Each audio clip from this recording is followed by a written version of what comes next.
Spirit. You think you're going to play Spirit? Maja, So, you now have the decision to make between the final two teams. Yes. Did you expect to have Vitality and Spirit left over when you kind of worked things out and said who the other teams might pick? yeah, to be honest, we talk about this scenario or multiple scenario, Yeah. and this was a scenario that we talked with the team. Yeah.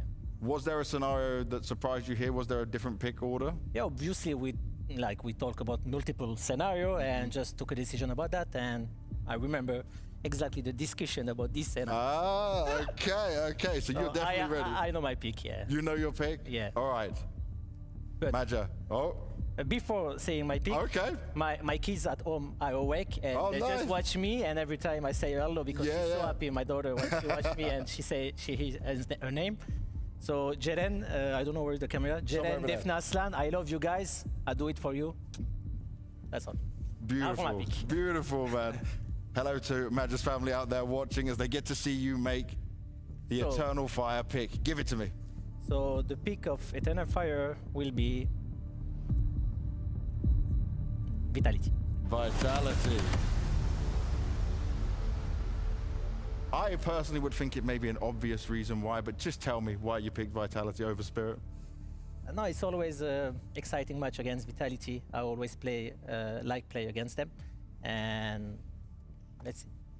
Does it help that also they made a change? Does that make it maybe an easier chance for you? No, I think like choosing between Spirit and Vitality is like choosing a fight between Muhammad Ali and Mike Tyson. doesn't matter who you pick, you know. You're not gonna win. But it's always good match against Vitality at ESL Pro League Extra, so always exciting match, and I already have That's pretty goosebumps funny. to play against them. Well, I'm looking forward to see you beat Mike Tyson or Muhammad Ali, whichever one it would be. We'll have to see. Extas, were you expecting to be in this position? What's up, Spirit, do you everybody? think they were giving Spirit What a the fine respect? day it is. Yeah, I think so. And also they beat us twice last year. Hopefully it's time to get a revenge. Okay, so something on the cards there with that. So I'm guessing you already said it right. You would probably end up with Spirit, but does that mean you've already Another picked Spirit? day. Yeah, the show starts Yeah, pretty I soon, mean, guys. I'm gonna get something to drink and I'll be right back. But It was the most likely scenario. yeah, we for got us 3 that minutes or we're gonna so. meet Spirit. And So the match will be tomorrow, of course. I'll leave you with the first match, guys so for a maybe second. we have a couple of tricks here and there. Oh. Magix, how did the Spirit team feel about it? You're just waiting, right? Again in the same situation, but how did they feel about kind of guessing which team you might end up with? Did you expect it to probably be Eternal Fire or Heroic? No, actually, the prediction was easily to get because from the previous year you have seen Eternal Fire besting Vitality. You have seen tough matches between Navi, and Badboom probably doesn't really want to play against Dong. yeah. So it was pretty obvious, and also it went the same way in the previous round of picking, which was online, Yep. where we also remained the last team which was not picked by anyone, so we played FlyQuest. So actually, yeah, I think we have been expecting Heroic. You think a lot of teams are just scared to pick into Spirit? They don't want to fight you guys? I don't know. It seems that way. It definitely looks like it. Well, here we have it. This has been the draft, and these are your quarterfinal matches. Welcome to The Bounty, a new, bold Counter-Strike format where every round raises the stakes. Here's how it works. The prize pool isn't just split at the end, it's distributed as bounties. Each team starts with a bounty based on their seed. Lower seeds begin with 0, but can still strike it big by hunting bounties from higher ranked teams. Win a match, and you secure 50% of your opponent's bounty as a guaranteed payout. The other 50%, it carries forward, growing the stakes for the next round. After each round, the lower seeded teams pick their opponents from the higher seeded pool. If they win, they claim their opponent's seed. In week 2, the final 8 teams bring their bounties to the Blast Studio. It's a face-to-face showdown with new twists. Teams can challenge opponents by raising the stakes with their banked winnings. It's high risk, high reward. Here's how it works. Teams use their banked winnings to up the ante. For example, if Team A has $50,000 and Team B has $25,000, Team A can only challenge up to $25,000, the amount their opponent has banked. Both teams have to accept the challenge. This is Counter-Strike like never before. Are you ready to go bounty hunting?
Blast Bounty Season 1 final return, and we are ready to be kicking off day number 2. Yesterday, unfortunately, saw the end of 2 bounty hunters, but 2 more have the opportunity to take down Counter-Strike's most wanted today. Joining myself, Freya Spears, to find out exactly how this is going to go down, a man who definitely knows the definition of aura in Maui Snake, a man who definitely doesn't know what a sniper rifle is in him. That's a weird saying. It's just a weird way of putting 2 words together, I feel like. Anyone that's not at played all. Call of Duty knows this. I haven't. Okay. Get well. on the servers. All jokes aside, we had a great day yesterday, didn't we? We did. We had a great day yesterday. We finally got the players inside the studio. We finally got some LAN games going on, and obviously the online portion of the stage number 1 was kind of cool. We got to see some glimpses from players coming into it, but having players on LAN creates a different environment, creates a different pressure. To me, the season started yesterday.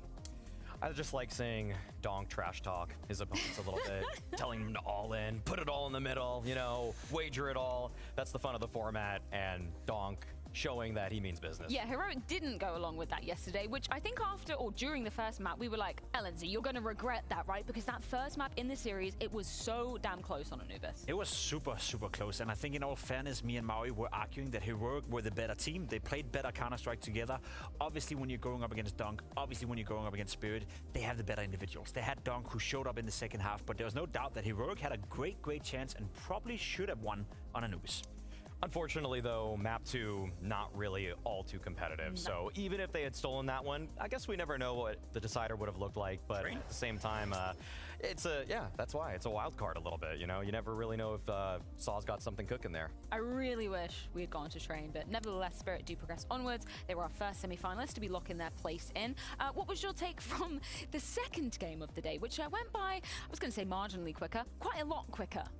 I think the main takeaway was that G2's individuals were showing up. I think that's the only thing we can kind of conclude from that game. Monacy had a fantastic performance. Heavyguard continued the, I guess, trending upwards from his online debut with G2.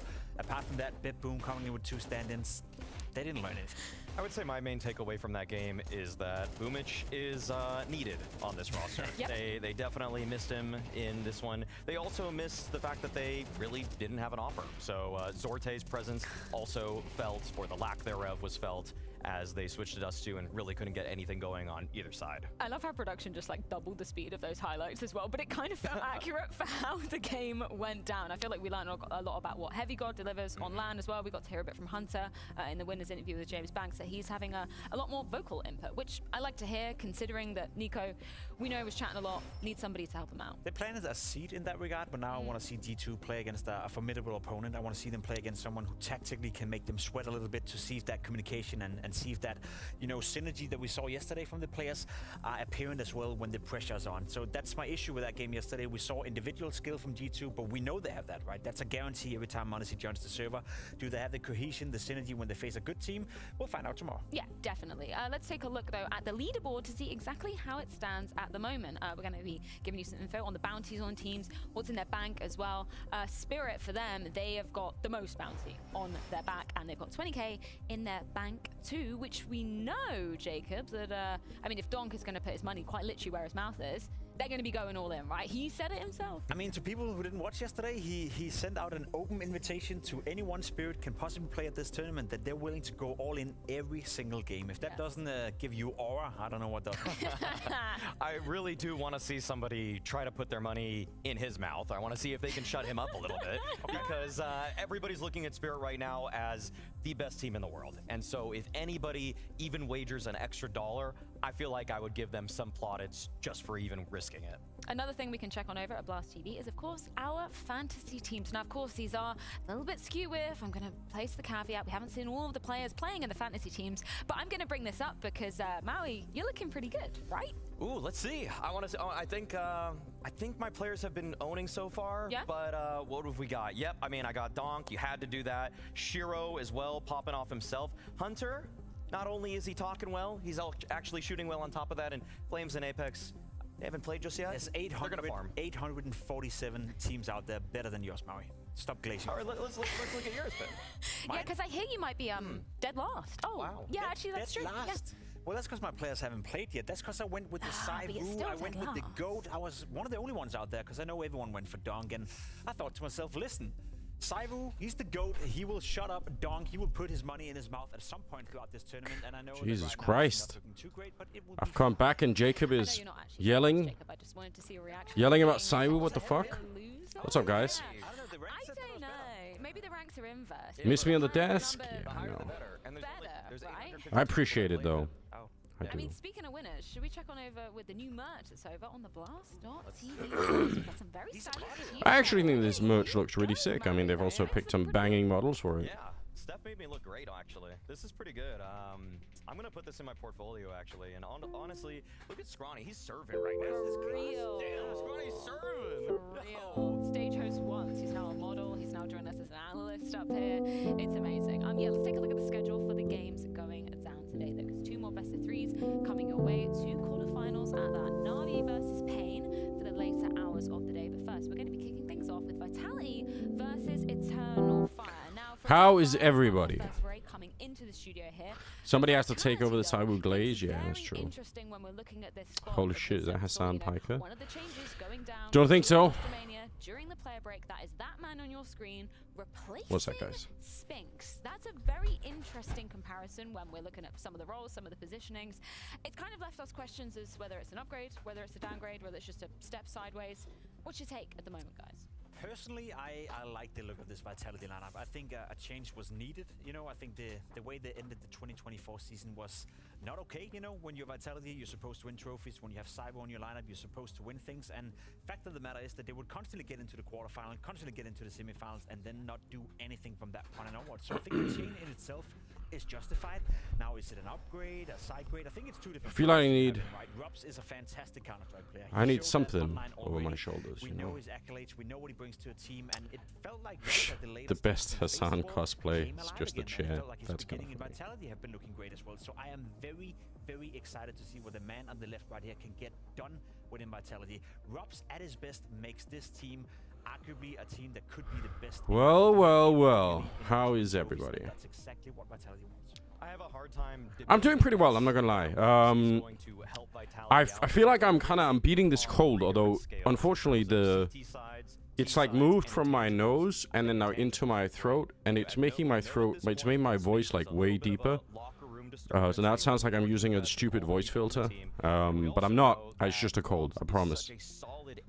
Although I should start doing that. I should start deepening. It's actually easy. Hold on. What I saw in 2024, Spinks is the better T-side player. However, I think we Rob can. recently mentioned that fixing We do it like T-side this, should and then be just kind of make it, very, very just make it easy. in, So, insanely on top of low. that, What's up, he guys? obviously How's believes everybody? that when he joins this team, they have championship But I promise aspirations, it's and he should be shooting for that every it's single it's just a normal It thing. should be very, very easy. to fix this. Now we keep it like this, yeah. Easy was a little bit strong Okay. for my liking. Yeah. I feel like he also We get talked me about with a the fact voice that he filter, does we also get a lot some like stilts for Europe, Maui. and so I think he's gonna be able We're gonna to sort it all collaborate with out him, put together with two special sets to help effects. both these players out, or this team out as a whole.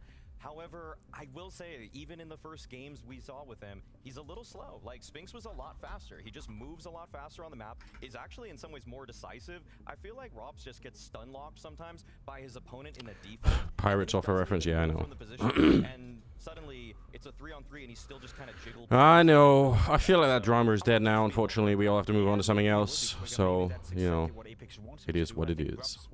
How are you guys doing, though? How are you guys doing? Cheering for Major here? Yeah, I am. But I picked him to win the major, so. Difficult for the opponents to flank, to retake, because you never know where he is. Maybe he was. I secretly hate Robs now as well because I spent some time going through their train games, and it turns out Robs is just way smarter than me. And that's kind of annoying. That's annoying. I also do want to give the guy some credit for his career management. You know, he came from Mouse, which was a team that out of nowhere became, you know, the #1 team in the world with Kerrigan. Oh shit, I didn't do my tweet yet with the emotes. Hold on. I'm gonna try and do one real quick. Goes from FaZe into Vitality, which I think is going to be a great move in terms of hoisting some more trophies. That man, when you look at the team history, perfection. And he agrees with that, right? The quote that we just had up a few minutes ago was saying he feels like it's a championship winning formula. He also had some really nice words to say about Zywoo, and I can't blame the man. Third best player in the world coming out of 2024, which is kind of curious in itself because it's the lowest he's ever placed in that rankings, which is just crazy to think about. The expectations for ZywOo are always at the very highest, which is why the critics of him seem to always be so sharp-tongued, because it's always finding these minuscule flaws in his game, like not stepping up on the biggest stages. But in an environment like this, what we saw in the group stage of the Bounty, he's delivering. He, again, looks like one of the best players in the world, hasn't missed a step. Let's be completely honest. I think a testament to how good ZywOo is and how much he's appreciated is the way his former teammates or his new teammates are speaking about him. We only see what we see from the outside. We don't know exactly how it's working in practice. We don't know exactly how it's working in the games. We don't have access to the comms at all time. But when a 5-time major champion dupreeh says that it's the best teammate he's ever played with by quite some margin, that's a testament to how good he is. When Rob all right, guys. ZywOo, a guy that's been playing with some of the best players in the world. Good day. Another testament to Toback, what's up? The teammates speaks volume, and the way they testament to how good he is also a testament to ZywOo and why he's my So good. you're saying he should have been the #1 player coming out of 2024? But I think if you would ask most pro players who would you pick first in order to create a team with, I think most players would go with ZywOo. Yeah, I think that's a fair assessment. Let's move on to talk a little bit about this head-to-head matchup, because Eternal Fire, obviously they were put in a bit of a tricky position, not as tricky as Heroic, because they were the last pick. They were I need to find the chords to the I'm Coming Home song. Home. How could we do that? But it has to be like the... Unfortunately, it has to be the Diddy version. Pro League, where they were able to defeat them in pretty shocking fashion. However, I do feel that Eternal Fire It has to be possible. It can't be that hard. By bringing in Jota for Calyx, they see Is anyone a this as music person? long-term upgrade. Maybe Jota is gonna have a Diddy little bit of mentioned, an yeah, I know. adjustment period here, but all in all, Where did our friend Diddy Party go? We had a user called that, which again, he's beaten them before. However, I do find that the map probably a little bit inappropriate, but at the same time, it's kind of funny.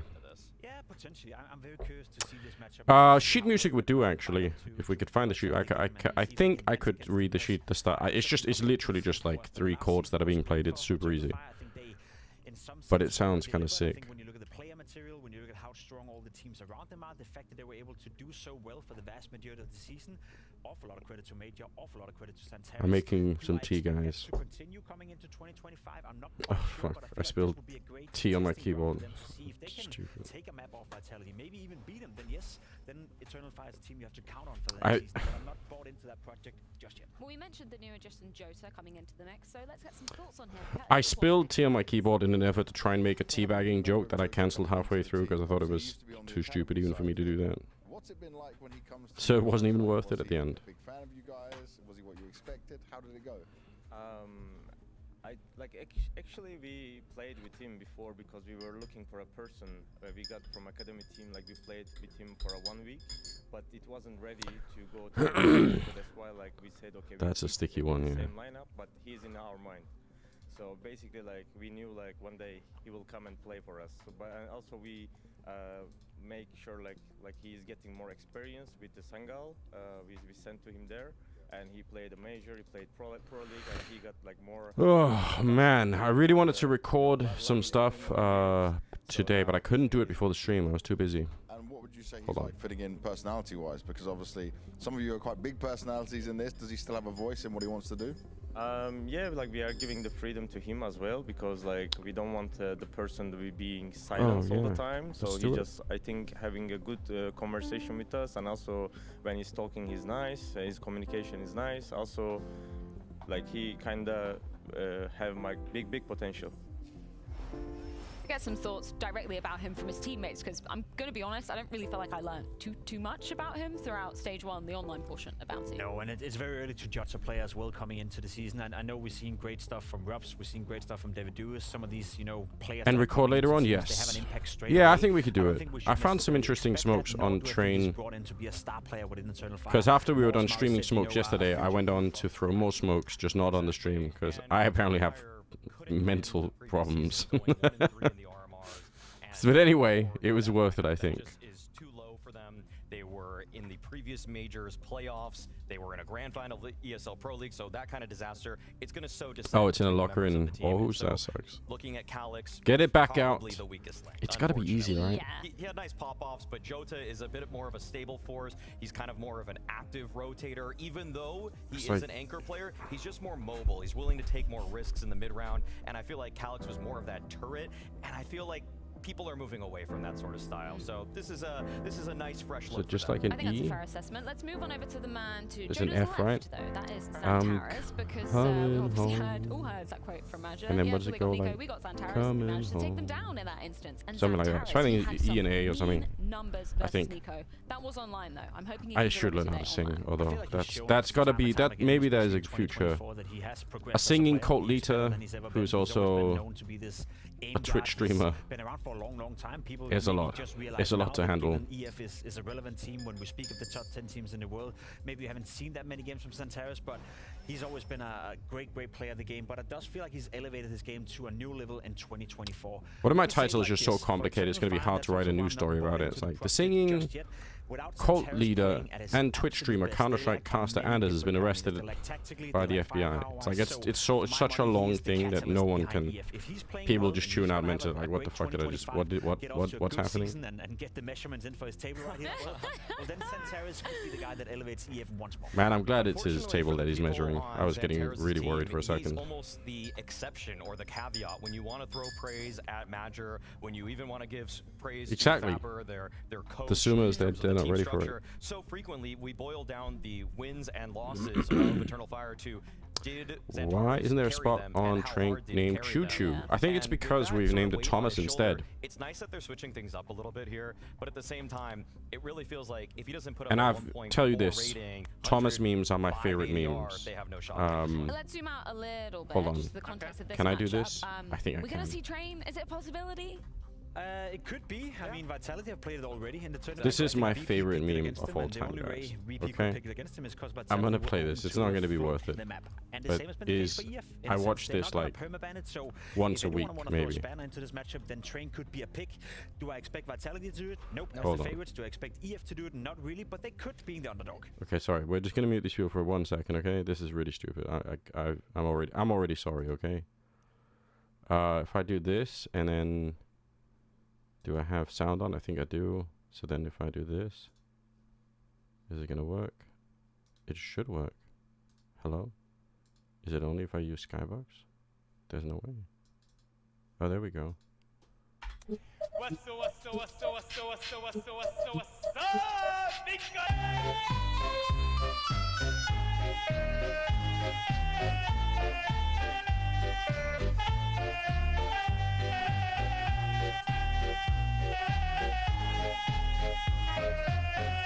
This is the best part. It comes now. This is the best part, guys.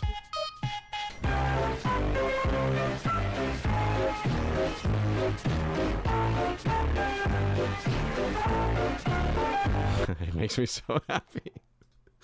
Every time. It's so good. It's so good. It has no right to be that good. Third best map, but obviously with Vertigo not in the pool, this might be their new home map. It has no right to be that good. For Vitality, that makes sense. I'm gonna I link think it it's a here, map that they've so adopted, you a guys map can they've watch it found every day. consistency on. I'm curious to that Anubis pick as well from EF. It's the That's best thing basically ever. telling me that they do feel like they have a good shot at winning this game against Vitality. Yeah, sorry for the people just joining. That's a lot. That's a lot to deal with. Trying to have a normal afternoon. Not possible. For first picks in the group stage of this. So at this point, I don't really see a reason that it's one over the other necessarily. And Vitality banning Inferno. They want to go to Dust 2. Famously French map. Zaiwu was so dominant on this one. And yeah, At the okay. Wacken Festival, a group of friends walk the entire camp out with a 6-minute track. Yeah, we get all That's the like 4 Dusty maps different. in this pool as well. To me, the big surprise is Anubis. You know, I More know insane EF than plays the last map, I know they meme. like the map, I know they're Nice. good on That's the map, but it's I also like a that. sign of saying that we want to play to our strengths. We're not going to look too much into Vitality. That's part of the fact as well. We Hold also on. only played a couple of games, so there's only so much information on Vitality, so much information on the map pool, how he's playing, etc. So it's probably one of those cases where EF is like, we don't want to dive too straight into it. We don't want to put too much emphasis on the preparation because there's not that much we can. Okay. Yeah, I mean, honestly, the one thing I'm curious about is just. I don't want to is interrupt the Rob's desk, gonna be playing okay? A anchor? But I don't want to become a clip react streamer, but I probably will. This is another one of my favorites. Okay, it's a little bit in line with the other thing. Okay, it's my favorite frag movie of all time. Okay, guys, you ready?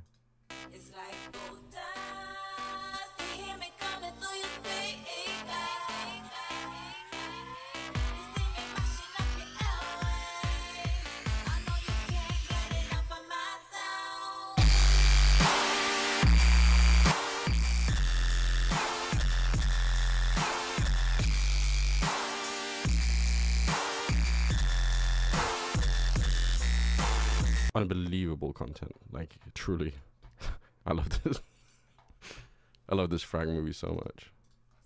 So If only they I'll could have, bitch if somebody could make can like a understand why frag people movie for pick me, Eternal which Fire. had They look good in their wins, the but Thomas Vitality, like just the player equivalent of quality, that, like the I kinda over love. edited Yeah, we'll crazy find to see if they Thomas, can put their money like with where my their casting on mouth is. But top. not before If I we could, head things to a quick if we break. could When we're fit, back, Eternal if we Fire could Thomas-fy my versus the first casting, game of day 2 I'd be here so of the happy. Blast Bounty Finals 2024. When we make an AI of me soon,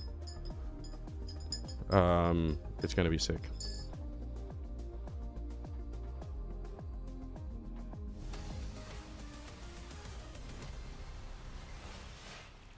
Yeah, here's the link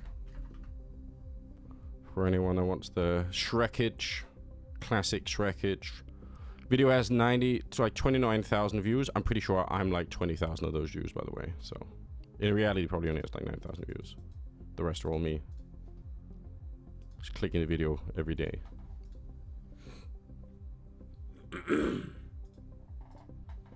What a classic. All right. Who is...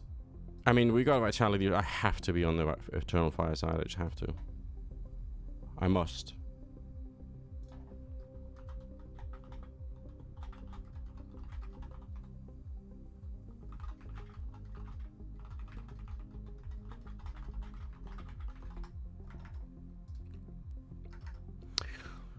Cody 37.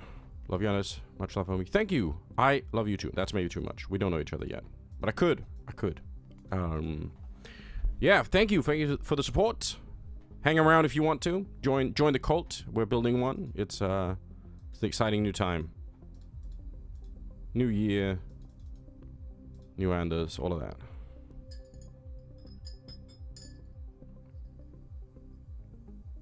How warm is the tea? Why is this this is the thing with tea. This is the problem with tea. Like it's like it's too hot and then it's too cold. There's almost no in between. Like you have 20 seconds for that in between time, more or less. What is up with that? I don't know. It's a good question, Beastland.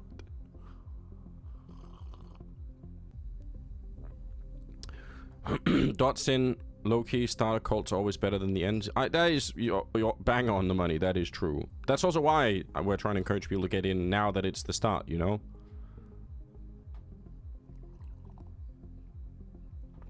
That's why. Now's a good time to get in. It's later that things will go bad. We've got at least a year or something, I guess. Cisco, although not quite spelled like the system, right? The routing system. That's with the C first. I feel like a lot of people I know have a love-hate relationship with the Cisco. Aren't they some of the... Are the Cisco people, are they the ones that have the insane, like, levels of, like, where there's, like, 100 million degrees you can take, and if you're, like, on the top level, it's, like, some sort of, like, MML system where it's, like... or like like multi MLL, I guess. It's like some sort of marketing scheme where it's like to get like the top certification of like being a Cisco person costs like $100 million. MLM, yeah, multi-level marketing. That's what I meant. It feels like some of those systems are like that. I don't feel much pressure, to be honest. We're here just to win. When you want to be the best, you need to beat the best. It's the same with Microsoft server certification, right? Aren't there like 3 million different versions of being certified at Microsoft servers? I'm just talking about stuff I don't know, to be honest. It's our first Blast event on LAN, and we are excited and we prepared good. So hopefully we will. Take Eugene, good to see you again. Will the cult fizzle out or will it go down in a blaze of glory? We're not fizzling out. Definitely not. I promise that. At a minimum, blaze of glory, you know? We're talking, hopefully, international headlines, that kind of thing.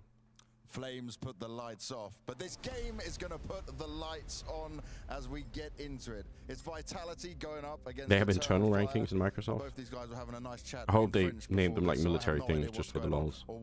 60 levels, But I'll start with you, Apex, because you got a chance to go all in, depending on how confident you are with Rops on the team.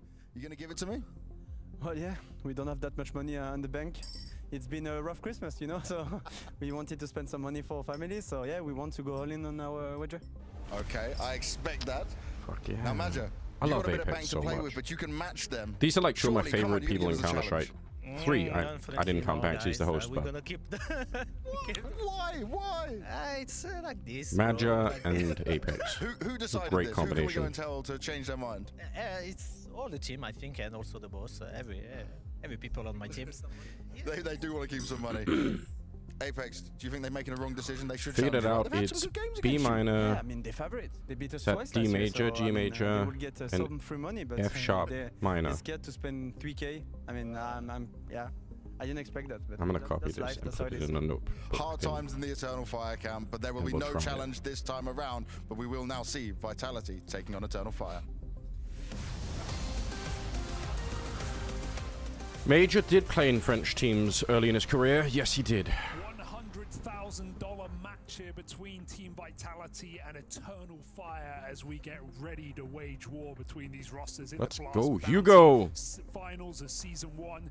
This is bound to be a banger. I mean, Apex just said it on the Wherever stage last wherever year. Hugh goes, I Matches go. between these Okay. cores was won out by Eternal Fire. They won a BO3 in the quarterfinal of EPL. They won a BO1 back at the Copenhagen Major. Now, to start off a fresh year, we've got fresh rosters for the two of them. And even though Major won't put that measly 3K on the line, this one is still for $99,000. You literally get hired as a level 17 and spend the entire career I kind of share in Apex's surprise. there to get to that 20. Magic didn't That's offer to throw down the upsetting. extra cash on this one. But, Have I met Harry at events before? Yeah, of course. I've worked tons of events with Harry. He's they're both super nice people. Changes, both these teams hoping that one roster move can bring them on Truly that path nice to people. greatness. And, you know, when you take a look at the kind of signing that Vitality picked up going for Robs, you've got a real proven firepower piece here. Almost a reluctant star of past interviews or anything to go by with Robs. Yeah, D'Angelo, that's So, true. you know, a very high-profile signing there. On the other side of things for Eternal Fire, it's trying to bring up a new age of What's up, talent in the Sneaky? region with this Good to see you. Jota signing. He's had some good games. I think when you look at the boots that were being filled on both these squads, it's kind of different situations, right? Jota coming in for Calix, he's Follow-up question, is Harry just as goofy when not casting? Yes. He is. He's genuinely just like a nice person. Like He was a solid role player, but I feel like they wanted new heights. They Harry's one of these people where young, fresh blood has proven to be if you heard something good had happened to him, like, you know, he got married or he won the lottery or something, you'd just be like, oh, that's so nice. I'm so happy to hear that, you know? If Jota can play anything like he did in his previous roster of It's just, Sangao, we saw them with a couple you of want good showings things to last happen to year as Harry. well. So very cool pickup, and I don't need to sell you And on Hugo, Robs too. in this new Vitality squad. But Harry has more of a Smiles on their faces. excited child vibe to him. That's very infectious, I think. Apex even said it was hard playing events without a real roster. Well, now Vitality have exactly what they desire, a real roster. Yeah, and if that was meant to be, you know, one of the pitfalls of this squad, one of the reasons why you would see them crumble on those route to finals, why when you look in the trophy cabinet, it wasn't the worst of years for Vitality, but it was far from what it could have been, even looking at the individual So, wait, we haven't done the Gamba thing yet, have we? We have the maps, don't we?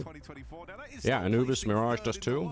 Who's doing, are we setting up The standards are very, very high when you're ZywOo, having never placed a Gamba thing for the... second best player We in the have to do world. Gamba with channel points. High bar. I mean, the standards for Vitality are high as well, but that's why I think the Robs Nice, Sneaky, yeah. addition is so Go for it. exciting. He said in in an interview The people want recently it. when he joined FaZe, it felt They like love he it. could win anything. We certainly saw FaZe on glorious runs, had an incredible couple of years. Rob's at the forefront of that with some unbelievable playoff appearances, even in his departure in FaZe in Shanghai. Look at him. In Yeah, the playoffs. B-Sod, It I was a totally get different that. fight entirely He's just a to group very stage genuine Rob. kind of person, when you the know? pressure hits, Robs performs, and I think that's what Vitality need, especially as a team that have struggled on stages, have struggled in the biggest matchups in the games they're supposed to win in front of crowds. So Rob said the same thing about joining this team. Now it feels like we can win anything, and to be honest, I'd say that for Vitality, there's very high expectations. There's very little excuses. Ring rust off of a new roster is maybe the only I'm really curious about what the vote is for this particular game for you guys. even more exciting. I guess I sort of have to pick Eternal Fire here because I said they're winning the major. Against the Vitality core last year. I think they generally could win as well, There's but gonna be some it's obviously not going to be familiarity easy. there, right? But that's where I think the roster move shakes things up a little bit. As the Des were talking about, it's a different type of player that's been brought into this Vitality team, so changes have had to occur. Wait, they're playing what map first? Anubis. Should we try and check out really, really quickly what's happening on Anubis for these teams? Psychologists are out, Harry. They're reporting good things. Smiles Go on to playbook. faces, We go jokes being to cracked, and focus for Eternal Fire. I think. I guess probably we talked about this before, not on putting the money Anubis on. in It's less the to me about what? the money, right? And less about Have the they only pressure. played it This once instance where it's only 3.75K, in the last 3 months? Yeah, so it's more about the mindset of thinking we're good enough to beat this team. We're strong enough. We can win this matchup. And I want Eternal Fire coming into this game thinking that there's no Am I reason that crazy? we can't win today. Have they only played it once, Anubis, in the last 3 yeah, months? I'm inclined to agree with you. You know, I think I guess 3 months. Wait, 6 months? Okay, 6 months. They've got to play 13 times. Eternal Fire have won twice over, so you know, I would have loved to have seen them go for it personally. You need to add some point things to redeem the other. But yeah, that's true. How did we do that? I need like, we need like a boomer course in Twitch, so that I can figure out how to do these things. Because I truly don't know what any of it means. But I'm down to do it. A spot in those semi-finals. It's like if you get over 1 million challenge points, I'll call you with like a wake-up song in the morning. I'll leave a message on your phone or something. Is that how it works? Do I have to promise something? Across the first couple of games, and now we're just left with G2 and Spirit.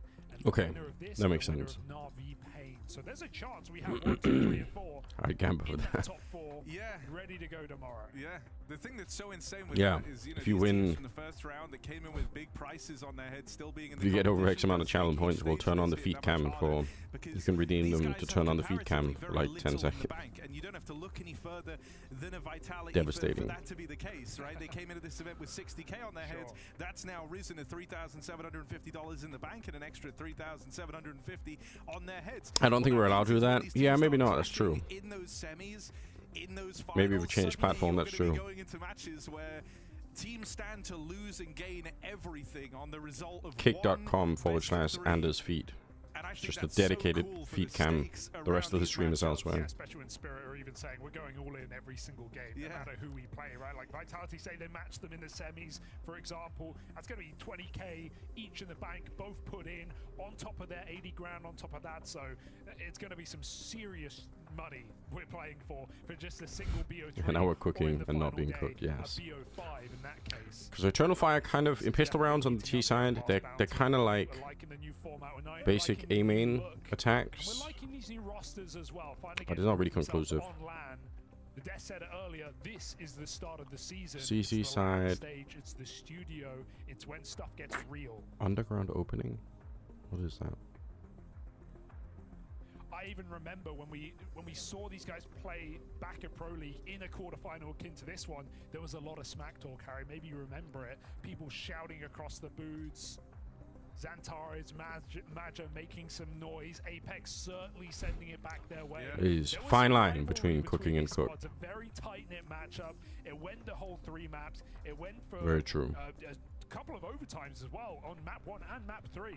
So it was a hyper-competitive game between these squads, and I expect nothing less today. Yeah, one of the things for Vitality is every team they've gone on to lose to have been guys that go on to reach the finals. What's up, Trap House? That's even the case for Eternal Fire. How are back in you? That, EPL. Ever since Cologne, right? Yeah, that was ever since their Cologne win last year. EPL. So, you know, I guess if that trend keeps up and Eternal Fire win today... What did we say it was? B minor? It's a new year, Harry. The fuck It's a is new B year. minor? We'll see if Vitality come in with a fresh face. All right, I think we're getting locked in, folks. All right. D Fist major. bumps, hands getting clapped. And stretches coming in for Madra as he tries to lock into this game. We've got a big BO3 for just joining us. $100,000 matchup, quarterfinal here between Team Vitality and Eternal Fire. We begin Okay, on we're a getting this. fucking locked in. Let's go. I kind of want to watch this a little bit more seriously. In on a T side for the Turkish side. House sitting for a friend and watching TV. Nice. Eternal Fire's map pick here to open up, and I think it's going to be important that they start this one with a bit of pace, with some wind in their sails here. Just a couple of smokes, a flash. Vitality a little bit sleepy, It's all for the lulz as they're cruising through the middle. Great news for Eternal Fire. They look for this mid control in the pistol, looking like an A split taking shape, but maybe this is all a ruse, as they've actually taken a temple routing all the way through the spawn. So Oh, they're going back to A. They're splitting. It's the long split. This is actually mental. This is working. Vitality are so wrecked. They have no idea what's going on. It's only Rops left standing. Clean tap on the first man in. They've given Rops a couple Yeah, don't of fight Robs. It's not worth it, guys. Leave him alone. gets planted. The opportunities for Rops to find his way That's a back really into nice the round strat. should follow in there. Wide swing as he's forced a lot of these awkward 1v1s out of Eternal Fire, but nothing connects for Rops, and that's What's up, the end Wesley? of the line. Eternal Fire Another start this family one member strong, returns. pistol round locked in. Essentially, this strat is... It's a strat that is very hard to calm about if you're on Vitality side. Like, when they're running down the middle, everybody in the A-bomb side is going to say, oh, they're coming B. And then, at some point, when they're running into CT spawn instead, Vitality have to say, oh, they're not actually going B the normal way. What the fuck is going on? Like, there's like, it's so hard to figure it out. Oh yeah, the Gamba stuff's happening, guys. Who's actually... Okay, well, wow, a lot of people on the Vitality side. Damn, that's crazy. Putting CT rounds on the board in that game. Looking at 9-3 halves, 10-2 halves. Was not a pretty picture, so Eternal Fire already off to a fantastic beginning here on their map pick.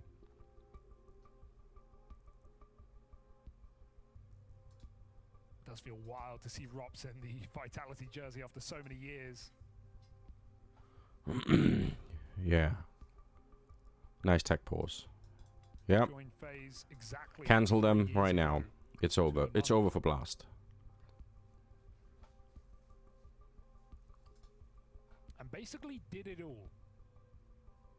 Even said recently in interviews, it's hard to set new goals, right? When you've won the majors, when you've won the biggest events, how do Oh you damn, somebody at HLTV already put my have something to stream aim on the towards, page but, because I forgot about it.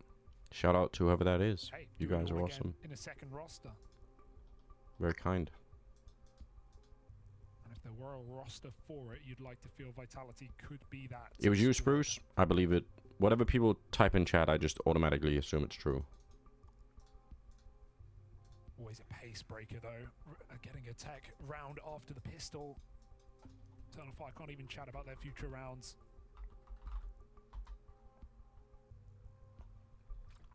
Yeah, I think, you know, one of the cool angles about the Rops move is, like, for the longest time, the only IGL The you've world seen is that can sandwich achieve a shaped. hell of a lot under was Karrigan, I've right? heard It was crazier back when things. He was in MOUZ that Rops truly got activated. Then they dragged him out of that MOUZ squad, and sure, like, he briefly played under the leadership of Dexter, which is wild to consider, but then, you know, linking back up with Karrigan. So I think it's going to be very interesting to see what he can achieve under Apex. This does sound correct, right?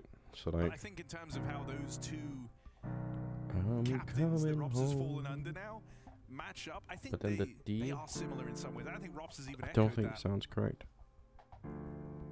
You know, Apex is someone who likes to Coming be. home. Maybe it does. He's both a captain, an IGL, and a leader, right? And I think those are like very I'm different coming things. home. But No, it's too deep. Apex I is don't know the what I'm type of doing. guy who likes to try Okay, and I rally really the don't. troops, likes to try and get everyone But activated. it sounds sick. You see when Apex is given his speeches in the timeout, he's given a lot of room to flex there. And I think, you know, Karrigan was very similar back in the FaZe squad. I think attitudes are a very different beast in these comparisons, though, right? G, D, B minor, Apex to a F, degree is going to hold sharp minor. Okay. maybe more accountability, or maybe I'm just thinking about I being could believe harsher it. with Like, I don't words, know what right? I'm Like, doing, how so. will Rops react to that? How will he handle that? We GD know Apex is a B-Minor. leader who wears his G. heart on his sleeve. That sounds a lot more doable. Right? I think there was a lot more buddy between Carrigan. No, actually, I think that's What do we say? it's an interesting angle, and I think Carrigan as well is someone who likes to put the accountability What's on up, himself. Timu? more How you often do? than How not, you right? been? Like whenever they've exited a tournament early, he'll come out and he'll say like, yeah, you know, it wasn't gelling for all of us, but also I feel like I let the team down. Whereas I think Does it? Apex Maybe likes people to know when they've done something G. wrong. Maybe it's not like a full. And considering, you know, this was a squad that would struggle in high pressure moments, I think that's almost, you know, I think that's what they need. Oh, I can't figure it out. Here we are, that little Or maybe tech I'm ball playing is it out of wrong. the It's way. entirely Comes possible back too. in. GD B-Minor. So currently it's Eternal Fire with a pistol round We'll secured, look it but up. that's all that's been played. They stuck that landing by triple wrapping the A site through 3 locations. So already starting this 2-0 go. Barsic. Okay. back in for Vitality here. We've got somebody with some strong opinions. I like that. I agree, but it's going to be Eternal Fire that wins 2-0. Okay. What's up, Cheeks? How are you? How have you been? We're in for another day of Counter-Strike and grenade throwing later on. Terrifying twosome. See if Eternal Fire You downloading the major scale and stumble into the song right here, waiting for you. Just follow the C scale. Yeah, there's a reason people do the scales. It's like it's super. I should do it more. I'm so lazy, but there is a reason people do it. Like there's a reason people do it, but it's a lot of waiting around doing just those things, you know. I only do the C and I think C minor scale. I need to do all the rest of them. All the rest. But I forgot there's an algorithm for how to do the scales and I forgot how to do it, so I just stopped doing it. Move gets punished though. Wycadia and Xantares ready for it. And they're Let's gonna be two go, my players that have Turkish to brethren. I need to learn something in Turkish so I can shout, you know, supportive cheers. Look at him. Look at him. He's so good. Who gives a fuck about Cyril? I take that back. Yeah, we were talking a lot about Vitality coming in. Talum. Do you say both the T's? Tatalum? Do you use Habibi in Turkish? Can I or is that just like, am I just totally stereotyping the entire... I was about to say the entire Arabic world, but Turkey isn't really an Arabic thing, is it? There's some other thing that my culture of the knowledge and like my knowledge of the culture in the States is just zero. I'm sorry, but I feel like the Turks don't. So it's so great to see him here on LAN as well. Don't fit the rest. Yeah, he went 14-3 versus Nico in that series, so it wasn't even close between the two of them. It's an excellent language for swearing. Nice. The HLTV top 20 players after such a decorated career, after being on Big, who hit #1 in the world. It's its own language family. Yeah, that's what I thought. We never saw him in that top 20. He's finally there, number 15 last year, and I think he. Yeah, because the Ottoman Empire was essentially someone who's adjusted to CS2 very well. what we would say now Turkish or something, right? And it was not the same as like the Arab world, as people just say, as if it's just one giant thing. It's so stupid, isn't it, how that works? It's like when people from outside, you know, just say like, oh yeah, you know, this is how things are like in Africa. It's like, what do you mean? Like, just in the entire continent? What are you talking about? Ugh, stupid, isn't it? Woxic went international. Xantares always stayed in the space soldier side of things. We never got the dream Turkish team. Maybe that could be another a stream where we learn to swear in Turkish. I know Madja a fair bit. I could call him. Are you gonna? When are we gonna see you and Semler casting this year? So Semler is not really casting. He's kind of doing non-esportsy things. So I have to settle for me. I think we're in for an explosive year for Eternal Fire. They go 3-0 up. They convert their pistol win, and now Vitality come through with guns. Deep breath for Rops as this game truly begins. And he's going to be tested immediately.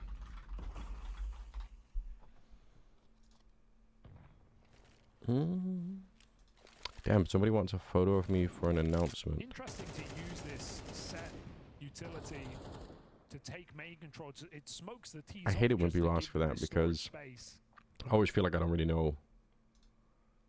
I have so few photos of me that look even halfway reasonable. Yeah, so much of this round is hinging on Eternal Fire actually winning these A fights. Because if you look at Magic, he's It's another scam. Yeah, it's just random people messaging me. that meant he would want to go in early, right, and lead the charge. Yeah, some are still doing the Brazilian Jiu-Jitsu thing for sure. Like, Midlurk is looking to come in very, very late and cut down rotates. So for this plan to work, get some of. Yeah, I should probably do that. But I need to lose some weight again. That's a mission for this year. I kind of ended up, you know, too busy or whatever other excuse you want to throw in there. I have a lot of excuses, but I ended up not doing the thing that I was doing that was working. Which I don't know if you guys know about this. I think I've reinvented a lot of the like a lot of the diet and fitness world essentially. Like the one trick that I really found out that works really well is if you just eat a little bit less and exercise a little bit more, it actually does work pretty well, I'm not gonna lie. So I might try that again. I might try that.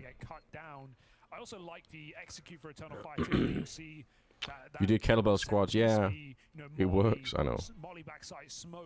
I try and do stuff, right? But the problem is, like, it has to be balanced with, you know, unless you want to go like the pimp route, which is very impressive, of just burning 6,000 calories a day, and then you can probably eat whatever you want. I do that, but I like eating more and not exercising, I know. Trust me, brother, I know. I hear you. No, there's actually a lot of research into the shared inherited vocabulary and syntactic grammatic structures between Korean, Turkish, Mongolian, Japanese. I think I've heard this before. I like that though. I'm into language things. And I'm looking to bring that. I'm looking to bring that same vibe. So immediately he's caused a rift in the damn studies with a prime sub. Any primers in the chat? Is that what people say? Thank you, I appreciate it. Oh, okay. That was a random emote. Thank you for the support. I appreciate it. One of the more interesting things for if people want to be really nerdy is looking into, like, it's called obviously etymology, but like the origin of words is actually secretly way more interesting than people realize a lot of the time. That's sick. Flames, but stop beating up on my team. Trying to bait the peak out that rifle. He's dealt with the big item, but Mezzi's D gets revenge. And Madja once again on this late lurk out through middle. Vitality have seen this one before, and this time yeah, etymology is very interesting. Like, there's it takes a little bit of work to want to sit down and sort of figure out like where words come from, but it is kind of interesting. One of my favorite is the idea of a secretary, because we just say secretary, someone who's like, I don't know, keeping order in an office or whatever at a front desk in a company or something. But the concept of a secretary comes from back when nobody knew how to read inside of their own heads. Oh, you're a linguist. Well, then I'm probably saying shit. You know, you can correct. Maybe this is a fairy tale and I'm about to say a lie. Correct me if I'm wrong, but I'm pretty sure that the concept of secretary comes from when the king would get a letter at court.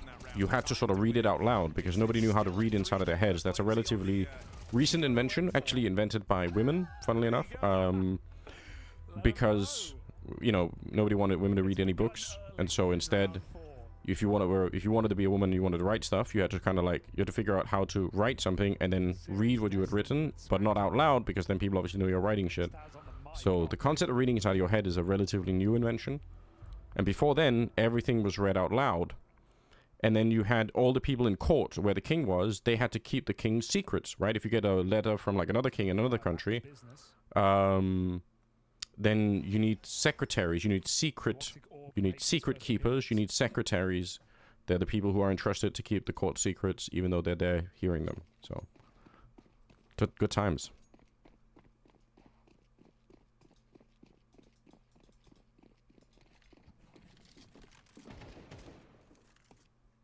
wasn't ready in time. That was a good chance to punish, and he knows it. Not going to be given that again. Okay, they throw that smoke. At least means Magic can kind of work his way We up figured it out. towards Dark. They throw that smoke whenever they actually want to challenge that position.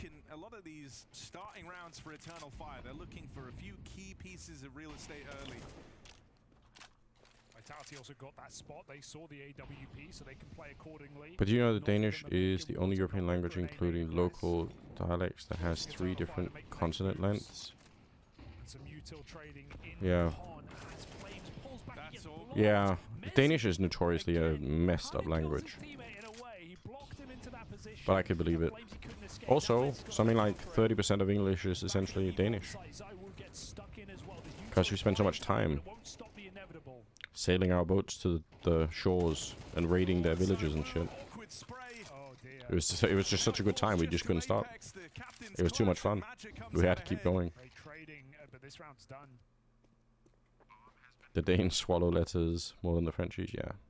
It's a mess. Looking like he actually wants to attempt this. Hangs around, sees if anything's given. It is a mess.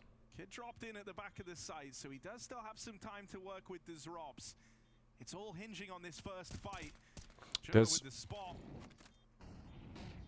Molly's going to burn him out of position, but that flash buys precious time, and Rob's Look at unable easy- to yeah. capitalize.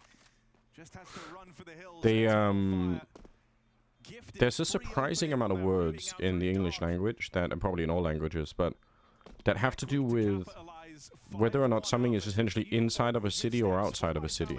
Because it was such an important divide. So like inside of the city is like order and laws and rule and structure and like all of these different words. And then outside of the city is nature and wilderness and chaos and lawlessness and an enormous amount of our words that we don't recognize this distinction anymore, but it was very important at one time. So then a lot of the words that ended up being sort of coined had to do with this, like this thing that people really felt. So if you really dig down into it, you're going to find that a lot of things have to do with this in the city or out of the city difference, which is kind of fun. I think it's fun. With its debut on LAN in this year.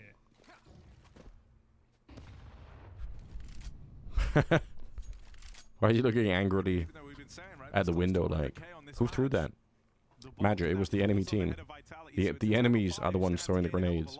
If they can keep up appearances like this, mid has just been a constant source of success for Eternal Fire. Once again, they've got to play it deep here, having to expel a very small amount of youth. If you want to play it, it's A minor with only the keys, with only white keys. Okay.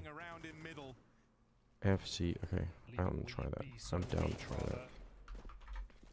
I'm copying it. I appreciate it.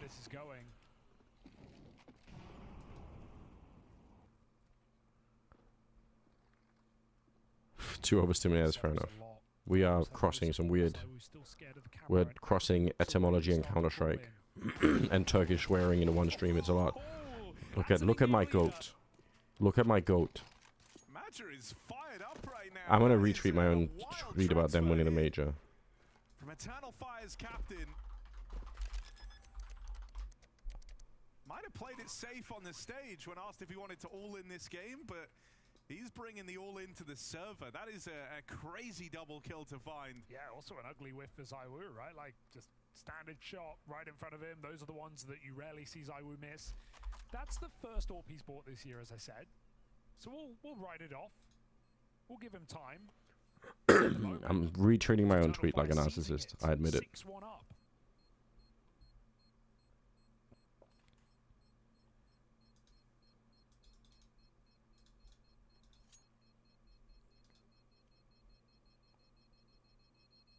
You know, we talked about Vitality coming into this as 2024 being a bit of a weird one where it could have been so much more for a team like Vitality. ZywOo's washed. Jesus, we're already coming for him. We're already ready to wreck him. And with the signing of Rops, that was meant to be a bit of a turning point there, right? The vibe's supposed to be better. They're meant to be able to have having Rops in your team. You have a If you can't count on yourself to back you, who can you count on? It reminds me of one of the funniest things that Richard ever said about Duncan. He basically said that Duncan has like, he's got like multiple personalities, but all of the personalities are like a hype man for the main, you know, personality. which is just really funny. That made me laugh. A deadly team that is underrated because of their lows, but man, Just all the voices in Duncan's head saying, yes, yes, Thorin, you're right. You should go harder. Tweet the tweets, doesn't matter, just throw the tweets out there. By the way, again, if you're new, I said at the start, I have a little bit of a cold and it's weirdly moved to my throat, so I know my voice sounds weird, but we just don't have to live with it. Oh, we don't have to, you can mute, but you don't actually have to, but it's just the thing you say. Here's the exec taking shape. That flank still not getting activated for Vitality, so it's not going to come through quickly. You need kills out of these B defenders, or else this round could be written off. And it's only the one and done from Crave. They're so good. They're just so good. Oh, okay. Calm down. What's the story behind the male feminist Anders Bloom? It's because... Oh, it's so hard to explain. There was like a point in time where it was like some internet war between... It was like before things were called woke, there was like this brand of like male feminists, and they all ended up being quite creepy, weird people. And for some reason we just thought that was very funny, as like a concept, you know? Like it became sort of a label that if you gave it to somebody, you said like, oh, this guy's like, he's a male feminist, you kind of know like, oh, okay, so we're like 3 months away from a scandal, you know? So anyway, I don't know how you know, maybe it's just like the look or whatever, I don't know, but like it was just funny for a while. Obviously in retrospect now, maybe it is actually a little bit messed up, but who cares? Like, but that was the white knighting kind of like, you know, whatever it is. Probably Richard, probably was Richard, yeah. It does suck because like the concept of feminism has just taken such a massive hit, even though a lot of it's pretty reasonable. Like, I hate to say it, guys, but like, but yeah, unfortunately in the internet space it's just, you know, but labels in general, like the labeling of people is so ridiculous. Like the labeling of like political positions or whatever it might be, saying like, oh, you're a liberal, well, we'll put you in this box over here. If you're a conservative, we'll put you in this box over here. It's like, come on, guys, it's so boring. It's so boring. Not a big fan. In the one round they won, thinking it was going to be, oh, this is it, this is where we really get going, boys, but that has just not been the case. Hey, they're also coming back. Eternal Fire are dialed in, focused for this one. Not going to be able to find Flamesy in this corner, but Oscar looks a little... Oh, that's very interesting. What an interesting... We must have seen that before. It's just me who's behind here. Just feels wild, though, do I remember? So I must have seen that. I'm probably just blanking. Oh my god! I thought he threw my Molotov. Do you guys have any idea how scared I was? I have to record this video like tonight because I'm so worried that someone else is gonna do it. They've lost Flames early, and so even that's going to give them pause about going back to aggression in future rounds. Eternal Fire in huge control over this game. You've never heard me speaking Danish? I know a lot of people say that it's like a thing. A lot of the calls I have with people in business context when they call me if they're Danish and they're like, "Oh shit, we're speaking Danish now." Just watching the OG Richard videos, and he went to an event with Thorin, and Thorin was just berating the food. Yeah, well, sounds like a Duncan thing. There's one of the things that like Duncan has got in, not necessarily trouble with before, but like Duncan is the kind of person that like, if you serve some really trash food or something like really bad catering, he's gonna say like, this is fucking trash or whatever, right? But he's not really. It sounds like he's sort of being angry and then maybe a little bit obnoxious, but like he's not. He's just, you know, it's just a thing, and like if you wait 2 minutes, it's all good again, you know. But a lot of people take it way too seriously, as if though he's like about to wreck the entire event or something. He's not, you know. Madger is fucking mental. No, I think, you know, you get Madger at his best when he has looked into what an opponent brings to the table when he's really been going over the map. I mean, we all What the fuck are remember these that emotes? I know. stunning game put forward back at Copenhagen start of last year from this guy. I'm sure. Yeah. Maybe I can't. Maybe I forgot. There are a ton of words in Danish that I like. Whenever I talk to my wife or anything, I mean, it's not like every sentence, but sometimes I just substitute like whatever the English word is, and I say whatever this is in Danish. You know what I mean? And it's just like a. Because I just think I use the language more generally. So. It's a variety of paces, a variety of looks. As you said, they're not falling into a tendency. Yeah, Timo, that's pretty much it. Right. Timo Jin. Deep within this Vitality CT side. No one feels particularly comfortable. I speak Swinglish all the time. That always sounds kind of cute, though. I feel like the Swedish English kind of. So much is riding against you right now, and the best they're hoping for is 4 rounds on this CT side. And even that is wishful thinking, right? These buy rounds as they're coming through are getting weaker and weaker, it feels like, for Vitality. These orbs aren't in play, and even when they are, they haven't been an issue. Partner's British, and I live in Norway. Yeah, that's a lot. Even there, where you have a play to try and open. Oh, Language attrition, yeah. Everything's getting countered. Robs with the aggression over at main. He could uproot this round if he Come on, finds the Madja. ball. Madja's been spotted. He doesn't have to commit to this fight. He does not You're have right, to Harry. commit He to this. doesn't. Robs is going to try and build forward, and Madja Core getting Probably still aggressive. It's fine. all left Oh, up that's to the bomb out there. Chases down Oh Robs my god. for control over this Okay, ball, but that's. he can't get a bearing, can't That get a didn't need to beat on the happen. guy, so None of that Robs needed to makes it happen. happen. That's like a that's a big mistake for EF, unfortunately. After a drought on this CT half, it's Robs with the aggression. Centaur's rank mad about the HLTV ranking? Yeah, probably. I mean, Madge is feeling confident. We've already said it. There's no doubt about that. But that feels like the most unnecessary fight in the round, right? He gets them. He gets out with a second chance. He even drops the molly. Dude. And then he. Yeah, that was a bit of a shame. Like, what's he hoping for there? He has his teammates coming in lane to save him. And that I feel like it'd be so much fun to learn another language, though, but I'm never really sure which one to like commit to. Happened to you with Portuguese? Speak more English and German, so sorry with speaking Portuguese now. Yeah, that makes sense. I guess it's like it would be easier if you had friends that you could always like you could call on like a weekly basis and just talk in that language, you know? Because the problem for me is if I was to learn how to speak Spanish or some other thing, then like when am I going to use it, you know? With 4 rounds on the CT side, that will be enough.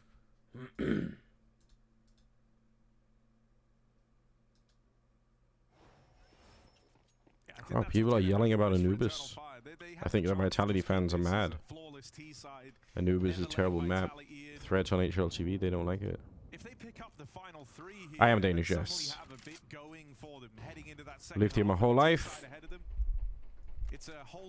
For better or worse.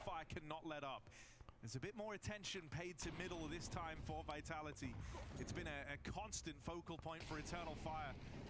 So they want to try and fight for this early 8-2, guys. What are they doing here? Yeah,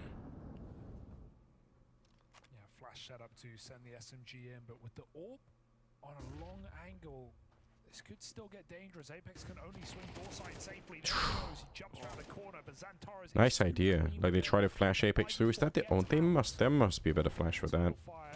There has to be. That's ridiculous. Saibu fans are the worst? I don't know. Listen, the more superstar status you get, the more people are, you know, down to defend your honor or whatever. It is what it is. The Turkish Terminator is here. It's not taking a bait. Wait, hold on. Well, as much as Sjælland counts as Denmark, yeah, I know. That's the eternal battle. I kind of don't want to. I feel like where I live now is just so expensive. It's not worth it. Like. Xantares, man. We always said he was great online, but the crazy part is he always did that with 60 ping. Put him on land. It's a different beast entirely. Lycadia runs in through the main smoke. Pulls a bit of a bluff. Eternal Fire. Move to Malta? Yeah, I mean, I would. It's tricky when you have like family and everything. You have to move like a lot of people, you know. I don't actually mind paying taxes in Denmark either. I feel like all things considered, I've ended up in a pretty lucky position, barring, you know, if we just forget about the last 6 months or whatever. But apart from that, I love my job, and you know, as soon as I get hired for more work, it'll be good again, you know. And if my taxes could help other people who have a less fortunate position, then that's fine. 50%, yeah, just about. Something like that. Close to it at least. Once you make over, I can't remember how much it is, it goes up to about 60. 40 seconds left as Vitality shoot for a third. Yeah, they need this round, so they're just going to say, don't throw, let's just win it. Be boring, wait it out, there's 30 seconds. Vitality, we'll call it the bare minimum, 3 rounds on this CT side, unless something unthinkable happens. Surely not. Boxing overwhelmed, and that is the 3 that Okay. Vitality need if they were to stand a chance. Be honest here. It starts at 38%. Yeah, that's true. But then there are some other things that kind of like, you know, that kick in. Like I said, I don't care about paying. I don't think paying taxes, like, it's not, who cares? Like, we get a lot of benefits out of it, you know. And I think it's important to help people who just are like, unfortunately, life is pretty unfair for the most part, and some people just roll the dice and end up wrecked way too much. And then I don't mind if we try and help those people, you know. Dean G, I haven't watched CS in a year or so due to finishing my master's at uni and being busy. Hope that goes well, by the way. Did you finish it already? Doesn't undercast anymore. I do, Dean, but I've had a little bit of a downfall in getting hired for events for about, call it 4 months-ish, for whatever reason. So now I'm doing a bit of streaming, a bit of co-streaming, a bit of, you know, content creation. I'm trying to sort of like rehabilitate my brand a little bit. And I'm sort of, in a polite way, I hope, I'm trying to sort of summon all my fans so that they can be a little bit more vocal about, you know, about getting me to events, basically. Ted with the raid. Thank you, Ted. How are you doing? Raiders. Yeah, our wonderful Bulgarian friends who are supporting Ted, which is great. I found a couple of more interesting grenades, Ted, on train that I want to show you at some point later on.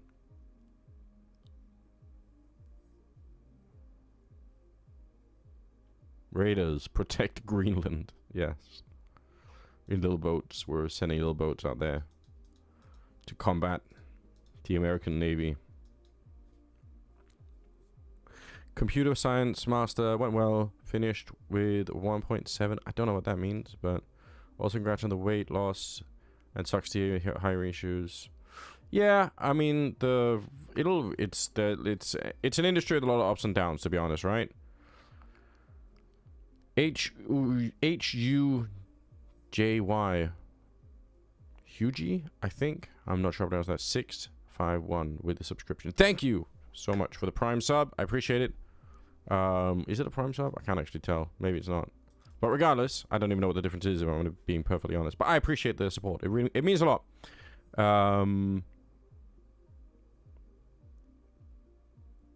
Yeah. And I mean, on the weight loss stuff, I need to get back into action a lot more. I really do. It's one of the big things that I kind of want to do. There are like a couple of. I have this. This is like my broad. I don't know if it's worth saying this out loud, but it's not like a secret or anything. There's like, I sat down at one point to try and think about like what is like the thing that I kind of want to, what is the general vibe of the stream and the content and whatever else I'm doing now that I'm like, kind of like getting back into putting myself out there more, right? And I think the thing that I want to do is like try and show some sign of progress, you know? So like getting better at Counter-Strike, getting better at streaming, getting better at playing the piano, getting back into like the health and fitness stuff a little bit more. So trying to sort of like that was the thing that I thought that'd be really cool, right? To like show progress in different areas, kind of like do that, and then let that be part of it. Wow, they just run boosted into the middle. That's a team kill. Hello? Oh no. You should get on Swift and do a bite ride with Pimp while talking CS. Man, if I'm on a bike with when Pimp is also racing, I'm not going to be doing any talking. I'm gonna be focusing 1,000,000% on breathing. But it's a good idea. Like, I mean, like, I admire Jacob so much for what he's managed to do and continues to do. I think it's insane. It's gonna be CS Fueled with a slice. Yeah, something like that. Something like that. I don't know, like, I think when I look at the internet, like, it seems to me that one of the most easily accessible and most popular areas of content is like drama content, you know? And I watch drama content. I hate to admit it, I do. I know it's kind of worthless and stupid, but sometimes it's just also very entertaining. But I couldn't be that kind of person. I just couldn't be. So there's no point for me to try to become like a, you know, that kind of person. So then I just thought, why not just like do the thing that, you know, that I like doing. Like, I want to be better at doing this piano stuff. So then why not like share that experience, kind of learn new things, try and bring people along, make it interesting. If we can all enjoy Counter-Strike together, that's sick too. I mean, I like that, so we should all do Flood Blast YouTube comments. I feel like maybe it might be too aggressive, you know? I mean, I think in general it's like, you know, it's more like a thing for me to kind of like say every once in a while, hey, if you want me at events, you have to sort of find a way to make that known. Because otherwise, the people doing the hiring, like, to be fair to them, how the fuck are they supposed to know, you know? If I have like 1,000 people out there that really want to like buy a ticket if I get hired for an event, then if the organizers don't know about it, then what does it matter, you know, like, to put it bluntly, like, it's not going to help, you know? It's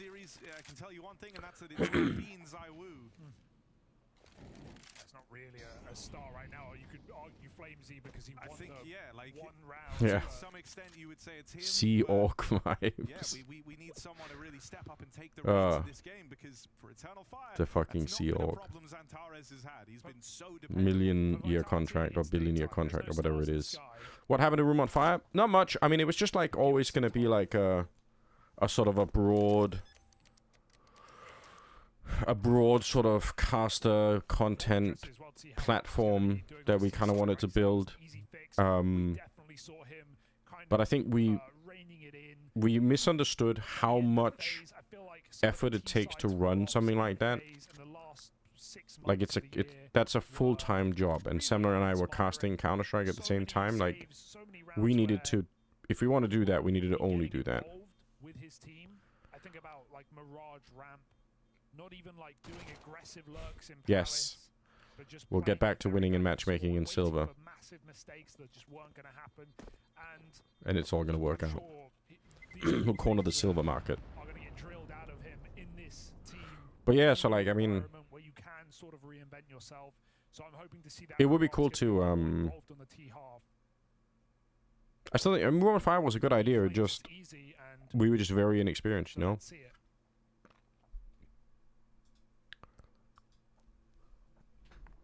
But it was fun. It was fun while it lasted, you know.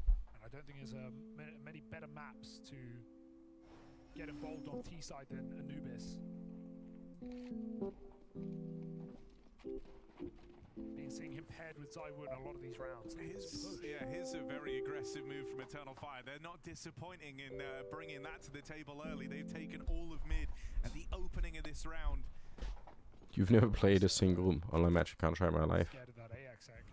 Let's go. Once you've gotten that deep, and basically, you know that Vitality are gaining a lot of space elsewhere, right? So just a decade earlier was that. What's up, Beast, by the way? Fall back into the A setup, but I think you're going to get more of that aggression. LFN. I like this calling from Madra. I like how proactive. Oh, Last Free Nation.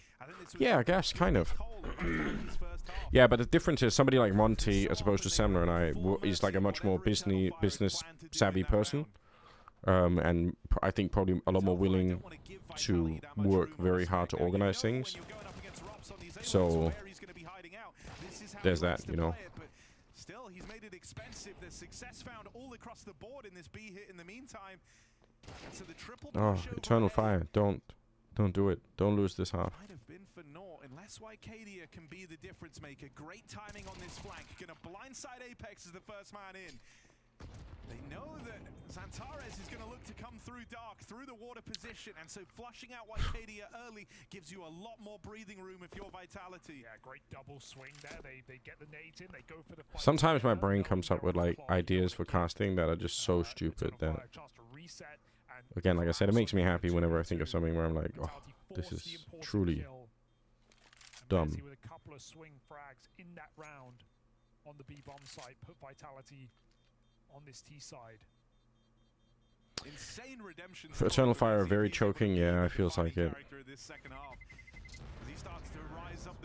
Star Wars map? Yes, I remember it. Wild to think the guy who went from TK Great map.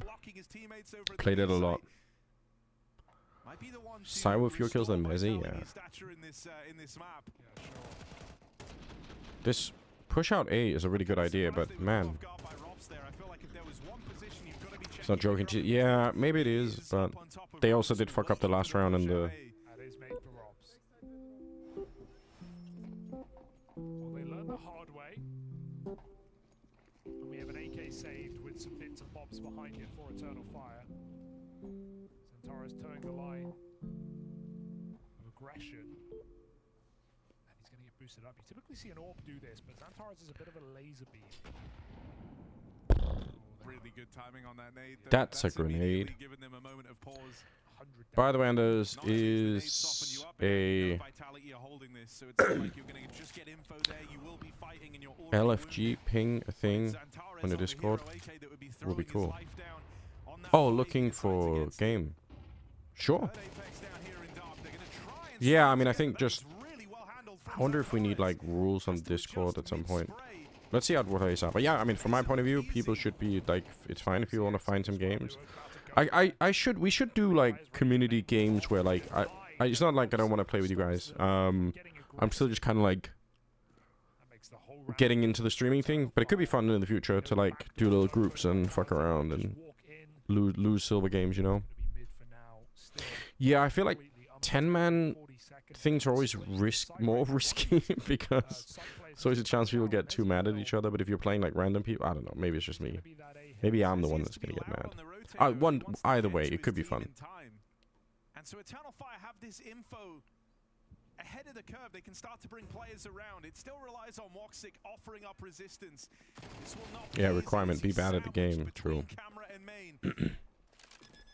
So Vitality navigate this one well. They learn about where their AK is. They find success over towards the A side of the map, and then they just play to avoid Xantares. Sua and Militia. Militia was a good map. Deep, it does you well to I mean, this guy's crosshair. I remember in Militia, like in CT spawn when, or is it T spawn? T spawn. When people climb up the ladder and onto the windows, and you could shoot the windows down underneath people, so then they'd fall back down into the house. And they'd always be very confused and somewhat upset. It just feels so constricting, so restrictive for the CT side. There's so little you can get away with against a good default. That's a great example of a good default. Vitality, really passive lines. Robs changes his position. Sup, Elma? Viewer, who is this Xantares and why is he my go? I know, he's so good. Remember Dave used to run 10-mans where they did like a random type of gun you could only use. So for, yeah, I think something like that is a good idea to do something in that vein, because there is always that risk that, you know, all it takes is like 2 people to take it super seriously or just be genuinely better, and then it becomes like the vibes could be kind of weird, you know. But I mean, we don't only have to play Counter-Strike, you know. We can play other games where, you know, the tryharding is a little bit less, you know. I mean, I also kind of want to try and play some of the games with, like, you know, see if I can harass Olofmeister or Get Right or somebody to join some of those games just for the, you know, until they get sick of me losing the games for them. But, you know, for a while it'll be fun. Soul Date, yeah, I remember this game. Unfortunately, played that game a lot. It is goated. Let's see if the Vitality train can be stopped here on this T side, as it's picked up a lot of steam. There's some of that early util lobbed in over at the stairs, but it's just the nade to poke. Cult of Lamb. This is a bit more standard 2-on-2. This limits some of the early moves Sounds you could look to interesting. make, so it might be a more of a Cult, the cult building game. as everyone looks to hold their ground. They've only been Or running into Elon, Vitality yeah, he's probably a for face level 10. That's true, hoping that actually. someone can find success in Best in this Diablo, fight. best in Path of Exile, and Counter Strike. Two smokes down on middle. The thing is, if he was claiming those things as like a funny meme to piss people off, it actually would be funny, but He's not gonna move with it. it seems like it's just sad, doesn't it? Hey Kibbs, what's up? Good to see you again. Vitality have used all of their HEs trying to get early damage off. Yeah, I think you're right. Again, looks like they're surrounding this B-bomb site, ready to drop out of middle at a moment's notice. Flamesy goes to get that bomb. Apex looking for the B contact. Oh, missed Molly. It's not going to get out the right side. But didn't Elon try to claim? Am I wrong? Didn't he try to claim that he was like really good at Quake at 1.2? Like he was like almost a Quake Pro or something crazy. It's like for anyone that's played Quake, like I played Quake, and I'm okay with like the laser gun, whatever the fuck it's called, railgun. But man, like to be a good Quake player is a whole, like the skill you have to do, even just navigating the map is crazy. Taught Rafa, yeah. Strengths. Who was the guy that Strengths was rivaling with at one point? I can't remember. There was like Strengths and somebody. It might have actually been Rafa. I can't remember. There was like two people that really didn't like each other. Yeah, Vitality really think they can elicit another mistake in A main, right? We've seen 2 pushes through that position so far. We are talking about Elon. Presence in Dark and B Elon Musk. Edolf, as he's now been renamed due to some unfortunate mishaps. And that saves Eternal Fire in a very important gun round. Without it, this could have been close to even. Yeah, unfortunately, CT-sided maps are just way more fun than T-sided maps. I hate to say it. See anyone entering main, Rops might be in a world of hurt. He creeps under, but Woxic catches something, a slither. So stupid, isn't it? It's just enough to find another 5v4 for Eternal Fire.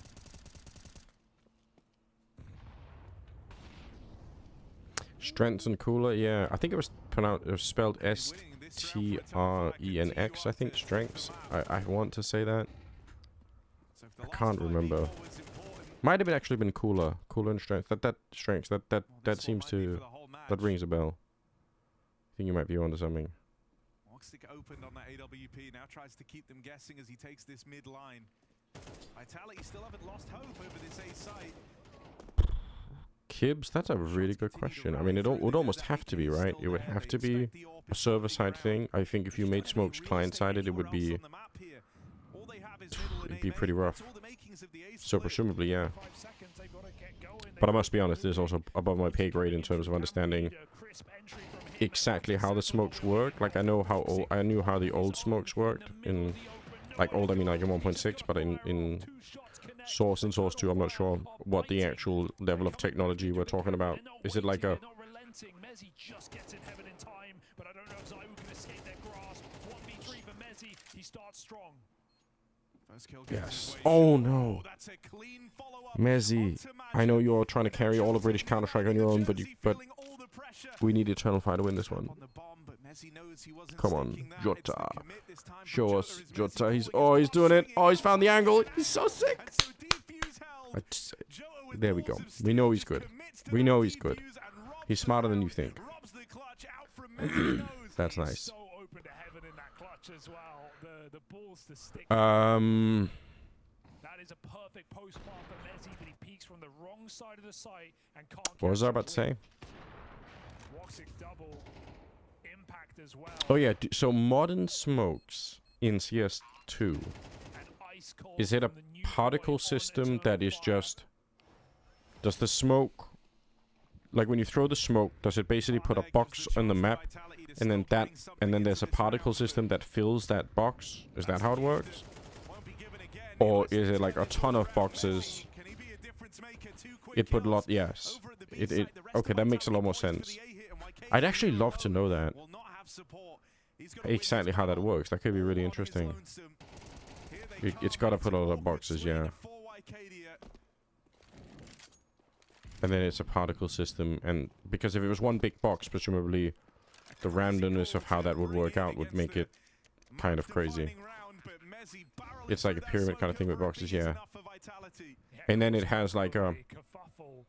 If the box, if where the grenade is like less than a certain height off the ground, then it's gonna fill the boxes downwards. But if it's more than something, it's gonna not do it, basically. Which is in itself interesting. They actually showed a video of it. Oh, I don't remember any of that. Still on Val. Okay, maybe we check that out at some point. That could be cool. Voxel blocks, yeah. Man, voxel art is so cool.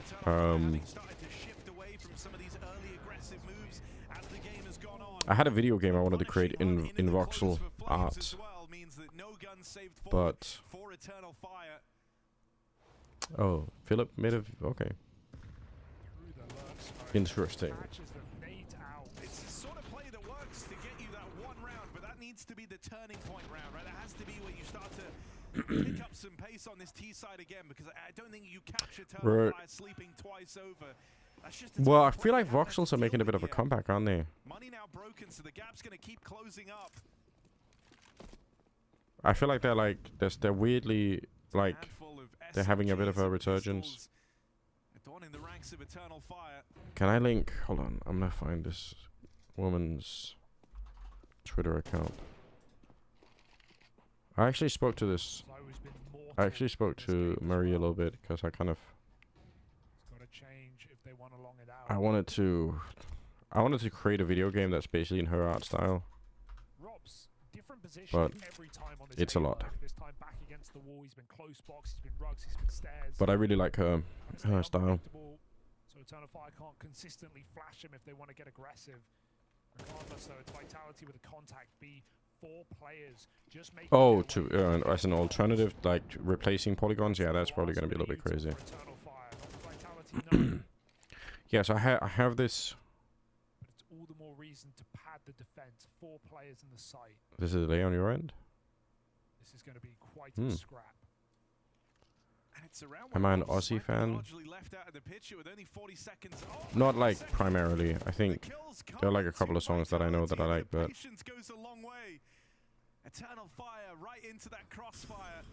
you know Hoy is Stuart Brown?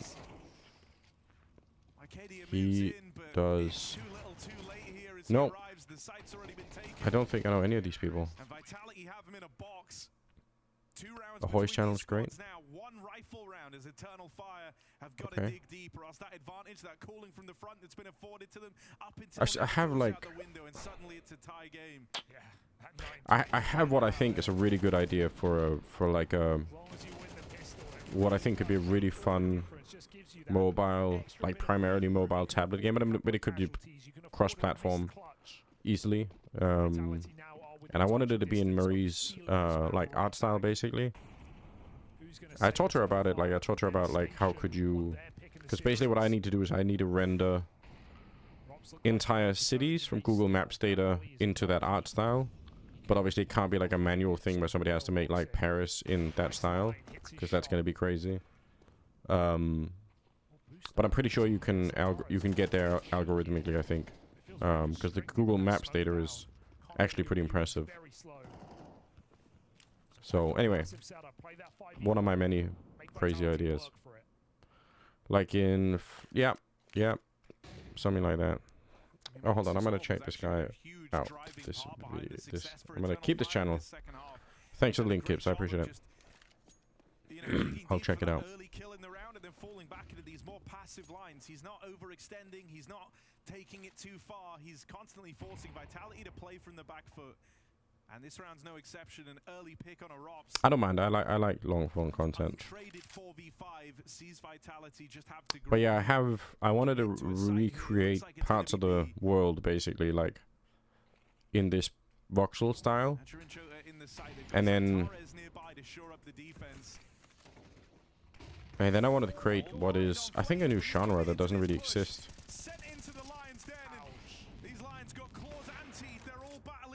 I mean, I might as well say it. Who cares? Oh my god. There's absolutely no way you lose on 1 vs 5 to Saiwu. It's not happening. This is 25. He's washed.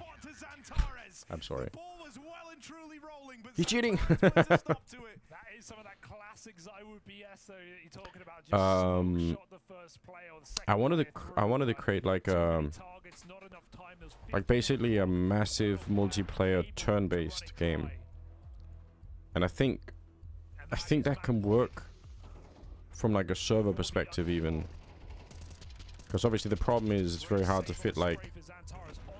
You couldn't fit like 100,000 people into like one mobile tablet Steam-driven game.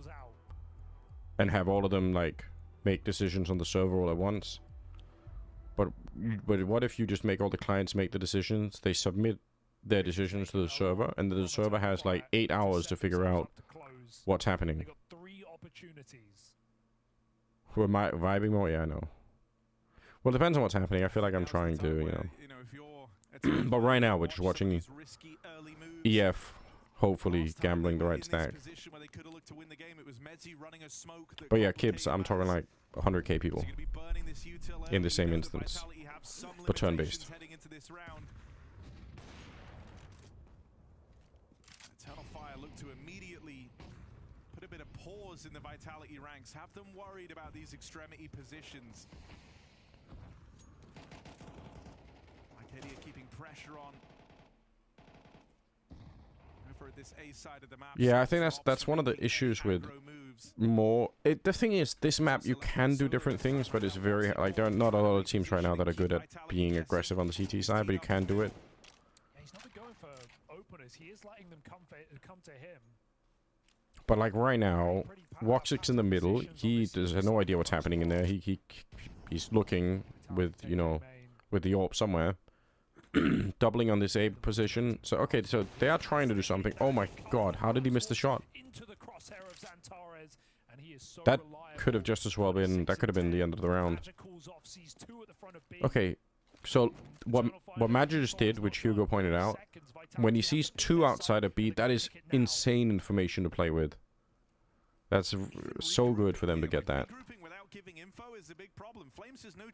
Shot between arm and body, yeah, maybe. And so even that is just drip feeding more and more info to Eternal Fire. Xantares, as a result, ready for this lurk in through middle. Kills, Woxic, let's go. Oh my god, his crosshair position is insane. Alright, he's not giving any space either. Oh, he's so good. The pressure that he's keeping on here. He's gonna knife Saiwu. I told you they're gonna win the major. I told you. It's already won. The rest of the team should just back out. They shouldn't even play the major anymore. Let Eternal Fire win. Eternal Fire looking on fire as they sweep up their map pick of Anubis. Tries Vitality might to claw their way back in that second half. That red-hot start for the Turkish team paying off in dividends. And Xantares, he's looking simply sublime. Yeah, I mean, we begged the question. Damn. He took down Nico in the online stage. We then begged the question, can you do it against Saiwu? Can you come in here and give us that 1.4 rating, 105 ADR that you were requesting heading into the game, Maui? And he did that and more so. A fantastic showing from Xantares and a great start to the series for EF. Truly dominant in terms of his space-taking abilities. Xantares there showing and adding insult to injury with the knife at the very end onto Zywoo to win it all. Man, your idea about the turn-based thing makes me think about the game diplomacy. Superlatives I could throw at him, but I feel like the clips are going to do the talking. Yeah, let's rewind this back to the first half, because one question we posed coming into things, how are Rops and Flamesy's CT positions going to be faring here? What did we learn? Is that... Well, we saw that it was Flames to relinquish his site defender on okay, the yeah, interesting. He was actually switching towards Audio noise crackle? Oh no, again? Where from? From VLC? Well, we know how to do it now. We just kill this and... Right? From the desk people, yeah. Hold on. We just have to relaunch it for whatever fucking reason. And I have to not leak the IP. So Blast don't get mad. 3, 2, 1. That's to be expected, but I also do want to give credit to EF for exploiting Hello? it and making it look very, very good in that. Yeah, There we go. there's Is that better? one highlight for Did it Flames work? in this whole game, and it is when he's actually going back to the A bomb Nice. site. Okay. And Flames, I want you to the finger for how Interesting many how that rounds you works. actually held your own bomb site. Like, I'm really curious. How many times did you actually hold the bomb site? Kibbs, let's see. So this guy does a lot of D&D content. So some of his videos are through the lens. Oh yeah, once. Okay. That's how many times they held B. That's interesting. Oh my god, you are cruel. Okay, smoke video. I'm gonna keep this. Whoops. Yeah, because the rest of that half, things were looking pretty ugly for Vitality, right? They're constantly playing catch up. They're constantly playing catch up to the point where EF were dominating. EF was Okay. charging on Oh the shit. team Okay, so I've side. got a couple of videos queued up. That's cool. I'm gonna check it out. And it felt, as you said, it felt like Vitality Yeah, were it's like constantly I have a couple of different video game ideas I really want to try and make, but the voxel one I think is on the more approachable side, as in like, not, I mean obviously making video games hard in general, but I think it's like the other ones are way more crazy probably in terms of development time and everything I else. feel like Spinks actually left this team was because it was so hard for him to mesh with Mezzy on that B bomb site together. Okay. And we saw the confusion between Flames and him. Sometimes Mezzy blocking Flames, the lack of proactivity. Killing him. Yeah, honestly, I mean, Mezzy PK'd at one point in this game. I mean, like, so was Spinks right? I mean, I think time will tell. I feel but like it's just smokes one map so can far, look but different, this but is kind maybe of I don't know. I've never done a full test, so that's a good question though. You know. We've done kind of the bad. Should we flip on over to the goods and take a look at Eternal Fire? Because you demanded it from Xantares. I'm curious to see what number he did end up on, but it must have been pretty damn close to your desire. I mean, he was in the T side. He probably even exceeded it, actually. It was disgusting in this one. Madger and him both connected to find so many openers, so much great spacing. What a I would interesting say set. that Madger actually was kind of the unsung hero for a lot of this game because he was putting Flames in the hurt locker early on. And that, again, new position for Flames. He's trying to play a more active role. It is usually the star spot. It's where Donk likes to play. But look at, he's catching the better of him with utility and timings. The thing is, not all kills are equal, and I think Madger had an awful lot of impact in that first half as well. And I think Xantares, we can praise him, we can glaze him, we can do all those fancy words for him. He had a fantastic Did he just say that? But it was also the moments he came alive. Whenever Vitality were winning around, then the We can praise him, we can glaze him. punish them again. Here's the round where they are stuck in towards this area. Xantares had a nice quad kill. After watching the video, you'll understand the reference. Part of the game that's so great is that you can tell other players you're going to do something, and then you can do something else. That's, funnily enough, so that's part of the thing that I kind of want to do a little bit. One of all the food, but Austin bankrupted me. Oh, you got tickets for Austin? That's sick. That's sick. Let's go.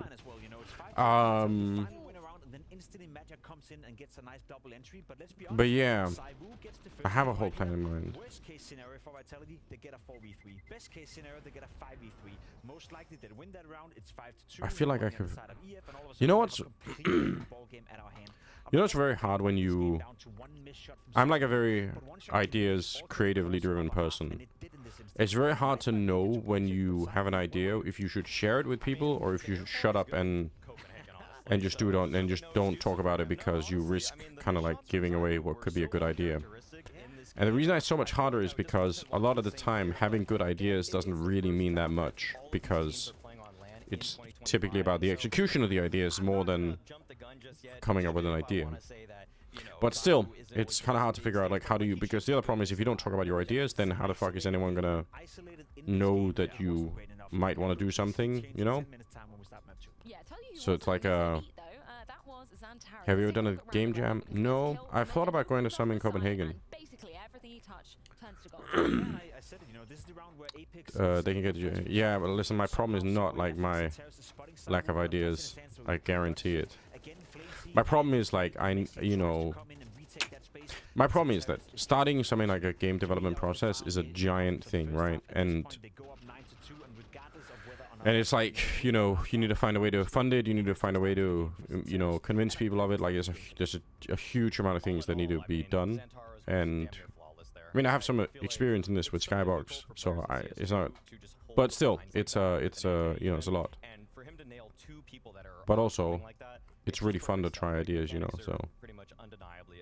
Yeah, we can see with the round distribution, that was just the bottom of our screen. Obviously, the T side is favored when we move on to the grounds of Anubis. You know, did anything change for you moving into that second half with Vitality? Because obviously, you know, they won the pistol, they converted a fair few rounds. I feel like it still wasn't well choreographed though. I'll Coming tell from you one Vitality. thing that didn't change, and that was the reason. Yeah, why I mean Vitality that's never make the there's full a comeback. strong I think that Flames here there's a and strong Vitality thing there stepped to up a say little just bit, start, you know, just do in the something, moments right? in the Rather, second and half that's where they fair. made the game somewhat close. I mean, I started writing the story for my role-playing game, right? So I am doing that. But that is an enormous project. That's like a 10-year kind of that's not going to happen like anytime soon. Because that's me writing an entire story and then trying to convince other people to turn that story into a video game. You know, with me on the project, it's going to be like it's going to be a stone mess. So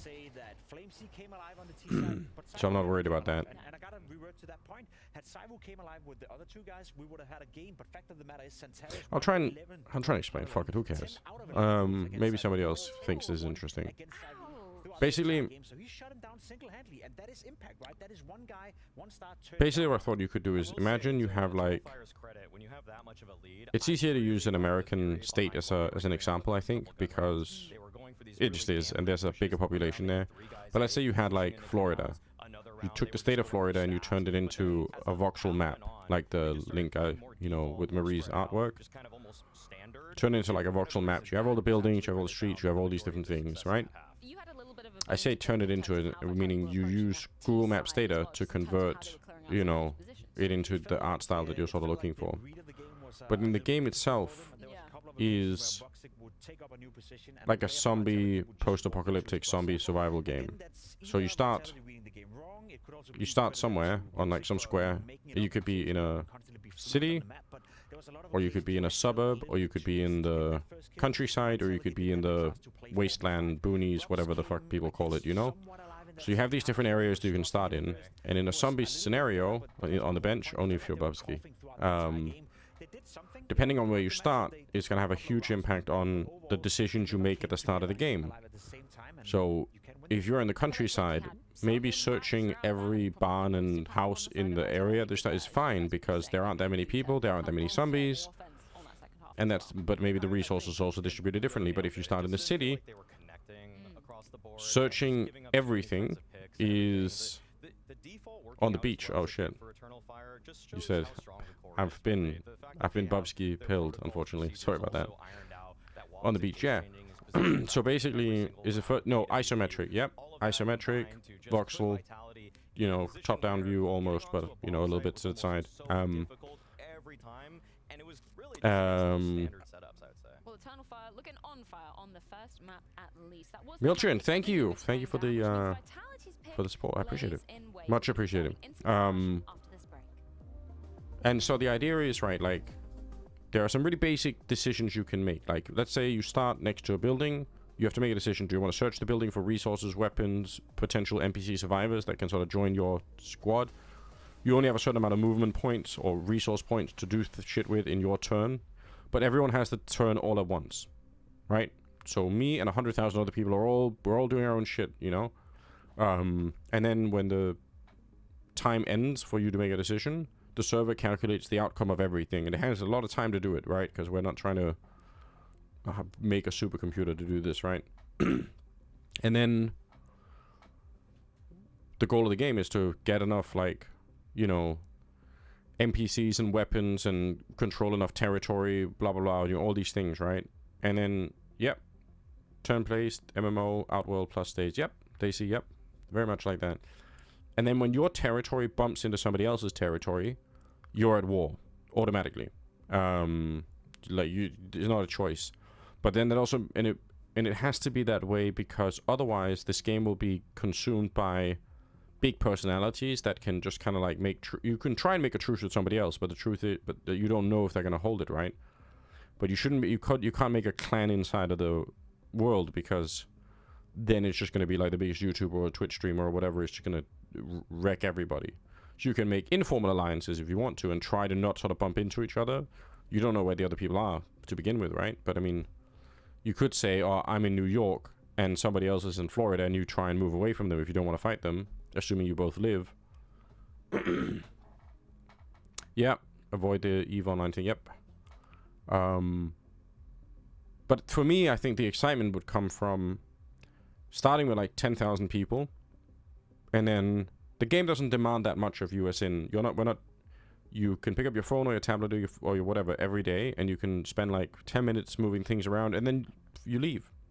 Because I think one of the big problems with mobile games is that they try to like force you to commit, you know, as much time as humanly possible to be on the screen like all the time to check whether or not the boxes you've opened with the gems already or whatever. And I just think that's so bad. Like, it's not fun, it's stupid, right? So I'm not trying to make a game that is gonna hug it. I just want a game where it's like you make a couple of choices every day, and then you wake up the next day and you kind of see like what happened, like, you know. It's like you choose to search buildings or do other things, or, you know, grow some crops for the food, or, you know, and there are big item things like airports, hospitals, prisons, you know, the fire station, the local police. Like there are big things in any city or whatever that are going to be like super interesting and important. And the weapon distribution is going to be different, right? Like some areas of a city might have a lot more handguns, maybe the countryside has more rifles. You know, like and these are things that are going to be so hard to learn in the game, right? So you have to like think about, what the fuck am I doing, you know? Last Stand, okay. Yeah, look, so like I think these games exist. I just don't think the multiplayer turn-based version of this exists. Or at least not, I mean, maybe it does, but implement bazookas. Well, those are big questions, right? Like, hold on. Coming out from Eternal Fire, Madja, that was something special on the T side, and it was a fight back on the CT side. Just go with me now between your mindset on why you picked Anubis in there and what you saw as the reason for it. Yeah, I think they had Rups on Anubis, and they had to switch some position because Rups is used to play on A a lot with FaZe, and Flames was the A player from Vitality last year. But now when Rups come, I think that they give the position to Rups A, and Flames came on B, a new position for him, and it's not an easy way to, not an easy spot to defend. So my mindset was to pick Anubis because there was maybe. They need to work a lot on it to be good, and accordingly they pick CT side. We start T. I think we did a super T side. Just one mistake about low buy when we just go a small amount, like 3 people on A only, and we was too lurking, me and Wikidia, and that's some shade, you know, right? One mistake on T side, but on CT side, like you say, we fight back. They play well, I think, but I say to Jota to keep utility on B a lot because they're playing a lot of slow. Yeah. So I think the one that we won on B, we just used good utility in the end, and that's why we success to win on Anubis. But it's not over. Obviously, it's Vitality. There is 2 other maps. Next map is Mirage. Yes. Majo clearly doing his homework coming into the chosen ground of Anubis, and an A+. What's that one OwnerPixel clip where he misreads Marriage as Mirage? That always makes me laugh. They're bringing in Mirage to the mix. Eternal Fire obviously choosing to start. I should go cook. My AD just told me I should put away Twitch while I do so. I'll be back. Yeah, that's fair enough. Bring mines to CS. Jesus. Maybe not. I don't believe that at all. So that will change, and I think yeah, Kib, he is. I like his content. Again, it's always hard to say how much was the Santeros waiting for EF and how much was it EF the game plan and Madja. It is funny though how we don't really know, but as a matter of fact, I think the playing field with Mines and Danger Zone, yeah. Even to a point but where I expect Vitality to win what is interesting is how few things you like. You know, we have guns, but if you added like a rocket launcher, it doesn't matter if a rocket launcher is technically a real weapon that, you know, I guess like a counter-terrorist force could use. It doesn't matter, like we all know that's not Counter-Strike, you know? Or a drone, like, you know, it's like there are so many things where it's like we just all know, even though it might be really hard to explain why, but you just understand that, like, no, that doesn't work, you know. Kind of hard for Valve too, right? Like to you know, you start fitting in things like Molotov grenades and all the rest of it, you know, or you know, smokes that blow open. Like there's a game that has it called Valorant, yeah. Have to live up to what he did in the previous map, he's going to probably also have to command his teammate, his rookie teammate, actually. But it's on that surprisingly map side hard to with them. think of Definitely new great something things you to could look out add to for, this how that game and synergy not with kind of Voxic like is gonna screw it turn up. out. And in connection with that, Santaros and Voxic as well. We haven't barely Interestingly. mentioned Voxic's name throughout this entire series, and I think he's going to be needed. And our presence on Mirage, very much needed. And our presence versus Saivu, given that Saivu will wake up, which we all expect, that's needed. And I think Voxic is the player to me when I look at EF. If he can come alive a little more consistently and be the backup to Santaros just sometimes, then EF becomes very, very interesting. Well, we're about to see how it is indeed going to be panning out. Eternal Fire versus Vitality on Vitality's map pick of Mirage. Yeah, you're hopeful that this is where things can turn around for Vitality. Yeah, I want this series to be a 3-mapper with the heat that Eternal Fire brought to open it up. And now that we head to Mirage, one that is more untested for Eternal Fire, I think there are going to be ways in here for It's like, why the fuck does Harry's beard look so red, but it's just my monitor that's like way overexposed, I think. Performances for Eternal Fire, that's kept up now. I was like, did they screw up the camera settings at last? But they didn't. They didn't. For the side of Vitality, we don't have that clear star player yet in a team that's adorned with so many potential stars. That is a Yeah, but I think it's I have two monitors and the other one looks normal, so I'm pretty sure it's just the one that I'm looking at. Yeah, that's a crazy game for Xantares, and we're going to see that Beard is confidence brick-colored. immediately come through in this He's a pistol beautiful as he man. jumps into middle. He had a That's near all I 3 say. KD, I have a picture of him on my 130 phone in a ADR. maid's outfit. 8 multi-kill rounds. I mean, this guy was an absolute titan. So on Mirage, You should check out Disco Elysium. Random suggestion. What is that? Out from under. This could What be is it? dangerous. If he loses all these grenades, he gets his molly out, but the smoke will just fall in the way. Maja spotting them out middle, trying to keep them at bay as Yes. Vitality look to split. Santaris. This is Xantares wanting to take all the fights Let's he go. can to open up. Triple B or Xantares, Mountain what do you goat, prefer? yes. It's 2 rough options. They're just going to walk back under. I don't want to gloat, Point, but he is trying to my find out goat. Exactly what's going on.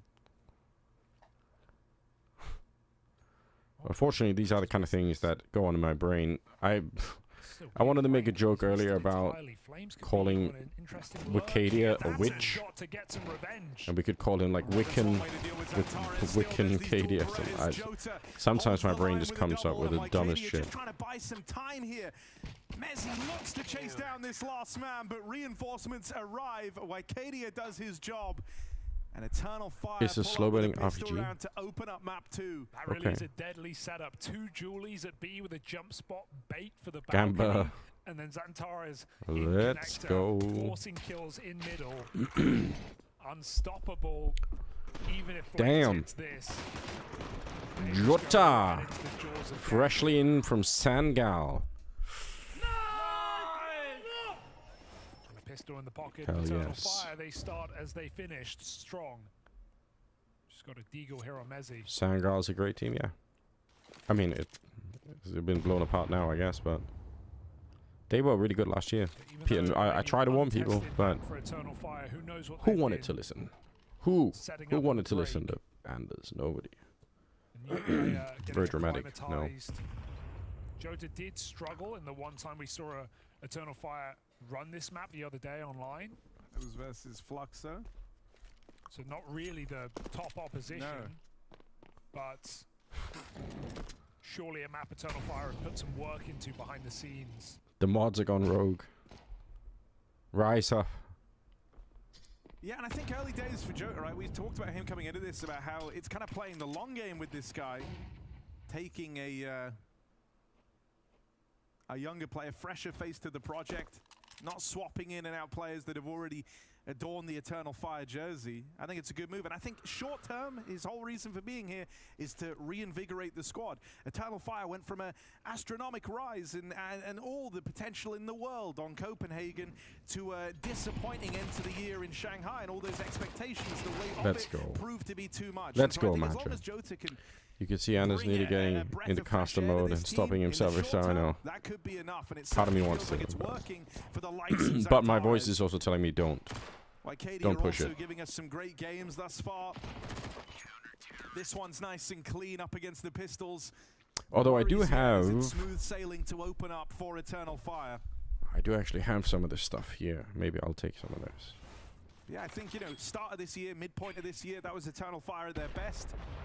And that was their first real time having to deal with the expectation of being a hard-hitting team. And those were new challenges, new issues that crop up when you Something start called going into games no longer revoice being the plucky underdogs.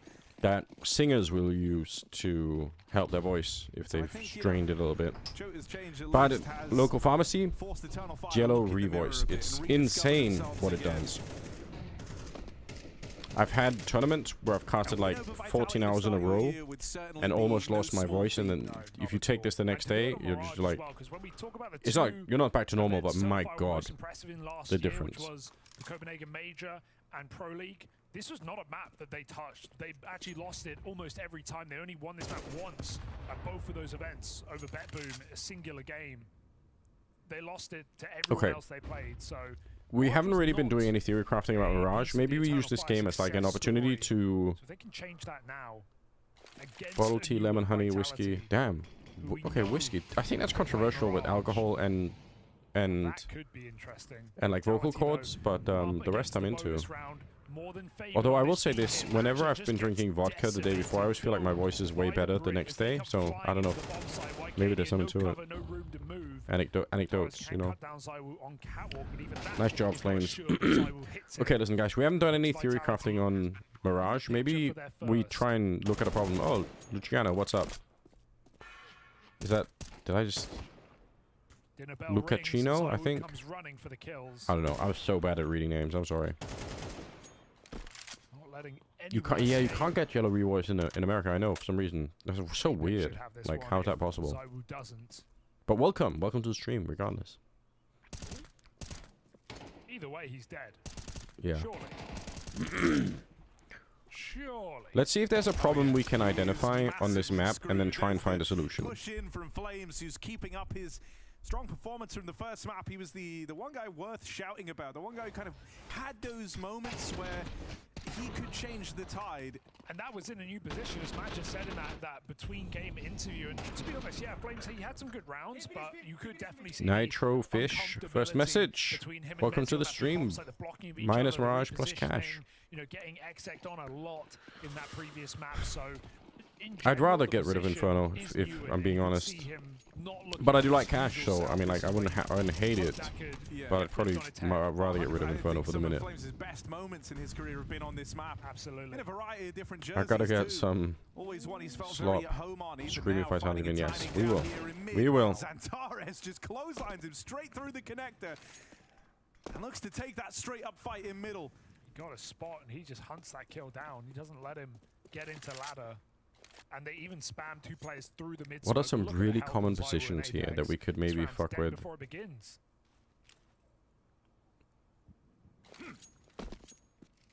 Jota is holding that upside of Shadow.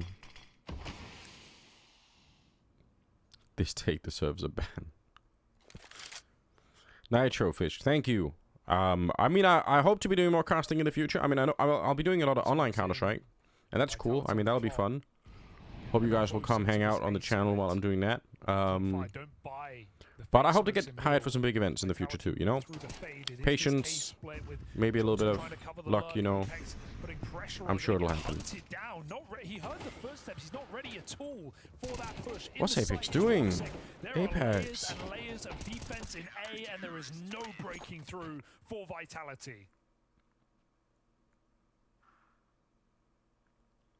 I mean, the speed at which Match has been able to get this team on the same. Who am I doing with? I mean, I think Neo and I plan to do some more casting this year, but the truth is, like, you can't really generally just pick, like, it's very hard right now because there's so much weird competition and, like, you know, so it's also possible that there are organizers who will just say, hey, we've already hired like one caster, we need another one, do you want to come do it? So it's like, even that move to go and hunt down Apex over in Palace. But I really like Neo. I think he's got like a really good, he's got like a really deep passion for the game, and I think he knows a lot about a lot of these players. Like, I think it was Neo that told me about Jota way before anybody else even talked about him, like way before.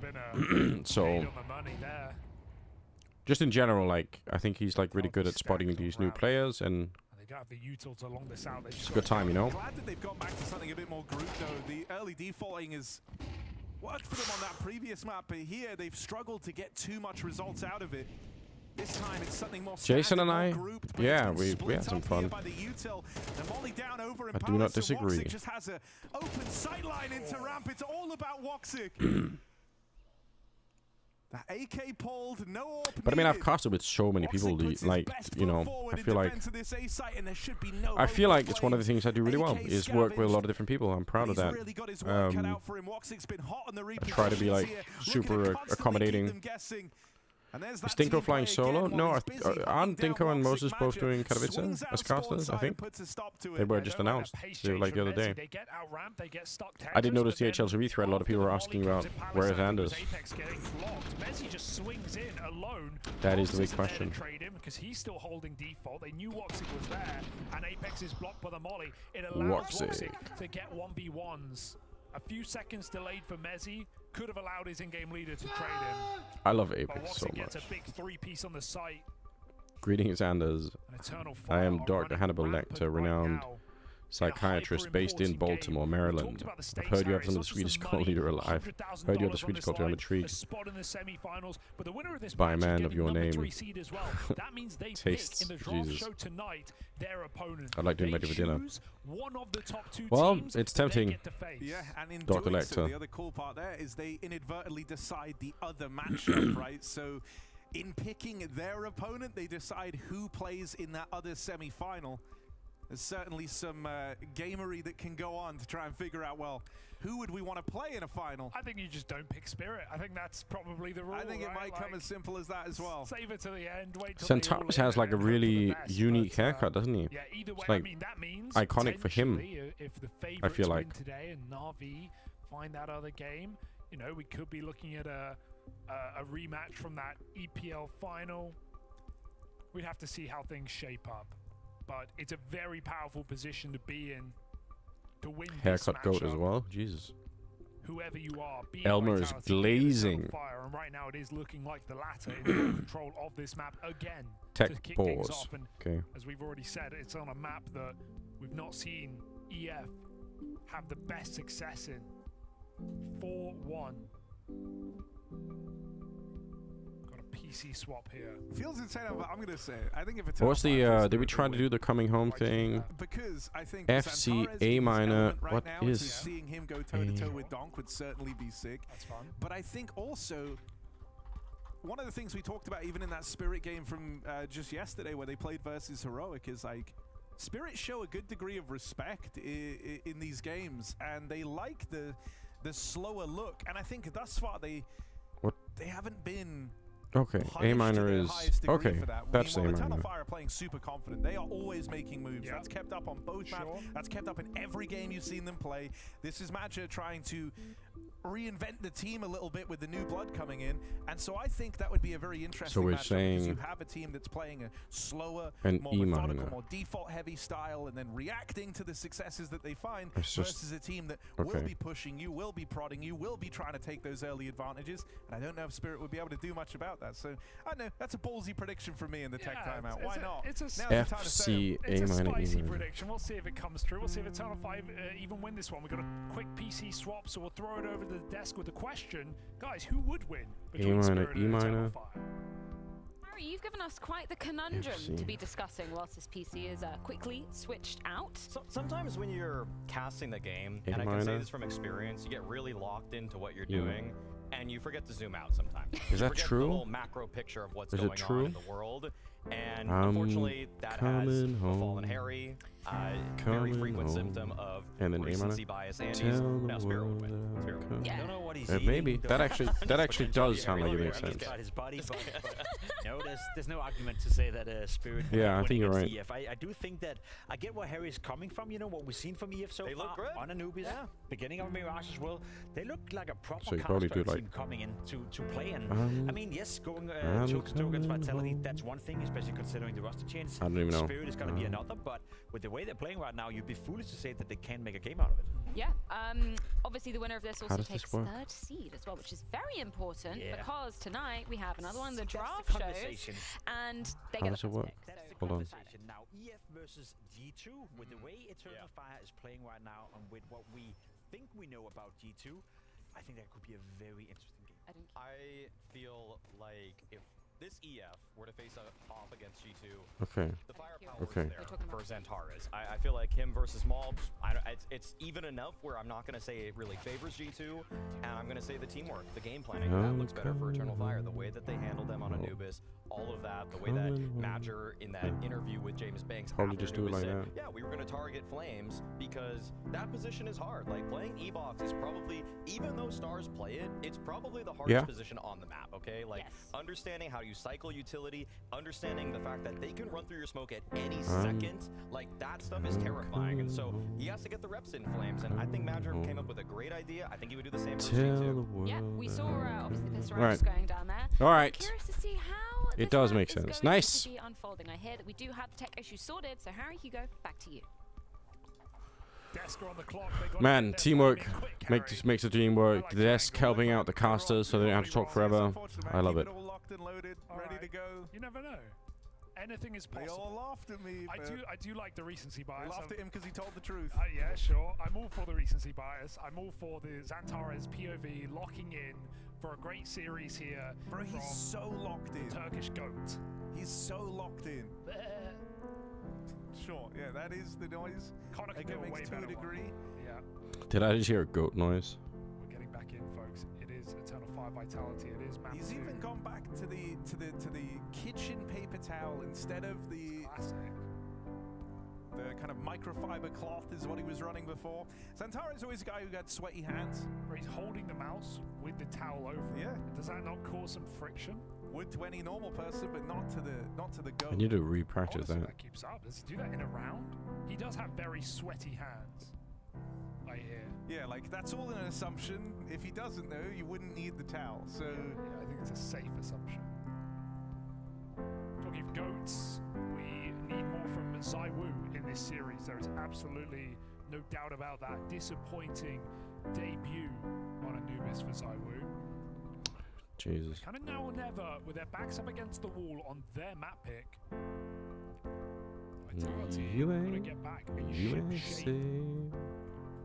yeah, I mean, because here's the thing, right? Like, I think if you're Vitality or if you're looking at this game and you see the struggles, you can say, But I'm as not you the did actually only earlier one. on, Hugo, you said, well, you know, they are still a new team. They're figuring things out. They have Yeah. that at least. to Fuck kind me, of fall back singing on. something and playing at the Here's same thing. time is This was a so squad hard. that I have struggled in absolutely those no idea how high-pressure people do it. moments, in those high-pressure environments when the game's really started to Never matter. mind This that I is don't know when how to some sing of anything, stars but Vitality would go missing. And I don't think it helps from a morale perspective to Flawless, start your year yes. off that way, but also it's not like after this Okay, the event tech you users are still have a here. solid month We'll to play go more and keep. I game don't give a plan and get fuck. ready. It's like, no, the tournaments keep coming, you know, the stakes keep escalating, it all keeps rising as the year goes on. I forgot how to play the beginning of time and it really pisses me off now. I think Hold it would on. be a very different story, say, if you lost this series but you kept it super close, super competitive, and your star players are feeling good about it.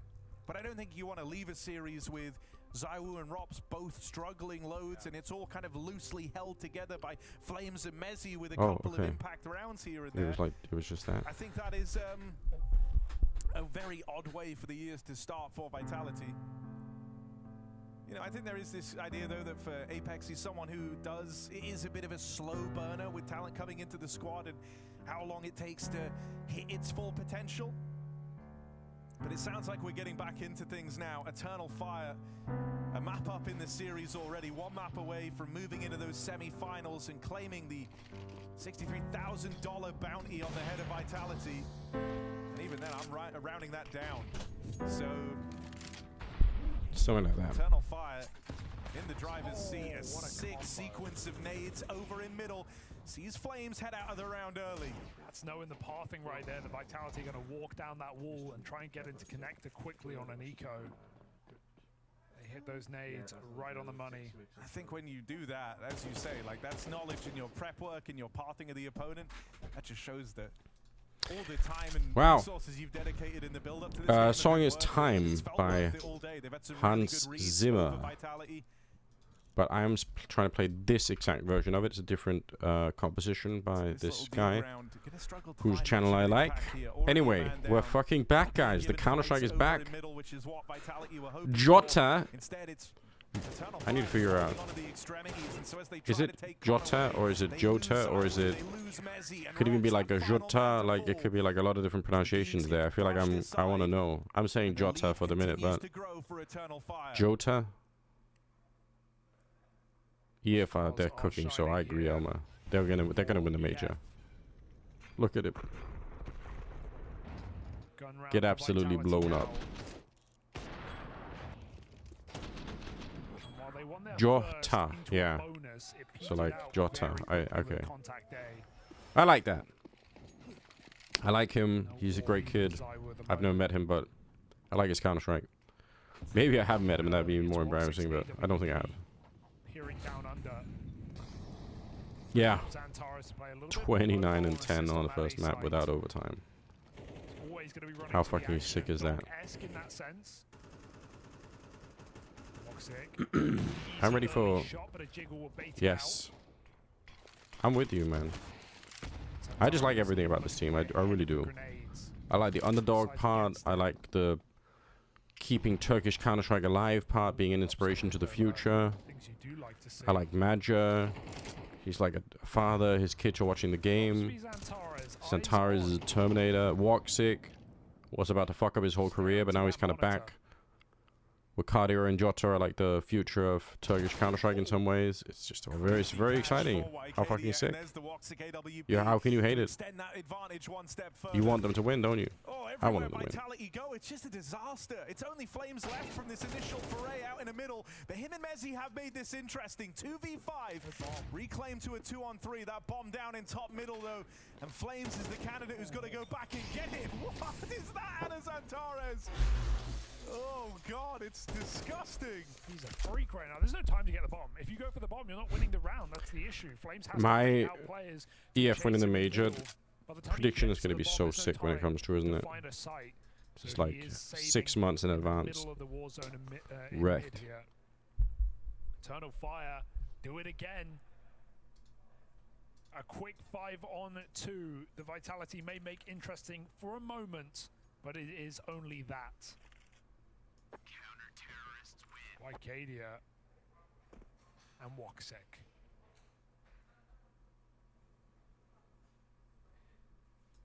Just kind of it's the fans, and I'm saying this, someone just took. Clears ladder, just goes back so short as well. Wait, what are we talking about? One by one, Eternal Fire take dry peaks with no flashes. It is a hard game to read at the moment for Vitality. I can't blame them for getting a little national team discussion by a very confident, aggressive, oppressive CT control of middle in that round. Vitality, I mean, not all on the same page, it seems. Yeah. And it's like the story couldn't be more different for Eternal Fire. You know, Madja, he's... Not only is he loving what he's getting out of his teammates, it's just he feels like every map he's getting something new. Opening game on Anubis, it was just Xantares. You're right, you could put him wherever you wanted. He was going to get you the kills, get you the space. Now he had onto Mirage. Xantares still very keen to be involved, but suddenly it's about some of these extremity players. Woxic on the AWP, flexing a little bit more. A reason not to like EF? Yeah, I mean, listen, real diehard fans are probably always going to be fairly obnoxious in all areas, you know? That's, I think, part of what it means to be a fan almost, is that you will uncritically support somebody no matter what the fuck is going on. And for me, I don't understand that. Like, I truly don't. It's like a chip in my brain that's missing. Whatever. Alright. That's really well played.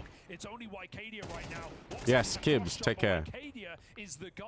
Good to see you in. Thanks for hanging out.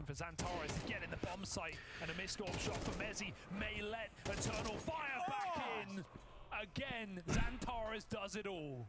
I just don't know if there's any stopping. It's just like, I know this is gonna make me sound like an alien or something, but when I see football fans who are excited because their team won, I'm happy for them, but part of me thinks you guys didn't win anything.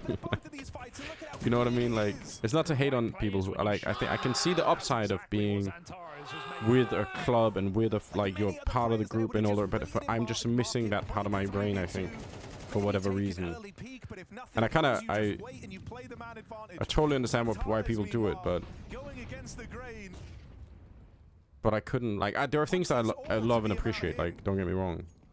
Like, I have tons of bands that I just, you know, but I wouldn't even call myself a fan. I just really like their stuff, but if they turned out to be assholes or something, you know, to a degree where I could just say, oh, goodbye, like, see you later. They want this A site. Called it soccer and yeah. Jesus. What just happened? That's absolutely nuts. They physically cannot make a mistake right now. Crazy flick from Woxic to open. Soccer fandoms, just fandoms in general, all fandoms. I feel like it's. Even when they're not looking the right way, they're still destroying Vitality. This is so Peekaboo. Jack in the Box. He was playing whack-a-mole. Dude, it's pixel perfect. It's like a turnbind. It's like a turbine, Harry. Just 180s on his head. How do you beat that? On fire. Centaurus top one. And burnt down of Vitality. Look, all I'm saying is you've got to get in at the ground floor. Get in early with Eternal Fire because they are starting this season off strong. Fast hop into the A site. First time Eternal Fire really into repel. Finny, yeah, that could be true. That could be true. I mean, I've had moments in the past where I've had the fan experience, but I just feel like it's not really worth it because why would I want to uncritically and just like crazily... Okay, hold on. Oh my god, he's cooking so hard! Actually, Grace actually won it? That's sick. Finally, Vitality break through. That's insane. Something, all right. It's about time. It's been a very quick series from Vitality where Flamesy is just trying to drag them through rounds. I mean, my experience with this, I think, comes from appreciating somebody like Richard Dawkins and then Christopher Hitchens, and then something that I noticed in following those people and like reading a bunch of their stuff and debating people about all the new atheism bullshit is that it became like if you liked Richard Dawkins, if you're a fan of Richard Dawkins, you feel like you have to defend him no matter what. And I just always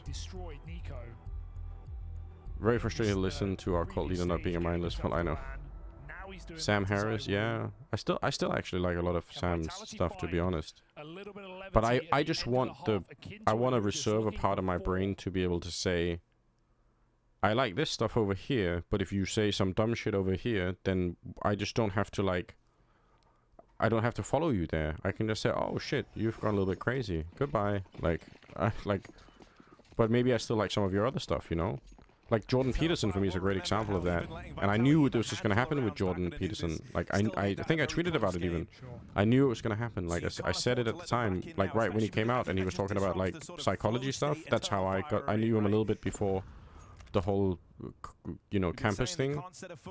But like his psychology stuff is interesting. I still think it's interesting. I just don't want to have Jordan Peterson talking about climate change and politics. It's boring and stupid. And annoying.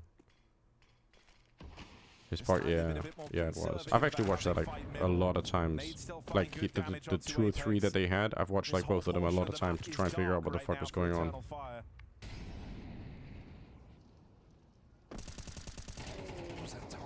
Yeah.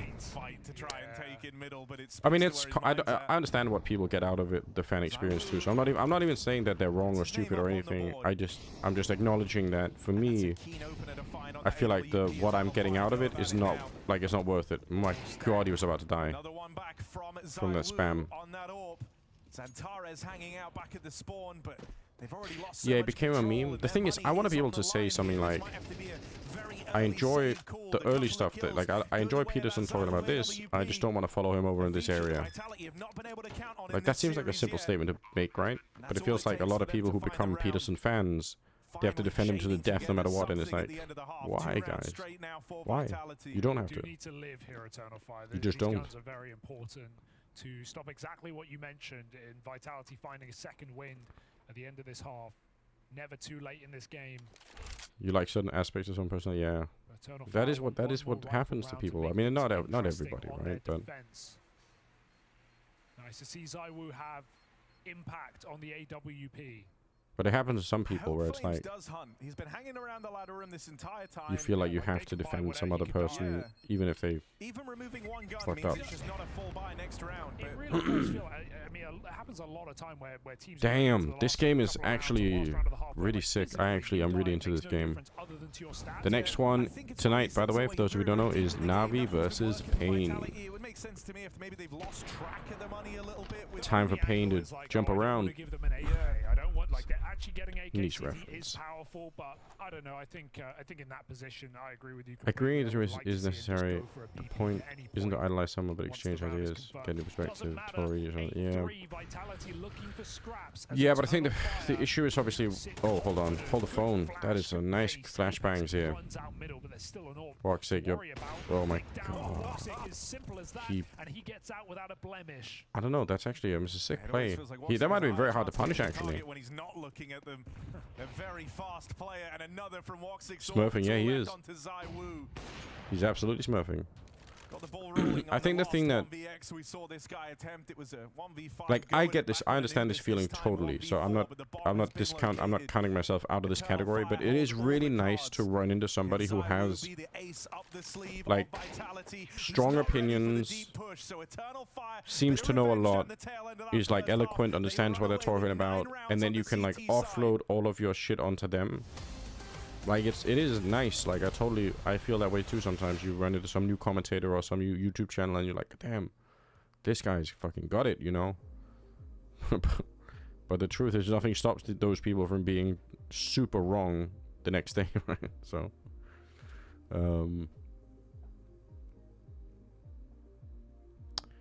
if EF are throwing hands with the top teams, I don't know why they can't win the major, honestly. That's what I'm saying. That's what I'm saying. Let's fucking go. They can. They will.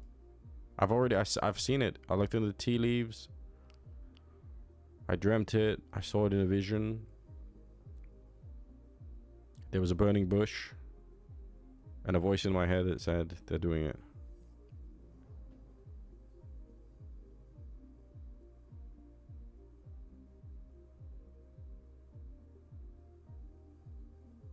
What the fuck? Clean emote. That's so wrecked. Absolutely wrecked, guys. There's something called a Nobel Prize syndrome. Even people who are super knowledgeable in one area could be, yeah, I mean, obviously. Slop acquired. Nice. Good job, Cheeks. Yeah, I mean, that is what happens, right? Like, if you have an expert in one field, you just feel like they might just be an expert in I don't know. Like, that obviously doesn't even make... When you say it out loud, you can instantly hear how dumb it is, you know? Actually going to wait. Yes, Kibbs, yes. Go. Hold on. Wait 1 minute.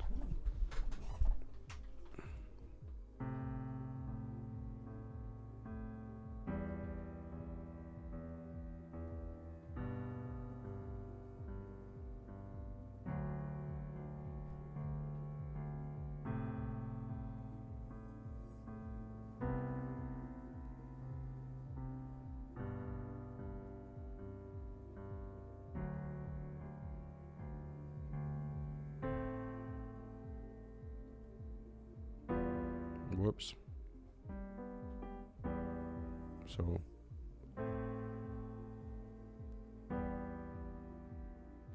and then is it like this?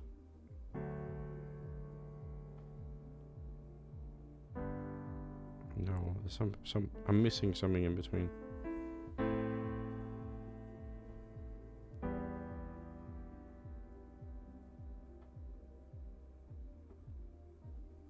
But I don't know what it is. Maybe it was that.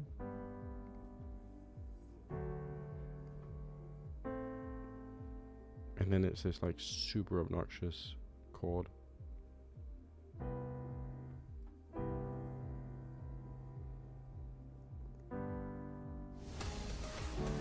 Anyway.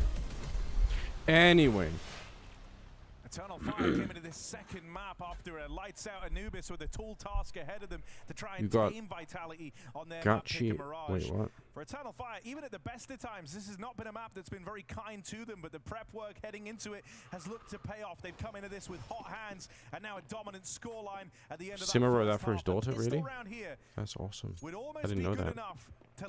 I have no many people who give it those vibes. Yep. Yeah, I mean, it's everywhere, not academia. It's just people, right? Like, it makes sense. I just try to, I don't know. I try to keep some little part of my brain for myself to be able to disconnect from the fan stuff. Santaras is dead. Oh shit, it's all over. It's all over. I don't know. Jota and Bacardio and Woxic are also playing. They're playing better right now. Maybe it's not over. Okay, win this fight. Robs with a swing. A swing that goes punished by Woxic. And that's going to open yeah, Jota, let's go. They've got Messi trapped in a box. He takes one to the grave. Apex, he's feeling uncomfortable here. Oh, okay, he's missing the shots. The panic is set in. Alright, never mind. Saiwu's there to control the panic. It's his job. 3 bullets left. There's 40 seconds. Like, 45 seconds left to play with. Can play this. This is where, like, when I saw Jota on St. Gal, he was very smart at making decisions. Like, very good at making these small decisions. Harlem, by the way. ASAP Harlem, what's up? Good to see you, man. But I mean, these are hard rounds to win no matter what, right? They just are. Yes, he will. He wants to fight for the round. He wants to risk the 1v1, but his position is unorthodox. What a position for Flames to take. Oh my god, what? There's no way. He's going to win this one now. Apex has no idea. Oh, what a sick clutch. That is so sick. In that 1v2. Missed shot from Flames. It's all it takes. And that pistol round that could have decided the outcome of this series, it's the most unlikely 1v2 from the freshest face in Eternal Fire. And you came in saying Eternal Fire have hot hands. Not only is that absolutely true, but Vitality are ice cold. That is sick. Fingers stuck on the lamppost. Look at Matcha, he's so happy. Oh. It's difficult to get a man to understand something when his salary depends on what. Yep, that is a great quote. That's very true. That are not a Mirage team coming out with a clean win like this. I mean, you just saw the celebration there from Eternal Magi has to be the most underrated IGL. It's so hard to judge with IGLs, it really is. Like,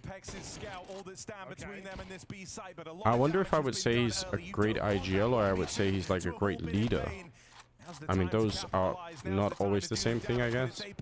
When we say IGL, I think we typically mean tactically proficient or whatever. But leadership could be something else, you know?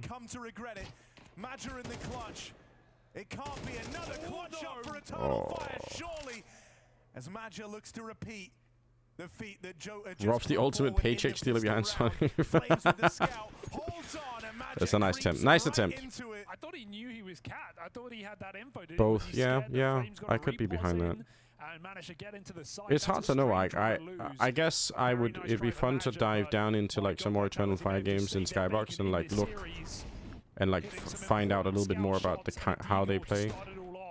I feel like we looked at some of the games, but could be the start of something here for Vitality, but again on Anubis, the breathing room is just too small.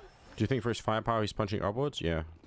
I don't know how Major is so good at the game, like in terms of like.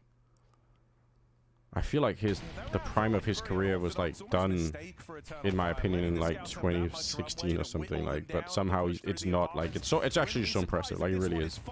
I'm a huge fan. Another cold day. What's up? long. Dead after the first. Rops is still hanging in there. Finally bested, finally dropped out of the round.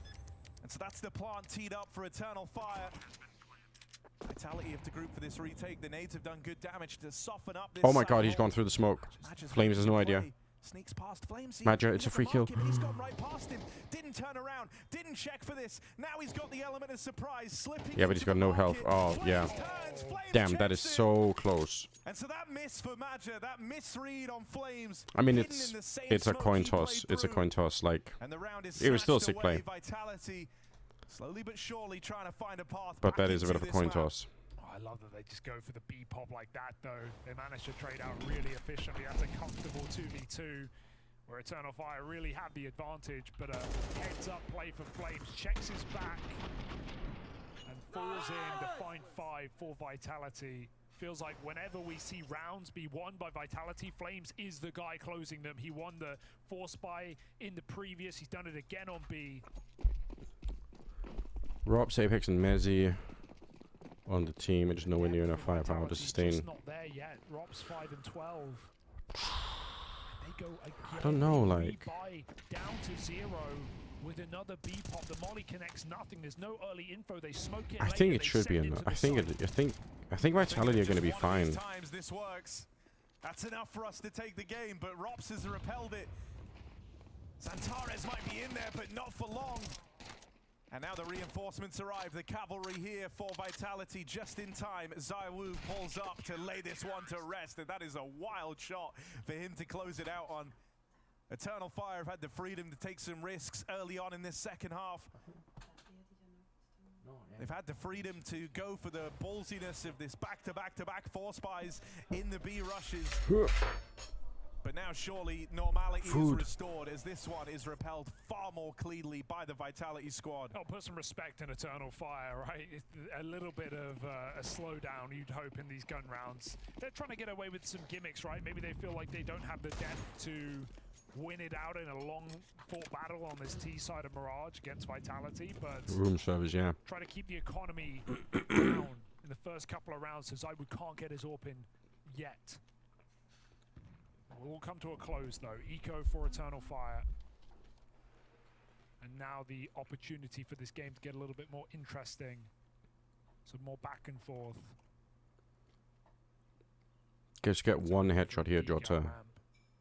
The rest are quad B contact, and there's actually finally it's Anders is getting served, yeah. I don't prophesize anything on an armless round, but if there were a way, all the weeks paying up.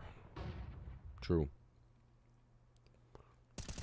Support's going to be a long way away. Oh, okay. That's an important LOL. lineup for Mezzy, who keeps this contained. The one man defending the B site makes it God look damn. easy. Crisp. And so a flawless round put forth from Vitality. 3 rounds between these squads now. There's that gap, the early forces, it's all closed up. Eternal Fire risked it all on triple B rushes. But now they're going to try to take the pace out of it here as the guns make a return. What would be a sad state to think about here is if the best chance Eternal Fire had to close it on the back of that 1v2 from Jota and the pistol was not enough to get this game over the line. I mean, it should, at this point, probably should be a third map on Dust too, but You've got to grind your way through this Vitality squad. Vitality that are having a second wind on their CT side. No casualties for Vitality. They couldn't buy the AWP on ZywOo, but actually, if we look at the numbers, he often picks up AWPs, especially on T side. He's not actually often buying his own AWPs. He likes to scavenge them from his opponents, and Woxix could be the weapon to grab. They're going to keep the pressure on this B. essentially I'm eating mac and cheese and chicken, so pretty easy meal. Well, yeah, like half the family's still sick, so nobody's really making any like elaborate dinner. For Eternal Fire on an overly eager B push, forcing a save at the minute mark. Yeah, look, I mean, if the first 3 times they tried it didn't trigger a change in the game plan for Eternal Fire, this one certainly should. Because these hits have not been getting closer. You've not been able to replicate the same success you found there early on. You know, when they were first hitting B, at least they were taking the space. They were in position to get that bomb What a planted. reference. but these last few times they've tried it, it's not even been close. And so you might have looked to exploit the Mezzi Rops hold on that side of the map. But it's not working, and so new solutions have to be found here for Eternal Fire. Wonder if ZywOo takes the free AWP. Right now he's hunting the kill, but CT side Mirage, not a bad place to have that. Looks like they're more focused on trapping this player on the A side. Yeah, it has been a lot of B hits. He doesn't have to swing, but he chooses to, and Rops kills him. Whoops. I think even after the clock, so that is not ideal for Eternal Fire. Great B holds for Mezzi on the CT side. He's done it time and time again.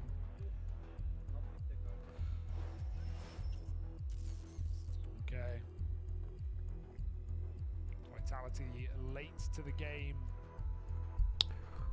Give us some intrigue in But the they've got series. quite a bit of money to work with right now. Vitality, so.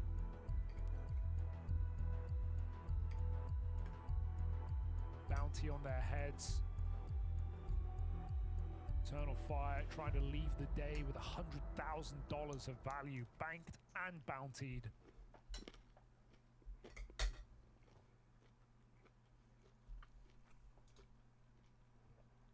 Vitality trying to grow the stakes and send themselves into the semi-finals for tomorrow. Full Send Palace is kind of As I said earlier, the winner of this match is a dangerous, but I like it. third seed position in the top 4. They pick their opponent for the semi-final. On fire. It can't just be a B hit again. It's getting desperate. Surely not. Like, the best Guys. chance they had to succeed here was in that anti-eco Where's in that? the second round. Since that point, Okay, here we they've go. struggled to get Jota's down. Oh, if he wins that fight, Jota, it's on. Like, they get a bomb on everything. And so that crossfire is set up. It's a drive-by for Imagia. They need this kill. It's given them something. Rops out on an island here, but support moves in just Okay. in time. Again, it's another round that, like, it's closer than it seems to them getting, like, a 4 and 5 bomb plant. Another one of these B plays. Does feel like the answer is inevitable, that they're going to have to go to something more default and take mid control and actually slow down the round, and then we'll see the depth of Eternal Fire on this map. We know they have struggled on Mirage. Final timeout even coming out while they're still in the lead. So getting a little bit desperate here. If this game longs out into the 20-ish rounds, they might be in trouble. It just felt like they had the big grapple with fear very early on in this second half, right? As we were talking about, a golden opportunity after Jota's 1v2 to end the game there and then they kind of got strung out in the apartments. They were kind of fearful of Here's the thing, though, success, guys. trying to end it in fights versus the scouts. And from If you that point told me, on, they've gone back to hey these B Anders, plays we're gonna every start the next single round time. with But the results aren't getting prettier. one It's guy getting with a more Mac and more 10 one-sided. The already, defense is getting like, shut down out on the more B and bomb more side, and the as rest these in the hallway individuals get behind them. switched Man, online. So Eternal Fire, they've spent I'm the taking that. Like, that's so close to winning the round every time. only looking to hit that B site. They finally Not saying they approach have to rush elsewhere. B So every this time is or the anything. round I'm where just they saying that, screw out, like, they look to take middle. it happens a lot this time when you feel like you get so close. You're so close to doing it, but you just can't find the kill. Sits back on that AWP and waits for Flames to make the opening move. Don't mind the Vitality tried to make a play in this round, but Eternal Fire finally moving away from their same setup. They look to default. They've got to punish any more moves that Vitality might make in a 4v5, and the call is, let's go for the gamble. There's no way they'll go B again. And you know what? Dare I say they're right. Hey, what's up? Fire with 2 outside of A. Favorite all-time team jersey? I feel like it's probably an Ents jersey. I feel like Ents make nice things, but I don't have like a very good memory for a lot of the stuff, to be honest. They found Robs. They're really close to dealing with Messi. I have a Once they dealt with Freiburg those two, they should have a t-shirt clear idea. with the old Nip logo on that I borrowed from him at some event and never gave it back. I stole it from him. And Xantares is quick with the trade. It's going to fall to ZywOo. I admit it. What's he gonna do? The series has been kept alive for Vitality by the strength of their B anchors. Let's go. They just needed to stop going B. These are the rounds that ZywOo is supposed to bring Vitality. But misses the timing on a player getting out ramped. No info. Quick up does deal with Wycadia. But look at that mini-map. Eternal Fire keeping him boxed in here. The best path is to fight forward for ZywOo. But a lot of time ticked off this bomb. No fights being given over, nothing coming for free. Very games, yeah, Titan as well. ZywOo saving now, even uncertain. Titan logo is pretty lit. From Xantares, lobbed in, denies that orb being carried forward. Eternal Fire finally move away from B, and they find instant success. We tune back into the Xantares. Actually, I think the Titan one might be like a top, like 3 for me. Taking away that orb. This pick was huge. Jump spot finds Mezzi on the But it's hard to know because they also just had very out connector. So great looking players in those jerseys. You know, maybe they had like the all French hair team, the best hair of any team of all time, I think. Woxic reignited to go for a mid pick. He's flashed off. It's Robs with the second orb up in the palace, looking for this entry kill. But it's just a little too short. Jota's been solid. That's back-to-back. The Ministry of Security in Argentina tweet a CS reference. Aggressive position for Robs on Let's CT go. side. Denied. I mean, Rob's even buying up the second orb, sign of the times, right? Wanting to make a bit of a change here to some of the Somebody find like options a open to him early Titan on. Hope that team photo taking the and just AWP look could at how have good given they him all an look. edge in that fight versus Jota. They've crept past ZywOo. He's not even aware that Xantares has made it this deep, and he's just missed the timing on Xantares, making it all Oh my the way out god, to the Flames stairs. is so He's now in dead, the and so is position to Apex. win this entire Molotov. series for Eternal Fire. Yeah, there's Xantares Flames with is it all to next. do, all to play for, but he's just not being given the targets. Flames with a reposition up on a palace. Oh my god, he's done so well. That's crazy. That's crazy, chat. Xantares and Woxic spilling through the connector that look to make the greatest Don't lose the difference. 1 vs 3. Mezzi kept vitality in this with the B anchoring. Now he's Get him. just as Oh my flashy god, defensive that's A. so Missed scary. shot from the orb gives Mezzi the Mezzi. Oh, Mezzi the British bastard. He's done it. Mezzi keeps vitality in this on both sides of the map. One-man army right now, and it is enough to stem the bleeding, to survive another round. Mezzi does it again, and they owe him everything right there. That was a very uncomfortable position for Vitality, a very unlikely clutch. Yeah. Caught in the open, a missed orb shot. Messi's shown up to the bomb site. Xantares on his last legs. Oi, mate, you got a license for that bomb site.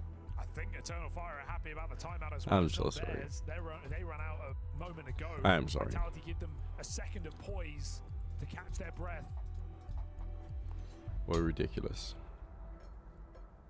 Mezzi puts Vitality one round within reach.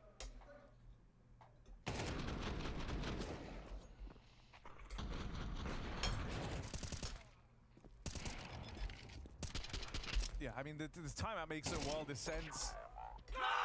It's a double-edged sword having the clutch come through. Only one man survives. They're all in here. Both squads are. Is this really going to be Vitality dragging us Yeah. into a third map after a 9-round half? It's one thing on Anubis. It's a What's the other different beast British on Mirage. Britishisms like? And that's with a pistol round. Hello, for Eternal Governor. Fire. That's Mezzi Through Cat showing as up at a B bomb split. site to 1v3 people. Different look to these B offensives. Mezzi tucked in over a bench and already Vitality has Hold the phone. scrambled the rotates, but it might not matter. ZywOo now is to be the defining character. Chise, hold the pussy phone. It's happening. Second map. If Vitality do want to claw this one back, they've got to put a stop to Woxic in this clutch. Commits to the plant, that's ballsy already. Goes looking for that ZywOo AWP, and Woxic is real fast with it. Now it's just There's a Flames finished is thing, the man right? to beat.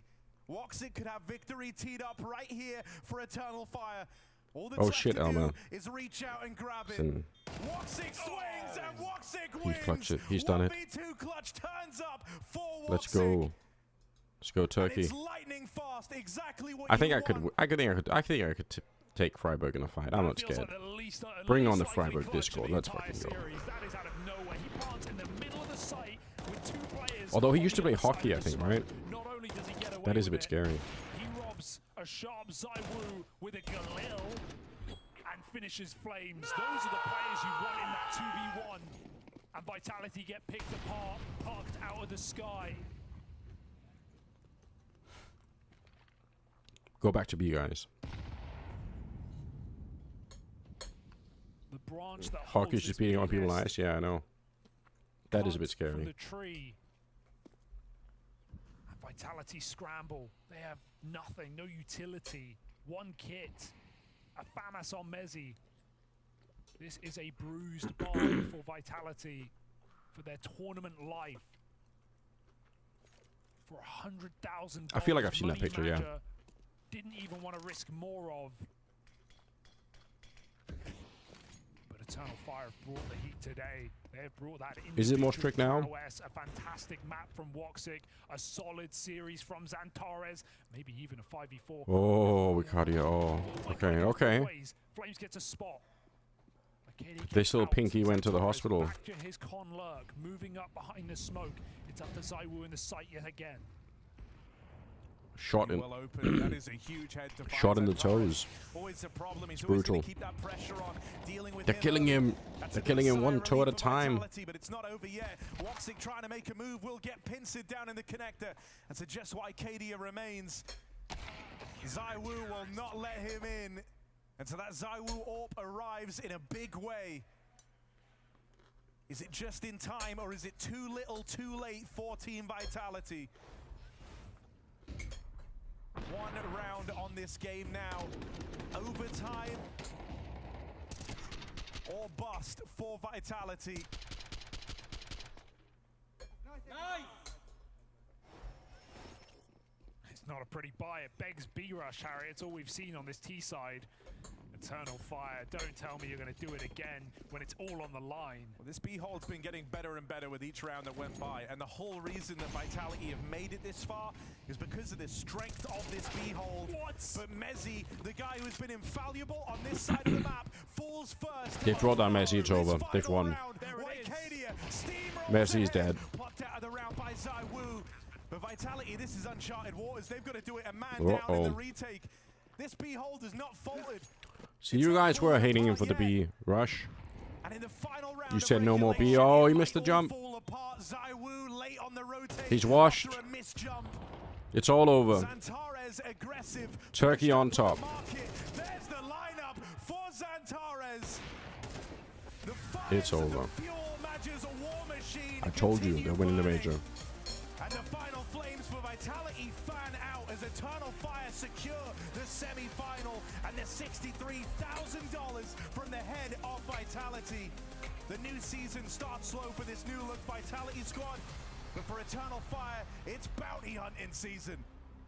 Oh yes, the bounty hunters finally That's managed to crazy. take down one of Counter-Strike's most wanted in a That two-lap chat affair, is no crazy. less. Things get down to the wire in the final moments of Mirage. But I don't know about you, Pimp. I felt like Eternal Fire were in control from basically beginning to end throughout this series. They were the best team. Why did my No Chrome doubt about it. crash? From start Hello? to finish, both on map number 1, also moving into map number 2. They were hands down the better team Okay. today, and I think it's a defining game for them as well. As we spoke about coming into it, right? Can they Hello? uphold that Oh, I'm form back. that we saw in 2024? Can they perhaps even be a better team than Check we saw in Discord. 2024? Okay, I'm I checking. think this is one of those game-defining moments where if you're Eternal Fire, you now proven to us, proven to everyone out there in the world Emote-worthy. that you can take down some of the best teams in the world. For Vitality, What the fuck? obviously you can always hide behind the excuse that we just made a roster change. What a ridiculous Rob's not picture. fully integrated. That doesn't take anything away from Eternal Fire. They're working with far less budget, far less Let's do stars it. surrounding them, yet they were able to, as you said, Freya, not only win the game, but dominate the game. Not only that, I mean, they have a roster swap themselves. Why do I They look can't so even really use upset? that excuse. This was a humbling to Vitality, as Robs thought they were going to be competing. They did for it. titles They absolutely did it. And now Eternal Fire, this is a tone setter. This shows that they can punch up there with the best. Certainly it does. We do have James Banks standing by with the wonderful Masha. Thank you very much, Freya. Yes, all right, I've got Madja here with me after they secure one hell of a victory go. over Vitality. But you told me before you didn't want to go all in. Why didn't you want to go all in? Yeah, the main reason was for the Valve ranking, just for the points. That's all. Just playing safe. On my life, I'm like this. I'm playing safe on my life. So the same thing here. Well, it did work out either way. And just for you to know, you banked 46,000, just over it, and your bounty now is 66,875. That is a whopping total to take going into the semis as well. Anubis, obviously it was your pick, but they let you have T-side originally. Do you think that was a mistake by them? To be honest, maybe because we like on T side we feel very confident. City side also, but T side when you start T side, Hey, Gabby, what's up? I have the more power, you know, the control of my teams, and I like Online that. So, CS is yeah, back, starting T side baby. on No, Abyss this very is good for us, and, yeah, maybe this is great. 10 mistake, but Cheeks, take care. See you next time. Both games got very Go close. play some though, right? games. There was Yes. almost comebacks from Vitality both times around. Was it good for you to go through that and not choke and hold your own on it as a team?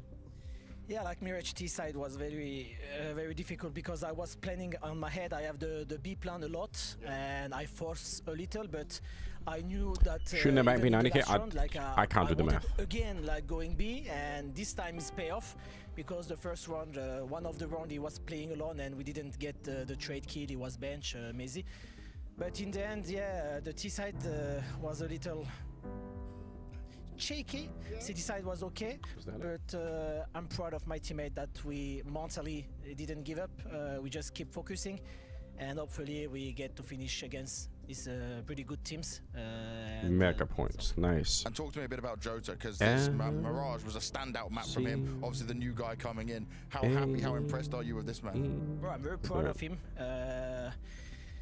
On City side, Mirage he play really insane, and on T side he get the clutch on pistol and a lot of important kills. So I'm very proud of him on Mirage, also on Anubis. But We're proud of you, he's working Manja. hard. I love his ethic works because, like I said, usually I wake up first every time for watching demo or something, but he came on second every time since like 2 weeks. So I'm very proud Sick. of him. I like this team feel a that lot. he really wants it, and let's see where the future goes. Well, the future of this game, as anything to go by, looks very bright. And I also just want to look at your planning against Vitality. Obviously, you kind of aimed at looking at where they might be weaker with Robs coming in and positions moving for the other players. Was that kind of just a whole game plan you created around it? Yeah, all my game plan was like Something like Mirage that. eating B because Robs first play shorts, then on Anubis it was the same, on B with Flames playing B. Yeah, I have a game plan on my head, and on Mirage T side it didn't really, I really get That the sounds price so of nice. it, What but a on great Anubis, it was chord really super for me. progression. On my head everything was perfect. So let's I see, believe. we need to talk about Mirage T side, and I think we play really good Counter-Strike today, and thank you for all the fun, for cheering us. If now decide who And hopefully we plays can show in the good Counter-Strike for the semis. They next control the matches. bracket, yes. For sure. We were very excited from what we saw there. Lastly, I just want to say to you, though, You managed to you'll cook have a the decent first pick carbonara? tonight Nice. in the draft as well. That's How actually important is deceptively that as you've harder now than managed it to grab seems, but it's Vitality worth seed? it. That's a nice position to be in, right? Yeah, brother, I think. Did you, I like, said, get the like, one I don't Charlie know, and it doesn't everything? matter now, there is a Spirit. How and there is fancy did we maybe go? Navi Open, I don't know, but there is G2 also. So there is just big teams, you know. So we're gonna talk, obviously, and we have the first pick, like you said, and we will see what is the best for us against Vito, because the data is important, like the map pool, like, etc. So we're gonna talk. Picorino, but now we're gonna One eat, Charlie, because I'm yeah. very angry, and then we're gonna see. W. Maybe a message Oh, from you're in my- Norway, that's true, yeah. For my kids, because That they're stuff's watching gonna Sorry cost you Guys like every time I 100 say it, euros. but she's so happy when she hear her name, and I can't, like, for the father, I want to do it. So Daphne, Aslan, Jeren, I love you guys. Daddy love you, and that's for you. Oh. Everything is for you. An awesome in-game leader and an awesome I family like man him as so well. much. Freya, back to you. Never apologise for being you, Manja. We absolutely love the wholesome energy, and I love to get a bit of an insight on exactly what they were thinking. Yeah, whenever he says "Daddy loves you," I think he's talking. I'm pretending he's talking to me. Oh. No, don't be weird, guys. Don't be weird. Eternal Fire as a whole, the Valve ranking points are so important going into the season. Also, alongside that, getting third seed, getting to pick first tonight, that might give you an edge to make it to the grand final. Listen, there's different ways of winning Counter-Strike games, and I think the fashion they won in El against Vitality- Patron, man. Whoever What's they pick up? tonight, fearful of It the says qualifier. I first think time it's gonna chat, go G2, to be completely honest, but it we'll also discuss says that you've been later, subbed but for the way 1 they were month. playing tonight, the Did you way they sub were without saying anything? conducting That's so themselves on the based. server. Eternal That's Fire is a playing at good a form level for where major. every Good for single major. team Yes, it at is. this studio We're big have fans. to Big play fans of because major they here. wanna beat them.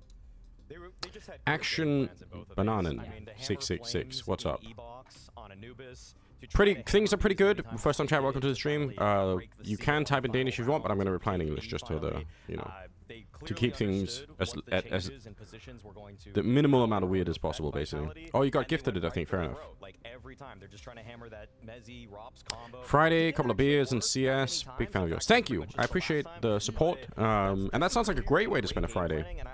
glad that they had a couple other.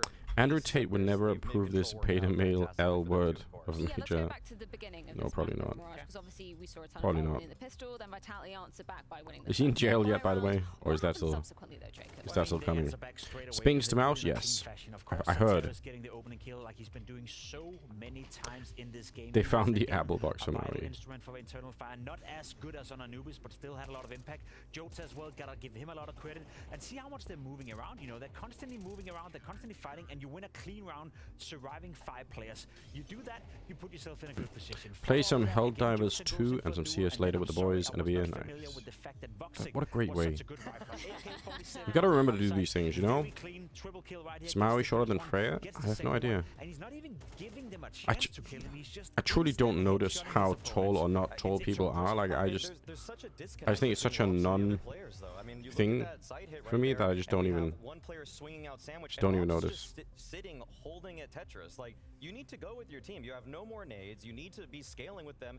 And that's kind of the issue identified during their group stage games. It's just that he's so far back so often. He's not used to this like mentality where he just has to go. Like, there's nothing else that's going to help you other than your teammate, and you need to trade him, and he's just kind of holding. Like, that's not going to win you rounds. Yeah, it played out to be a rough T-side, for us to say the very least, right? Yeah, I mean, they didn't get 07, he was 07 to start. Like, was 07. he doesn't get mid control. He really just, I mean, I'm mid-control is something where 185 or Ross just 6 or was something like trying that to jump up on in the centimeters, whatever the. I keep not remembering what that is in inches, it was but clearly not his forte at all. Like, he's used to lurking A, and now that he's in these pack things, it's just like his spacing needs to be tighter with them. He needs to know how to play off of teammates a little better. Because damn, they've made a compilation of Robs dying and just looking confused. How fucking brutal! I love it. Well done, Blast. I'm not gonna take that away, but one of his strengths is unfortunately like being able to be that good by yourself. That's savage as fuck, isn't it, though? It doesn't mean you're looking for how to play off of your So they teammate savage in these micro drops moments off for some each reason other, on the and that stage. clearly hurt them, and That's it what he just gets for really being showed smarter than me on mentality train. the whole tournament. Yeah, unfortunately, the end of the road for Rops. Very and annoying. Cairo as we do round out their season in the Blast Bounty Season 1. But we do have some departing So, like, thoughts, courtesy of James Banks and Rops. See. Vitality will fall 2-0 to Eternal Fire after one hell of a game, and a lot of back and forth in there. Some Makes almost sense, right? comebacks. I want to Oh, just hold start on. with looking at this Anubis because obviously. Hey, it seemed Dougie, like good they to see you, had a man. Game plan kind of on both maps to exploit the decision of changes within Vitality. Was it very hard to adapt to what they were trying to focus on? I mean, I think they just executed well. It was definitely hard to adapt, but I feel like they had a good game plan first of all, and I feel like I think if we're a bit sharper in the reactions and comms, I think we can adapt better, and maybe it's a different look. And in terms of being a different look, obviously it's a very new look for you right now, right? I'm still got to get used to this, but how do you feel overall it is in terms of the growing you've been able to do in a short amount of time, the changes that everyone's going through? Because it's not just you joining the team, right? It's a lot of positional changes as well. No, I mean, off the matches, like back in the practice and the boot camps we had, it's been going really well. It's unfortunate that it didn't go so well today. I think we didn't show up in that sense, but I think the work we've been putting in has been paying off. And today it's just one of those days that's, I think, Eternal Fire played really well and hit our A game, and I think, next time we'll get in. And in terms of next time, when you look at all the changes you guys have gone through as a new team, do you think that like it'll just take a little bit more time than usual to fit you in and get the whole change working? I have no idea. I mean, we'll have to see based on results, I guess. You take that. I think the online part of this bounty went quite well for us. But coming here, I mean, you just play one match and you're out, so it's a bit difficult to say. Yeah, I mean, we've only played a few matches so far. I think practice, we're putting in a lot of work, but yeah, we'll see how the results go, and I think it's going to go well in English. Yeah. Well, thank you very much, Rob. It's sad to see you go. It's going to take some time to get used to this man in a Vitality jersey, but he's looking damn good in it. We'll see him on the next event. We will indeed. Katowice coming at us thick and fast. Where does that leave the kind of taste of this new Vitality in your mouth, though? Well, it's just that they are going to have some more difficulty coming together than they first thought. Rob says the quote of saying that the way he felt when he joined FaZe the first time in the stead of Alarmmeister, they were going to be competing for trophies right away. I still feel like this Vitality team should be one of the 5 best teams in the world, without a doubt. It's just that he needs to find a way to gel on those T sides, it plays it on like, I think the singing starts before the everything, right? And I expect Robs to have a lot of confidence in himself. He said it to play GG that fixing the T sides is going to be very, very easy. That's the exact quote. Very, very easy to fix the T sides. Well, I think we just need to see it. And I think that one person who also has a lot of work to do, and we were saying is finished work. Nice. Welcome. Because he wasn't able to fix the Sphinx coffee krills. on those bomb sites. Is that like coffee with krill oil?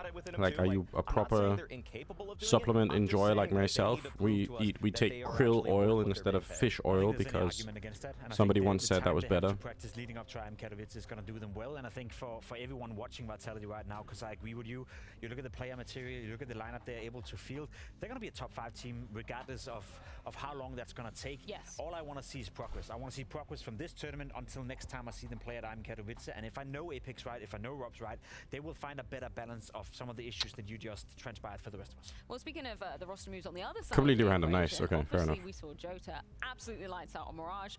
Let's talk about that almost unwinnable second pistol round that he somehow pulled out of nowhere. I love this one. I can't believe he was able to do this. Yeah, this looked like it was going all Vitality's way. Oh, he went. Was sniping them from toll booth. Norway is an absolutely shockingly beautiful country.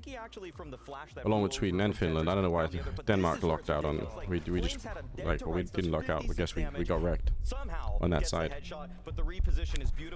No Danish mountains. Rip. Reposition is what I love about this Jota clip, because let's be honest, Flames, she should have killed him 99 out of 100 times. We would never have this discussion. A little bit unlucky. Again, nice movement, jumping away, making it very difficult, getting the instant headshot on towards Flames. If you played like as like a, he knows he's down to 6 HP.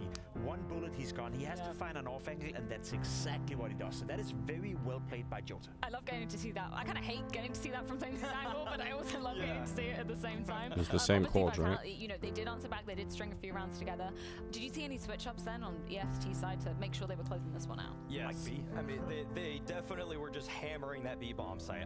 They lost 6 rounds in a row. It's just a really easy progression. It sounds nice. Direct B hits too. I like it a lot. They go for mid control. They piece it together. They're able to find some picks in middle, just kind of carving up the defense there. Got all the and beaches. Once that happened, then they just kind of went back to this actually. So finally, yeah, hit the C notes out there. And really, they had a clear game plan. They almost died by that game plan, but I'm glad that they recognized midway through the half, okay, let's try at least one other play. But it's also very important for them to win this round 20 on towards the A bomb side by doing a bit of a default where you take mid control and you harness the aggression, because then you condition Vitality. I need to practice. I need to actually. I need like a singing coach. I need somebody to sit me down and like get me into it. It'd be fun. It'd be really fun to be able to do, you know? It feels embarrassing when you don't get it right, but I don't know why. Like, who cares? Who cares? I love how instant he is on towards Saivu, and see how he's keeping his calm right here. A lot of players will be pressured into an uncomfortable fight, and that's exactly what Flames is hoping for, that he's gonna, you know, rattle him out like a little mouse, you know, but no, he keeps his calm, keeps his duel, and when he's swinging out, he's ready to fight from the get-go. That was beautiful by Voxic, and overall from the entirety of the map of Mirage, his rifling impact, I want to see more of that. Yeah.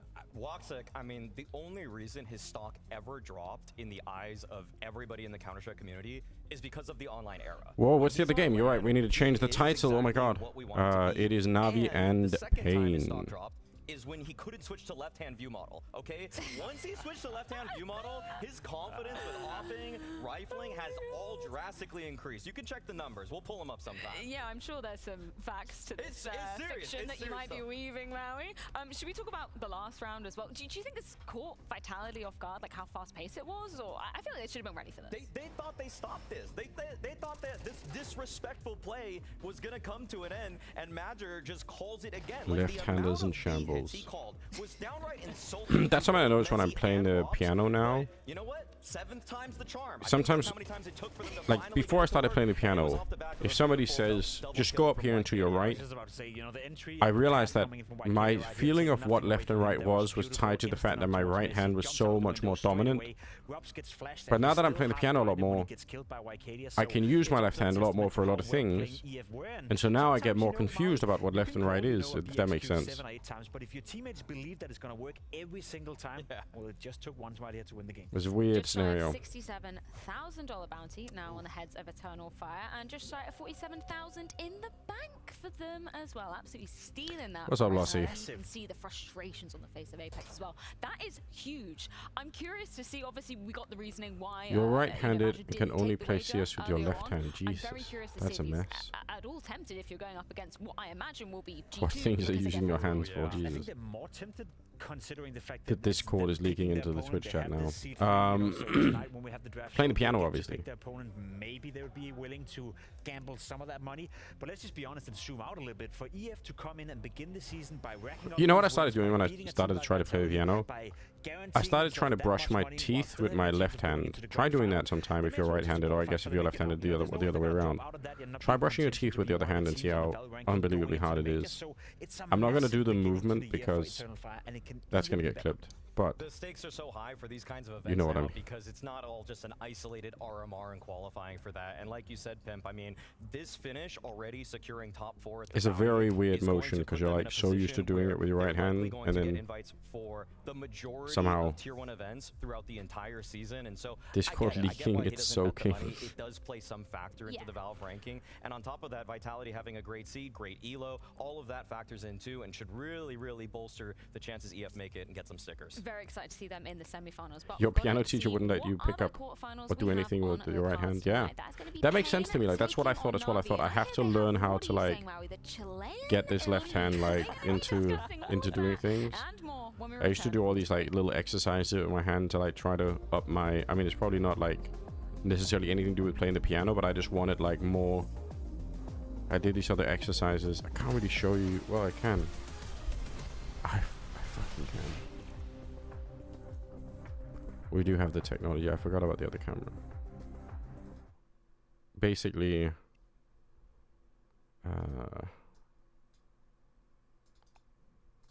I used to do a lot of these type of hand exercises.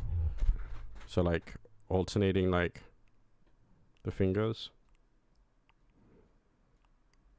So I like try to just spend a lot of time on doing weird shit like this, just to try and make things a little bit more easy, a tiny bit more easy. For me, it was more about trying to get my left hand to function better, basically, because I felt like it's a little bit easier with the right hand to do like. But then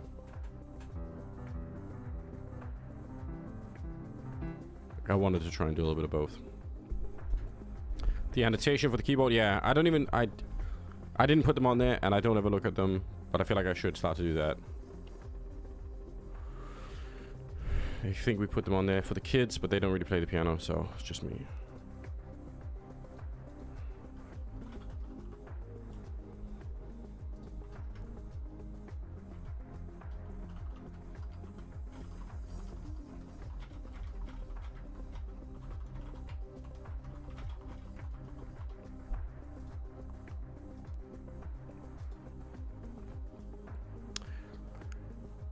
Profec, hey boss, why aren't you the commentators team for IM Katowice? I don't know, I wasn't hired for it.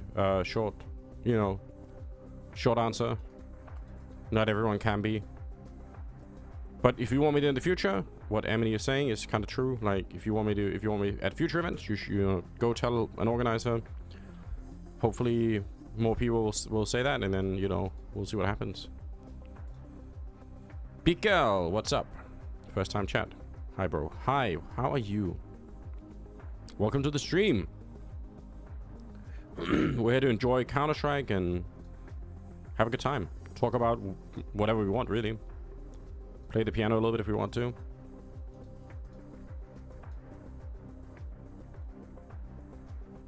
But yeah, like, I mean, I can... This is how the process works, right?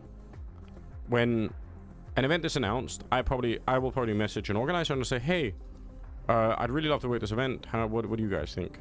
And then typically they'll say, we haven't made any decisions yet about who's being hired for it, so we'll look into that later. And I say, okay, cool. Well, keep in mind, I'm out here, and then, later either they message you back or they don't. Like that's kind of the extent of what I can do, you know?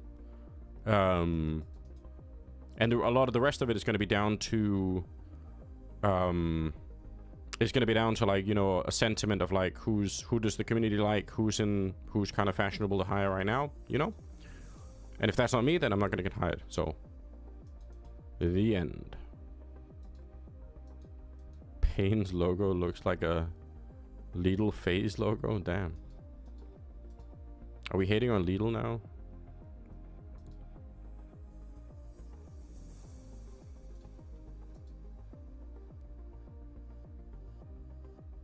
In the semifinals, do they also get to choose their opponent for the... I don't know, but I think so.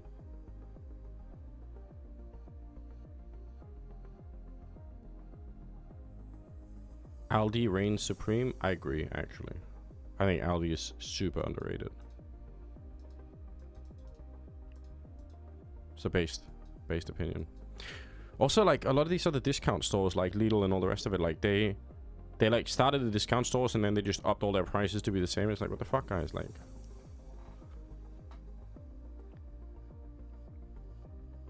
I mean, presumably that is literally part of the marketing strategy, is that you... I don't know if I've never heard about this, but I'm assuming the plan literally is you say we have like a 5 or 6 year run, and in the first, like, you know, 2 years we are branding ourselves as like a big discount, like, come here if you, and then but then the impression of that will last much longer, and then, you know, so then when you become like just a normal store with normal prices, people still think they still go there just because it's like, oh, it feels like that should be cheaper, right? But it's not. Maybe I should have said Temu. That actually is a bit of a weird reference. I get it, but I understand. I understood it. Yeah. There are some things I wouldn't buy in an Aldi, but there's a lot of, like, really basic items that are just, like, it's almost dumb not to do it, you know? It's just cheaper. Why not?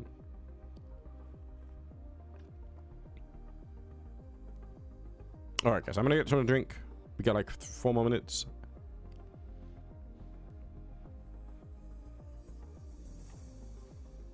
So, 1 sec.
Chair stream is cancelled.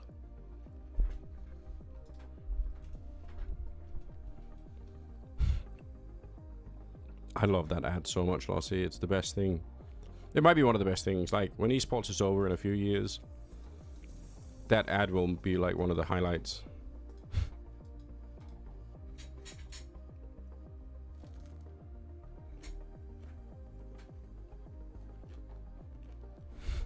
I don't know.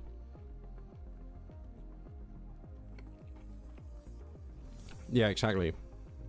That's exactly the ad.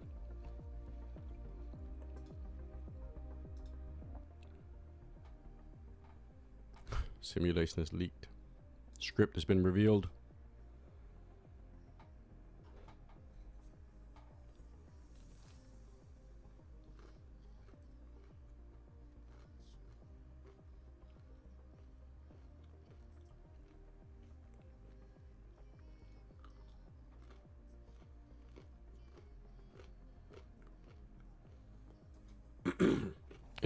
I really think the lyrics of this is so well written.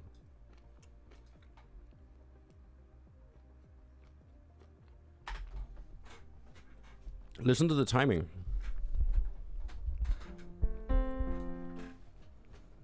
It's actually more like, I'm coming home, and then it's like, I'm coming home. Tell the world that I'm coming home. Like there's like it's not all at once. It's like slightly shifted from what you might think. Anyway, I really like that track.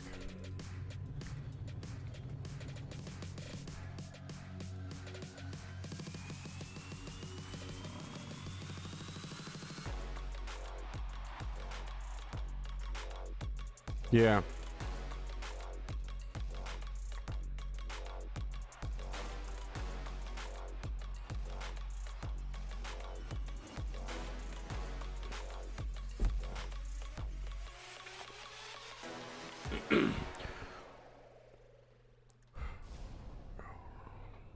Okay, listen, there's a lot happening. One, hi Kelly. It's been a minute. I miss you. I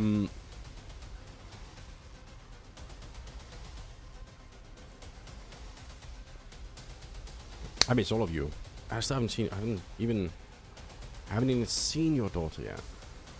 It's crazy.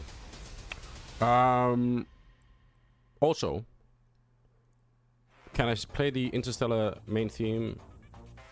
I mean, I've seen pictures, but I mean, I haven't met her. That's what I mean. But still, send the photos for sure. Do that anyway. I want to see. I can't, but I kind of want to learn Stilgard how to play it. Also, Mr. Scoop has joined the stream for the first time and is asking, by the way, welcome to the stream, Mr. Scoop. Pizza, burger, or kebab? Fuck. Fuck.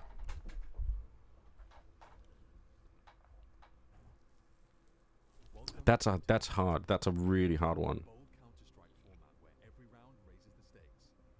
Matt says hi. Say hi to Matt. I miss him too.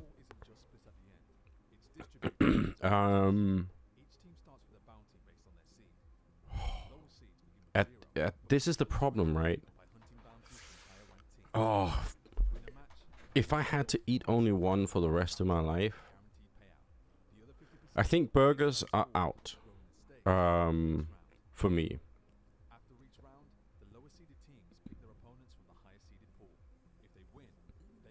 I feel like kebab. Man, I feel like a good kebab is could just be so good. It's also like, how do you judge this? How do you judge this? Like, because if we're talking about like, it could be like what I like the most, but it could also be like, what about health? I mean, none of them are really necessarily healthy, but I feel like you probably make an argument that you could make like healthier burger in general.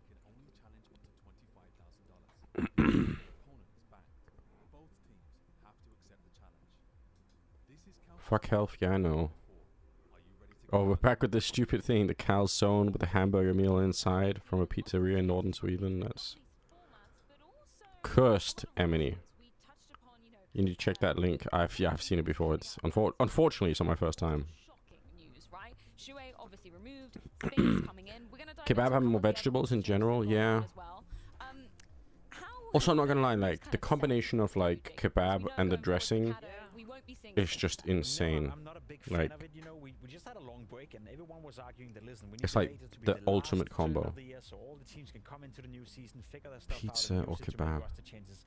And I think everyone has done that apart from Oh. us for some reason. Then they play one tournament, one online game, they lose, and all of a sudden The thing is, I make a lot of pizza myself, like homemade pizza. because of that one game against Bedboom. That I haven't really ever tried to make homemade kebab. I don't know how. I feel like the problem is like maybe you could, but like just buy some from a local shop and then make the rest. being forced to play with a stand-in. You've This is arguably the never most had a bad versatile to kebab? Mouse Yeah, that's what I regardless of mean. what I Like think of I Spinks can't really Kebab. remember. He's a great I've had player. I ones think that are that'll work out different. fine for the future. I'm not sure about Brolin and Homemade Indian pizza League, is but really for hard to Mouse beat. as a That's what I whole, mean. Like fuck. It's definitely messy. A team that's really founded on what they Finding a consider kebab friendship animal, for yeah. such a long time. Also, this kind of rubs me the wrong way, where there's been a lot of stuff that's kind of floated around the internet regarding. It's also this, like if and all that I'm can be wrecked said is just at like, 3 in the morning, move was made, they stumbling out of the didn't really club, have an in-game leader, and so I'm just which judging the obviously as you can pieces that are tell, on the table now if you for know Mouse, anything about me, that's and where I I'm spend a lot of my seriously time. concerned But about that, because Brolin was never whenever that really happens, like going to once be or the twice a secondary year, caller for any team. like getting a I think kebab the at like roles 3 or 4 in the maybe actually morning, can help him a little bit. Like he'll be more natural. like you're past the point of caring about anything else. Spots. Like Shuhei played Khan on Mirage for some reason. It's so, insane, like, isn't it? He kind of took that one out of Apex's book, but like either way, I just don't know if Mao's found the solution here, because it's such a slight. It is a firepower increase. Like don't get me wrong. Yeah. But it's just that 3 a.m. kebab, one yeah. of the things we always praise about Mao's is that Sauce they can dripping, outplay yeah, teams exactly. tactically You've got kebab in sauce group on your stages. clothes, in your was beard. really It doesn't matter. him on a big stage having bad calls. No one It was cares so anymore. often exertion playing worse. Can be a bit of a playing worse, transcendent Brolin himself experience. playing worse. So that's what's concerning. I had one of those moments, funnily enough, in Finland once. I was in a nightclub with Natu and a bunch of other Finnish people and a bunch of players, including Fiflaren. And for whatever fucking reason, Fiflaren and I were dancing together. I can't honestly remember how I don't know how we got to the dance floor either. But I was dancing with Fiflaren for some reason, and I was a little bit wrecked. And then the lights turned on because it was like 5 in the morning or something, some shit like that. And like the sobering experience of like, I'm like, oh, I'm in a club with like people who are like way younger than me, and I'm dancing with Fiflaren. And now that the lights are on, I've realized the club is just a fucking basement. I'm just in a basement, like dancing with esports people. But we were in Finland, so we didn't get a kebab. But it was cold. During the player break, and he decided to stay within Mouse. I feel a little bit sorry for him. Everybody would dance with Fiflaren, yeah, I know. I would do it again. Unfortunately, Smix married him, so I couldn't. Cyclone to me is a good coach. Now we're gonna find out. Still salty about that. No, I think it's a very good point to be bringing forward. Either way, Spinks very excited to be joining this Mouse squad. I don't blame him. Obviously, I wonder whether he knew he wouldn't be able to set foot in Katowice for the team. Either way, How dare she? Going forward. I know, but she's also a very cool person. I wish we could have Smix back at some Counter-Strike events. How Rops has been fitting into Vitality. Where do you see Spinks like bringing the most? What's his most value in this new Mouse roster? One thing that's great is that he can just free up Brolin to be less of a lurker and more of a space taker in my eyes, because Shuhei more or less commanded that himself, because he found himself fit to be in the fray, in the action. We got 30 I feel minutes. like that was always Brolin's strong suit when he was This Shuhei situation seems like a right mess. Yes, it does. It's very exciting though. It's caused some drama. We're all excited about that. Even towards the end of What do you guys want to do for the next 30 minutes? Do you want to watch this blast stuff, or do you want to play piano, or do you want to throw grenades in Counter-Strike? I'm down for any one of them. I found some new grenades on train that we can judge together if you guys are interested. and Spinks can just naturally take all of Do you the think Sui want someone out of Mouse? I actually don't think the different vision thing even is the truth. I think you just have to say something. So I think it's more like Sui got like while he's in the fray and calling. Exactly, that was going to be my question. It ain't easy to be calling. Let's do some nades then. Right, like it's a very difficult Yakindar tried. in. Yakindar tried. I wonder if we Yeah, could I mean, keep... It's not easy to do it and having the fracking output you like to, and I think there's a lot. Okay, we're just gonna... I'm just gonna put this on the other screen. And then hopefully... Because when I open Counter-Strike, it's gonna lag a lot, and that's not gonna be worth it, so... Otherwise, I would, like, keep it picture-in-picture, but... My PC won't allow me to do that. Brolin being in IGL was never part of the plan, yeah, I know. It's, that in itself is a bit of a mess. Yeah, it's hard for me to see how that's gonna work out, but alright. We still have the thing. How cool. We've got the technology, which we all love. That clip has completely broken my brain, by the way.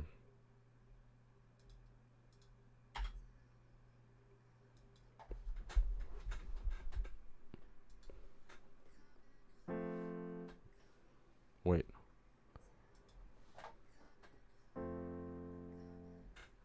It doesn't sound like the same, does it at all?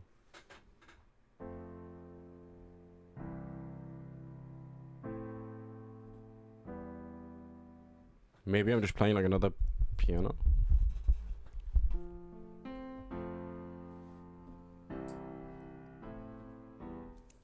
It probably just is another one. Coming home, coming home. Tell the world that I'm going home. Does it just go back to the same? Let the rain wash away all the pain from yesterday. I don't know. It might be the wrong key. It's possible. We're gonna investigate, but not now. Not now. Now we're gonna be diving in and practicing a little bit of train. Is it the wrong key? Yeah. Does it start much lower than that? Is that the problem? Is it all the way down here? No, it can't be. Higher up? No. I don't know.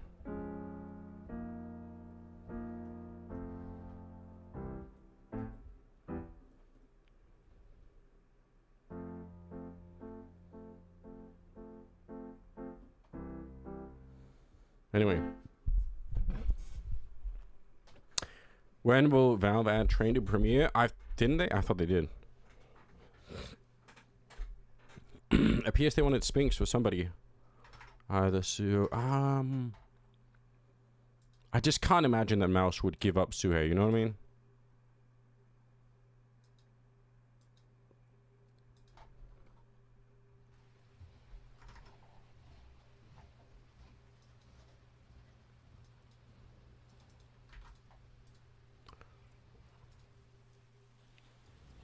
Well, okay, guys. Let's go.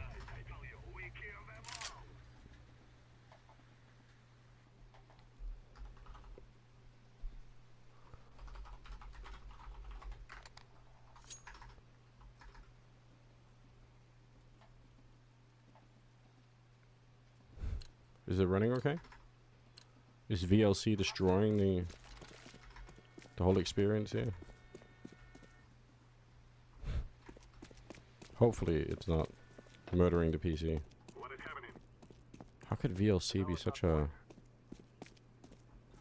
drain on everything? I guess we just close it down for the minute. Anyway, okay. I thought a lot about this. I think the better retake grenade might actually be a smoke that lands here. Because I just, like...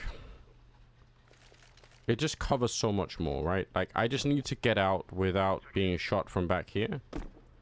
And I need the space to do that. So I think I want to throw this one, and then I want to throw this grenade. And I know how to throw both of them. And these both have, like, their own potential ups or downsides. But if we throw both, we create this... I don't know. This is a big question, right? What I want to do is I want to create like a runway, like a flight path where I can get down here and then take fights while grenades are being thrown behind me, basically. So this is what it looks like. See if I could do this without the... I'll probably fuck it up the first time, okay? But I think the first one is like this.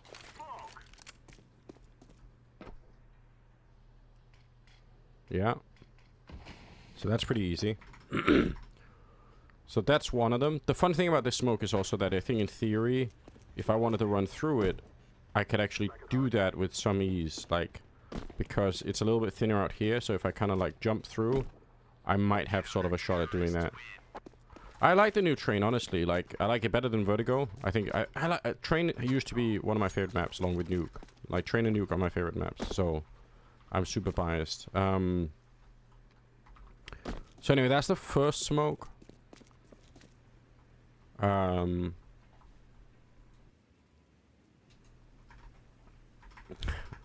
How do we start to get everybody to refer to these as Anders smokes? Well, I'm trying to do that in my own videos anyway, because I think what I'm going to try and do is I'm just going to call this like the first generation Anders Train protocol or something silly like that. See if I could get the next one. I might have fucked this up because I was really only doing this morning. But let's see if I can get it right. I think it's like this. Yeah. Damn. That's perfect. So anyway, so now we can throw both these smokes, and this smoke, it does a lot of things. Like, it stops anyone from shooting me back here. I mean, they can shoot through, but they can't just AWP from back here. I think it also incentivizes anyone holding up here. Like, if I'm holding this position, and I see the smoke coming down, there are going to be flashes coming afterwards. I'm going to move like this because I don't want to be flashed, and I want to catch them as they're coming out here and stop them from running down, you know.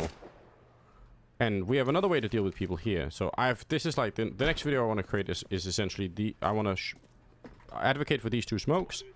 Then I want to do this grenade, which involves, you sort of have to put your thumb along so that it's like a little bit lower than this handle. I think that's the way to do it. So like here, and then I guess the lighter is like, I don't know how to explain it properly, but like, I think you can teach people how to do this pretty easily. So like, yeah, thumb, I wish I could point to my screen, but obviously I can't. Does this make sense? It's easier to look if you, hold on. Really the thing that we're aiming for is this, but the problem is, there's a smoke that's going to be landing out there, right? So that smoke is going to be landing, so I can't aim for anything here because I can't see shit. So I need to be able to do something else. Yeah, maybe it's like you put your thumb over this piece of, you know, whatever it is, something like this. It makes sense. But the whole idea is that we jump through this, and it lands back here, and we can do that behind the smoke, right? Without, I don't want to say we're not risking getting shot because it's possible they're going to shoot through a lot. But like in theory, we got the smoke down, we got the Molotov back here. I think both are really easy to throw. And now, the next thing that we're going to do is, anyone that runs out here, it's so easy. Like if you aim at this corner, at like this top plate, and run forward, and just kind of let go, you're going to get flashes that throw into the sky like that. So you have to imagine that we've got like this smoke down, we've got the other one down there, we've got the Molotov back there, and then we're running forward to do this, and we're just kind of diving in like this. Right? And we just want to run through the smoke. We don't give a fuck. I mean, we don't even have to run through the smoke. We can just run out here. But we're just trying to path our way down here. And depending on how many grenades we have, I mean, we could also, in theory, we could go the other way if we're really interested, right? We could do like this. But the smoke will allow us to start to spread out. Like, we're probably not all going to be running in one group anyway. But the ability to spread out and kind of like actually get out, I think, is pretty huge. So I think that's like the basic protocol is smoke here, smoke here, Molotov that lands there. Like, that's how I kind of want to start the retakes in the future. And then we flash our way down, we keep our back turned, we go for it, and throw more flashbangs or whatever. That's the idea. For now.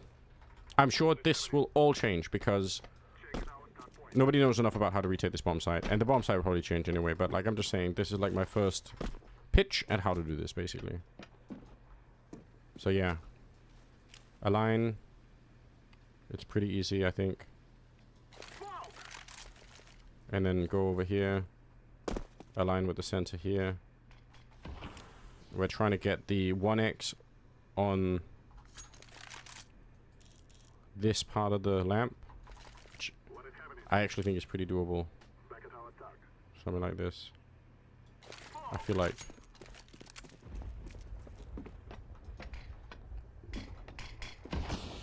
And then we can do a lot of things from here.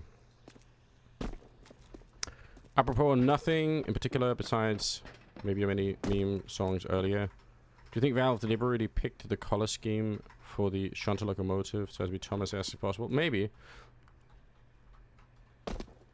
I wish they could actually just make it more Thomas-like without getting sued, but they probably can't. But I like the thought of it. I do like that idea.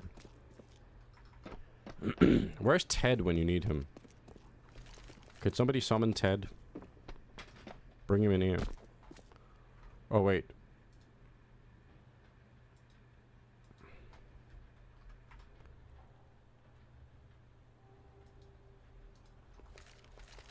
So, right, and I guess the other kind of smoke, the other flashbang we could throw if we were feeling super hardcore about it. So imagine you have like a teammate that's throwing this Molotov right now, and then you're sort of sat here and you're doing this, right? So then you have this pop flash that's gonna land down here. Thomas the Dank Engine, yes. So you've got like, I think this is the start. I think this is the start of it for me. I think I would prefer. Oh shit. Too old to game. Thank you for the subscription. I appreciate it. We're up to 4. We're like halfway to the daily goal of 10 or whatever. I appreciate the support. I really do. It means a lot. So I think this smoke lineup is much, much worse than this one. Even though this one... I mean, the thing that this one creates as a potential issue is that there can be T's that hide here. But it solves another problem, which is...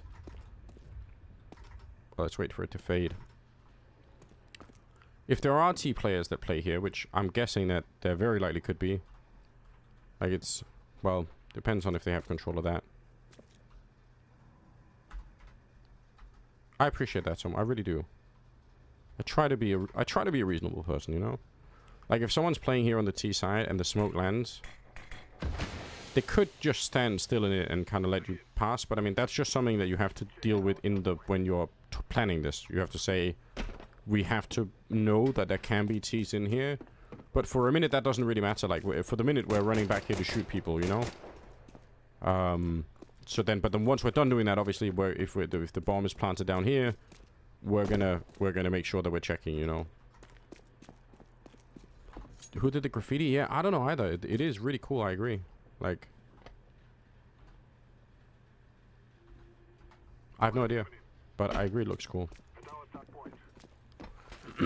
What's the countdown on the... Can somebody tell me if anything happens with the game? Just so I'm not like... We're not missing the start of the game. I don't know we're doing that, you know. But it's still like... Oh, it says 7 minutes now.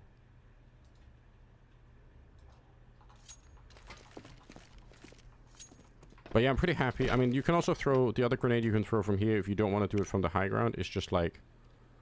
It's more like... This, I think. Yeah, so just to burn out this position back here. In theory, if you had 2 grenades, I guess you could do both, right? But you're not going to be throwing Molotovs. You're going to be throwing incendiaries anyway, so... That is kind of an issue.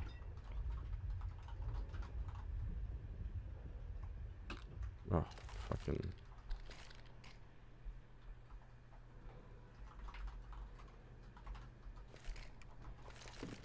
And then we're...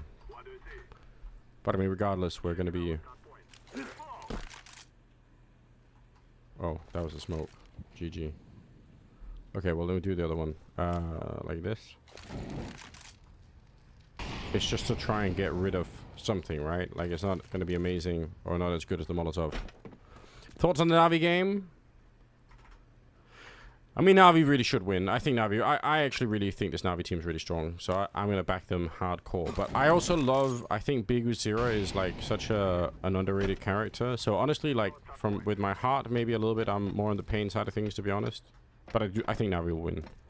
So anyway, like that, I think this Molotov is going to be super... based. Super cool. That's what I meant to say.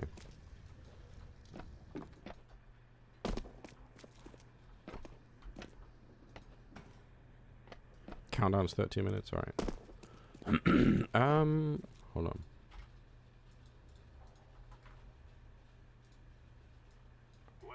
Tell the world, coming home. Let the rain wash away all the pain of yesterday. And all my kingdom awaits. They've forgiven my mistakes. I need to learn how to play this properly. And then I'll do the rap later.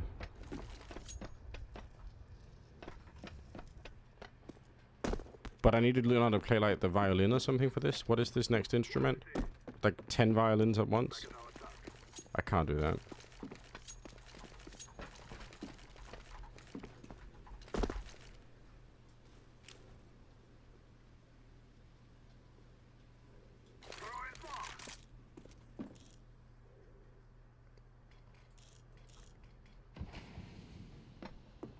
Like, if you run right at the start of it, look at how much I can see jumping over. Jumping could be dangerous. The problem is, like... People can see. You can just load up an orchestra patch and play it. Yeah, that's true. I need one of those, like, cool sound pad things that the DJs have, whatever they are.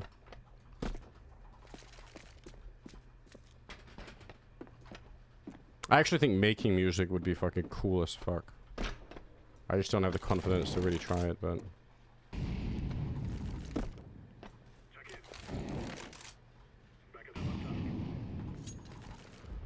Hilmers Enjoyer. Are you real Room on Fire Anders? Yes, I am. What's up? First time chatter. Goddamn.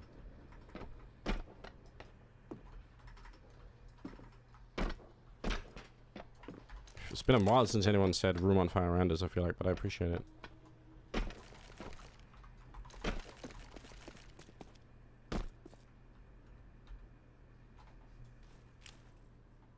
What do you see? Checking our start point. Even as a solo player, just doing this. Like, how sick is that? Nip Gaming TV, Anders. True.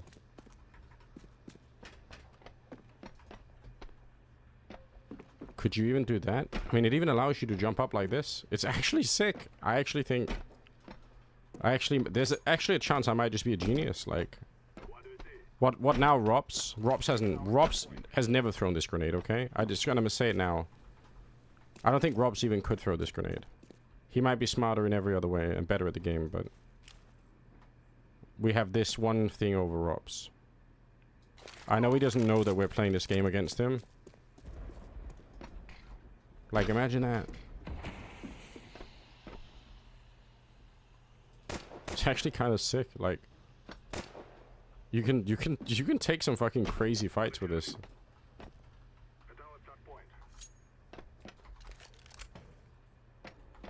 Vitality Anders, I know.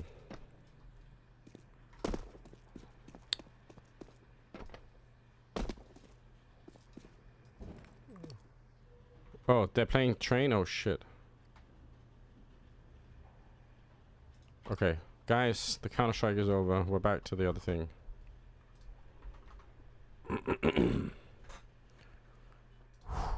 Okay. VLC is back up, but not back there with the IP leaks. Okay, I moved it to the other monitor and it crashed. Good job. Good job, VLC. From CS to CS. Yeah, I know. That's my whole life, isn't it?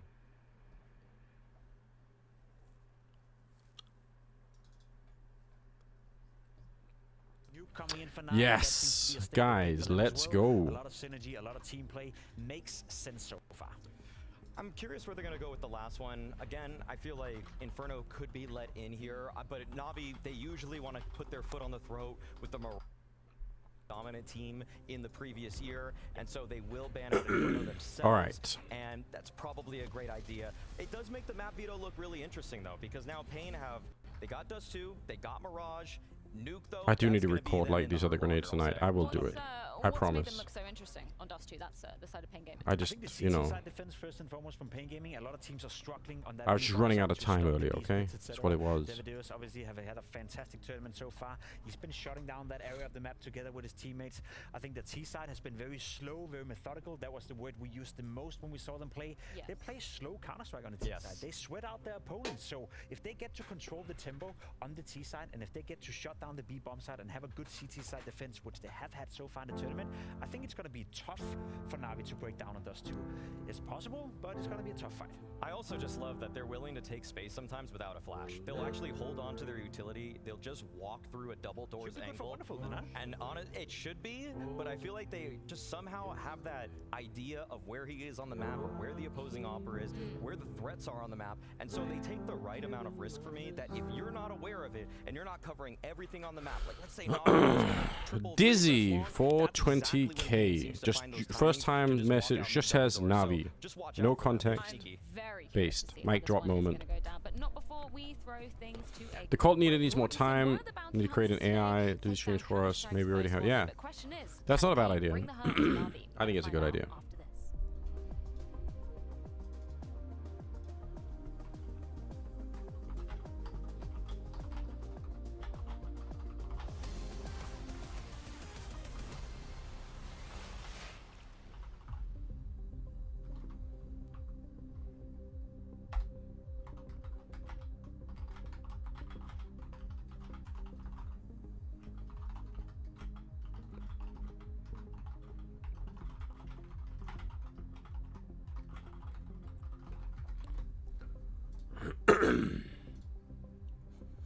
I feel like getting an AI made it yourself is a pretty next level move, to be honest.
That actually sounds nice.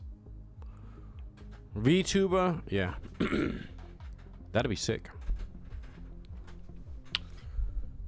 We could do like a little kawaii VTuber version of me. I think that'd be cute. Rogan has AI read his ads. Damn. What a W. You could advertise for anything and people come after you, just say it wasn't me. You could literally throw the Shaggy defense at them. Just wasn't me.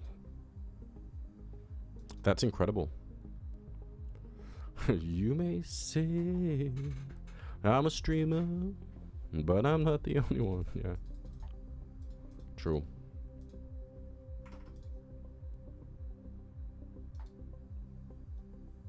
I can't believe this calzone thing is just living rent-free in my mind now. What a fucking assault on humanity that is.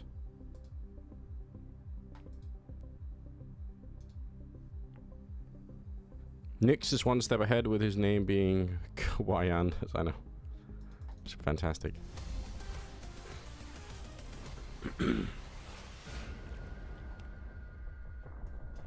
Regarding the "it wasn't me," the lyrics are "caught me banging on the counter" or whatever. Man's reply was "it wasn't me." Yeah, it's great. Great classic track, you might say. Patience from JL. Oh, okay. It's the tree peak from Cadian. JL, a trio of off frags, instrumental. The main message for us that we are trying to send to the other teams that we have the level to compete here, and we are getting better each day that passes. It's an interesting time, that much is for certain. Snow. Hello. Well, look who it is. How Mr. you doing? Vince. I feel like I don't even know what your name is apart from Vince. So what? You don't feel like you know what my name is? No, I don't. I was going to say Mr. something, but Mr. Vince sounds ridiculous, so I was stopped in a hardcore. By the way, welcome to the stream, and welcome to all the people on your stream. What's up? Yo. Yeah, I missed the first match, unfortunately. I caught bits and pieces. Like, what happened to Vitality? Props were shocking. Centaurus is too good. Walkseeker is too good. Jotra is too good. And listen, I told you they're going to win the major. Nobody wanted to listen, but I'm trying to tell you guys the truth. You're building believers now. I tweeted it all. I've committed it. Hauf won. Anders, are you kidding me? Welcome to the stream, first time chatter. I'm gonna invite you, Vince, to this thing if you want to. I don't think I'll be able to fully because I've got that shield thing turned on. One sec. I mean, try. If it fucks up, then. Yeah, just to make sure you don't have to deal with that garbage again. It was an interesting time. Oh, Sneakiness, what's up? Good afternoon. Good to see you. I don't think he's shaking, but maybe I'm afraid. Alright, we'll have to see how it goes. It's Na'Vi taking on Pain. You like drinking my wine mixed with some sparkling water?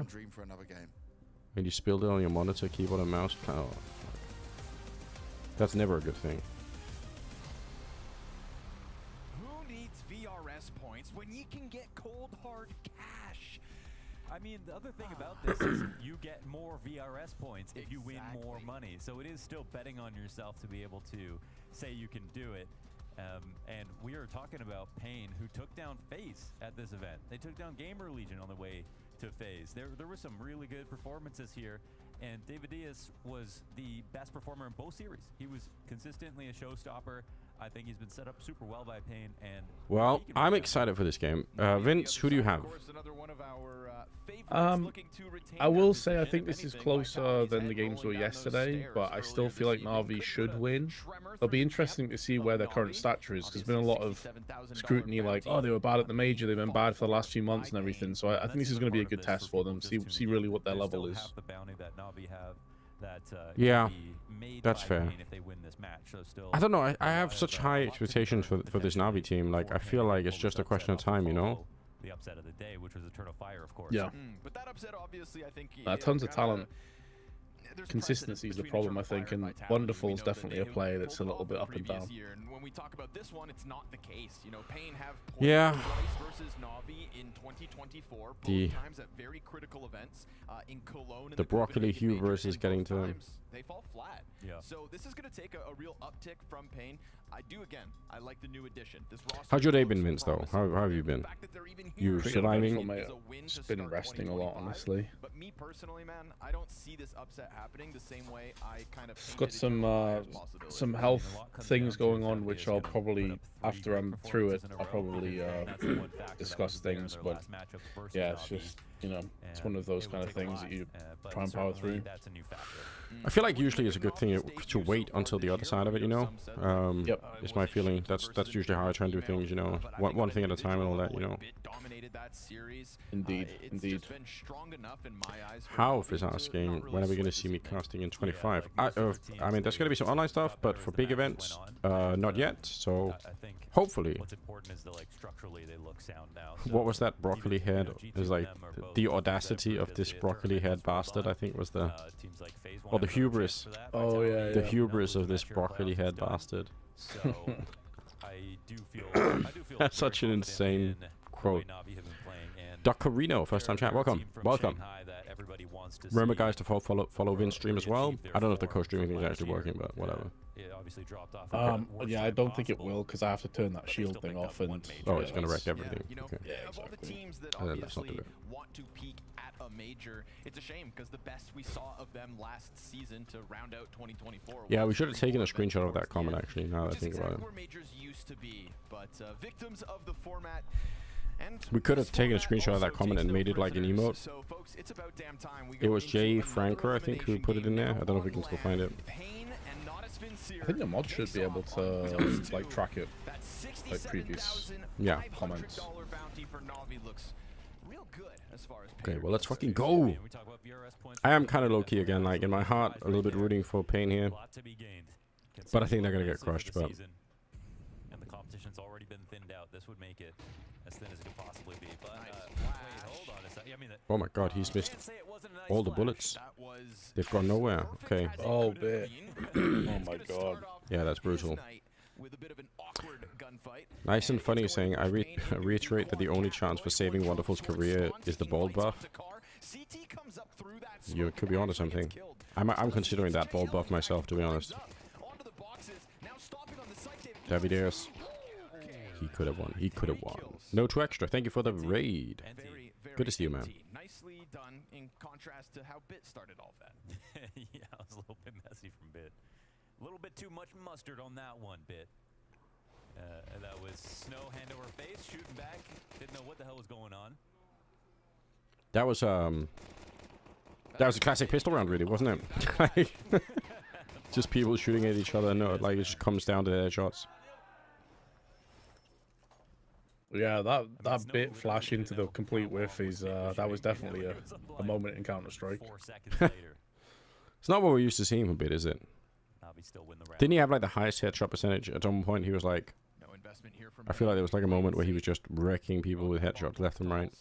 He's definitely up there. I remember seeing in the Fantasy League he had something like 58% headshot percentage, which is pretty damn high. But he also was a player that completely smashed on Mirage. Yeah. Basically kept Na'Vi in that map against Imperial Female. Like he was insane on Mirage. Yeah. He went. At the start of this year. Yeah. And he went crazy. I had Spirit on one hand and Na'Vi on the other. And beyond that, at the beginning of the year, I don't think so. Na'Vi had Random.org type round, yeah. No, I mean at the beginning of this year, like right now. Who could play a best of 5 right now and look competitive? And it's like beyond Na'Vi, I didn't really have anybody else in that placement. So, okay. I hope for the sake of the. You mean like even Vitality and FaZe? Yeah. Wouldn't be able to. By the way, guys, remember to follow the stream if you haven't already. And Vitality. Maybe if it was best of 5s, Connor. If you're a new viewer, just need a little more runway. click follow, like, and subscribe for more. Whatever the YouTubers say. If Spirit keeps the momentum, I can't even name a contender. Yes. I mean, Eternal Fire. Good start. They're going to be wrecking them. The map pool brought up between these two teams. Alex could be comfortable for Pain. But just by wait that and same see. Token, Na'Vi are going to be happy no matter where Just it goes. you wait.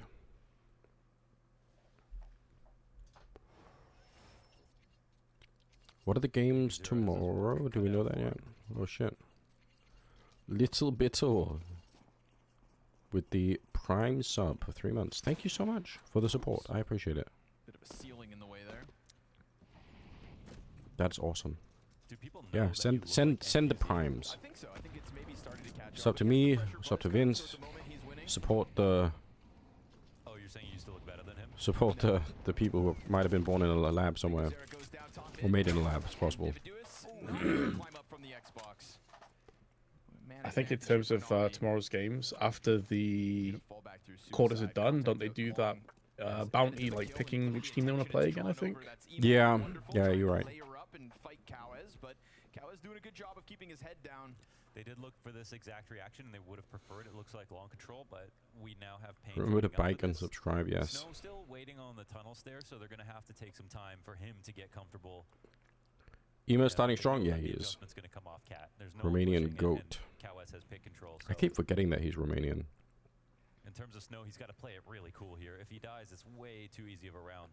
But if he gets a kill, nice. Oh, then there's Okay. Snow. Snaps down Let's go. Who's And as he sits on a third of his health, it's going to be wonderful to just try and crouch back into the site. JL comes running over. Snow still a little hesitant to get activated. Good kill back from NQZ on the corner. He gets rushed, and JL's got the space because Snow is still at a distance. Back into the AK, huge health advantage. JL misses. Yeah, JL should win this for sure.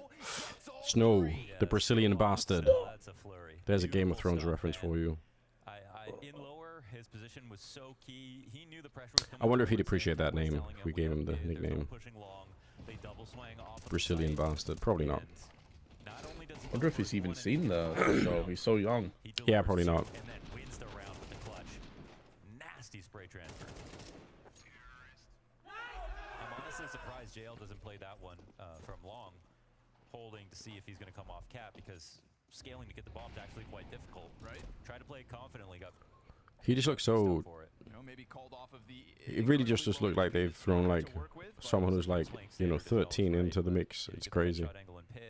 Yeah, he is tiny. I think he's smaller than Donk.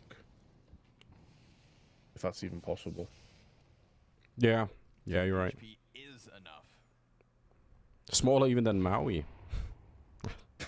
Obviously, economic costs of the last round leaves NQZ limited. Why not? Scout out on the field, double Galil After all, Vince, why not? Ideal state, but still one they could very well win with. We get this emphasis coming back from Na'Vi onto the catwalk. Could be a huge round for Pain if they get a W here. Na'Vi would be in real trouble. Yeah, that's true. Actually true. They do this again. This is the second time I've seen this in a week. Where, like, they peek behind the HE. They're using like the debris of the grenade to peek into that position. Yeah. Davideus out of anti-flash. It's really beautiful tactic here from Na'Vi. Davideus does get the headshot there. Has to be noted. Emet dropped to 8 HP. And, falling down. This is perfect from Biguzera. Still got that. Maui was talking about this timing that they try to find out of mid, but it looks like Na'Vi were That's aggressive. really careful about that. Well approached by Ema, hanging on to barely any health. Alexi blinded, but not fully. He gets one as he gets taken down. Wonderful kill in the corner. Fair play. Lining up a double kill. NQZ's got Fair play to Wonderful for just staying cool. And what's left here of the CTs won't make it in time, but do they have time? Bombs Glad to see silver strats. Strats was made into pro. Yeah, I know. for a jump shot, but that's not where the bomb was being planted, and it just gives a free frag for Biguzera to scoop up. As if Na'Vi will lose this round. To bifurcate the offense, but Emma, is he going to capitalize? He will. MQZ goes down, and they know Biguzera's on cat. Quarter HP for him. They have no grenades. They have no kits. Oh, but they have bits. Holy shit. That's a pretty wild shot. To just instantly respond. Poor JL ends up looking a little foolish. Yeah, some couple of silly moments here in this game, but rounds one. And again, it's this tactic by Alexi with the AG first is, you know, pushes a Falcons director denies claims of massive simple loan fee. I feel like somebody said that it cost like 500k a month to loan Simple. I even said this when somebody brought it up in the stream the other day. There's no way. Like, accidental rhyme, yeah, it was. No kit, no whatever it was. No grenades, no kit, no bit. It's just so absurd. Like, there's no way that you make that money back. Yeah, that's just. But think about it, like. When we're talking about buying a player, like, for a long contract, we're talking about, like, you know, if it's a really solid player, right, like $1 million kind of deal. But loaning somebody, like, when you just loan somebody, you don't even have, like, presumably all of the rights and everything to their name and image and blah, blah, blah, right? Like, it makes no sense. I just don't believe it. But for this one, they'll go to the full strength side. 3 players here waiting. I could believe that Na'Vi want to put that rumor out there because it's a really good thing for them to try and make it seem like, you know, oh shit, other people are selling, you know, are loaning this guy for like 500k a month, you know, if they ever wanted to like sell him or whatever the case may be, you know.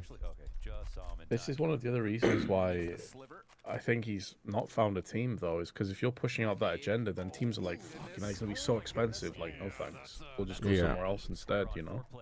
Yeah, pretty much. Oh, that grenade. Yeah, that is that hurt. That's like a oh, never mind about this round kind of grenade. If you're on Pain, you're just like, we give up.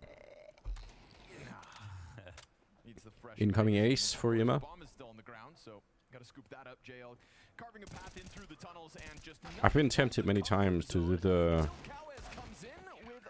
Amma firing my laser meme for Emma, but it's so stupid that That's such a throwback as well, isn't it? yeah, I feel like it's not that many people who get it. If like, is he suffering from like, is he having an aneurysm or something? Like, what's happened? Call in a wellness check on the casters. They're not doing okay. Kids don't know about that. Yeah, they don't. I know. You know, sometimes, but structurally they look super solid.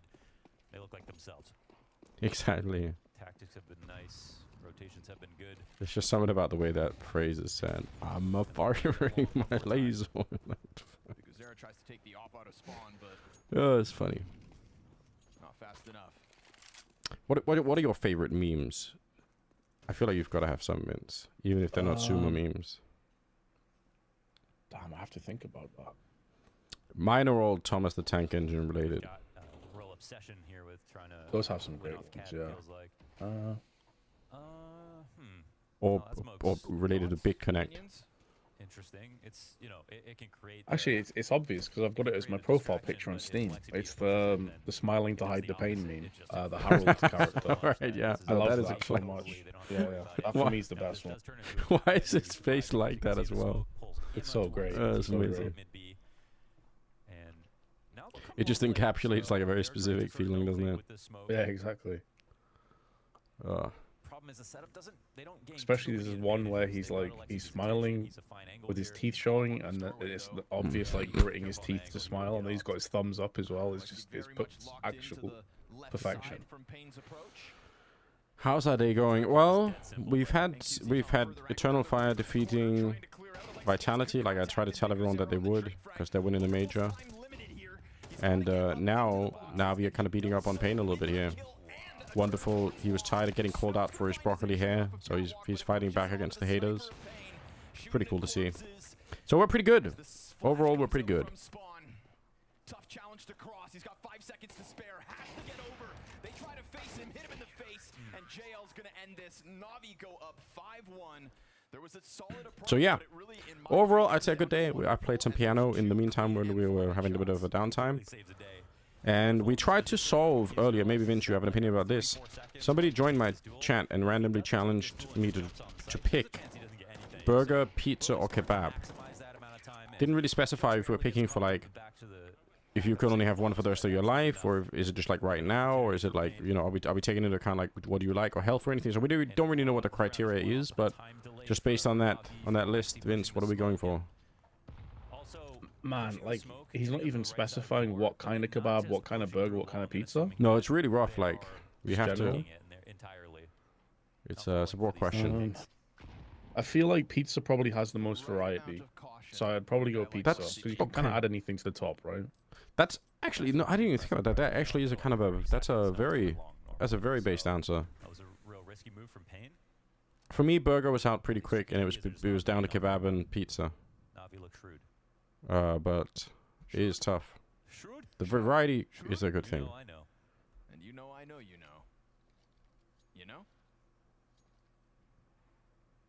Right now, Pain don't know much because it's just a group up on Xbox. Finally, a mid-B test. Yeah. I mean, it is 3-2 again. We'd seen that Big Uzera walk out when he tried to get the better Is this mid B gonna work? No.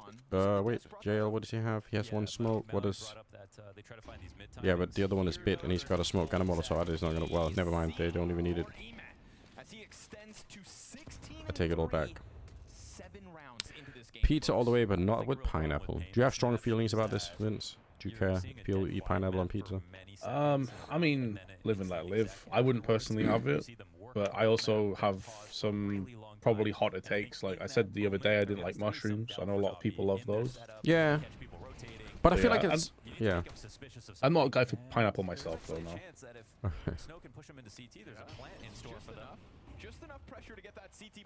Yeah, I feel like the mushrooms thing is like, I think it is fairly common for people to not appreciate like the texture of it, and I think that's like a pretty, you know, whatever the taste is like, if chewing into it feels weird, then obviously you're not gonna be. I've never had pineapple pizza, so I just hate it for the memes, but in truth, like maybe it's goated as fuck and I'm just missing out, you know. I've had it, I think, twice. And it's an interesting combination of sweet and savory. But yeah, I definitely wouldn't pick it out of choice, you know. Like there's so many better options. Are you a fish on pizza type guy though? I mean, I like tuna on pizza, but I don't consider tuna to be fish for some reason that I can't obviously defend. But tuna is like the non-fish part of fish for me, if that makes sense. But yeah, tuna on pizza is great. Anchovies on pizza actually can be really good. Yeah, anchovies are kind of low-key a little bit underrated. That's probably true. Sometimes that can mean that the Pineapple and ham. isn't super smooth. It's really good to get a timeout going. You don't eat mushrooms unless it's on pizza. Okay. Isn't that just a Hawaiian pizza? The pineapple and ham, I'm pretty sure. Yeah, it is. Yeah, I believe so. In all countries somehow it's just been called that.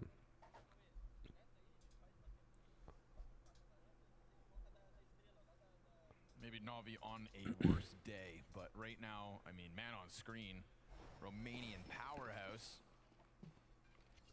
Yeah, Emma's owning at the moment. Do you drink beer? No, I don't. In truth, I don't really drink. I don't really like the taste of alcohol. Is my problem. Like in really in any form. Which I guess ultimately probably might be a good thing, you know. But if I drink alcohol for the effect. Like if I'm, obviously it could be really nice to hang out with people and have a drink and just, you know, chill out. But then I just try to drink like vodka and soda basically.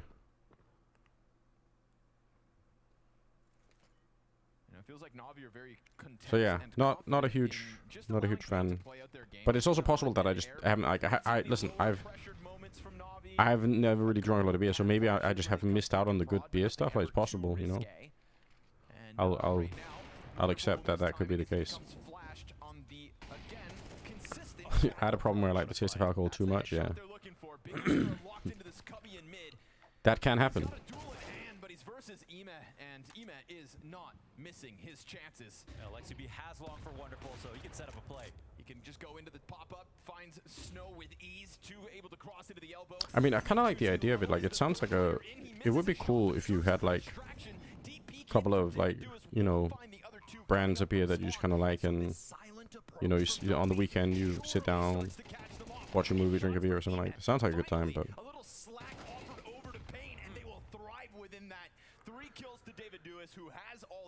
They call him David Duez, but I thought it was like David Deus. I thought it was like Deus Ex. Is that it?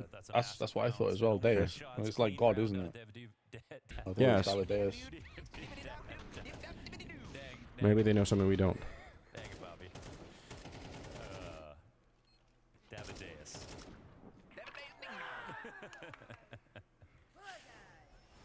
God dang it.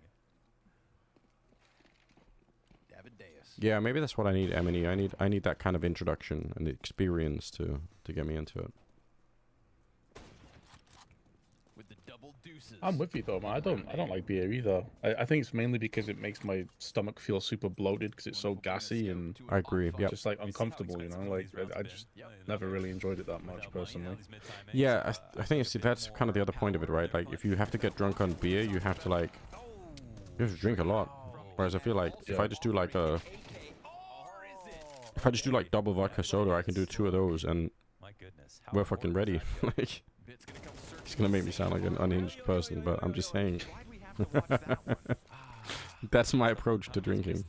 For the longest time when I drank alcohol, I just got a headache, and the only way for me to get on the other side of the headache was just to like try to kind of get drunk pretty quickly. So I that's why I've never been into like sitting around sipping alcohol, because all that does for me is give me a headache. So I'm just like, I just rather try and do like, you know, drink some more and then, but then again I don't drink very often, so it's probably fine, you know.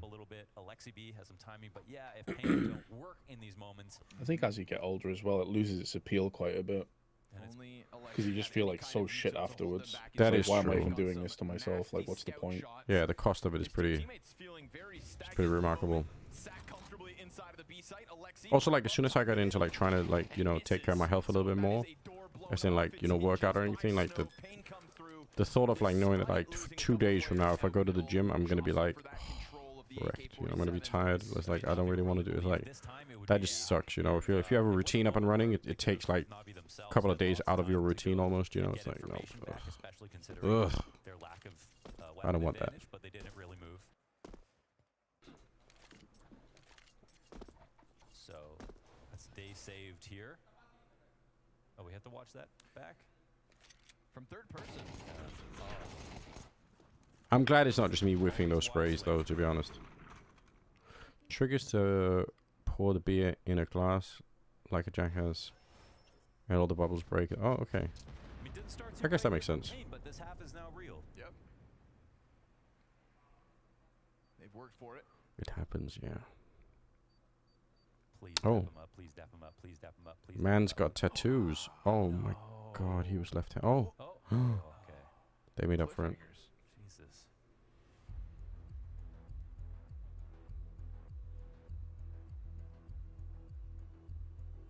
How did it? I know 7TV is. It's a game changer.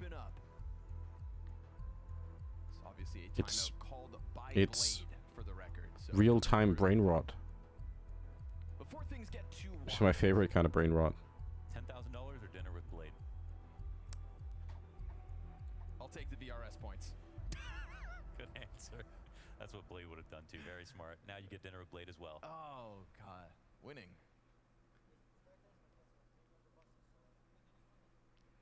Blade is such a cool person to talk to. Before things get too crazy? Yeah. What were you going to say? I can't remember. Damn. Don't worry about it. Wrecked. Scrawny's been wrecked. Ema is 18 and 6. Vince, what do we make of that? Bit has got 3 kills. Alexi's got 1. JL's got 3 kills. It's just Ema and Wonderful. Like the rest are just literally, they're just riding in the back of the car, waving. Yeah, I was just saying to my chat there that like I thought Wonderful was top fragging. He just kind of came out of nowhere.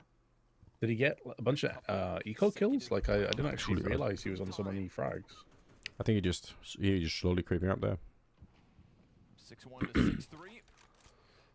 Finish the reflections with Thor and Blade. Start watching it. I need to do that actually. I haven't watched it. Sorry, Duncan. I will. I promise. Again, they can play out a slow round, but Na'Vi know how to hold their utility, especially Painter. Not going to implore a single fast strategy this game. You can see that as the time keeps going. We still got 2 smokes here for Na'Vi. They still got a molly to Anders, how much do you pay? This is a random question. How much do you pay attention when you're listening to other casters to their like strengths and weaknesses? Is this something that you care about while you're listening from like an analytical viewpoint, or do you just kind of enjoy the entire show for what it is? It depends a little bit on what like mindset I'm in, I think. Sometimes I do it, like sometimes I try to like the thing is for me, like I think as a caster you can make like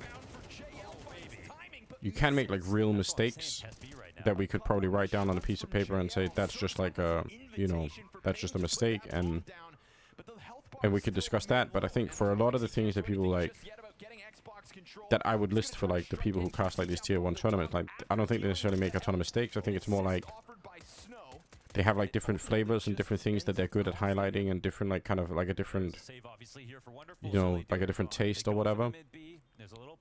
So I always, when I do it in my mind, I just always try and think about, okay, what is the product on offer that I'm about to experience? Like I kind of know if it's like Alex and Chad, I know like there's a particular vibe with those two that I like, that I think they deliver really, really well. But in a way, it's like if I had to say who is the next best Alex and Chad, that question doesn't even make any sense to me, because I'm like, they just delivered it, like, you know, Hugo and Harry are offering something else, like London and Scrawny are offering each other. So I never try and do it with the aim of trying to say like who's better than who else, or technically, like, because for me that question is very, unless we're talking about people making, like, you know, if people are making a lot of mistakes, we could start to rank those and say, wow, these people are making like a lot of mistakes and that's a problem or whatever, you know. But yeah, like it is interesting to think about like what is, if you had to like almost like, I actually thought I might do this at some point, because I did kind of want to make a video that was going through Emily, see you later.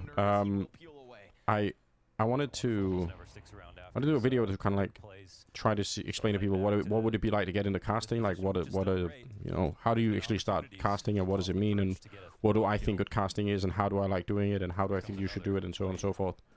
So it might be worth doing at some point, like sitting down, listening, pausing, you know, actually pausing a video and saying like, let's think about what was just said, you know, and how that was delivered, and why did it matter that it was delivered in this way and not some other way, you know.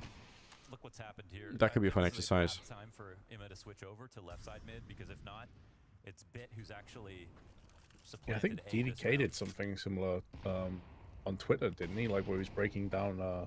Yeah, the round from the major. Or something. Yeah. Could be mid B, but also just a fresh face having Imma play over here. So I'm sure people would be interested in your take on it as well. Yeah, I have my own. I have like a couple of things that I care about a lot. Like I think. Oh my god, what a shot! Big Ustira. Wonderful is actually playing insane Counter-Strike today. I can't even believe it. Oh shit! Second shot. I try to think of like casting as like two different things, and or there's two different like modes of being a caster. I think personally,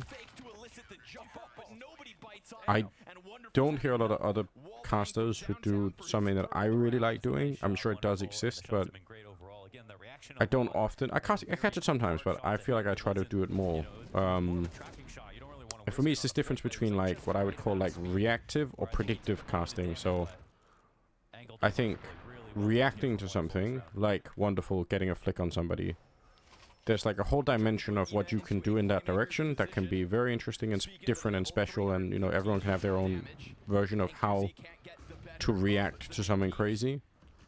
But then there's another kind of casting which is more like, I'll try and explain to you something that I think is about to happen based on what I'm seeing right now. And I think that kind of thing is like, I feel like it's kind of a little bit underrated or undervalued or underutilized in the casting space in general. To sort of be able to paint a picture for somebody and say, hey, we're seeing like this is like a pretty mid-centric defense for Na'Vi right now. If Pain realized that, they might be liable to go just for a really fast long push because they know that there's something like, you know, something like that. Giving people something to kind of, like a roadmap. And it won't always work out, and that's okay. You know, if you're doing a decent job casting, you should be able to salvage that and just kind of like, you know, not brush it under the surface, brush it under the rug as if you didn't say anything. You could just own it and say, oh, they didn't do that. I thought they might have, but, you know, I was wrong. That's fine. But sometimes I think it's like painting that roadmap for people, because I think it gives people a lot more when, like, they can see that play out when it works. They're like, oh shit, now I understand some more of the game, you know?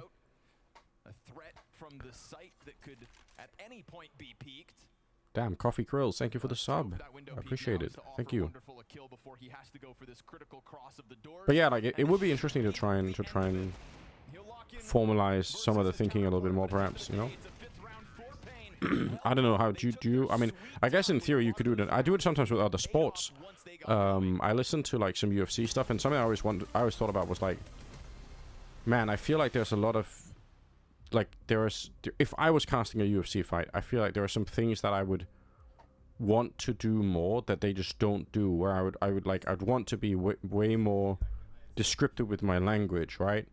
I wouldn't just want to say that's a really hard thigh kick, you know. I'd want to say like, you know, that sounded like a metal rod hitting a concrete, like, you know, like a, you know, something that evokes the feeling of like, damn, like this, like, you know, because you will see people say like, you know, he's got, you know, legs that are made of like concrete or some whatever, like those kind of things, right? But like, I would throw that into the commentary. I would want to say like, you know, this guy is like a sledgehammer, and like, and it work with the mental image of what would it be like if you were fighting a guy with a sledgehammer and stuff like that, you know.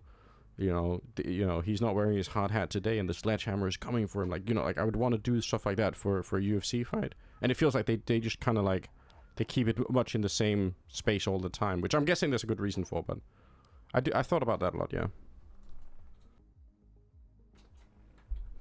The cult grows, yeah. True. But yeah, I don't know. Do you do it in like in esports or in other sports or whatever? Have you done it a lot? I can admire and pick up on certain casters. You know how you're talking about how effectively all the casters at tier 1 are really solid, or they do very few mistakes. It's just different flavors. And I often will listen. I'll be like, I really like how sort of Machine's natural empathy often comes into his cast, and his kind of quick-witted humor, and he's a bit cheeky, and him and Sponge together are a really good duo for a lot of different reasons. Yeah. And then when you listen to a different duo, you pick up on little things there as well. Yeah. So it's mainly appreciation rather than like the negativity of it. But I do notice it Yeah. a lot in other sports, especially in like football, because I watch a lot of football, obviously, with supporting Newcastle and everything. So I'll sometimes hear things that the casters will say.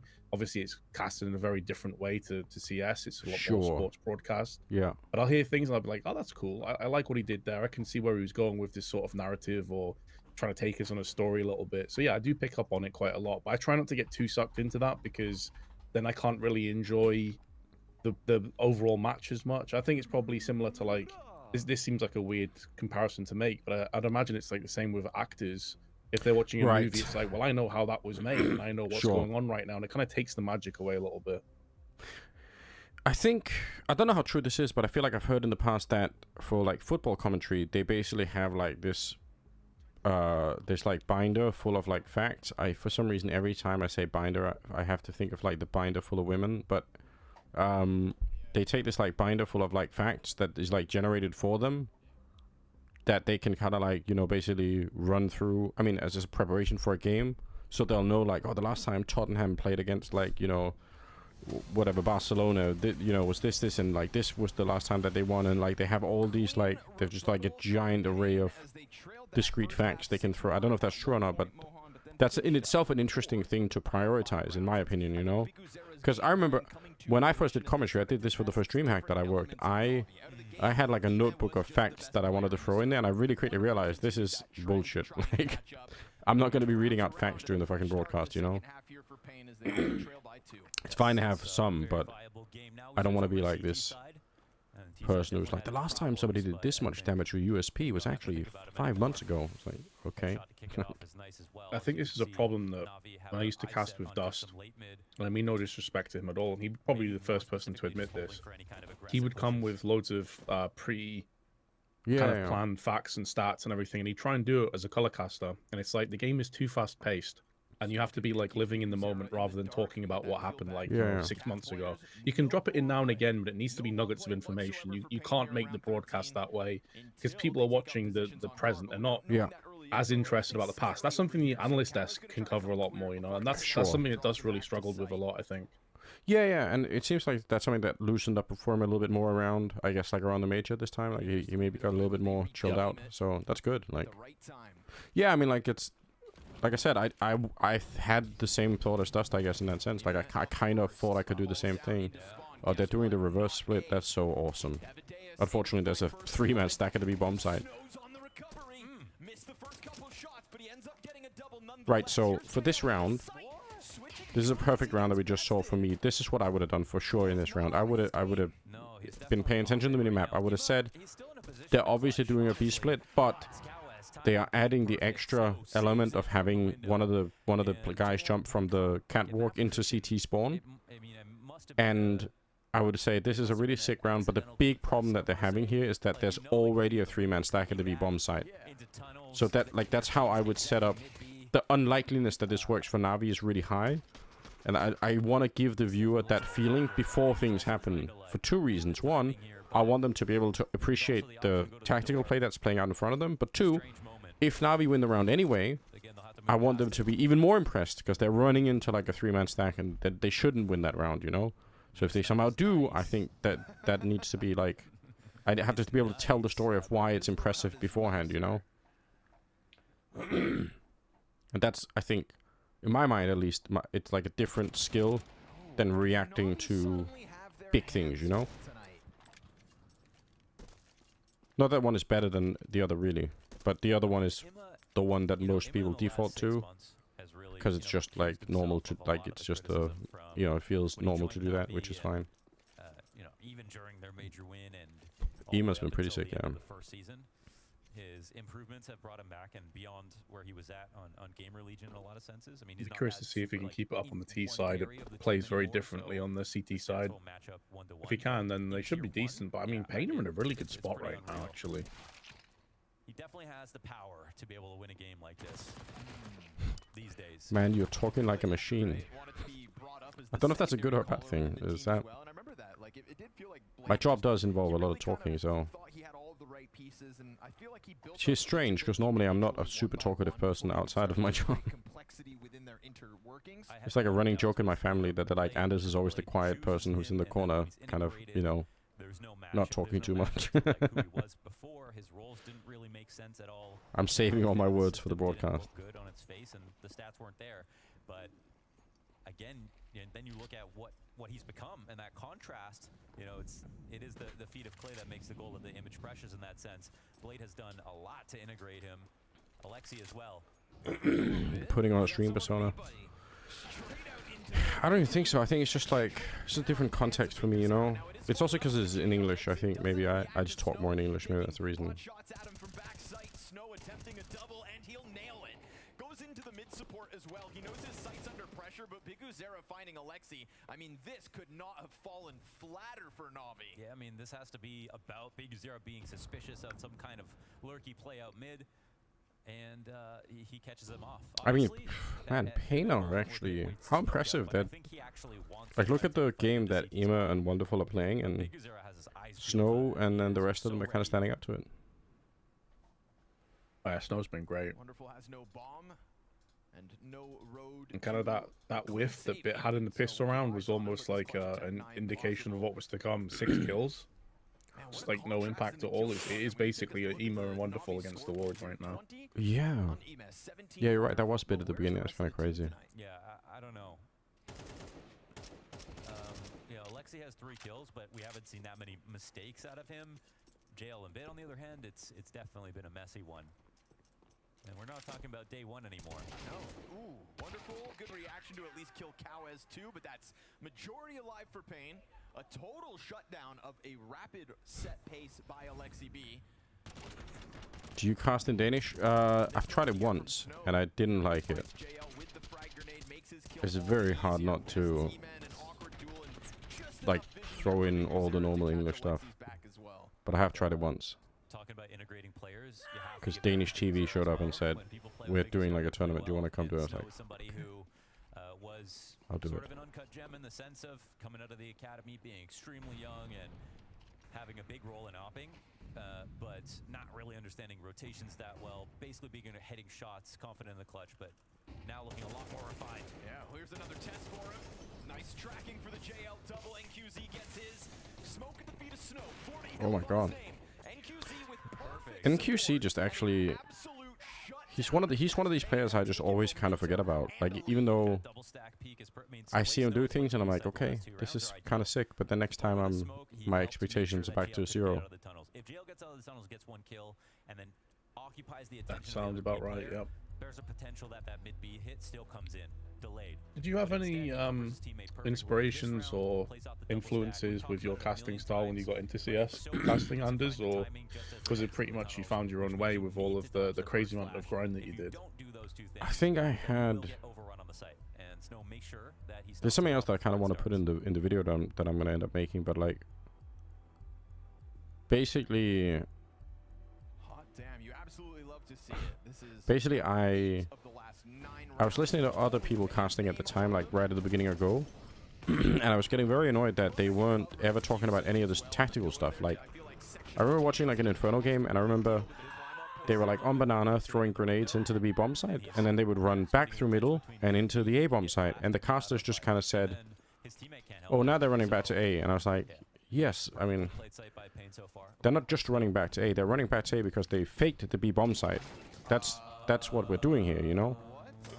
But nobody was talking about this stuff at all. And then I actually messaged some of them on Twitter or whatever, and I said, "Hey guys, I feel like you should be aware that this is kind of what's happening, you know?" But then obviously, why the fuck would they listen to some random Twitter user who just made an account like 2 days ago, you know? And then I kept telling my friends about it, and they kept saying like, "Why don't you shut up and do it yourself then?" And then I thought, okay, I'm gonna do that. So then the first broadcast I did was literally just me talking quietly over a game, you know. So like I would just in a normal voice, I would just say like, you know, well, this is actually very interesting. Like they're in upper dark with some grenades here, and they actually have enough grenades to hold Na'Vi back. So if they can get the timing down right, I think this could be a pretty good round. Also, Pain have no mid control right now, and you don't really want to be without mid control for this long. Like I'd just be kind of like factually stating a bunch of things about how I thought the game was playing out. And obviously, in hindsight, that's an insane idea. But I had to kind of learn that from doing it, because once you get into like a crazy 1v1, doing the factual statement thing is insane. It feels insane. So then I had to like add an element of excitement. Like I mean, I felt excited watching it. So it was almost like to do the other thing, I had to like hide the excitement, and that feels weird. So I was like, I'm not gonna hide these. I'm just gonna lean into it and be excited about what's happening. And then that became the thing, you know? So I didn't really have like a big inspiration. I just feel like I was reacting to what I was hearing other people do. And I actually think that's a decent template for doing something, because then you have like a reason to do what you're doing, you know? Like, you don't have to hate what the other people are doing. You just say like, I wish there was more of this. Like, if you wish that there was like more, you know, classical literature references in esports casting, then, I don't know, become the caster who does that, you know? You could. Then you have a reason to exist. If people say, why are you here casting? You say, well, I'm the guy who likes this, you know. If other people like it, who knows? But I mean, that's for later, you know. But at least you have a reason why you're doing it. Yeah, I think that's when I've been asked over the last however many years I've been casting for advice. That's one of the things I always kind of get to is like, be yourself.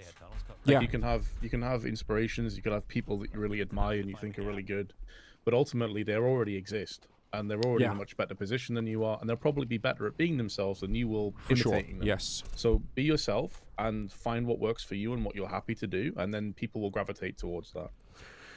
Yeah, I think that's true. And it helps to combat like this feeling you might otherwise have of like, you know, why I'm like an imposter here, you know, I'm not good enough for this stuff, and like no one's gonna like what I'm doing. It's like at least you have like your own reason for like why you think this could work, you know.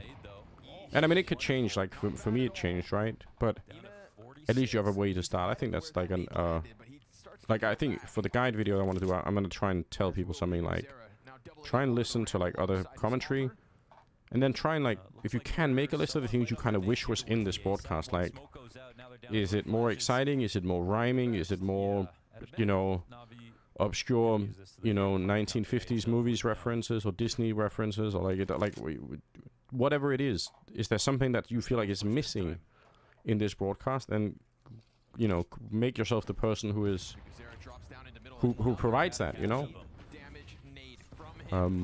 as a start, you know. And it doesn't have to be some super game-changing thing. Like, it could just be kind of small things, you know. It could serve as the activation to get that bomb in, challenge on this smoke. And Biguzera is going to start raising the alarm. 25 seconds. Bomb down in middle. Ooh. Big yikes. 15 seconds. Wow, man. Just great CS out of Pain right now. That was a bit crazy for Ema, but I respect it. I wouldn't be testing Snow at the moment. They're so impressed right now with his play. It's just been so careful. Him and Davideus have played off each other beautifully. This is early damage. Oh, he actually hit him right in the knee with a grenade. They do a great job of delaying out mid. That's the other half of this. Even if you don't get the kill. Throw back. Putting spam down, making sure that the attack is disjointed as soon as Alexis. How much Saudi money am I getting? Not really any, to be honest. And you've got the money wobbly here for Na'Vi. So surprised to see Pain taking over now in this game. But I appreciate the concern. But it just welcomes Bit into the angle being held. How much are you getting? Me? 0, bro. Oh. Two players Rip. tied to half health, and that third nade that popped open the CT smoke that we saw cause a bit of a ruckus for Na'Vi to deal with. So just keeping the pressure up from the util. RIP. We can hold on hope. Has his opponents on their toes. There's still time. They go down 4v5 in round 19. CT smoke thrown out. Biguzera 2-round gap. But I mean, this double up inside. Okay. They've lost Bit already. Yeah, he's not doing much, is he?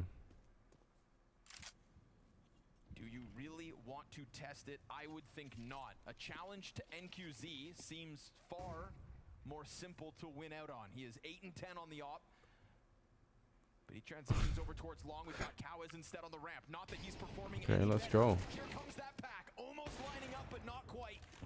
Trenan, first time chat. Hello, voice of Counter-Strike. Thank you. That's a very respectful message. I appreciate it. Thank you. Thank you for the support. Welcome to the stream. ESL is where the money is at? Not necessarily only. I think people, I think a lot of people in esports thought that when the Saudis show up, it would be like some sort of like money festival, that money would just be printed and thrown everywhere. That's not really what's happening here, guys. Like, it's just not like, I know a lot of people in ESL, like, it's not just like a, like, unsurprisingly, the Saudis also know how to do business, and generally the, you know, the way to do it isn't just to shower people with money. Like, you kind of need to keep people motivated and to, like, you know, just saying it like that. I know people want to discuss like all the money stuff and it's fun, but it isn't what people think it is in that sense. I mean, we still have all the ethical discussions if you want, but you know, for me, I just don't care. I'm not like that. There are other people who are better positioned than me to have those conversations, to be honest. And that's, of course, assuming that you even get offered to do their events, which isn't guaranteed. So then the conversation almost becomes relevant anyway. True, yeah. It's a bit sad that esports isn't profitable. I mean, yeah. I think of it both ways. Here's my take on it. Like, we have some, oh my fucking god. Wonderful is trying to save this team on his own.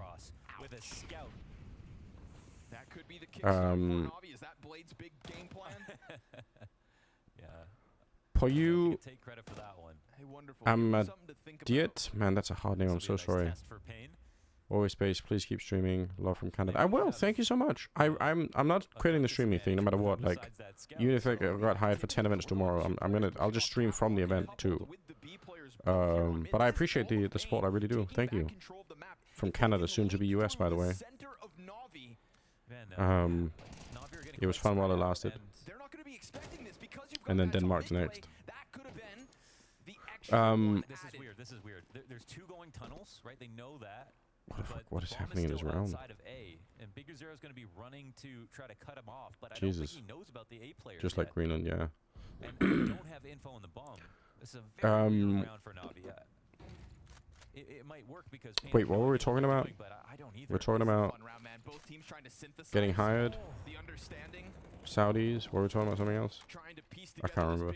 But who's got the better spot now? They don't know. Big Zero's in spawn behind them. You say that I am Counter-Strike, yeah. The Grand Admiral of Counter-Strike. I don't know. We've gotten that third piece added towards long. Big Zero, where are you going? This is the best way to go. 20 seconds. They have to commit to A. Now, there's no one from Pain moving over. Oh yeah, esports not being profitable. Snow's not going to find anything on the cross. Scout peek comes in. That is now I think the other potential way to look at it is something like, it's kind of an interesting industry because if you find out how to make it profitable, you could be in a very cool position, you know? Like, there are lots of people here. Generally, it's a market that has, like, the people who watch it and play and, you know, whatever else have a lot of money to spend. They just don't want to spend it on the shit that they're being offered right now. But if you offer them the right thing, could you make them pay? Kind of makes you wonder, you know? 20 seconds and they don't have site control. A lot comes down to him trying to support the bomb going up, but he gets the first shot of the round. And then when they go back to fight long, it's really smart from Big Zero to understand that they're going to try to fight him instead of just run away. So anyway, that's my counter, whatever, counter devil's advocate kind of position. It's like, if you could make esports fans pay for things, then, you know, you could change the industry overnight.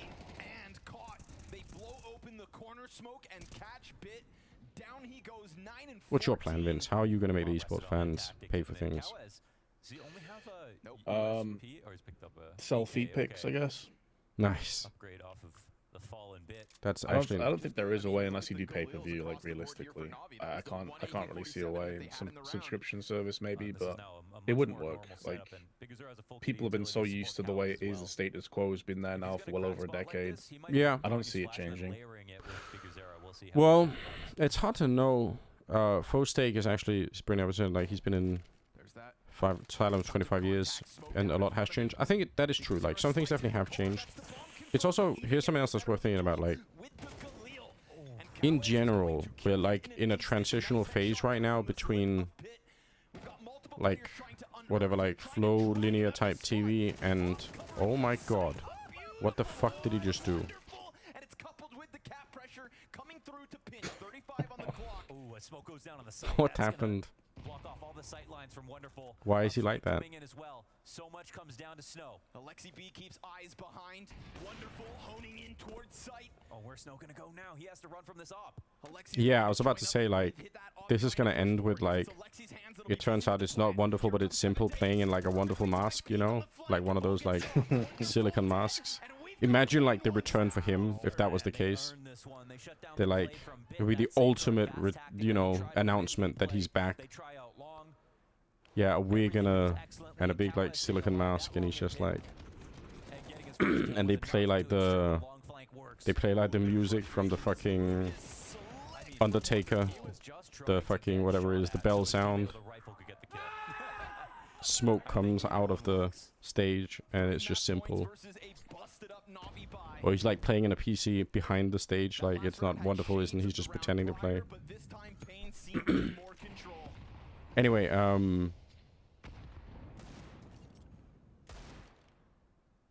I keep getting distracted. The game, we're watching the game too much now. We're not talking enough nonsense. Oh yeah, getting people to pay. You said fee picks. Yeah, from the players. Oh, for the players. Oh shit. Okay. Like instead of a face cam for these tournaments, we're just feet cam. Streamer stop. I know. I think here's something that's worth knowing, right? If I'm an advertiser and I want to advertise my product to an audience, if I go to like a media network and I say I want to buy an hour's worth of advertising in between like 6 and 8 in the evening, whatever prime time is, something like that. There is a really long history of how much that costs. That goes back like decades upon decades, right? And it's taken time to build up that cost. And everybody knows, the people who buy the advertising, the people who sell the advertising, the media networks, all the parties that come together to make this happen, they understand that like last year we paid this much and the year before we paid this much and we probably already have an idea what we're paying next year, right? So like that history of paying for advertising has just been built up for such a long time. So, but when esports rolls around, one, it's a new medium. That's a problem. So then that's a reset of that money. And also it doesn't have the history, so then that's another reset. So then we are basically building the same thing up from the start now, and we're just not that deep into it. And it takes time, right? Every year, I'm sure you're trying to renegotiate to get paid more and more and more, but like, you know, you need to be able to do that for a long time. So I think that's also just like a slow process. But what's ridiculous in my mind, and in many people's mind, is that pop quiz for anyone out there: how many of you guys are watching adverts on TV, or are you just immediately picking up your phone to watch your phone instead? Like as soon as there's a break, like between the halves in football or something, are you diligently watching the TV ads, or are you just picking up your phone to browse Instagram? Like it's going to be the phone every single time, right? Also,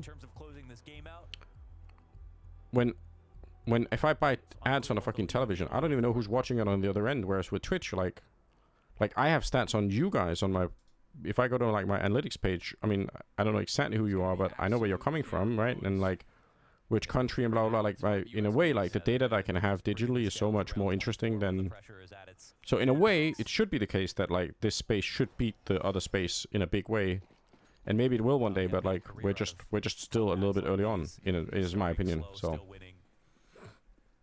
if Alexi can maintain the reins of this situation and pull off an overtime at least at 3-18. That is what it's all about. Keeping your head in But I mean, then again, if you watch normal TV, Simulation Man is threatening us. God knows a lesser man would be at that score line. If you watch like regular TV, at least in Denmark, I don't know, Vince, if this is true in the UK, but in Denmark, if I watch like a football game or whatever, like normal TV, all the breaks are gonna be, it's all gonna be like these quick loans. So like, you know, you can loan up to like 10,000 euros right now at a 20% interest, or it's gonna be gambling or online casinos or some other thing like that. Like it's all, none of it is like, you know, here's like, you know, whatever, like some like Audi selling a new car. I mean, sometimes it might be car adverts, might be the only other thing, but it's not like really big brands or like anything. It's a lot of it is just carried up by that, you know. So it's not like TV is like, in my opinion, at least in Denmark, it seems to be super, like, just as sketchy, if that's what you want to say, you know. Okay, we'll spot it at least. Get him out of this position. Yeah, Snow scurries back. Hangs onto his flashbang. Four players You out can't mid. play 2-3 here. Yeah, maybe it's not Wesi. Something interesting, but I wouldn't know necessarily. Goes off in the middle of the pack, blinds two. He tries to extend, but that third player still had full vision. He's gonna be overtime. Find a multi-frag as the B site absolutely falters. Forcing off this timeout. I mean, Wish they'd stop those gambling ones. Well, like opening kills. yeah, I have a bit of a line in my mind at least. I don't necessarily hate gambling on sports games or Counter-Strike games or whatever. I mean, I accept that there are some people who take it too far and that's a problem and we should try and help those people, but I think the straight casino stuff is much harder to defend and I wouldn't really want to try and do that. But I can totally see how throwing, you know, like 10 euros at a game could be fun. It like might make like a game that maybe you don't care about otherwise a little bit more interesting or whatever. So I kind of can get behind that, you know. But the casino stuff is crazy. I think the quick loan stuff might be even worse, honestly, than both of them nearly. Do you get those in the UK? I'll be completely honest, Anders. I don't watch TV. That's fair enough. Good for you. Like everything I watch is on. Like realistically, it's like YouTube, Twitch. I watch football games on my PC. I don't really ever use the TV, so I honestly couldn't tell you. I don't know if you got like UK followers there that can tell you, but I honestly have no idea. I remember it used to be like a lot of beer, but this is like 10-15 years ago. Like beer, cars, that kind of stuff. Yeah, loans, another one. Payday loans, yeah. Stuff about wills as well, like for older people, that kind of stuff. I feel like the payday loans are so, some of the advertising that goes on it is so crazy. It's so immoral. Like you know, some of them are like, where it's like, oh, Christmas is coming up and you can't afford, you know, gifts for your children. Why don't you take a loan and you can buy the kids what they really deserve? And it's like, fuck me. Like, you're trying to incentivize, you're telling parents to be good parents, you have to buy your kids expensive things and you have to indebt yourself with a really bad loan to do that. It's like, come on guys, this can't be legal, like, it just can't be. I've got Evo in my chat who's from the UK, says a lot of it is about betting adverts, like football betting and betting for boxing and all that kind of stuff. Yeah. So kind of same idea. So I actually had to read the betting regulations for like European betting because I was almost gonna end up working with like a betting company like quite a lot, like 8 years ago or something, I think. So I wanted to know like what can they actually advertise. And they're actually unbelievably strict in Europe. Like there's so much you can't do when it comes to like these things. Like you can't target any of your advertising even remotely towards kids. If you have anything in your advertising that could be considered sort of kid-friendly, you are gonna get wrecked. You can't make it even. You can't even make it seem like that maybe, you know, this is a good investment, or it's like, you know, there's a good chance you're gonna win, like blah blah blah, anything like, or any kind of like message like this is your big chance to win, kind of like, you know, kind of like, you know, if you want to invest your money smart, you should like, you know, go gamble on this, like blah blah blah. It's like none of that is allowed. So not to say that I agree that I can see the problem of advertising, you know, betting stuff, but the regulation, as far as I can tell, is actually interesting or sound. CT side looked fantastic out of pain, but a weird buying decision in round 23 leads to 2 rounds. They're so skilled in skirting that. Yeah, I mean, for sure, you're right. Like that is what their job is. In this, like the advertising companies that make advertising for betting. That is literally their job, right? Is to know exactly what the regulations is and try to get as close as possible without losing the gambling company or betting company or whatever their license, right? So yeah, I mean, obviously that's gonna happen. Alexi eats his own flashbang on the attempt to take over blue control, and it is enough to fluster the fallback here from Payne.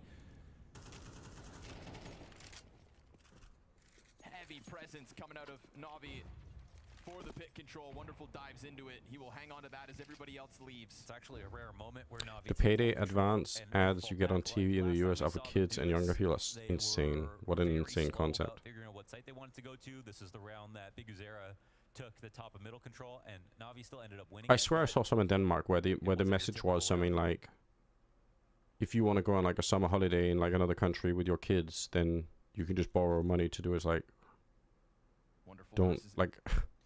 I don't want to tell people what to do, but don't do that. The problem is, I think, don't take your kids on a holiday that's paid with an insane loan. Like, yeah, it's so predatory. yeah, because it's playing on the emotion that like you're sort of a fucked up, like you failed as a parent if you can't even afford that for your kids. It's like, Jesus. It's like, you want to, your kids deserve it. Yeah, it's like the fear of every parent, right? Is that you're not doing a good enough job, right? So it's like, it's just, like. I think this got to be a good move from Cowes, right? He's stuck here. Oh, and he will find the opera down. The thing I wish YouTubers and streamers were held to the same standards. Yeah, I mean that's gonna happen in the future, Lossie, surely.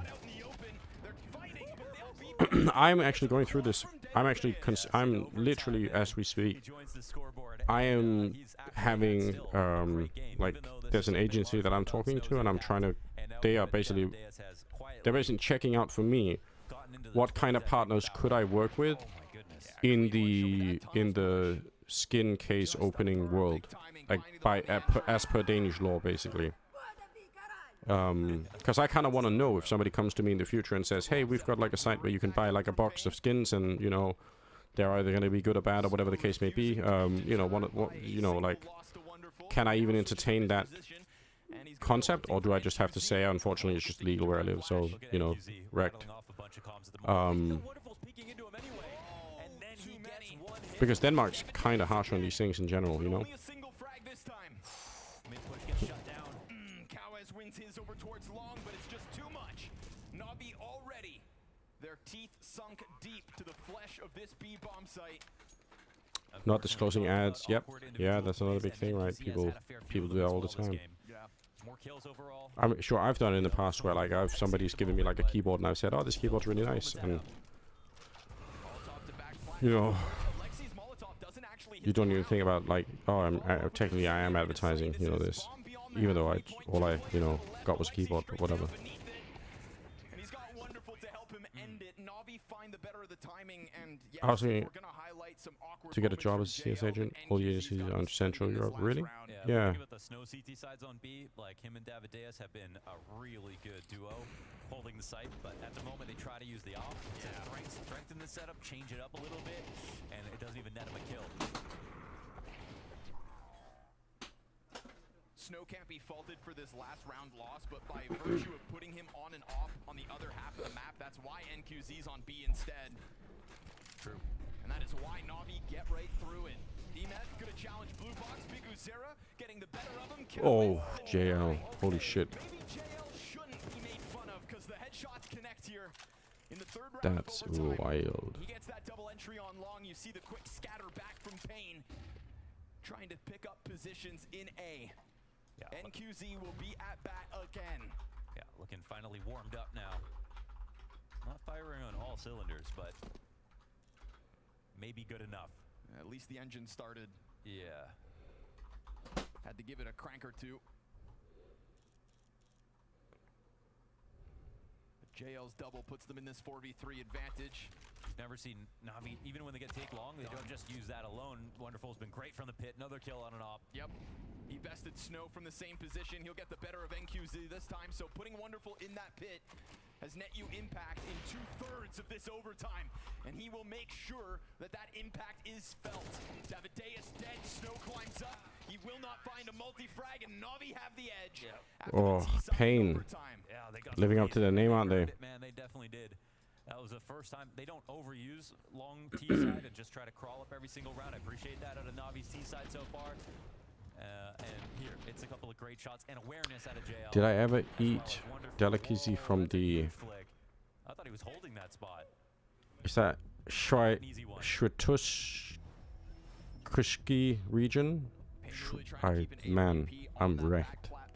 I didn't. To try and maintain vision on long, and all it ends up doing is offering opening kills in round 2 and 3 of Sounds like you just cast a spell, you know? And that's why T's want it so badly, even if they're not going to use it to take long initially.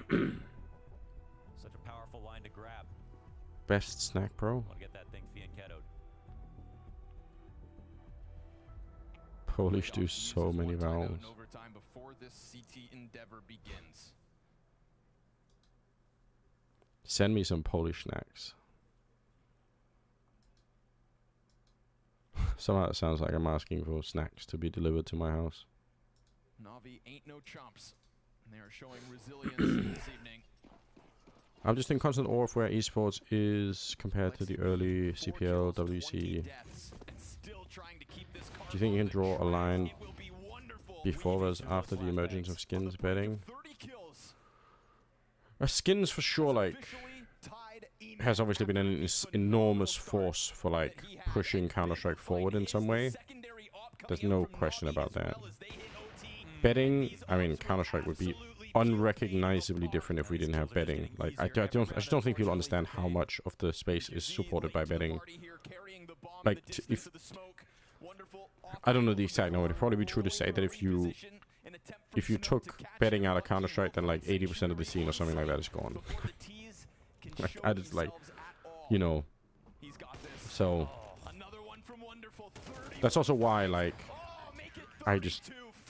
it's hard for me to take it seriously if, like, if people say, like, oh no, like, if somebody comes to me with, like, a partnership to say, hey, do you want to do something betting related, like, assuming that assuming I can for, like, you know, Danish legal reasons or whatever, and that it's not like casino stuff, because I don't really like that.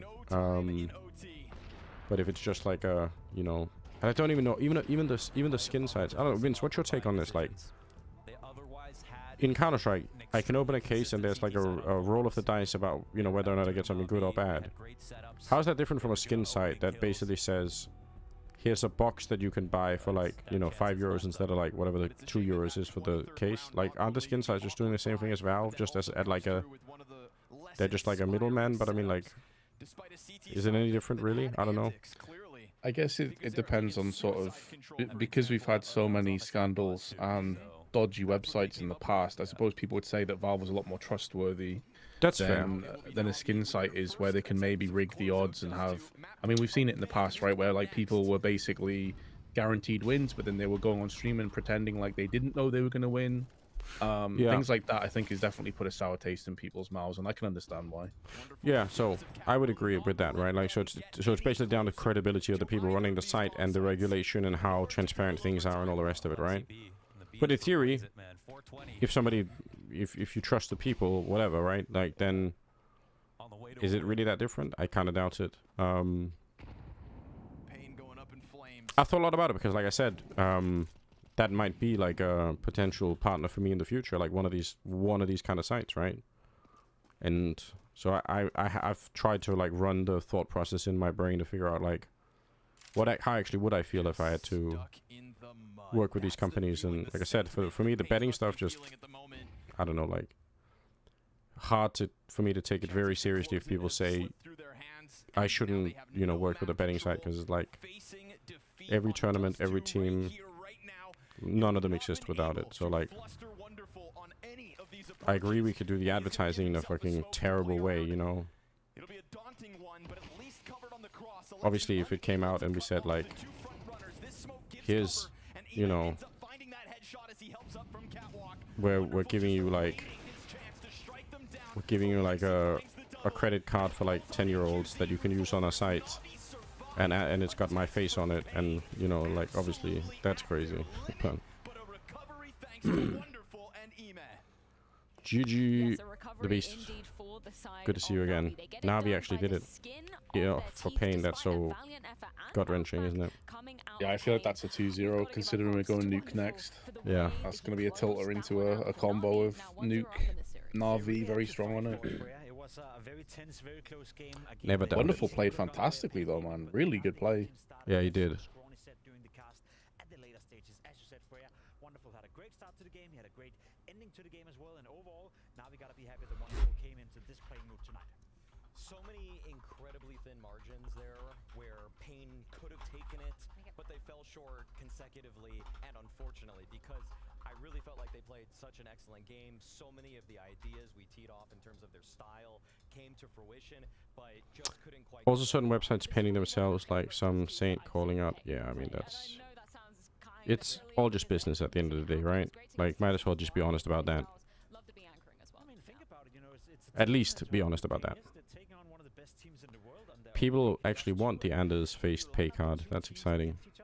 We know Pain Gaming is not supposed to win against Navi. We know Navi is supposed to win this game 2-0. Yet Pain was so close to winning. Sorry, but Navi outfits look like construction workers. I know we're not. We don't really. We're not big fans of the shirt. Will you not be casting any of the Blast Bounty games? I mean, right now we're just doing we're basically just co-streaming it. Normally I would try to cast one of these games a day, but I have a little bit of a cold that's kind of like sat on my vocal cords, so my voice is already a lot deeper than it normally is, I think.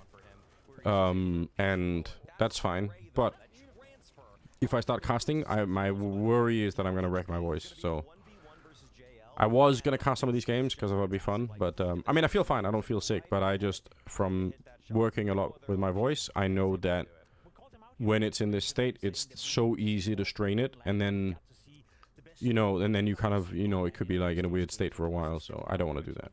Only 17 years old as well. It's kind of crazy to think about. But off the back of that, you know, Na'Vi getting up to 6-1 in that first half. Because I need it, because I'm going to be casting some of the CCT stuff. They just announced it, actually.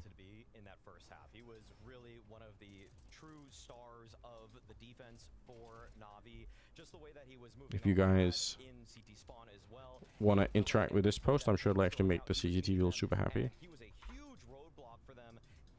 Thank you, Dominator. I appreciate the, you know, appreciate the thought for sure.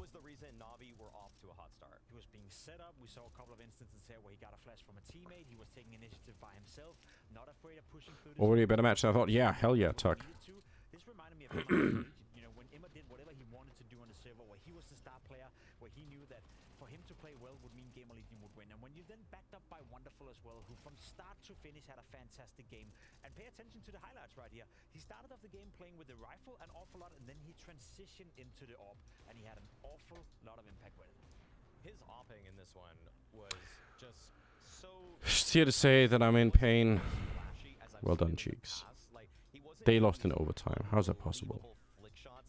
How is it possible? He was just set up in some great positions, where it was able to punish Pain in a multitude of spots, and on the CT side, that's kind of what you want your opera to do. I don't necessarily want him to do all the flicks and everything like that. He did have a crazy moment, like I'm not gonna lie. Jumping in the pit that one time was just absurd, but so many of the other times, he's just holding the line and hitting the shots that we want him to, and that's something that at times can be difficult for a guy like Wonderful, where his consistency's been tough before. That's 64%? crazy. Wow, that's crazy. Yeah. That's a two-man army right there you got. That's absolutely wild. Let's move on, though, to talk about the rest of that first half and take a look at maybe how the rounds were falling into place for both sides. Because, yeah, sure, it was a 6-1 start for Na'Vi. Yeah. But Pain, they were finding their way back into this one, I think it's only fair we give credit to Pain for making such a great game out of it. And you're right, they were good at changing up. Wonderful saved them with a pit play. I know.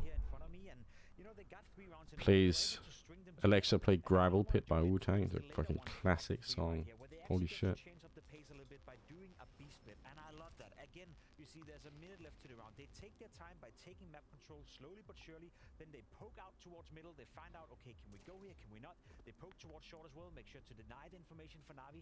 And then whenever they hit the B split, they do it 100%.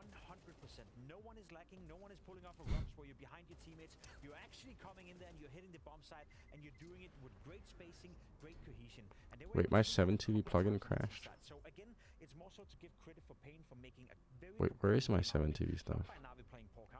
How did it go away? Yeah, I would totally agree with that sentiment. And then we move on over Hello? to the CT side for Pain. This was a point that you highlighted, Jacob, the fact that their B-holds, they've been looking very strong versus the other opposition they faced online. Was that the same story today? Yeah, 100%.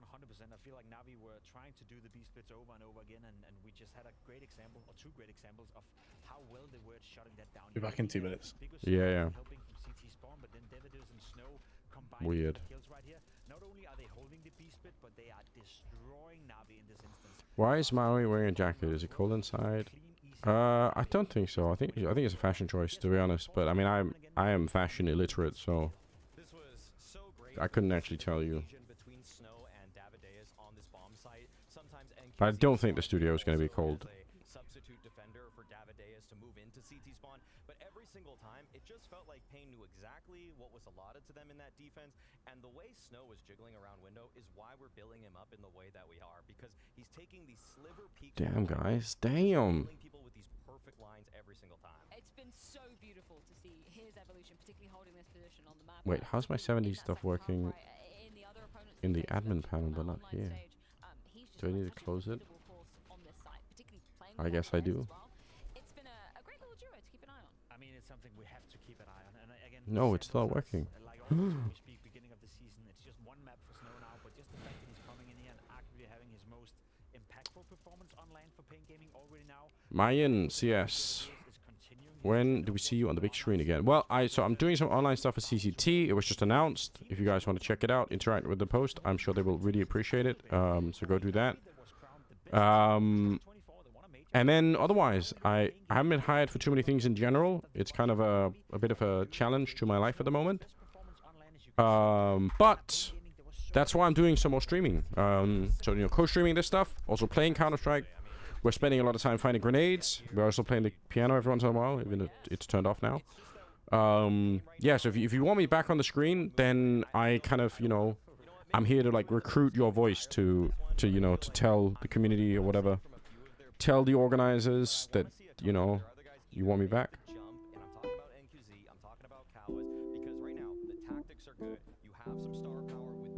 There we go. How mellow is that? So anyway, yeah, that's it. Sometimes you just have to get back to do some more work for people to kind of remember that you're there, Obviously, this is the round where Na'Vi managed to push things to overtime.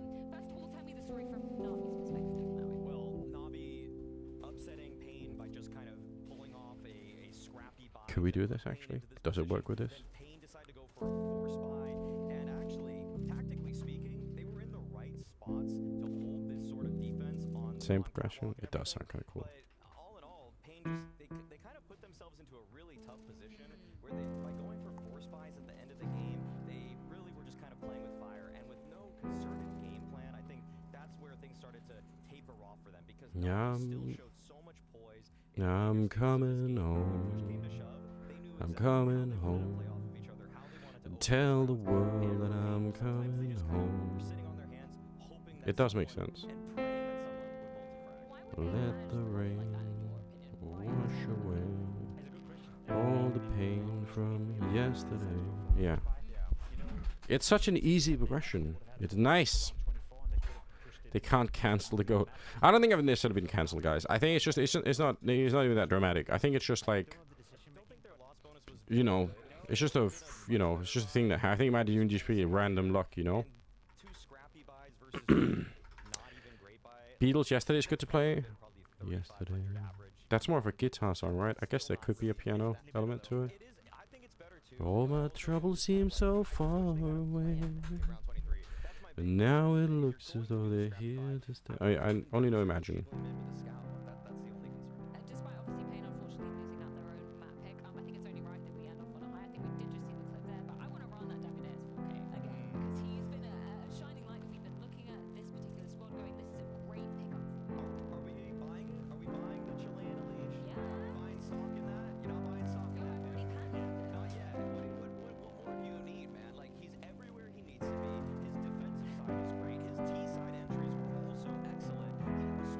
Whoops. Anyway, you get the point. You get the point. Email already sent to them. CCT forgot to blacklist Anders. Yes. Get him. Get him on it. Just realized you could probably sing this song once you get there with practice and skill. Hold on, what song is this? Wish the wind would blow me? Hello? What's happening?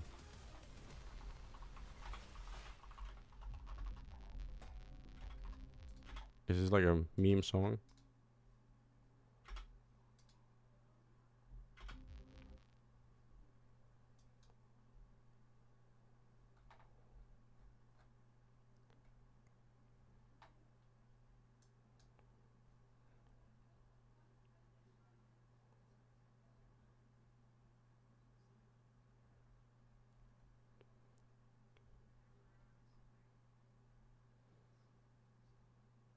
This is nice. I like this.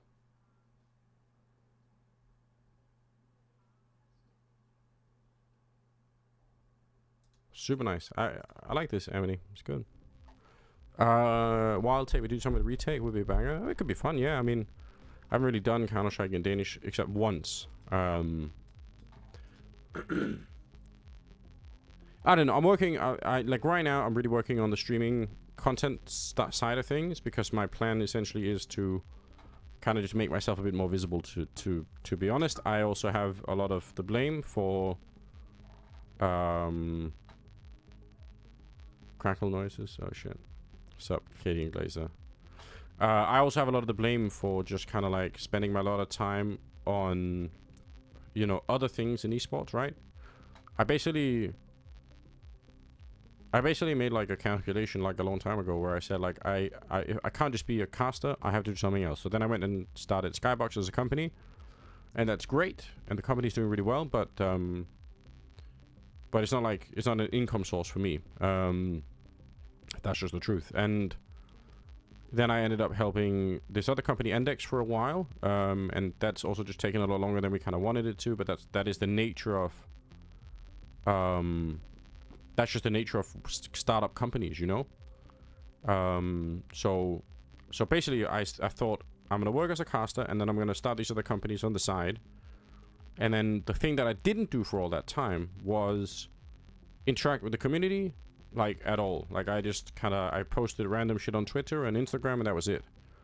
And so logically, when you don't do that, you kind of, you know, you become a little bit more invisible. It's not even like a conspiracy or anything. It's just, is there a lot of crackling from? Oh, it's from VLC, isn't it? Hold on, it does that apparently. Is it better now? Okay, then we're just gonna load it back up. Do you co-own Skybox? Yes. Yeah, I founded it with one other guy who's still running everything.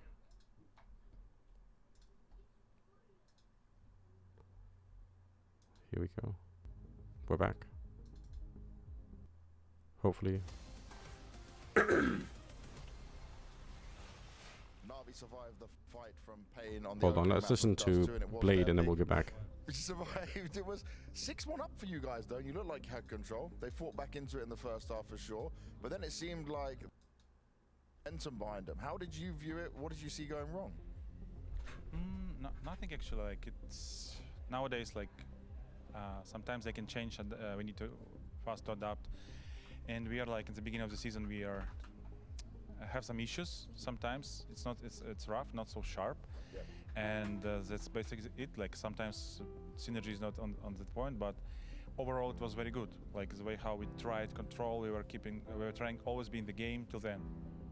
So they were following the plan you wanted, right? And also when they got to overtime, it seemed like we saw the full force of Na'Vi come out, the energy come back. So you feel pretty confident going into Nuke. Obviously it's your pick, but this should be a more convincing win in your eyes? I think it's like our first LAN official, so I like to play it a lot because I can see what happens, because online and LAN completely different things. Yeah. And I want to see what is wrong, like in the beginning of the season, to know what to fix. like it's kind of I'm blind until we What play. is Blade wearing? games, I don't know, you but I actually So kind of like this. It's good. Like I'm just looking forward, like just to. I Play don't like the sleeves more exactly. for Katowice, basically, and to see what is our strengths, what is our weakness, and now on Nuke it can be everything. Like maybe they step up, they do something super good game plan, or like we'll roll over them, or we look again like a game like this. For me, both all are fine. We just need to keep trying, try harding, the best effort, and then we'll just see a lot of material like what we can do with this, you know. Thanks, speaking to Blade after what was a I actually kind of fuck with this Navi hoodie thing. Before coming into this series, of course, he I think that plain shirts I'm not a fan of, but the other things I thought was cool. Turns out it wasn't Wait, really I forgot something. Frame Traps is saying, "Oh my god, I found the best co-stream. I think happy to see you getting into this. Thank you so much. Thank you for the support." I think that's always been the story. Vince, who's winning this second map? It's hard to say, is Wonderful the best player? Do we is know? JL the best player? Is Bit the best player? Is Imma the best player? It could be any given of them, you know, on any given map, on any given day. So I think you'd expect all 5 players, I lost all 4 Vince. players apart from LXB, to be the difference maker on the server in that regard. He's disappeared. Yeah, can't really argue with that. I feel That's like fair. it's usually just down to the playbook of Navi on maps like this, how they're going to throw misdirection into the faces of people like Big Uzera, people like Davideus who are adapting. Yes, we are throwing the same grenade. That are really going to be tested right now, and you know, we talked about the fact that Big Uzera is going to be. I also have to record something to send to my editor. I feel like Navi are going to be able to do this too. I'm not gonna lie. He's got some star power along with Davideus here. Jacob, how many rounds do you predict Pain getting today versus Navi? You were on a roll yesterday. Yeah, I mean, the starting CT side, they were looking somewhat decent on Nuke against Gamer Legion, played a good game of He's Counter-Strike. gooning and he will be right back. Fair enough. Are you concurring with that thought, Maui? Is that numbers checking out? I would say that it's about that. Yeah, I think that's a really safe bet. Well, let's see exactly how it does play out. We've got Navi versus Pain, and it's going down on Nuke. Damn right it is. Thank you, everybody. Damn, I didn't notice Scrawny was wearing overalls. Why does he look cool in everything? Right on the money with this last prediction. 3 rounds. Yep. I mean, he nailed it. So we got to give him some credit. Unfortunately, this game 7-8 for Pain. That's kind of generous for Pimp, honestly. Yeah, I think so. He's got some respect for them. Yeah. You know, the only fashion thing that I've ever really enjoyed myself, like that, where I've like looked at a piece of clothing, I was like, that is like, I want that. Is like the hooded blazer. I had one in like high school, and I just loved it so much. And when it like finally died, I was so sad. But hooded blazers are like, that's where can I make that my thing? I really like those. G-string, no. I'm not wearing a G-string unless somebody pays me, okay? Just jump. Couple flash bangers here for Alexi JL. Looking for somebody to duel with outside, and they'll get that attempt from Hell, but where there's one, there's more. How much is the question? Davideus, first blood. Bit response. Nice headshot. As Snow's able to get the better of him. That's control hung on. Snows. He's so good. He actually is. Last time I asked you about that, but you probably didn't see it. You followed a friend of mine that goes by Danning. Do you have anything to say about it? I've only seen a couple of his clips. I don't know much about him, but I'm willing to keep an eye out, you know? In ramp, knowing that they could be Hell going heaven, knowing they could come ramp in a second, but with his teammate in lower, I think he can wait for his opportunity to turn this corner. Guys, let's However, go. Navi are being so patient. Give the CC guys, CCTV guys some love. They actually have been, they've actually been unbelievably cool to work with so far, just in conversation and everything. Like, And they had that done. They had Big Uzera in lower, they had Davideus holding that position, and obviously if it went heaven, he could have rotated up behind him. It would have been easy though. can't wait for the 1 million transfer of Snow to Fury to play shit roles. Yeah, classic scenario. I hope he doesn't leave Big Uzera. I don't go away from Big Uzera. He's too good. You got this long trench coat thing when I was in NYC that made me feel like David Beckham when I wore it. Nice. Yeah, I'm so fashion illiterate. I just know that like hooded blazers were like, I had one in high school. I wanna get one again. I know I'm much older and maybe it's gonna be cringe, but I think they're cool. The tail end of regulation. Have to try to figure out where it all went wrong. Hate when this game comes down to math. Yeah, right? What are we, nerds? Oh, other than Hugo. Oh, Deagle headshot comes through, but through the doorway.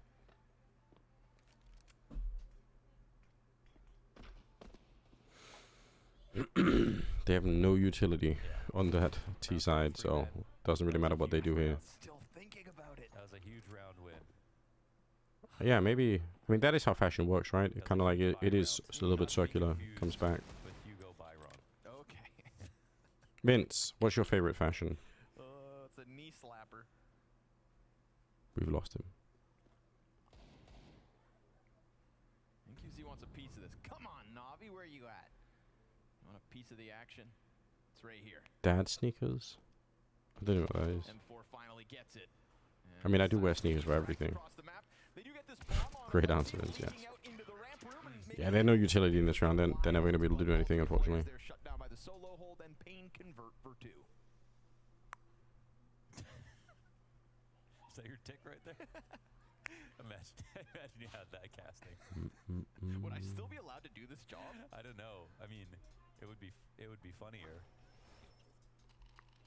Everyone would just think it's a bit, though. So. All right. Well, can't start now. 7 years in. I had these, I think they're called Nike Lunar Finger Trap, weirdly. I really like those. But I can't figure out if I can still buy them. If I can, I just might do that. Wow, nailed it. And that is total control. Guess what? They don't know about it. Zera. He's considering it. The ramp player's got to go down. He wants to go down so badly. Mistakes were made. Just too smooth by JL. Total control now looking likely here for That sucks. He even had the idea. A round's done. It's Jova. Get this M4 out of here. It shouldn't make a difference. Like, they're not even rotating upstairs. They are not even moving.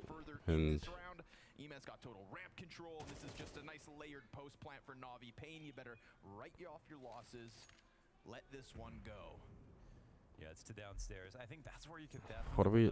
the most pressure Japanese bank on needles? is trying to figure out how to get lower fast as many rounds as you can. We see Navi do this to other teams as well.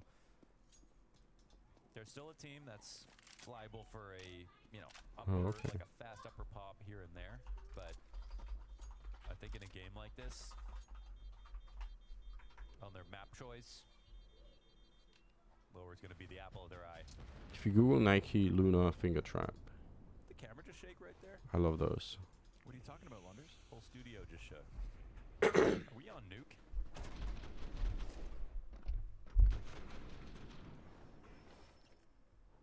Attempt from SMGs to get it going, but that defense didn't do jack diddly squat.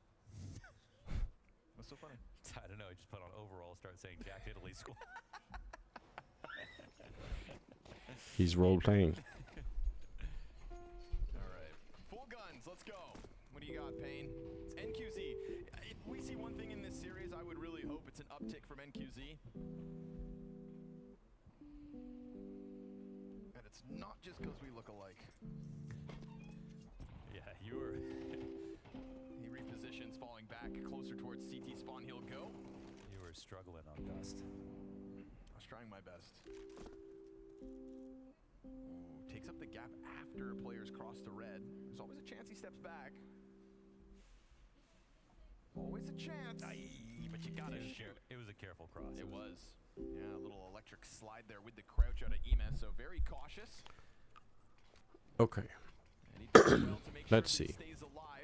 Which version of this are Navi playing? So they're pretty bog standard. They do the smoke. They don't go through it. They just walk. They've got jail on the other side. Total classic stuff. They have vent at least to stop them with Big Uzera coming down here, but if he's the only one for Normal. now, it might not be enough. Big Uzera Players ready to take this duel. hanging around. He will get chased. Oh my god, he doesn't see anything. It's a little late, man. They're going to chase him. Yeah. Ema gets under before he spots the second in, and a double down headshot from Ema. Well Interesting. As much as you have the vent drop, you have to double up ramp to Cheddar. Any reason we're casting him last? Just that they haven't hired me. I mean, it is what it is, right? Jason Sherlock. That's a very strong name. Hey, what's up? First time. Welcome to the stream. He doesn't start throwing grenades and opening the door until after. They know they can beat him to control steps. It's a very fine timing to play with, but it's crystal clear to Na'Vi in that position. And yeah. And a team like Na'Vi on Nuke specifically should be able to play with those fine timings. They're gonna. I'm telling you, they're gonna keep doing it. I hear you. It's gonna keep coming. I hear you. We're going lower. Over and over and over. How many kills did poor Alexi finish with in Dust 2 in the end? Let's take a little look at the scoreboard. Remember Blazers? 6 and 21. Didn't you know these? Yeah. I mean, I'm co-streaming. I'm also streaming, like, even when there's nothing on, I'm streaming, you know, myself. Either we're going through pro games or we're trying to throw grenades for a long time, which is pretty mind-numbing content, to be honest, but I like it. And for some reason, there are other people who like it too. And sometimes I play Counter-Strike at like a, you know, silver level in matchmaking, which is pretty funny. We can all laugh at that. And then we play Path of Exile, and we play the piano. Not really great at playing the piano, but we're trying. You know, it is what it is. Oh, the timing is absurd. And we're building a cult, you're right. That is probably the more important thing to say. The Elon Musk game, yeah, I know. I think he made Path of Exile, if I remember correctly. Sorry about that, I'm back. I don't forgive you, Vince. I don't think it's okay. We're enemies now. Oh, shit. Sorry. I think I'm outnumbered, unfortunately. Well, if I've learned anything from the movie 300, is that's not always the more important thing. True, actually. Put himself in a winnable position, and it all boils down to bid. Silent drop. Yes, he was. Okay, that actually helps out a ton. That How can I join your cult? Listen, you subscribe, so that's already a great start. And then there's a Discord people come hang out in. The crackling is back. Oh no. Hold on. After this round, I'm gonna restart it real quick. Okay. Doesn't know how this has been watched right now, but again, it's not. Yeah. We're just gonna do a real quick restart after this round. Oh, guys, you're gonna steal the bomb. Was the crackling from Discord? Oh shit. Okay, 1 second, Vince. I'm just gonna hang up. Why they aren't guarding this properly, but he doesn't have to overthink the situation. They made a mistake. All right, try and say something, Vince. Test. Is the crackling still there? Man, they committed inside of the vent, like fully committed to lower. That's pretty crazy. Let's see. The problem is I can't hear it. It's fine. Okay. So just hanging up the call and joining is makes it work. Solid work. OBS. They give him a warning sign. Oh no, Pain, you have made a dire mistake. Surely Bit doesn't win this round. Okay. I mean, it's still a great job, Ryan. Like, yeah, Jason, don't worry about it. Counter-Strike. Good to have you. Does sometimes come down to headshots. It does, absolutely. It's point and click adventure at the end of the day. That's crazy. We try to paint the picture, making mistakes, offering bit of clutch. What's is there a piece of fashion, Vince, ever that you? I mean, like, I think like me, you don't really care about fashion, but is there like a fashion thing ever in your life where you've been like, oh, I really. Not that it had to be fashion, but like some piece of clothing where you're like, I really like wearing this, you know. Is that inspiring you as you watch Pain try to hang on Nuke? No, not at all. Like, I feel like I love wearing hoodies. Yeah, I know me it's not too. really like a fashion thing, but I just find them so comfortable. Yeah. But yeah, you're right. I mean, listen, I've got the fashion sense of I don't know what you need to say, like a goldfish or some shit. Like I don't know how to dress. I don't know. I never really cared either. As long as I'm comfortable, I'm happy. Yeah, that's my approach, right? Like I'd rather be comfortable than anything else. Can't wait for the MP9 nerf. What an absolute delusional statement Jeb Bush to be making. That's never happening. But I appreciate you. I know what you mean. Same nade sets on the cross, but what are we missing? Keep here from waiting. Pain? No pressure on the cross. Yeah, it's They have to nade this open. I don't They know. have to do a late molly after the final 7 seconds to the cross. I feel like I need to. I once in high school, Vince, I had like a hooded blazer, and I really like that. It's like a hoodie with a, you know, it's like, but the hood was built into the blazer, so it's got the hoodie feel, but it's also like, it looks cool. Not a big enough enough mistake yet to Yeah, it sounds good. That was an all-time high for me, but then it broke, and I just never bought a new one. I don't know why. If he goes for a deep peek, there's an off watching, but the off swaps into the nade. He is lucky to have gotten away with that peek. He is Oh, he missed everybody. He falls into the back of the A side as Kawez picks up Mental. slack from ramp. Cautious to any kind of a lobby play, but that is not the Na'Vi setup at 30 seconds. Yeah, Emma wrapping around to hell after seeing Bit do so much damage to Kawez, but this still makes lower prime for the taking. It's been the vent rotations that have allowed Pain to hold. Biguzera, yeesh, gets away with it. Somehow. Into the vent at 20 seconds. It's going to cause Na'Vi to go into a bit of a scramble. Will they spiral into their own demise? What? Double kill comes out. They completely throw caution to the wind. Okay. And it's Kawez locked in from control. Na'Vi start this half looking smooth, but this one, I'll say at the end, is their fumble. They mollied the vent because they know that That's it's a bit in this crazy. quarter, and then they jumped in with the op right after. I think, in terms of the MP9 nerf, I think Valve probably, they're like a very data-driven company, so they're gonna look at like the use stats for it, not just in pro play, but like globally. And unless they see like some absurd spike in like MP9 use, they're probably gonna say whatever, it's fine, you know. Has absolutely saved the day, and a great rotation from But him. they So don't he just was, look at the like, pro right in the players. spot Biguzera was last spotted. You wouldn't anticipate that. That's my take anyway. Would you nerf the MP9 mints? It may still have cracks in it. The problem I have with nerfing the MP9 is that I feel like it plays a pretty important part in CS, similar to like a Mac 10. I'd almost be more on board with them buffing some other SMGs and giving more choice. Okay, yeah, that could make sense actually. I understand what you mean. Like variety for me is always good, and I mean the MP9 has been crazy strong ever since. Like, do you remember the UMP meta where everyone was using the UMP and it was crazy? Yeah, yeah. It feels like ever since that got nerfed, the MP9 really like stepped up a fair few levels. Just became the gun. How is Snow so cracked? But yeah, you're right. Like the variety might be fun to. No kidding, man. It got a little claustrophobic on the back of the But it's site, very hard, right? but to beat Because with the snow, if you buff some of the other, been so impressive. like either you just make a lot more SMGs that are all just essentially the MP9, or if you buff them in different ways, you actually make them more like a Galil or like a mini AK or something, right? Like if you took the UMP and you said now it's more of like a tapping, slightly higher damage thing, and you know it's better than the MP9 at range. Well, then isn't that just like the FAMAS of the Galil, you know? Like, Yeah, is there even a that's space fair. in there for some other gun, you know? Yeah, the way I see the MP9 is it's kind of like a stabilizer for the CT economy, like pretty early on. Yeah. But it definitely is very, very strong. Like, when you consider as well, the map pool actually lends itself pretty heavily to the MP9 as well. Like, you think of Anubis coming in, Ancient's another one, Inferno, of course, loads of close angles. Like, it feels as if it's very powerful. Like, it's even good on, like, Dust 2, but I feel like Dust 2, it's got a little bit less impact than some of the other maps. Come out of that, Yeah. thinking you're refreshed, thinking, okay, now it's time to crush on our map pick. Maybe make it so that like the UMP blows like giant holes in smokes, so it's We've already practiced this stuff. We're messing up a just little bit for of clearing smoke. The smoke, like that should be the sawn off. Like the sawn off just like blows like half the smoke away, and then you can clear the smoke for somebody else. I mean, I think if they were going to nerf it, I'd keep the price point the same, the kill reward, maybe just lower the magazine capacity to like 20. Or Yeah. 25 or something like that, because one of the things that is a bit unreasonable about the MP9, especially against like lack of head armor, is you can kill 3 or 4 people like super quick with the fire rate and 30 bullets. Yeah, that's actually true.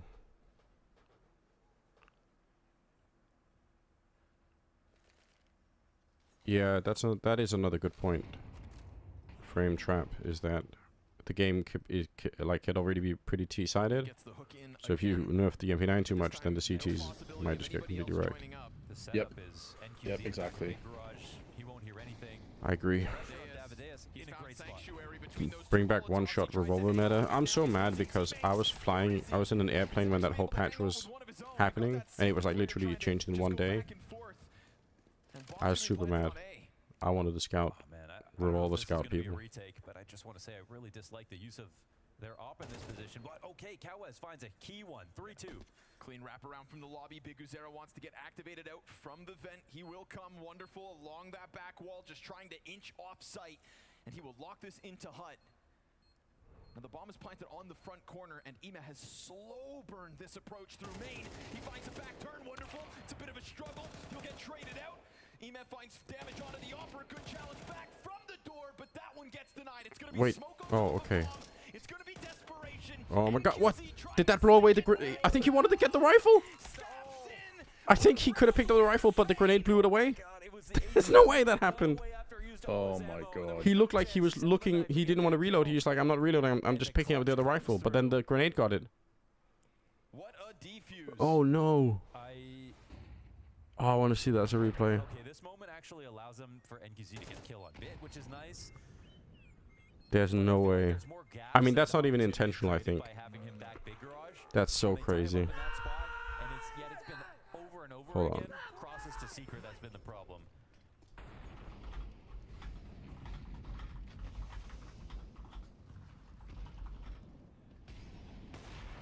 Navi's starting to get pieced up by Pain.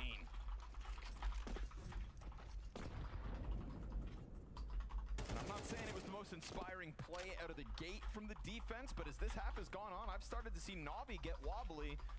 X Factor is a huge part of Counter-Strike, and right now, Pain have that in spades. That's interesting. I mean, Cow has just had such a clean map. NQC turning out to be a little bit of a QT instead. Vince, if you know what I mean. Is that what they refer to as a snack, I believe? I don't know where I'm going with this. I hate that those words just came out my mouth, by the way, just so everyone's on the same page. I'm glad I've made it uncomfortable for you too. I appreciate that.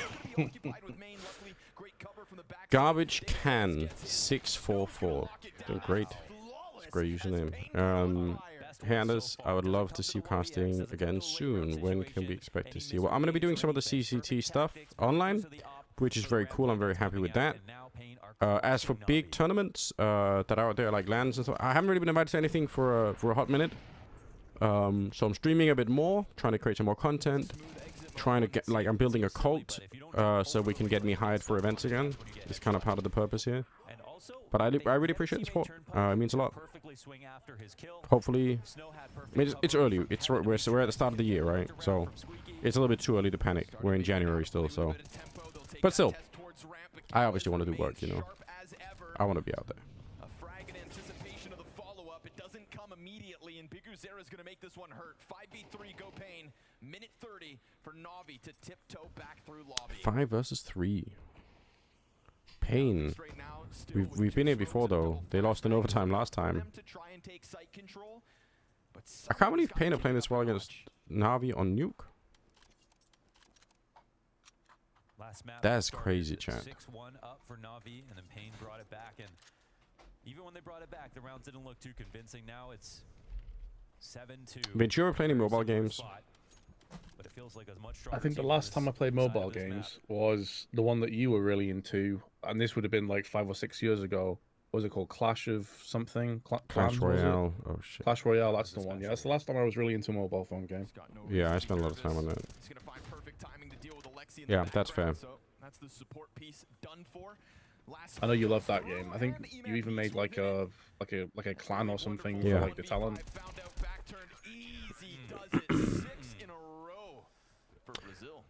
Yeah, that I ended up spending a lot of time on that. That was exciting. I kind of I've fallen away from it now. I can't do it anymore. It's taking up too much of my time. I associate you the best one in CS with your casting. Yeah, I appreciate that. Garbage Can. I feel like that's you know, that's one of the things that I'm hoping that I can sort of remind different tournament organizers of again, you know. Because I feel like for a minute, you know, I don't know if they forgot or if it's just, you know, but I'm sort of hoping that we can re-summon a little bit of that excitement. So. Year of snow, you say? What if this goes? I mean, if there's a real chance that Pain could beat Navi here, right? It feels like that's very way more likely. Like they should have probably won Pain already on Dust 2, right? So then right now it'd be like Navi staring down the barrel of a 2-0 loss.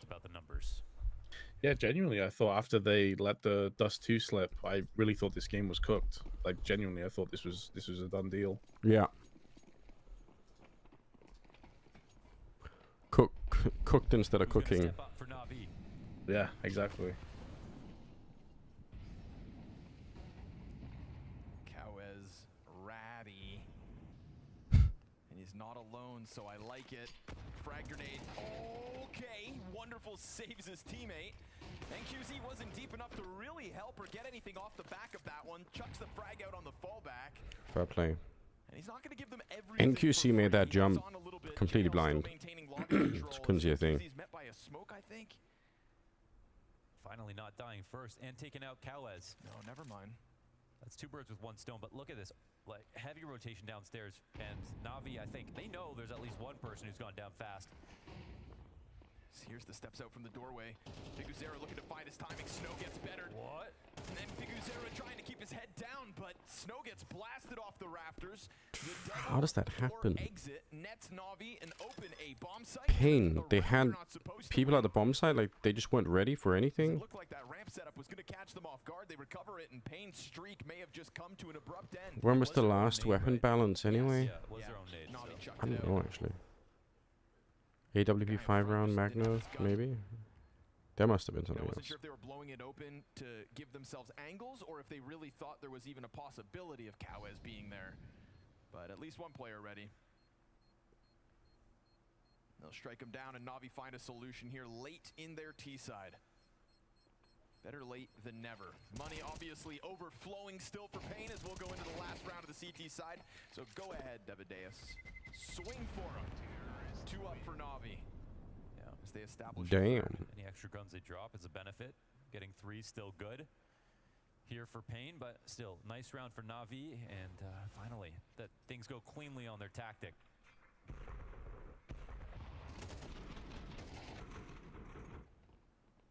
And then Snow here just sitting duck. Yeah, okay, so I don't know how that happens. That's so weird. I mean, he's been playing great Counter-Strike all evening, Snow, so Yeah, I hard to think it was also judge him too much, but that's a bit Piguzera's interesting. playing top hut, but not actually holding the squeaky walkout. Yep.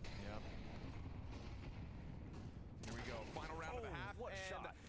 He-Man's got something to say about it. We're going to get a little bit of pace Okay. here from Na'Vi. He actually made that jump without the smoke. I guess they already got the kill, so it doesn't really matter. He hit the ladder, and then he bounced off of it. Staring at his size 4s.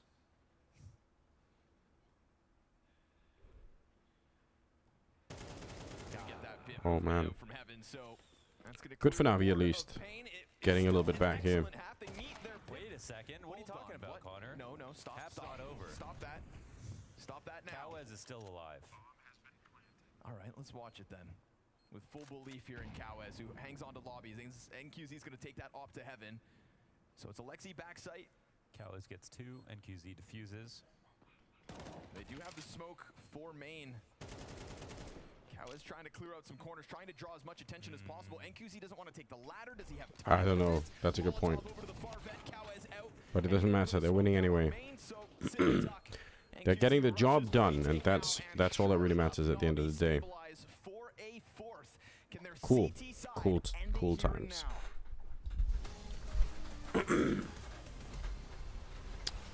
Man, if Na'Vi lose this one, what's the third map? Mirage. That's a good question. Yes, Mirage. Well, that's very interesting.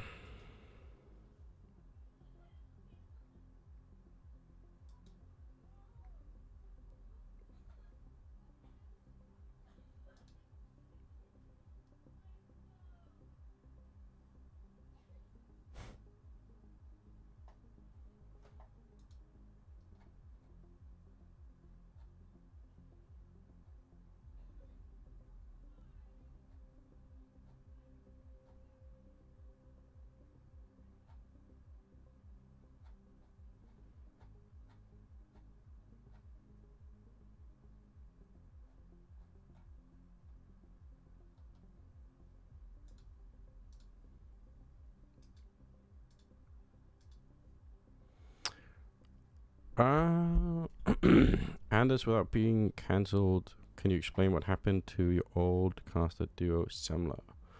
I mean, I think ultimately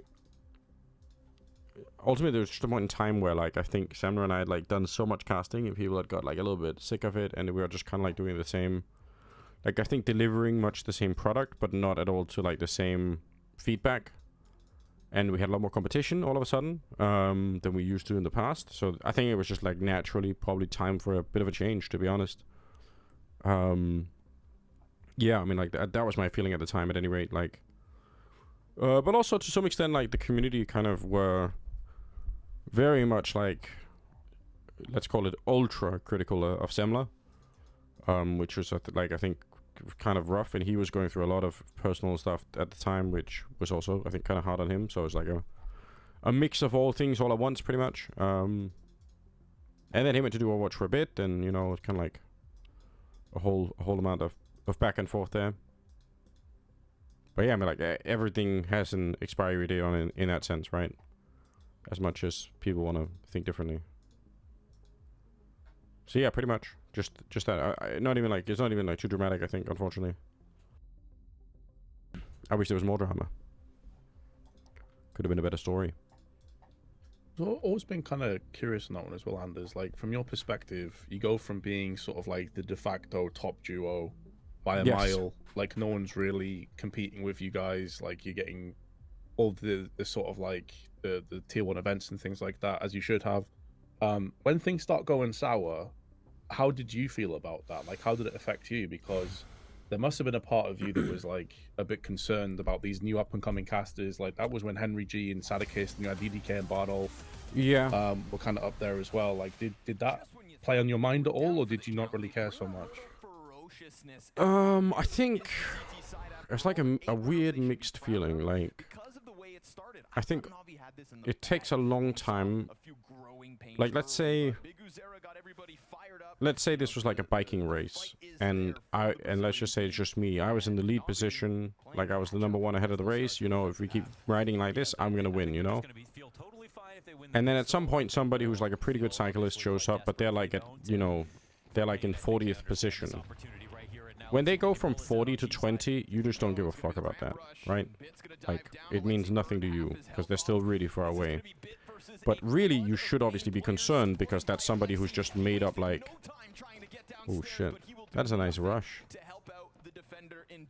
Like, in theory, tactically, you should kind of care about it. You should be like, oh, shit, this is like some real up-and-coming talent here, you know? You should kind of at least pay attention. But I think most of the time you're not going to. It's not until they get much closer that you start to realize, oh shit, like, you know, something's changed, and I just, you know. So I think that was sort of like my experience, was that in the beginning you're like, yeah, these guys are pretty good, but not as good as we are. So who cares, you know? Oh, wonderful. Holy shit. Yeah, boy. He's oh, but Snow. He's beat them. But I think once I kind of realized, okay, like, these guys are for real, this is actually, they're really good, the community really liked them, and also the community are a bit tired of Semler and I, like, that happened at the same time, which is kind of hard to deal with, you know. You're like, oh shit, like, you know. But I think it's natural, it's not like weird, it just happens. The one thing that I felt like there's a very weird mix of emotions, I was also secretly quite happy, because I had this feeling, truthfully, that if I don't go to cast a Counter-Strike event, then the event will actually suffer for it, because it just won't have the casting level that I think the event deserves, basically. Maybe that makes me sound like a super crazy egomaniac, but that was my feeling for a long time at the beginning. It's like, man, I basically have to try and carry a lot of the... Or Semler and I, but like, you know, just because Semler's not here to talk, I'm just gonna, you know, just gonna talk for myself only, basically. So on the other hand, when we got people like Dan and James and Matt and Henry, I started feeling like, oh, on the other hand, this is probably really good for the game, because it means that, you know, like, put it another way. If Counter-Strike was a game where there was only room for like one, you know, giant egomaniac caster who had to cast everything, then it just could never be that good of a game, you know? Like, how big could the game be? It would be a sign that something was actually super wrong. So I had that feeling too at the time, that, you know, actually this is probably a good thing. And then I had another thought, which was, if I can only be really good at casting as long as there are no other like really good casters around, then what does that say about me? You know. So I had like a weird mix of a bunch of different emotions, but I mean, it is hard. It's emotionally, it's very, very hard to go from being, you know, literally almost like universally praised, to suddenly you go from like, you're seeing like some of your fans go to be fans of other people, and you're like, hold on, what the fuck? And then suddenly people start saying, oh, by the way, also I'm sort of sick of these guys, you know. So now you have people who, they're not just not your fans, they actually don't really like you anymore. That is a wild mix of emotions to go through for sure. And like, I think a lot of people end up quitting around that time when, you know, when the community is basically, you know, kind of against you. So all at the same time. yeah, I don't know if that answers the question, but Yeah, understandable. It's just that key 2025, baby. But yeah, I mean, for me, for better or worse, the other thing that I've always tried to do is try to be very welcoming to new people who come into the space. There's actually a really bad history in esports of people trying to keep other people out of their games if they think they're like potential competition. That's like a very normal thing that happens. And I just didn't want to be that kind of person. So whenever people show up, even if I think they're really good and I think they could be, you know, competition, I try and make it a really open and welcoming experience. I try to help if I can. I actually truly don't know how many people I've helped to get hired in Counter-Strike casting, but it's a lot. It's a long list.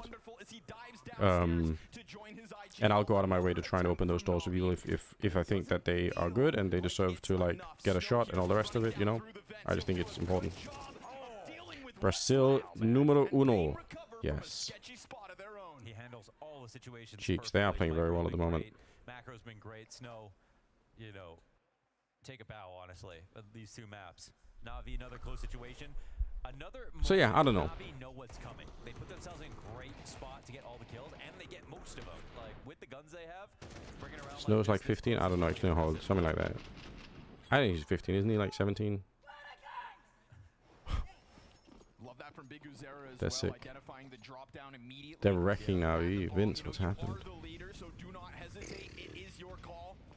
I mean, Alexi has been He's disappeared. pretty terrible in both maps individually, but he shouldn't need to be fragging hard realistically. But it would be nice. Yeah, the last two rounds would have you believe Na'Vi would. could actually do this, but they have to play perfect. Some great now. clutches though from Pain. Like there's 2 or 3 clutches they've had now which have catapulted them into the 11-4. Yeah. Yeah, Elmer, I think the StarCraft scene had a lot of crazy gatekeeping. I mean, in truth, I don't know how much of it is true, but I've heard the same stories, so...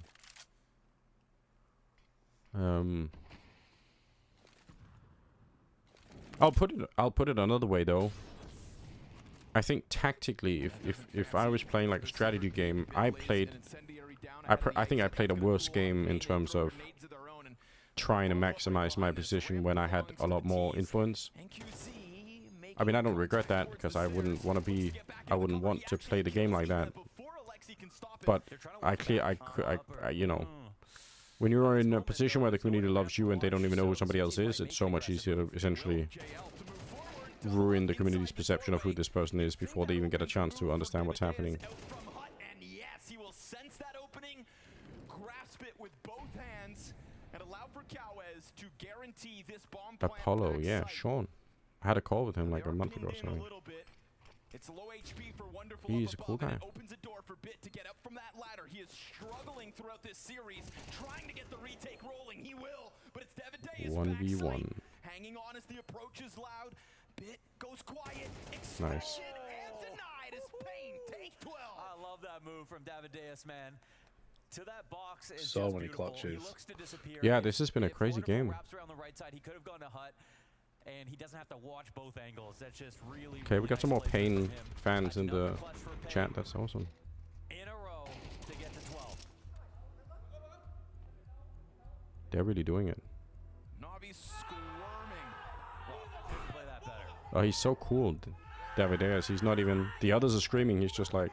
They have an unbreakable confidence about Of course I them. won that. I mean, their aura is is just expanding right now. I think every round they believe they can win no matter what happens.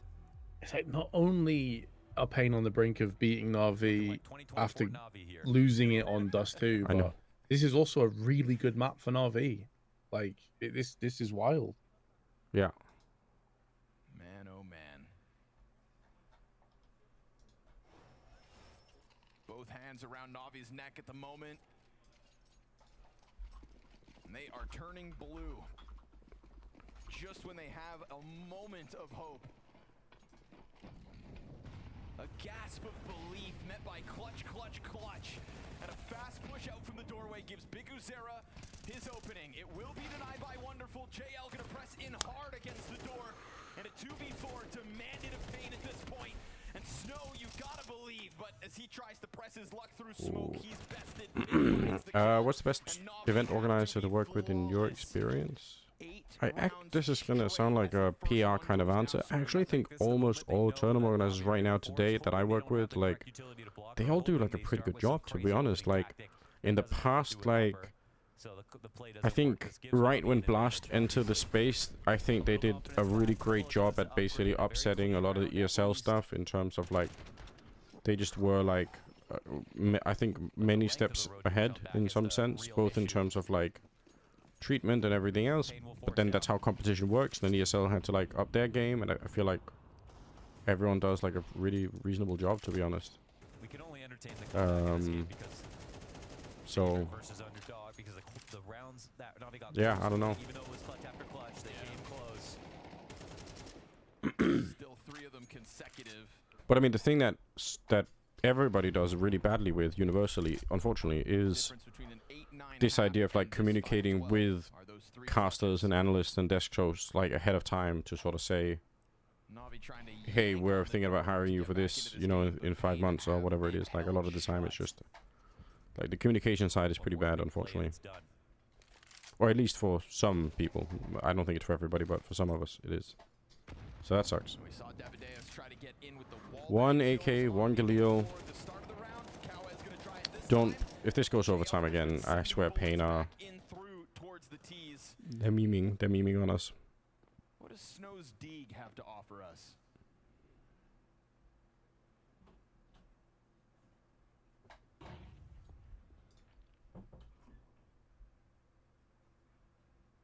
Nothing just yet. JL's attention drawn towards door. 2 sets of eyes outer. Deagle shot connects for a little bit of damage, but it's not the opening that Pain would have hoped for. Okay, right. It could have served up a problem for JL instead. Please no overtime, I know. In the sand. Kawez trying to creep forward, denied. Na'Vi still only half of the I don't know, Vince, is there another game that you would ever consider casting outside of Counter-Strike? I mean, I know you've done a lot of, you've done a bunch of different games, but like, this tournament and ended up going 24 rounds. Right now, the only other game I'm really enjoying playing right now that I would enjoy casting would be Marvel Rivals. But I mean, I've casted so many games over the years that, I mean, you know, you're talking about that gatekeeping thing before. I've experienced that multiple times. I tried to get into PUBG, was held away from that. Overwatch was held away from that as well. Valorant, I got fucked turbo mode for that as well. So I know exactly what you're talking about. Right now, it'd probably be Marvel Rivals, if not CS. that makes sense. Yeah, I mean, I actually think it's a really fun game. It's got like potential. That could be a fun thing. But like we said, there's also a chance that if more tournaments are announced, then it becomes like more of a thing, and then there's going to be like 100 million people flooding in to try and cast that. So might be tricky. Deadlock casting. I haven't played enough Deadlock to say whether I like it or not, so I don't have a strong opinion on that game. But I mean, I can totally see the fun of it. Like, I see the appeal of it, and I don't really care if it's. Some people say, oh, it's already dying or whatever. I don't personally wouldn't care about that. If I like the game and I believed in the future of it, I would cast it, and I would trust that I could help to build it. I mean, that's what Counter-Strike. CS:GO didn't have a future in the beginning. Like, I know it's hard to believe now because we know what happened, but nobody from like a tournament point of view gave a fuck about Counter-Strike in the beginning, like CS:GO. They all cared about League and Dota and StarCraft. Like, that's why nobody else was casting it. Like, nobody wanted to. Nobody gave a fuck. So Sometimes you just have to not care and just do it anyway. Talk about getting frisky. Here comes the lobby push. 2 in through trophy already. What about a Serious Worms tournament? Yeah, fuck yes. Of course I would cast that. Stands to the test and disengages. Man advantage. Spoken like a true cult leader, yes. Shadow advantage for Main should have bode well for Alexi. It's a one and done on his behalf. Emes slides into the same position. Bomb's been able to get down towards stairs, but they saw Have you played Deadlock, Vince? Have you tried it? Emes still wants to fight. I have, yeah. I will admit, not that much. It didn't really grip me in the beginning. I don't know. I thought the game was good and I enjoyed it, but it's got quite like a steep learning curve, whereas I think Rivals is a lot more accessible. Oh yeah. And I don't know about you, but as I get older, my interest in learning a very intense, like, sort of very deep game kind of goes down. I just realized like time is such an important resource. Yeah. And I don't want to put like 100 hours into a game that I'm not even sure I'll enjoy fully. So I don't know. I thought it was good, but it didn't really grab me the same way as other games. Yeah, I know what you mean. Like, but there are also some mechanics in that game that I think are like, it's like very, very, very high upkeep. If you're like, the better you get, the higher upkeep it's gonna be. Oh, bit. This is so. Oh my god, I can't believe it. I think he's got it. Yep. That's crazy. That's crazy, chat.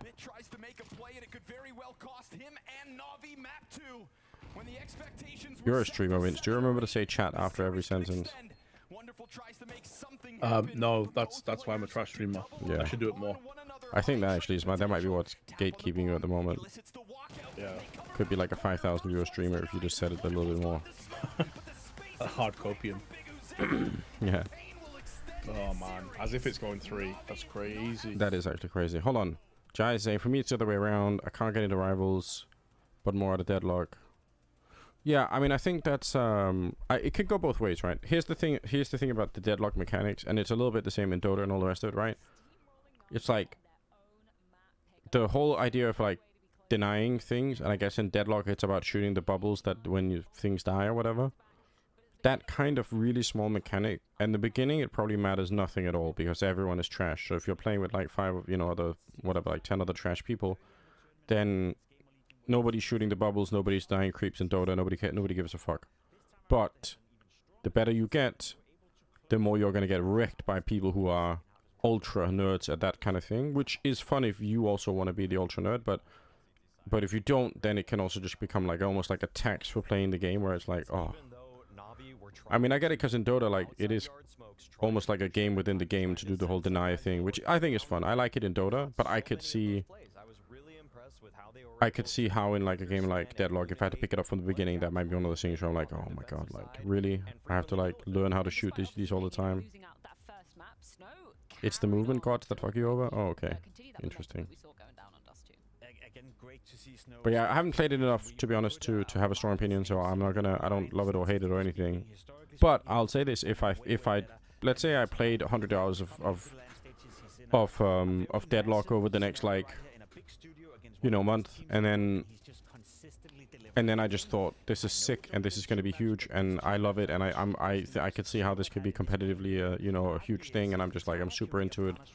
I would totally be down to cast it, even if the rest of the world said it's gonna fail and it's not, it's already dead. I wouldn't care about that. I would just say, well, like, I'm gonna try and do it, and like I'll do what I can to pitch in. So, I think there's another element of it. I was just thinking there. For Rivals, I don't really need to play with other people or have a pre-made to enjoy the game. Whereas for Deadlock, I felt like a lot of the time I was playing solo, and I felt like I was just getting utterly destroyed by like duos and trios on the other side. Yeah, that's true. That could just be in my head, like hard cope of how shit I am at the game. But for Rivals, I can just jump on and play it, and I don't really have to like get a squad together or feel like I'm at a disadvantage if I don't have a squad. Yeah, although I guess, I don't know. I wonder if that will change in the future in Rivals. Like, if you get to high enough rank. I mean, I got like no rank at all, I think. So like, I'm pretty trash at the game. But I wonder if like, if you get to like the higher tiers of Rivals, you're gonna feel the same thing.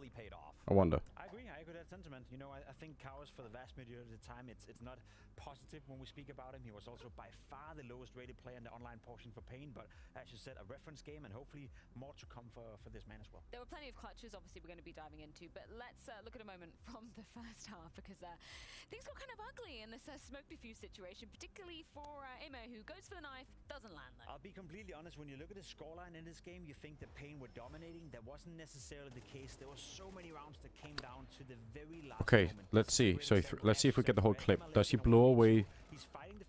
Look, there's a rifle right there. So he's shooting. He doesn't want to reload. He want. Yep. The grenade did it. I was fucking right. Hits him once, and then he misses the second one. Had he hit the second one, he would have won the round, and that is just such a small margin right there. And look at the scoreline as well. It's 6-2. It could have been the other way around. It could have been 6-3. That's It could crazy. have been a save round, and all of a sudden Na'Vi back in the game. So that was a key round in the game that didn't go the way of Imma. Honestly, just a super slim margin right there. I mean, it's for Na'Vi to lose in this fashion. I don't feel like they even really played. All right, guys. I'm gonna get someone to drink or something. I'll be right back. So many close calls. I don't One even think sec. the number of 1v1s that were won by Pain. Yeah, should we move into the second half, where it was literally back-to-back clutches to be kicking off that T-sub? And not only back-to-back clutches, but also clutches where Na'Vi had the upper hand. The big talking point right here, obviously Na'Vi are finding their way back into the bomb side. Unfortunately, they decided to smoke off the door and not the bomb, which gives Snow a chance of winning this round. Again, I don't want to fault to Na'Vi and saying that's the reason why. It's a great clutch coming in from Snow, but in pistol rounds, Maui, you always smoke the bomb. You never smoke the entrance, you smoke the bomb. It makes things so much more difficult, and yeah, we have another one right here where NQZ is on the lower bomb site, and this is just a crazy 1v2. It feels like JL lost track of him right there. Right as the smoke is fading, NQZ seems to be more aware of that timing than JL and peeks right through that window as it's appearing. That was round 13, round 14, in round 15, Na'Vi also have pistols. They actually end up getting a couple of entries. They have a 3v2 scenario again where they end up losing. So the first 3 rounds in the second half, they were up 1 man in every single one of those, and they lost every single one of those rounds. That could have changed the course of the game completely. It didn't seem very cohesive coming out of Na'Vi, to say the least, which is very surprising on a map like Nuke, which we know they're very well versed on. And yeah, it's not like they've made a roster change coming into this season. It seemed like the communication was maybe a little bit off in those moments. It feels like sometimes what it came down to on that T side were the players that were set up for Na'Vi to do well just missed the opening kill or just die right there. And I feel like it took them so long for some of those pivotal entry players, those space takers like Ema to really pop off in the way that they needed. Like, I've seen Ema have such an incredible resurgence in the last few months of 24 on Nuke, especially on the offense. I mean, he's humbled people like Nico in the past, but this was a game where he just didn't really get off to that blistering start, just taking down Big Azera every single time. I agree, and I think we prefaced it coming into the game. When you look at Na'Vi's lineup, it can be anyone. It can be JL, it can be Emma, it can be Bit. Yes. It can be Wonderful for that matter as well. Not necessarily Alexi B. It's not often it happens, and usually it's a sign of things not working out when he's on the top of the scoreboard, which, by the way, he hasn't been in this game at all. I think he's at 12 kills in 49 rounds. So we're looking at an Alexi B as well that from an individual standpoint needs to step it up a little bit, because, yeah, you can be the in-game leader, and yeah, you can be at the bottom of the scoreboard, but there's a limit to how little you can contribute with. One more than you'd anticipated on Alexi B. 13. Doesn't really make the biggest margin of difference, particularly when we were coming into this game and looking at Alexi versus Big Azera. Obviously, Big Azera didn't necessarily need to have the impact on this particular map, but we know he is big in the fragging department, right? There's obviously a clear scale of who it's leaning towards. I mean, the game is not over yet, but we've watched 2 maps, and I'd argue that Pain Gaming by far been the better team. I think had it not been for the heroics of Wonderful and Emma on Dust 2, we could look at a scenario where it could have been a 2-0 for Pain Gaming. So I don't know if that changes who's the favorite for the third deciding map, but all I can say is so far Pain Gaming have looked like the better team to me. It's causing reason for concern because it doesn't feel like Na'Vi is coming into this season with a brand new playbook. It feels like people are just comfortable against them. We saw that against Imperial Female. We're seeing it now with Pain, where if you're Na'Vi, you should have been able to run circles around Pain with those kinds of calls. But unfortunately, this time, it just felt like everything was so well contained by Pain, and that's where it's surprising. And I do give a lot of credit to Pain for that, but I'm almost just surprised that Na'Vi isn't coming in with the tactics that would just tip the scales in their favor, even if the firepower isn't there. And I think that's something that Big Azera kind of alluded to in the draft show, right? Obviously, he could have chosen between Na'Vi, Vitality, Spirit were also on the table going for the pickings. He was kind of saying, you know, he felt like it might be a little bit predictable coming out of Na'Vi. He's obviously well prepared for this game. I think from a historical context as well, we know Blade and we know Na'Vi as a whole not to be a team that wants to peak early on in the season. They like to build up. They like to build into the season.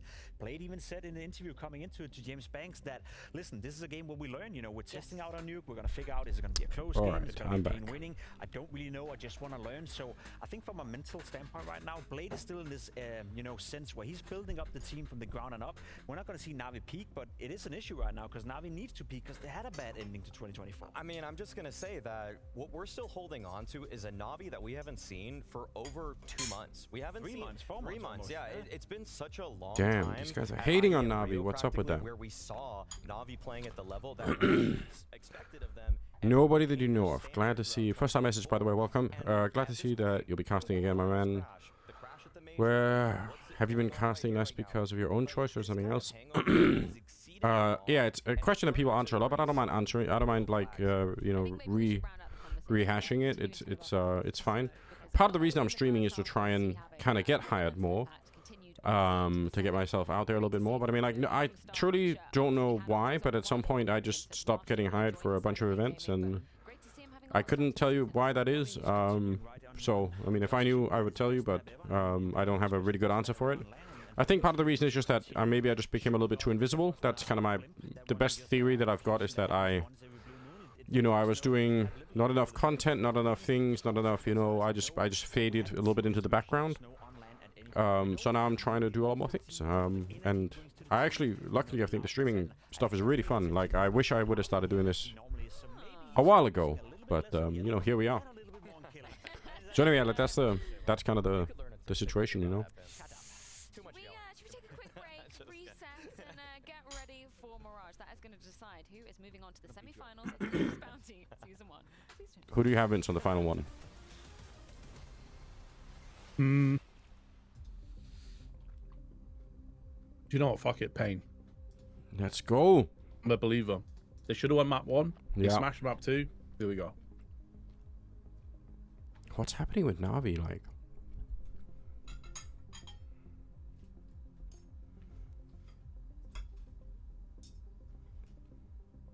I feel like they're better than this. Like, they're way better than this. What's going on? They definitely are. Yeah, I'm really not sure.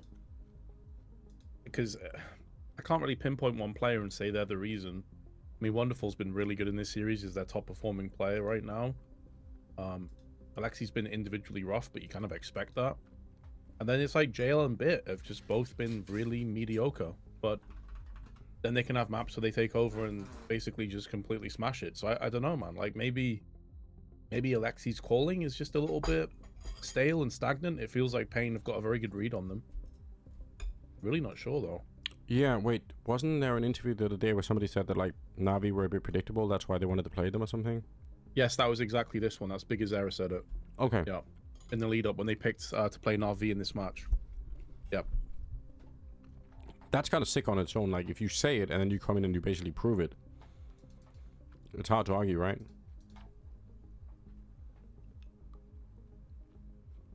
Yeah, exactly. Like, it's one thing is saying it, and then if you get, you know, blasted out 2-0, and you look a bit foolish, but then you actually take Na'Vi to 3, and you probably should have already won it. Like, yeah, that's definitely going to win a lot of people over.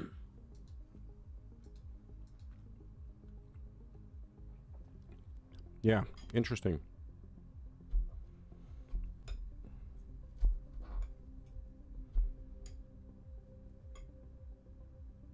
I guess it's back to the drawing board for Na'Vi to try and, I don't know, like reinvent themselves a bit. That could be kind of hard to do, though.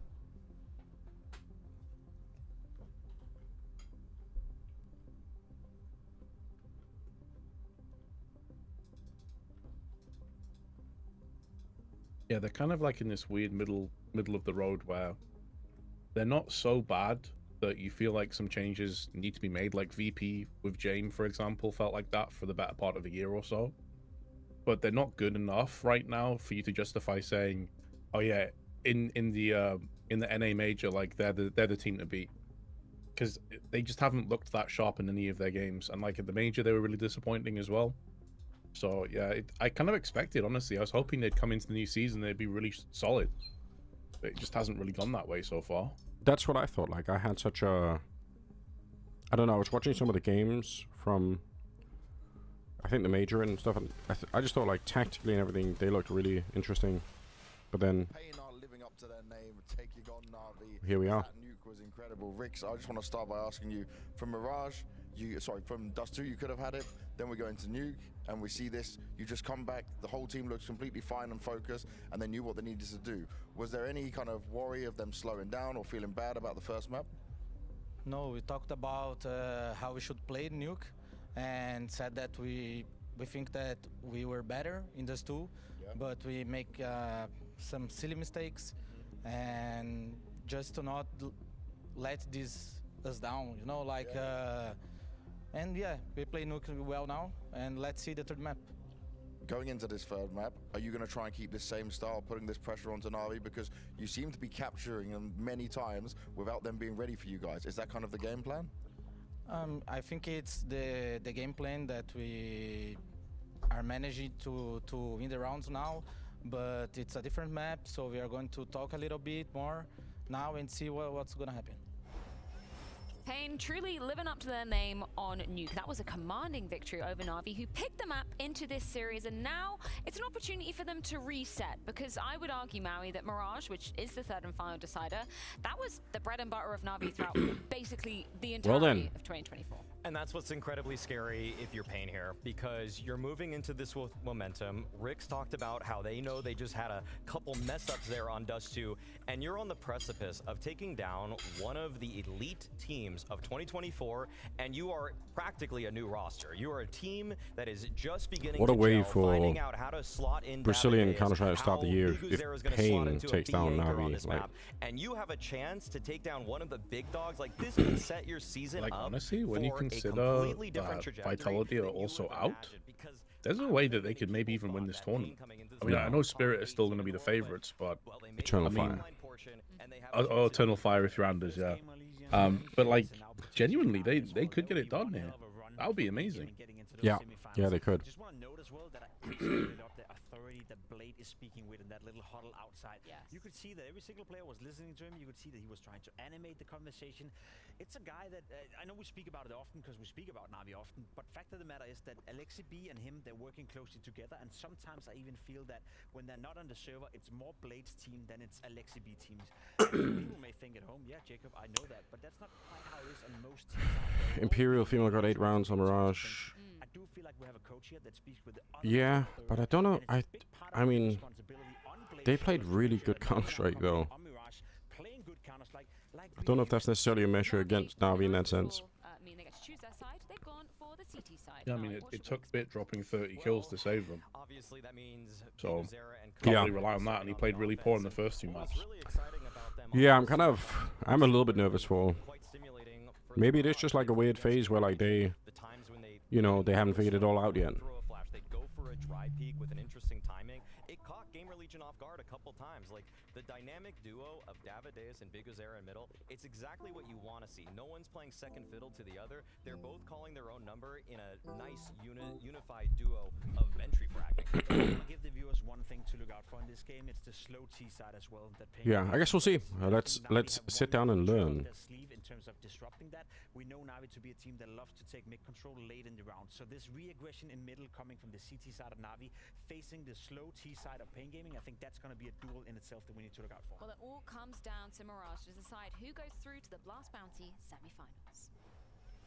Thank you, experts. I think Jacob did a great job of setting up some mid-play throughout this third deciding map, Mohan. Only one team can go on in the quarterfinals of Day 2 of the LAN portion of the first ever Blast Bounty. So overall, how do you feel about Na'Vi right now? Overall, I feel pretty good.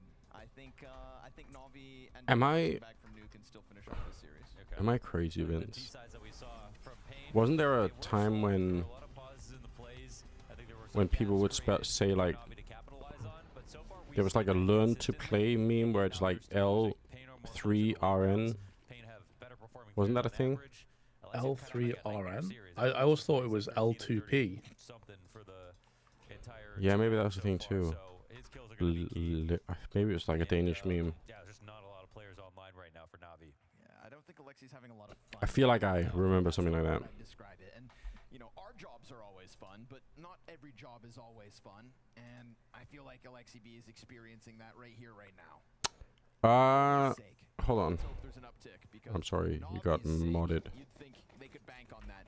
Obviously, Bit absolutely Don't know why, smashed but Imperial Female when it came to their opening match game of the year. Yeah, why do you do that? Anders, fun fact, you are the reason I started to play CSGO. I played 1.6 before one of the Edgewater tournament, and you were so passionate about it that it made me want to start playing again. That's so awesome. I'm really proud to hear that.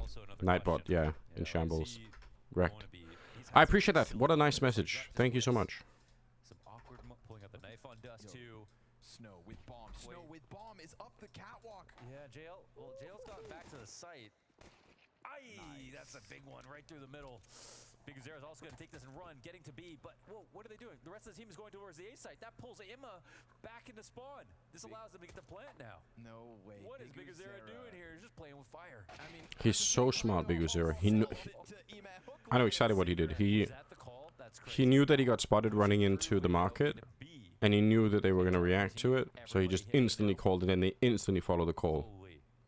It's sick. actually might have been the call. Oh my gosh. And he's not Yeah, they're building up the ego of the cult leader. That's really never a good idea, by the way. That's how things go bad, you know. For the retake to come through. And no real avenue either to get the ball rolling. Bomb beyond the halfway point. Bit just trying to crawl up on jungle. Launders, oh my god. Dude, they got owned. You know, I think the call comes because immediately when he gets spotted, he says, okay, let's not go B. Because Yep. he knows he's in a position where he's likely going to die. That's right, Londos. You're right. Respect the fact that he's taken over market I control agree. behind you. There's really no good counterplay. If you're going to come back and hold the A site and pretend like no one had just snuck into the back lines over on the other side of the map, that could cost you the round by Congrats. itself. So that's Oh, the baby. I mean, listen, it's been a minute since I've had any new kids, as far as I know. They are 10. Well, they're going to be 10 and 6 in the next 2 months. It's crazy. 2, yeah. 2 kids. That I know of. He tries to come through the smoke and gets blasted into tomorrow. And by tomorrow, I mean round 3, where hopefully for Na'Vi all these guns can get to. Everybody already transitioning into the save call. Easy one for Big Uzera to say, let's slam B. So we lost phase. Yeah, life goes, you know, things go pretty quick. Once you have 2 kids, it's like, time flies by, you know? We're talking about land now, by the way. I've got to say, like, of all the favorites, But that is also another reason why I want to work some events, because do need to find a way to, you know, pay the bills and keep them in ballet class or whatever else they do, you know? plenty of runway for Na'Vi to turn this one around, but there's obviously a continuation of the success from Pain between The youngest, she does ballet, and she really likes it, so... Pain is when we go back to Dust 2 and we see how they irked out that first map win. This just this phenomenal map coming through from Ime and coming through from Wonderful. But you know who's remained the most consistent star of this And Walter's into his games, isn't he? I know you play quite a lot with him. He's in a game, he's into like role-playing stuff, you know, like the LARPing stuff, live-action role-playing. I don't know why, it's such a big thing in Denmark. I feel like Denmark is like, you go to other countries, it's not really a big thing, but here, like, they meet out in the forest and they dress up like orcs and elves and all this shit. And it's actually super cool. Yeah, I don't think I've ever heard of that in the UK at least, but to be fair, it's not. I don't think it's as popular here. And also, when I would have been an age where that was a thing, I was, you know, being seen as a nerd back then was a negative thing. It's definitely changed over the years. Yeah. Yeah, somehow it is kind of like a different thing. King Kalu with the Prime sub. Thank you so much. Yeah, if you got any Prime subs, throw them my way, or sub to Vince's channel. He's also streaming. One or the other. Don't leave the Prime subs unused, is what I'm trying to say. Do you still have the pins that you wear? Yep. I have all the pins. I have a whole box full of weird pins from back then. I should sell some of them at some point. I think they actually somehow have increased in value over time. in their biggest moments, when the pressure's at its highest, right? When they really have a chance to seize the day. Don't hodl Bezos freebies, yeah. Just dominate a server. Yeah. And this is one of those maps, in one of those moments moments at the very start of the year where he could do that as well. So him being 4-0 could be a great sign of things to come. You brought this up on this iteration of the last one with Payne, that it's no longer about Big Azera carrying every game like it was back at Copenhagen and before. And the fact that the team is still operating at this level without that is wildly impressive. And it's also much healthier to see. Your IGL, Rifler, and the best player all wrapped into one, that's a huge ask. But you can see that he's just as good of a player as he is at integrating players onto his team. Creating some good stories here for Payne. It's wild how high Big You know what I was talking about? Would it be awesome if we had to see us go team pins so you could show? Yeah, I know what you mean. That could be interesting. I know, yeah, but I think Valve are not going to support the teams in that way as like a monetary thing. They're just not. And I kind of know why. So, but I know what you mean. Taking down the T-Sides in-game leader.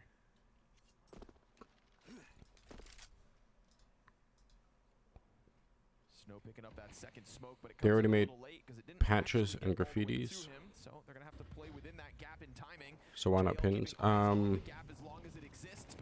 Well, they didn't make like team graffitis, right?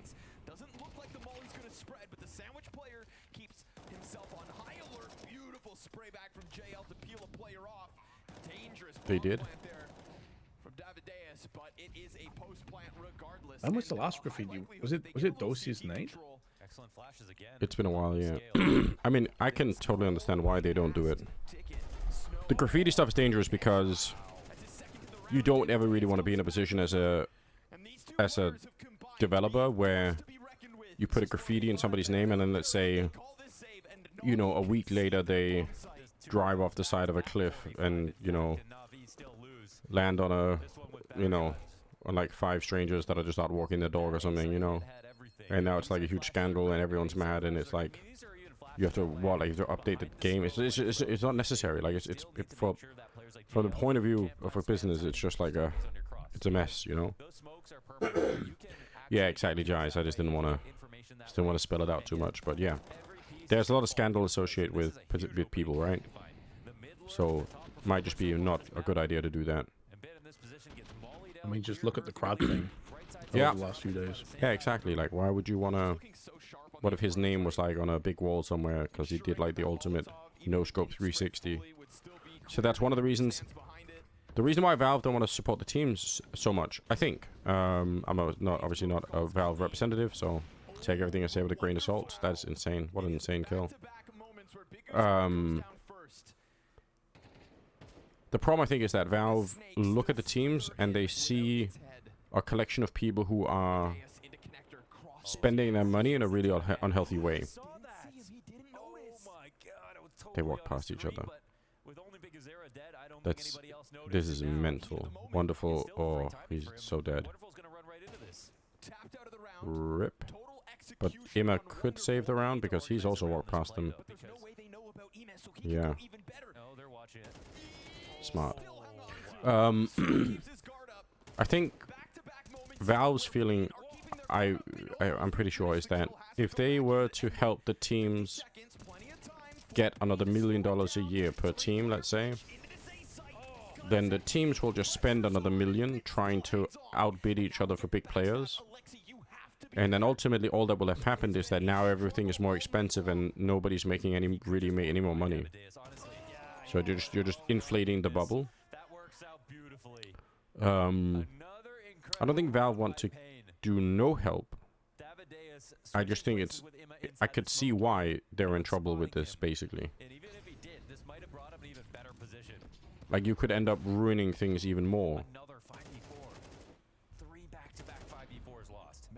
It's like, if I have to buy Nico right now, and let's say that cost me $1 million. But if I know that the team that's going to buy him just made another $1 million from Valve, maybe it doesn't cost $1 million. Maybe I'm like, well, you guys just fucking made an extra $1 million. I know that because I did. So I'm going to ask for like 1.5 million now. And then is that like a good thing for the scene? No, because really what these teams should be focused on isn't for Valve to help them out, but for them to make a business that works. Unsurprisingly, that should be the goal.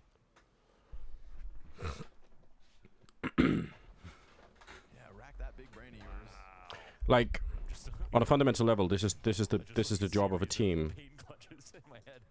Try to pay as little money in player salaries as you can, but then get the image rights for the players that play for you, and hopefully they win a ton of shit so that they're exposed more and they have more fans and all the rest of it. And then you take those rights and you try to sell ads, and you know, you try and find different sponsors and find ways to make money like that, while trying to pay the team essentially as little as you can. Not because you hate them or because you're an evil capitalist or anything, but just because that's how the business works, you know? If instead you say, let's try and see if we can inflate the prices of all the players everywhere so that, you know, our rivals can't keep up anymore, and that way they'll be priced out of the market, and then we, you know, it's just us left. It's like, that's not really good. That's not good. All right, 3 market, 1 late apartments. NQZ off on bench right Yeah, BNN's not an EG, yeah. Truth. What's your favorite CSGO player of all time? Hard. Really hard call. Maybe... That was even still possible. Cowles didn't hit that flick. That was insane. NQZ maybe like a Fallen. I mean, I have an insanely colored view of people like Forrest and Get Right, because I don't know. I know them better than I know most of the other players out there. But I mean, the same is true of Freiburg and Exist and Flaren, I guess. But in terms of like who could be at the very top, you know. You better say Markelov. True. Best CSGO player. True. How could I forget? Listen, I think you could have done it, okay? Watching this pains me. I know. Vince, what's happened in Navi? They're just trashing it. Pain have been way better. Yeah. Obvious with the score, but I mean, I've been so impressed with Snow over this series. I've got to be honest. When he first joined Pain, I was very unsure about him.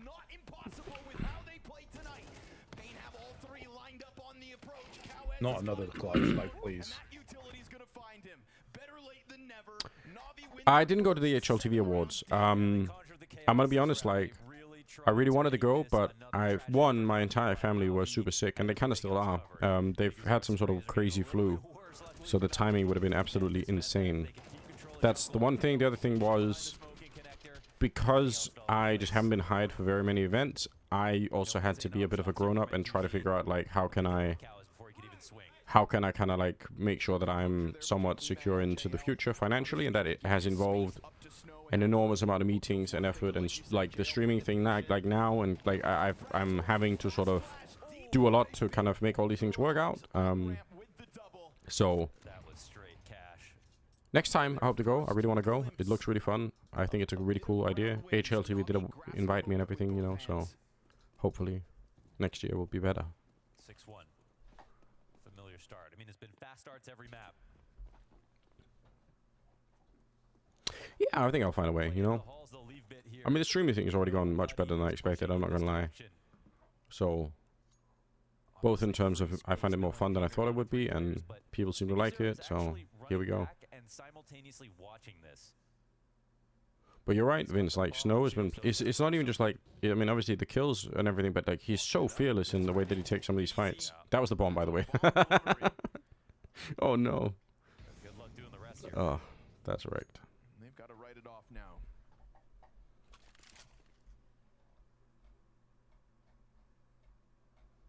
That's unfortunate. Well done by Na'Vi to nab a second. I like that they go from a frantic round in the previous to just instantly... I think also, like, honestly, Biggest Era has been calling amazingly as well. Yes. So it's just like the double whammy. Na'Vi haven't really got out of second gear. Alexi with another rough map. I think they said he had 13 kills in the first 2 maps. And he's on 1 right now after, what, like 8 rounds played. He's the guy who started 4-1. Now he's 4-5. So his play solos are starting to get canceled out. How many kills does Alexi have over this whole series? 13. What the You'd be a fool to believe otherwise, I think. Bet Navi bring this half back, 6-6. Okay, Mr. Scoop, okay. Wait, Mr. Scoop, you asked earlier about the pizza kebab burger thing. What's your pick? You just threw that like a grenade into the chat and left. What the fuck, man? And you can't lose your best start. That would sting more than letting Dust 2 slip. Limitations here in the 9th round of the half. Pain will have pistols. David Diaz, let's go.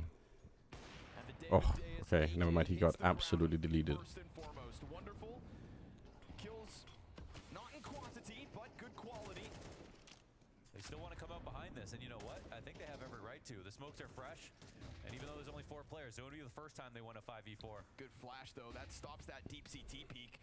CTs have flashbangs of their own, and so much disruptive utility that at no point did Pain feel like they were in the comfort zone. Biguzera's Deagle Not a lot of good kebabs over here, so you're gonna go with burger? Okay. and Na'Vi are making the most of that 1 round 3 streak together. Yeah, definitely, and like these flashes. iPad Power on ban today. Oh shit. Had some great flashes from Pain. No, Steel plays Counter-Strike still. Aim. To help smokes run out. A1M4 frag.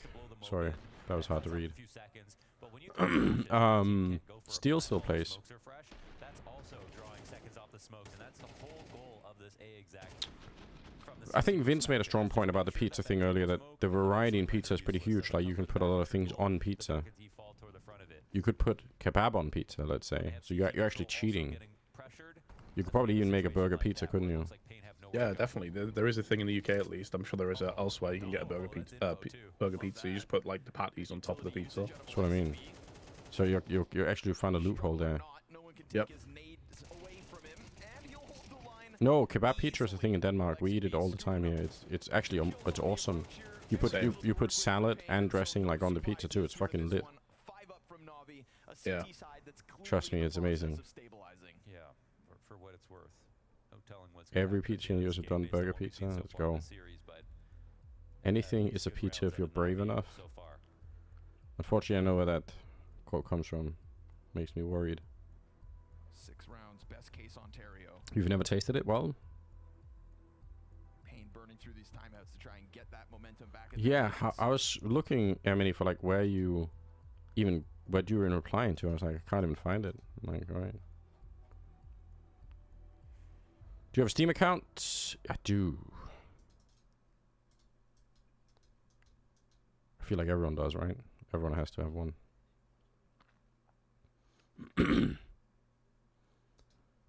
Just trailed off. Stopped caring halfway through the reply.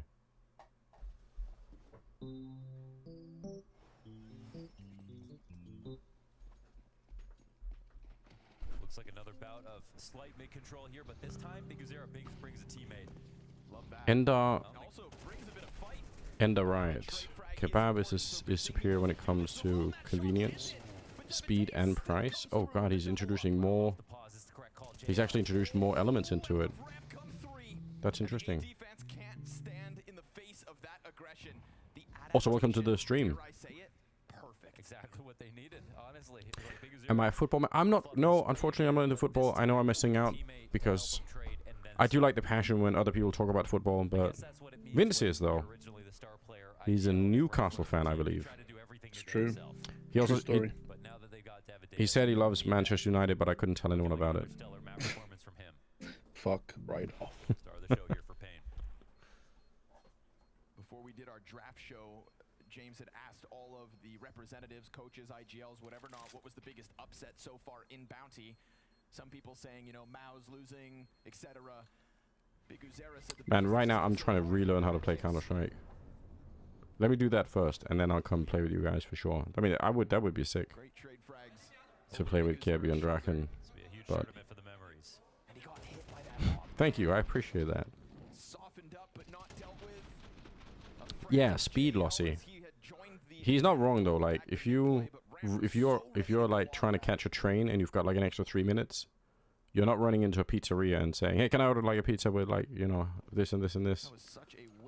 But a kebab, like 3 minutes, can you throw a kebab my way? Like they probably could. To the fact that it's round 12, just want to feel out the money a little bit at first. but if they don't take mid properly off of this, that's a huge opener for Wonderful. The best dish is... I'm gonna fuck up this. Khachapuri? Khachapuri? Or Kinkali from Georgia. I've never had any of it. But I would. I think it's fun to try new things. He doesn't know, nobody was close enough to hear it. Oh, it looks amazing. It looks so good.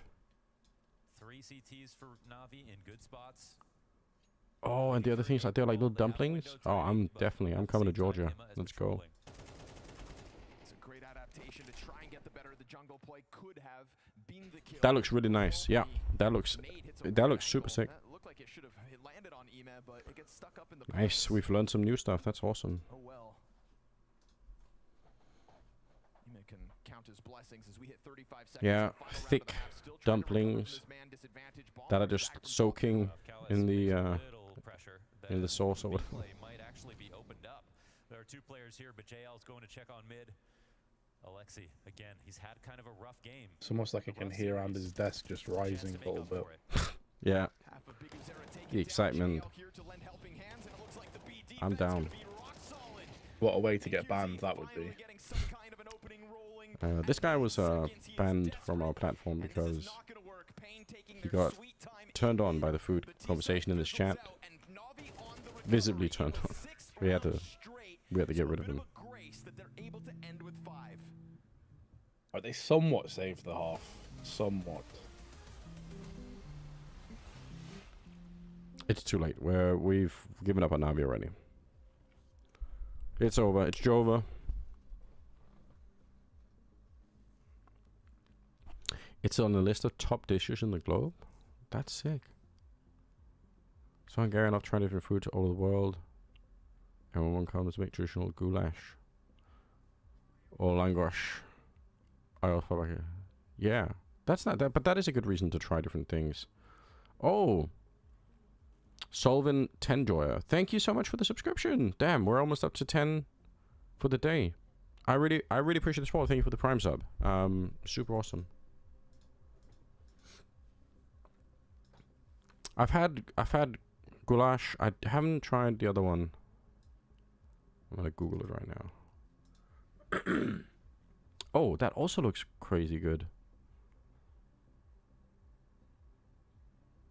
I've been to Budapest. Why haven't I tried this? What the fuck?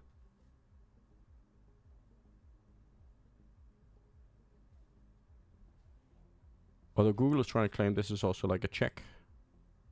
No, it says Hungarian. Okay, never mind. There's just a Czech website.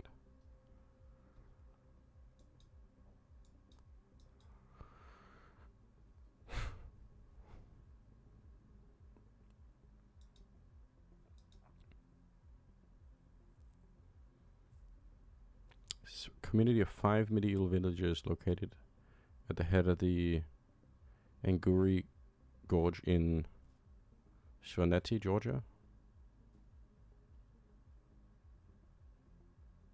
Oh, interesting.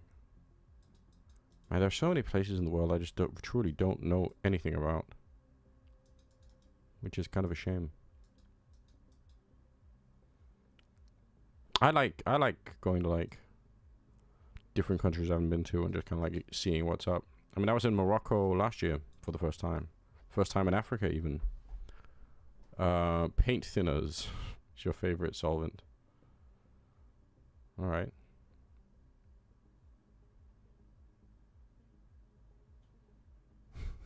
Beautiful.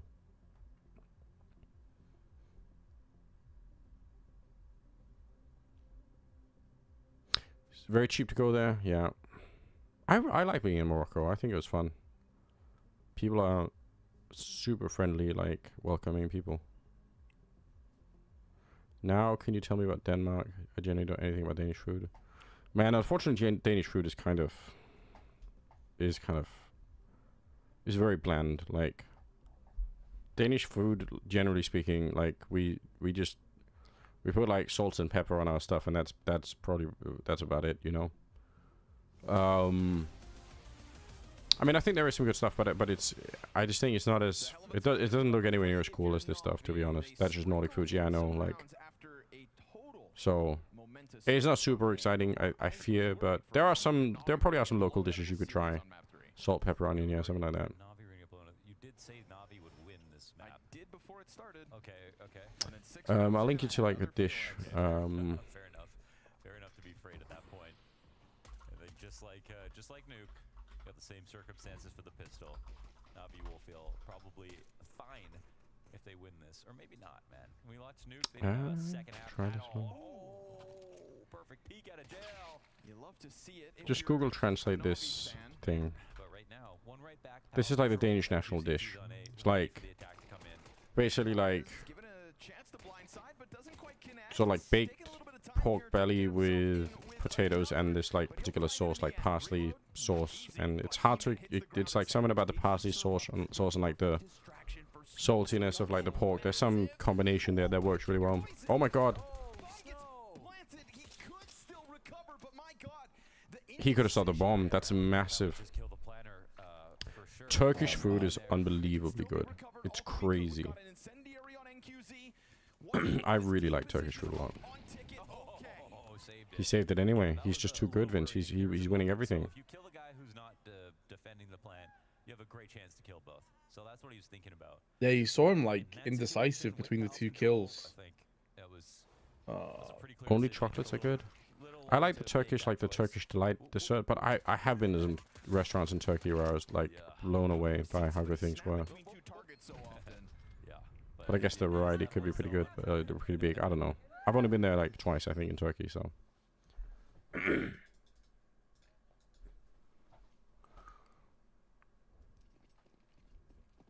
think the plus EV play there is take out the planner. It's those freakishly long salad fingers of Snow. Is that what makes him good at the game? Alright, we're really talking about the Georgian food. Listen, I'm not traveling to Georgia just for the food, but if there's an event there, I'm coming. Man, willing to do whatever it takes for the win, whether that's lead, op. Na'Vi will come B though. They will. Yeah, if anyone was rooting for Na'Vi, I feel like it's going to be hard to like keep up the enthusiasm for this best of three. Like it's been, they got saved on the first map by Ima and Wonderful. Otherwise, they don't even get to overtime, and then half of the team is just missing all the time. Yeah, still possible, I guess. Pretty toxic state, 5 and 10. Use that flash just to drop off, not even to take the swing. So they are really worried, I think, about it being some type of B play late. They haven't called over for any other assistance just yet. I generally do like I mean, I like all of the American food stuff, but the problem is the way America is that they just serve you so much food. Like, I think if I lived in America, I would die by the time I was 50. Snow's got teammates, and luckily for him, these enemies have very little to work with. Spray like that in a gun round will spray like both of What the fuck is this, guys? Oh my god, what is this?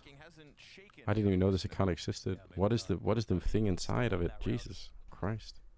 In the UK. It's 3 a.m. I'm hella motivated. Yes. Let's go.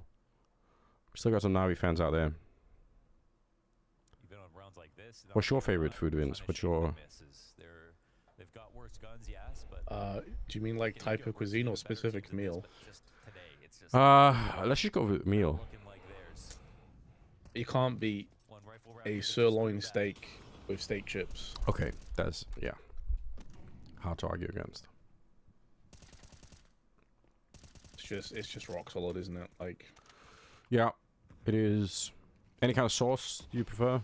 Béarnaise, I think probably. Béarnaise is pretty goated. I think like the right kind of pepper sauce could also be pretty good, like peppercorn sauce. Yep, for sure. Somebody said ketchup stuff. Although I'm probably gonna trigger people. I like my steaks well done, so get mad. Yeah, I mean, it's one of those things. Like what? Like if it's dumb to argue about, isn't it? You know, if you like that, then that is better for you, isn't it? Objectively, so who cares? At the start of this round is trying to queue up something like it. Every inch needs to be fought for. I can't believe he gets away with that. dangerous game from Cowes, backing up through a spam of taps that do not connect. Luckily for Na'Vi, Bit will. And Cowes trying to do his damnedest to hang on to this bomb site, but that Palace player is not giving him much to fire off at. They've got total One of your mates is in Ents Academy. Schwartz. Is he German? He's very young. I'll keep an eye out for him. Georgian, okay. They thought this was over. We've got 3 kits on the play. We've got the incendiary back to Firebox. T's respond with a volley of their own. Alexi's still hanging on to a critical piece of utility as well. But 16, he's also right. kind of separated from this. He can I'll throw it remember. down on top of the bomb if needed. JL's gonna tap one back from the ramp approach. Now we're Ooh. getting late. And honestly, the closer Payne get, the further Somebody got sausage water. clean rifle work from the players on site. Yeah, Payne should have turned that around. I think Sausage what? What is that? I don't know. Jize is linking some from some account called Foodie Grant. I don't even know what it is. Like ridiculous food at like football games or something. This flash ties everything together on the Excite exact. It pushes the jungle player back, which allows Bit to hit him, and they come out of connector at the exact same time. Hold on, let me check out this guy. I've clicked the link. Okay, Ents Academy. Okay, nice. I will remember. I'll remember. What's up, Wayner, or Wanker, as you tragically got renamed to on day 1. It's a tough world out there. How are you? Pretty good, honestly. This game is super interesting. Like, Payne are somehow wrecking Na'Vi. It was like overtime on map 1. I feel like Na'Vi don't deserve to win this game, but I mean they still might, because again, like, they have individuals that are just so, like, they're shooting so hard. Like right now, JL is on one, but overall, there's no question Payne are playing a better game. Gonna flex the advantage here, close that gap down to 2 rounds, and make sure that they keep all 5 up by the looks of it. Maybe Big Uzera takes somebody. Just finished work for the day. All right. Nice. It's the weekend. We got Counter-Strike. And let's have a question, but you can just do what's up with Thorin. I heard he got fired. I asked him about it on Twitch and he blocked me. That's funny. Fired from what? I don't know. I mean, listen. Like, Duncan just isn't stupid. Like, you say a lot of things about him, but that's not one of his traits. I think he understands the price of wanting to speak his mind at all times, and I think he accepts that, and sometimes the price is that some people don't want to work with you anymore. I think it's their loss, but, you know, what can we do? But, like, if it's not like he's, you know, if he felt differently, he could probably choose to you know, play the game of coloring inside the lines, so to speak, you know? Like, I think he knows, but like I said, I think it's ultimately a loss for the scene, in my opinion, but, you know, that's just me. That's just me. With the teams that we have left.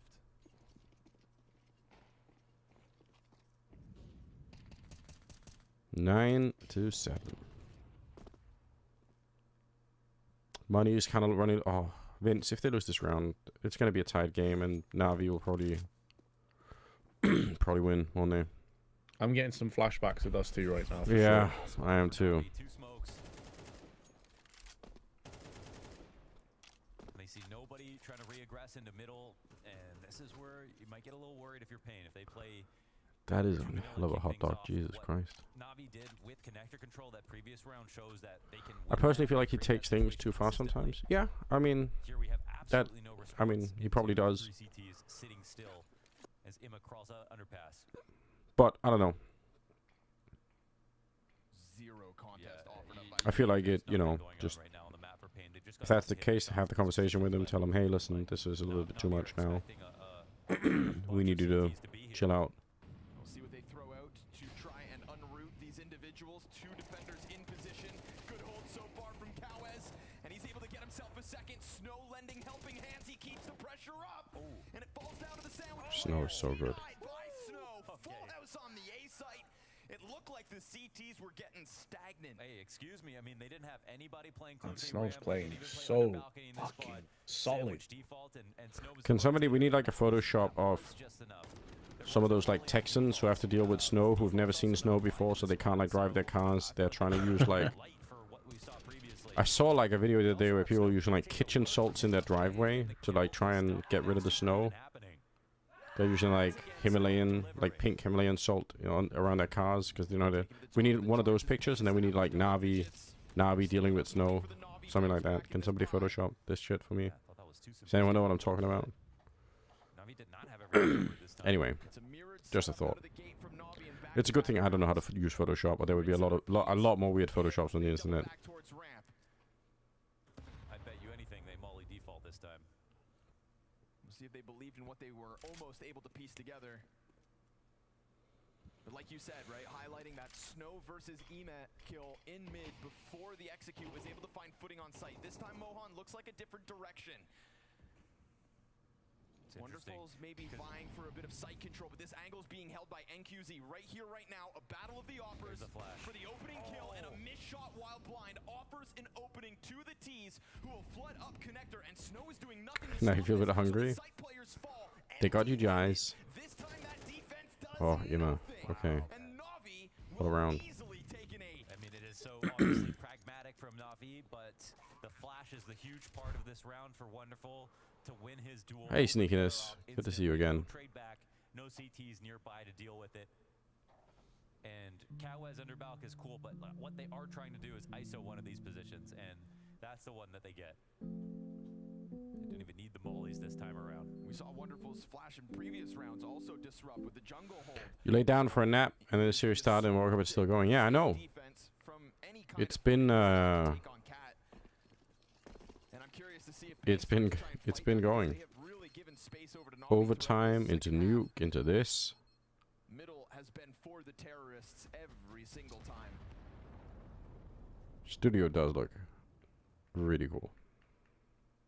Oh man, both these teams just No, where did Blade's cool jumper go? Or his hoodie or whatever it was. Can you play us the viral song Shubina? I've never heard of this. If the team that you're playing against is better than you, knows how to run the default, and you go for blind stacks, eventually I'm not that good at playing the piano, so I probably can't just play, you know, if Pain play without information on middle, they're not going to make informed Shubina. decisions on their setups. And it might work every once in a while, but the adaptations here from Na'Vi looking strong. We've got two. This is being played on like a banjo. One of which in Snow's hand as he tries to It sounds nice. Can he create a gap? Absolutely. Will he have his moment now? Oh yeah, this sounds really nice, but I don't think I can translate it to piano. I'm not gonna lie.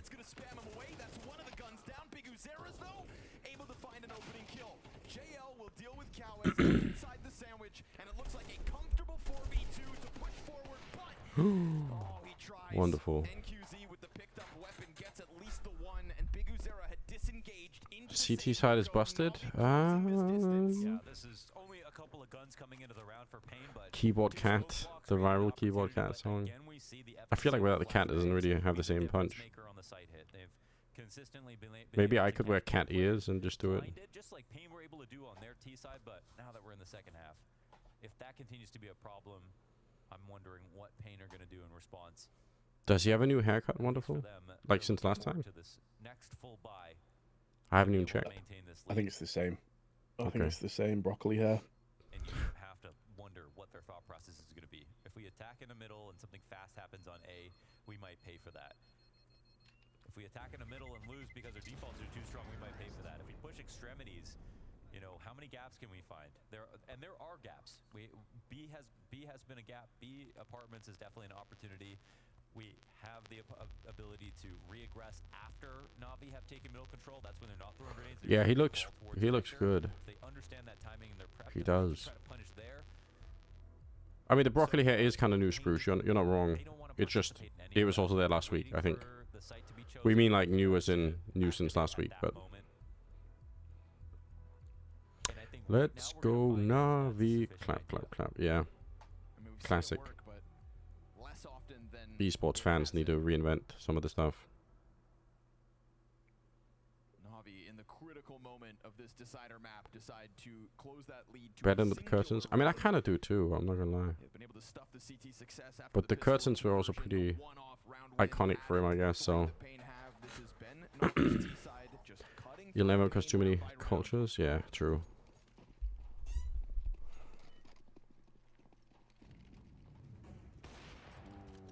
fight that could have been, but Wonderful doesn't go all the way out. And Two national team meetings on the same day. rotation, taking that off into the back of B site instead.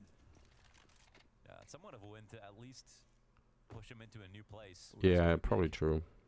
It's him versus JL, and he gets here just Okay, let's go. Has no idea he'd try that. NQC. and that is a perfect moment of it. Again, though, without mid control, Alexi B and Imma can control the conversation on the CT side right now. If they smoke the top of connector, this still opens up B, but it also allows for a connector to be taken, and we can see that the B crawl is coming. They know Imma Pain win this. Vince, they're gonna be ready for some fine dining because of that NQ scene. Mate. I'm actually shocked he tried It's actual full lurk right there. we're gonna have to workshop that for a real long time. Yeah. Alexi found the better of the timing. Big Uzer is dealt with, and they're able to cut down two as they tried to push their way in, but a hot fight Oh from my Big god. Uzeus, and as Alexi 1v3. had the roughest series, He doesn't have the bomb plant. Oh my god. He actually did. He's been playing so shit this game. He's up against Snow. There's no way. Oh, Snow, there's so much movement. Oh, he spotted him. Alexi doesn't know. He's dead. Whew. That was like the only round that Alexi's played this whole game that's looked really sick from him. Just lost a player on B. Now Pain are worried about them changing up to A. They see the same mid protocols that have led to A splits in the past. Racism is winning again. The B lurker out of the way. And then Imma comes through the smoke. All the CTs are here. If this ended up being a B play, Pain would have been terrified. Yeah, Launders single-handedly ushered in the age of racism in the Counter-Strike. How are they getting away with the rounds? I don't know. the same timing that puts NQZ into the JL peak to start the round is the same timing that gets Snow out that window ahead of Alexi's angle. I think what Na'Vi don't see at the moment is that Pain, they really don't know what Na'Vi are doing in mid, right? They're getting away with so much. So there, they overcooked it a little bit, right? That's what we just witnessed from Na'Vi. That's an opportunity for Pain, who have maintained a lead now. Off the back of another clutch out of Snow. Rounds have just been splattered across this series to the favor of Pain, and NQZ is going to look for an opening pick again at a faster tempo. 11-9. If not for the crouch down lower. There's not a lot of money on Na'Vi. If they lose this round, it's gonna get kind of a little bit wacky. The fact that he's not getting double swung. Look, they're not even worrying about top mid control because Imma's not getting challenged ever. He just gets this free walk up. Like, enjoy the molly. If they are going to go to attack him, Imma's still going to have the whole presence. Yeah, this round is gonna be it. Oh. Oh. I don't mind the wide swing, but there was no flash for him, I think. What the fuck? Yeah, there wasn't. So, like, what's up with that? Dolan, thank you for the raid. That's so kind. Welcome, guys. We're watching with our, like, holding our breath basically here because Pain are so close to either doing something really incredible or potentially not sleeping for like a week. 500 lost to Nemiga? No way. Not my goat ships.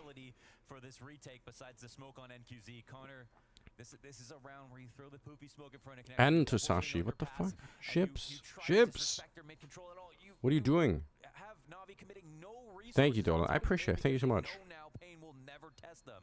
You cannot be this telegraphable if you're Pain in this situation.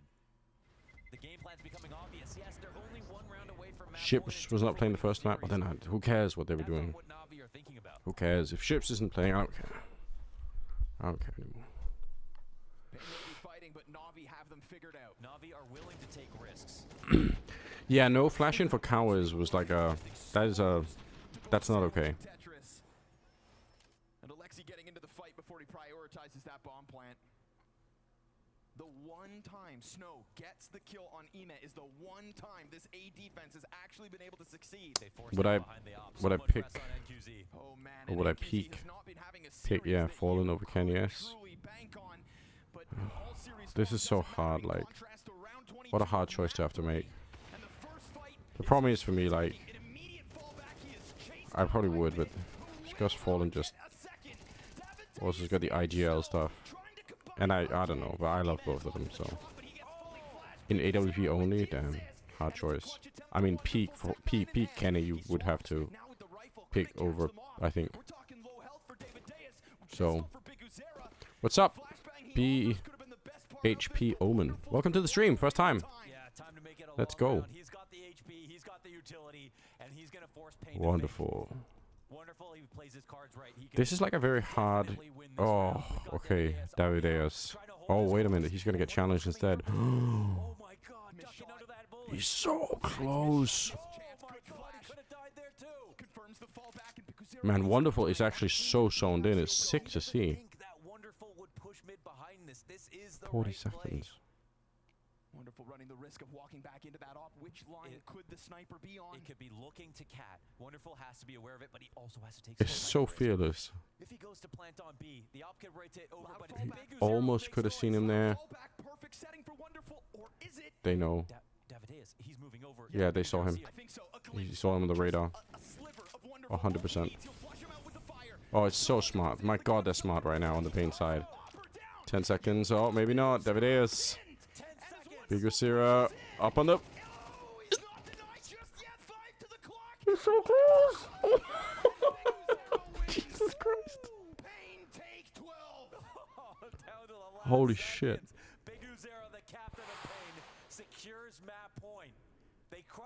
That's crazy. What a fucking round. Says something about Wonderful. Like, he's basically controlling that whole 1 versus 2. Like, they are playing well around him. They're trying their best to not let him have, like, any easy fights until, like, the last second or whatever. But you could tell that, like, it was Wonderful who was, like, dictating most of that battle.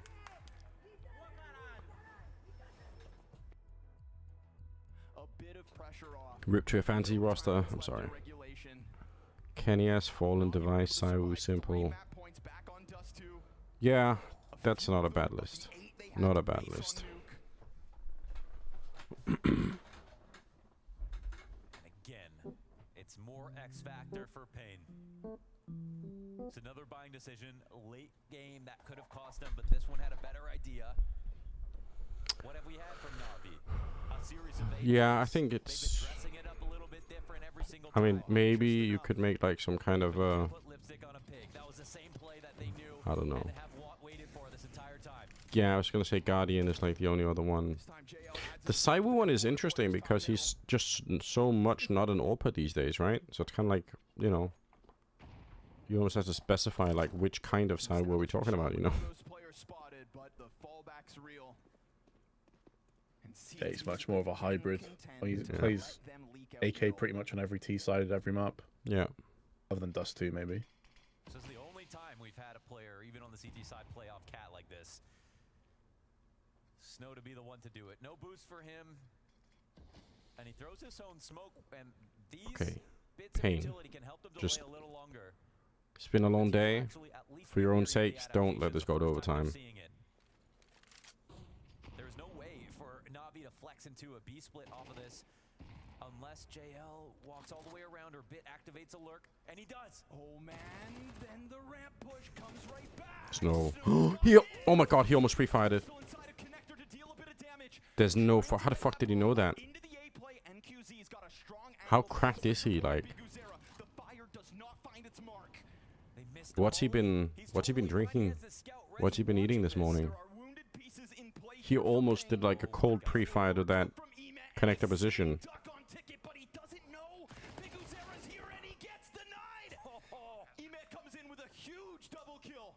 And it's the two lower health bar players of Pain left in this. Man disadvantage to the clutch. Deagle shot missed.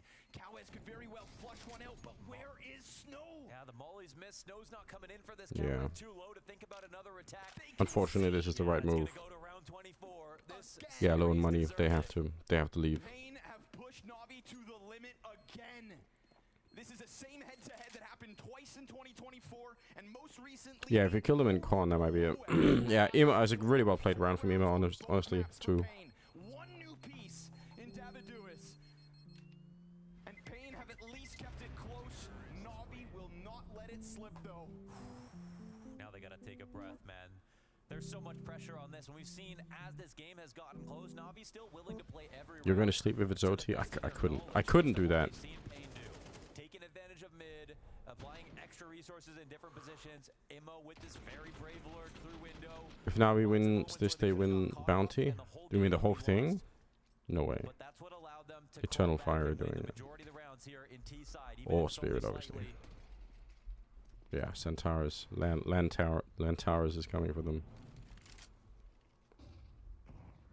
Way too shaky? No, not anymore. Maja is... He's coming. It has demanded a big Guzera to stay sharp between the ears. An entire half of CT play that has let mid go uncontested. And no denying that Na'Vi have punished with it. Emet calls his Oh, it's on Navi's form, yeah. and they're gonna keep an eye True that. perimeter to keep things controlled. Okay. Na'Vi will not be flanked right now. The only Pain. Yes. Yes. This is the right move. Yes, they will go ramp, and it is the A play taking I formation. like this. Once again, playing under balcony with this MP9. Hide that AK on the ramp. Let the MP9 go for the fight. Let NQC go for the fight. Oh, wait. We don't actually know. Oh, this is so scary. Oh, Bit's gonna... Oh, it's overtime, boys. It's done. Bomb hasn't decided yet. Snow's gonna get his from first cat. Yeah. Turn back. It's Alexi and Emet with the answer. That look from Bit was pretty godlike. They're going back to A. Alexi with the bomb and connector. This is perfect. 20 seconds. Davideus, I mean... There's no way. There's no way. Yeah. And Na'Vi absolutely tested, but not bested. Map 3 OT.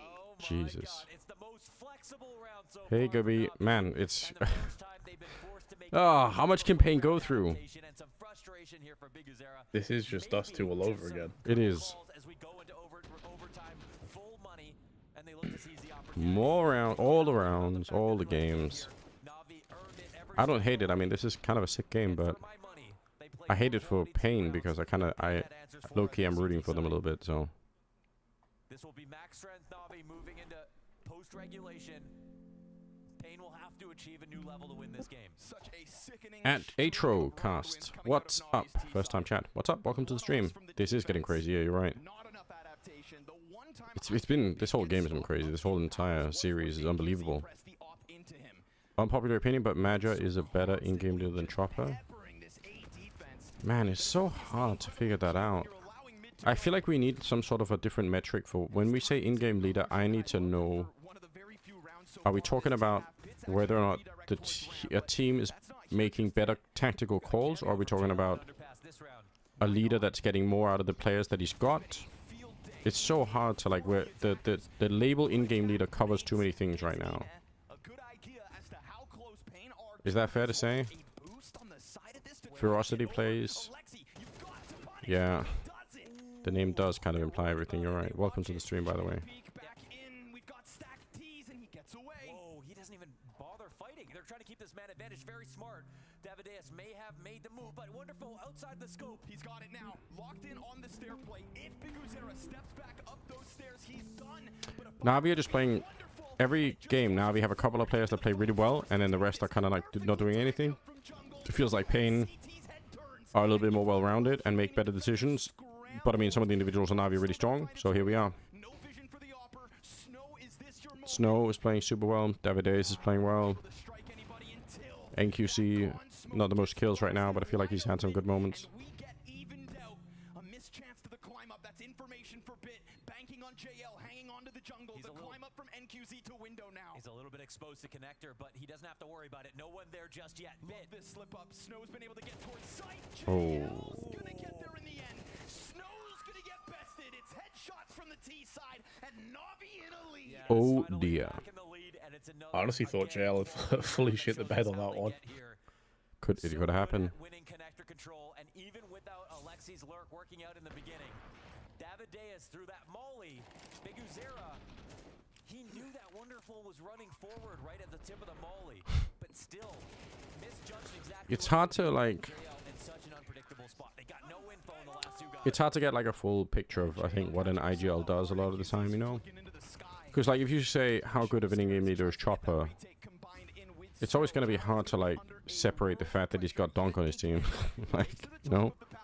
Yeah, exactly. That's what I was going to say. I think it's safe to say that Chopper's working with a lot more individual talent. Like, because obviously Shiro is also an incredible player. Yeah. Zontic's damn good. Yeah. Magix is the one where I'm a bit like, I'm not so sure. Whereas, like, no disrespect to Jota that's joined, but I think Xantares is like quite clearly the best player, like with the highest ceiling on Eternal Fire. For sure he is. Just like, you know, how do you separate those things out? Because like if you have a game, if you have a person like Donk, you could make kind of a bad call and Donk might just solve that problem for you anyway, you know? Yep, exactly. So it's like, and then you might still look like you did like a ton of cool shit, you know? And like most of us don't have the time to slow the game down enough to the point where we could actually figure out if this was a good or a bad call, you know? Especially not when we're casting the game, but afterwards it's like, you know, there's always another game. So like, how often are we really slowing the game down so much that we're saying like, let me just analyze everything here, you know? So I think it's easier sometimes if people have like worse teams and they get more out of them, and you're like, okay, like I would say Big Uzera in my mind is like kind of shining behind this Pain team, not because they're bad or anything, just because he's getting so much out of what seems like it's less than Na'Vi in terms of individual performance. It's great. It's not the first time at all. So that's utility where it's like it's easier to see that like, okay, he's clearly doing something.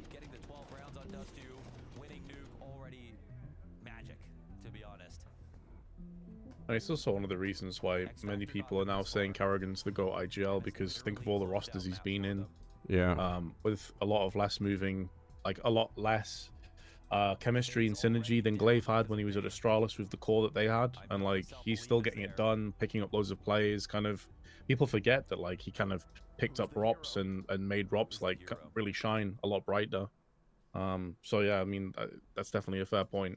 Because sometimes, like you said, like you'll just see Donk run out middle and get 3 kills, and you're like, well, that's just bullshit, isn't it? Like, yeah, that's just Donk things. Like no one else can really do that. Yeah.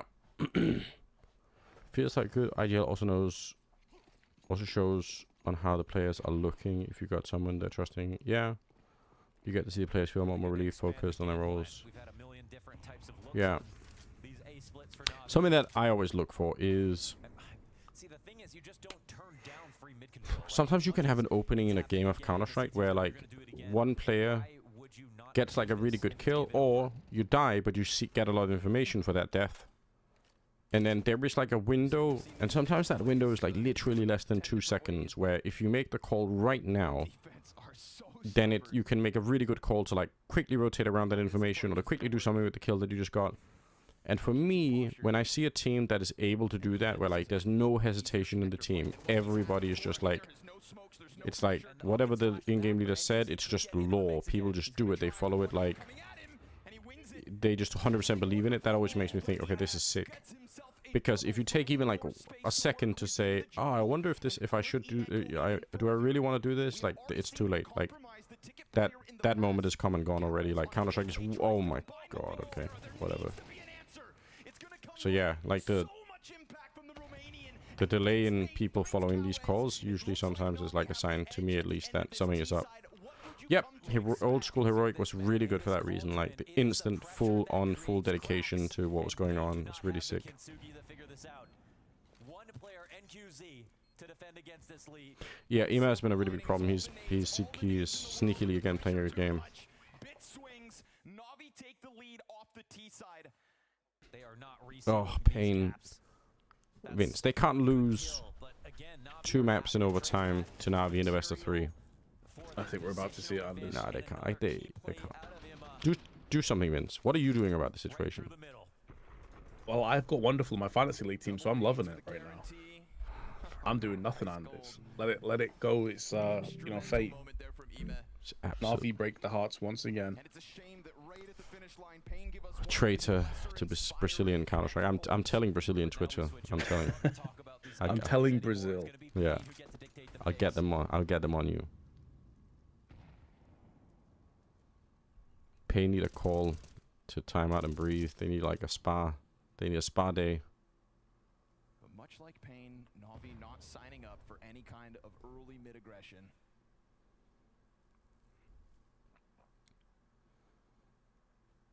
They need like 3 shots of tequila each after this game. Not the case. Smoke comes down with it as well. Ooh, that's half health, dude. Yeah, 2 bullets out, 50 damage. Biguzera slips in through the smoke. But he will wait it out. What an absurd situation that Biguzera actually made it in here without getting spotted. Like, how the fuck did that happen? It's got to have impact with it, though. Yeah. Oh, Ema, I don't know how, but he knows. That's fucked. Look at Na'Vi, they know everything. Oh man, and they want to unravel already. That's really scary because 40 seconds, Pain. Ema has been freed up to rotate as he Who is the second? That's JL. Okay, he doesn't have a lot. Ema has the incendiary though. He just has to turn around and throw it.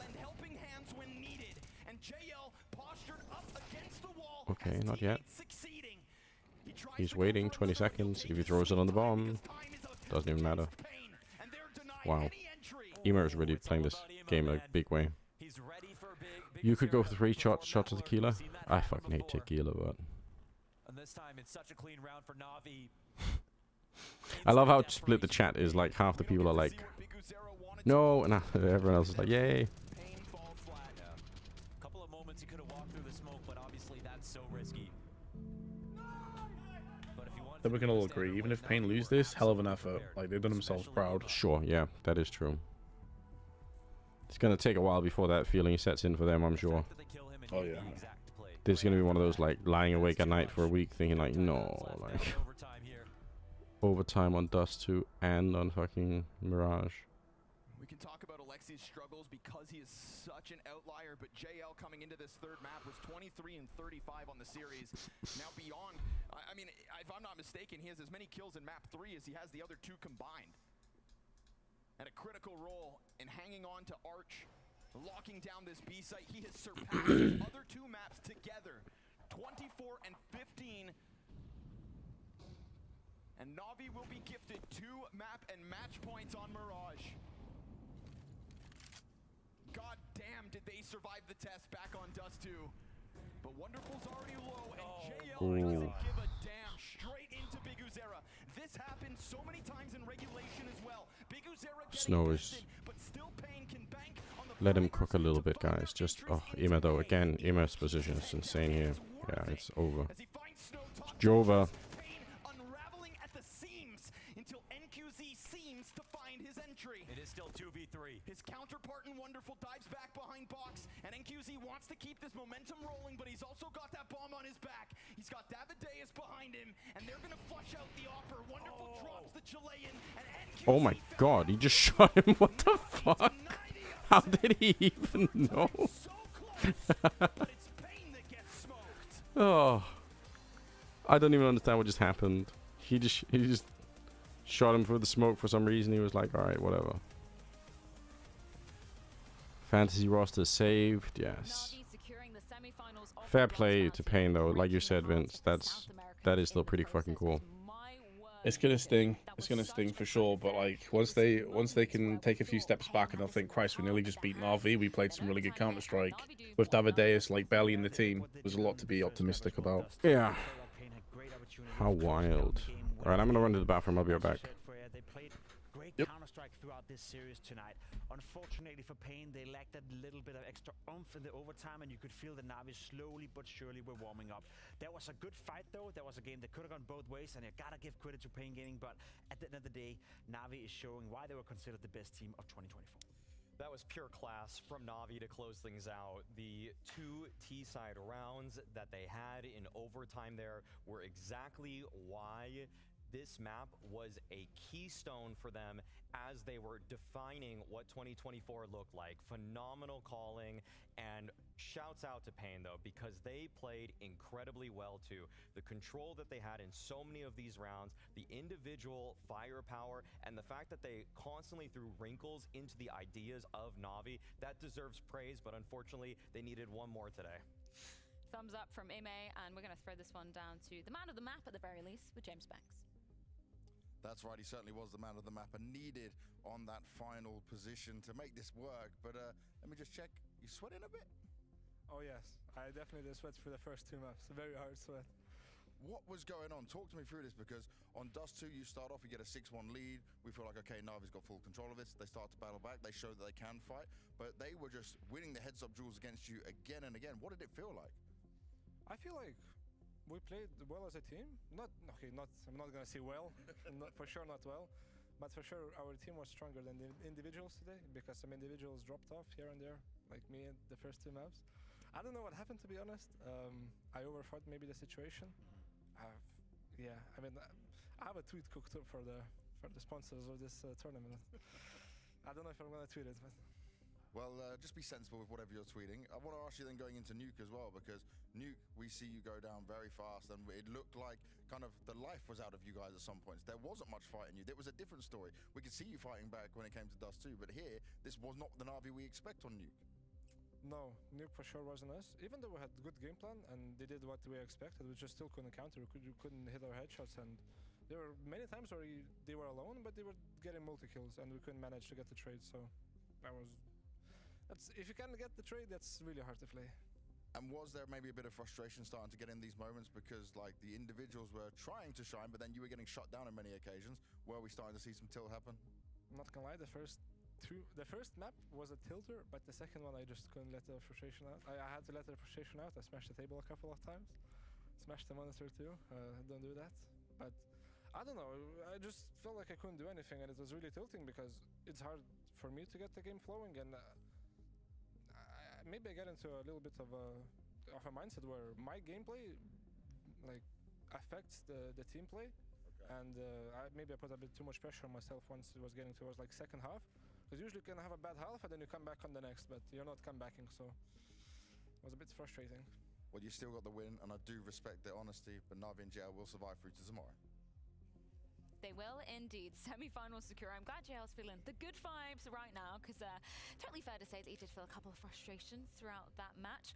Nevertheless, though, things got very interesting when we got to OT, not only with what was going on inside the server, but you noticed something interesting going on outside, right, Jacob? Yeah, I couldn't help myself to walk over behind Na'Vi when the final timeout was called by Pain Gaming in the very final round of the game, and it started out like I normally do, with Blade saying something. I couldn't hear exactly what it was, but then after Blade was, saying something for 5 to 10 seconds, look at Emma right here. He's the one taking over. He was the one dictating. Again, I don't want to say word for word what he said, but it was very clear that Emma had an idea of what he wanted to do and what the rest of the team had to do. And I just want to show that to the people at home. You may have LXCB as a caller. You may have Blade as one of the most vocal coaches out there, but you as a player, you also take responsibility. And we know Emma to be the second voice within Na'Vi. I tell you this, in overtime, Emma was the big voice within Na'Vi. Not only in this overtime and not only in this, I guess, timeout leading into the final round, but also in terms of the way he played those last couple of rounds. Emma were the difference in overtime. And that corresponds to comms we were given in the previous year, actually, on ESL and Blast broadcasts. I remember a couple of the patch-in moments where in mid-round hectic situations, it is Ema that is actually orchestrating so much of what has been happening. Yeah, let's dive into some of those round examples in overtime. Maui, do you want to narrate us through the story of how Na'Vi were able to swing this one in their favor? Well, Na'Vi correctly identified exactly the weak point of Pain here. They were able to understand that mid-control was given to them for practically free, and in the first round of overtime, they went for something I rarely see with them, where they have wonderful entry-up connector with an op, setting him up, JL also coming through middle, and actually the lone lurker is actually Bit, so this was a big switch-up in terms of how they wanted to play, and we're going to 27, but what I want to make sure the audience knows is that this was the second round win in overtime for Na'Vi on the T side. However, they did lose one immediately after that first one because they just went for a simple A exec and Pain stuffed it. That's when that timeout came into play that Pimp highlighted, and that's when Ema gave his thoughts, Blade gave his thoughts, and they made sure to make it abundantly clear to everybody on the team, we're getting mid, let's make sure we keep abusing that fact. Should we dive into the last round then of that game, of the overtime, and yeah, narrate what the story was there, Jacob? Yeah, I mean, we get to see it one more time from the perspective again. Ima in a great position right here, being baited for as well, and Na'Vi is just in a great position to shut down what Pain is coming with. It felt like they ran out of steam. Are they going to be doing the draft, I guess? Felt like Na'Vi had him repped as well. I think it'll be later on, after the desk, I guess. This very moment in the game, Do we know how much after? Does anyone know? Perhaps a bit too much expected. They could reinvent themselves heading into overtime once more. We saw it on Dust 2 as well. Usually the more experienced side in such a tense game will tend to win the overtime. Yeah, you kind of called it a little bit earlier in the overtime, right? You felt like, you know, Pain were clearly spent, clearly they run out of gas, and this is where Na'Vi, they're going to do their best work. That's where they're going to do Alright, Anders, I need to head off, mate. Thank you for the company. Yes, Vince, always a good time. Yeah, ping me if you're around tomorrow. We'll do it again. Fuck it. Yeah, sure, man. Have a good night. Yeah, See you later, cheers. chat. If it's Blade being great at guiding the players, if it's the players feeling Alright, guys. being in overtime because they play a lot of close games. We saw it during the major Yeah, tournament shout out to as well, Vince. almost a year ago. Remember to follow his channel, guys, if you're not Really already. close scenarios, and that seems to be part of the Na'Vi DNA. Well then, what a day. Throughout the last year was when it was a tight Yes, I'll be here tomorrow for sure. Come hell or high water, I believe is what they say. But a slight remix of something that they were doing before. Like we saw round 25 there. It's a mid-control play, but instead of... Do we want to like stick around and watch the draft? Do you guys? We can if you want. I don't really care. We can watch the draft and then throw grenades afterwards. Yeah, Atrocast. Yeah, absolutely. It's getting pretty late, so don't worry. Okay. Let's see what they say. Let's watch the draft thing and then see what happens afterwards. And play the piano in the meantime. Of course, and the thing is that I really wanted to nail this part. they probably have more up their sleeve, and that's something that I'm kind of worried about for other teams going into Katowice. A lot of teams, Glass Bounty is obviously a very important tournament to kick off your season, but I have a feeling that in some ways, like, they were trying to shortcut their way to victories in some of the other games, just like basic A and everything like that. It wasn't until they were really tested that they did go for their signature mid-control plays that caused so much misdirection, which is what they were famous for last year. And so I think that actually Na'Vi might have a couple tricks up their sleeve that wash we're away only now just seeing. all the pain from yesterday. Yeah. Through to the semi-finals, but unfortunately for Pain, that does mean the end of the night. So let's get a few parting thoughts courtesy of Big Zara. It's a really nice progression. That you would want it to go here, Big Yazar. It's 4 a.m. Yeah, listen, Dr. Poms, thank you for hanging out with us, man. It's great. You guys fight back. Oh, the crackling's back. Oh no. Ended up being 12-9 up. It looked like you could close it, but those last 3 rounds started to slip. Guys, I'm gonna restart VLC like really quickly, okay? That's the only thing that fixes it, so give me 1 second.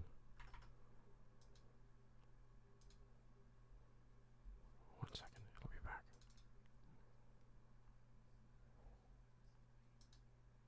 Time of match, you know, when it's hot and when we cannot make some mistake, we are still making. So we have to understand what's going on in these kind of moments, you know, and then we have to fix it. So now watch the match, and that's kind of things. The positive is though, right? You're doing this even though you're a new team and able to push Na'Vi so far. Then on Nuke, you came and you didn't slow down. You didn't stop. You were all over them. You started off with a huge lead as well.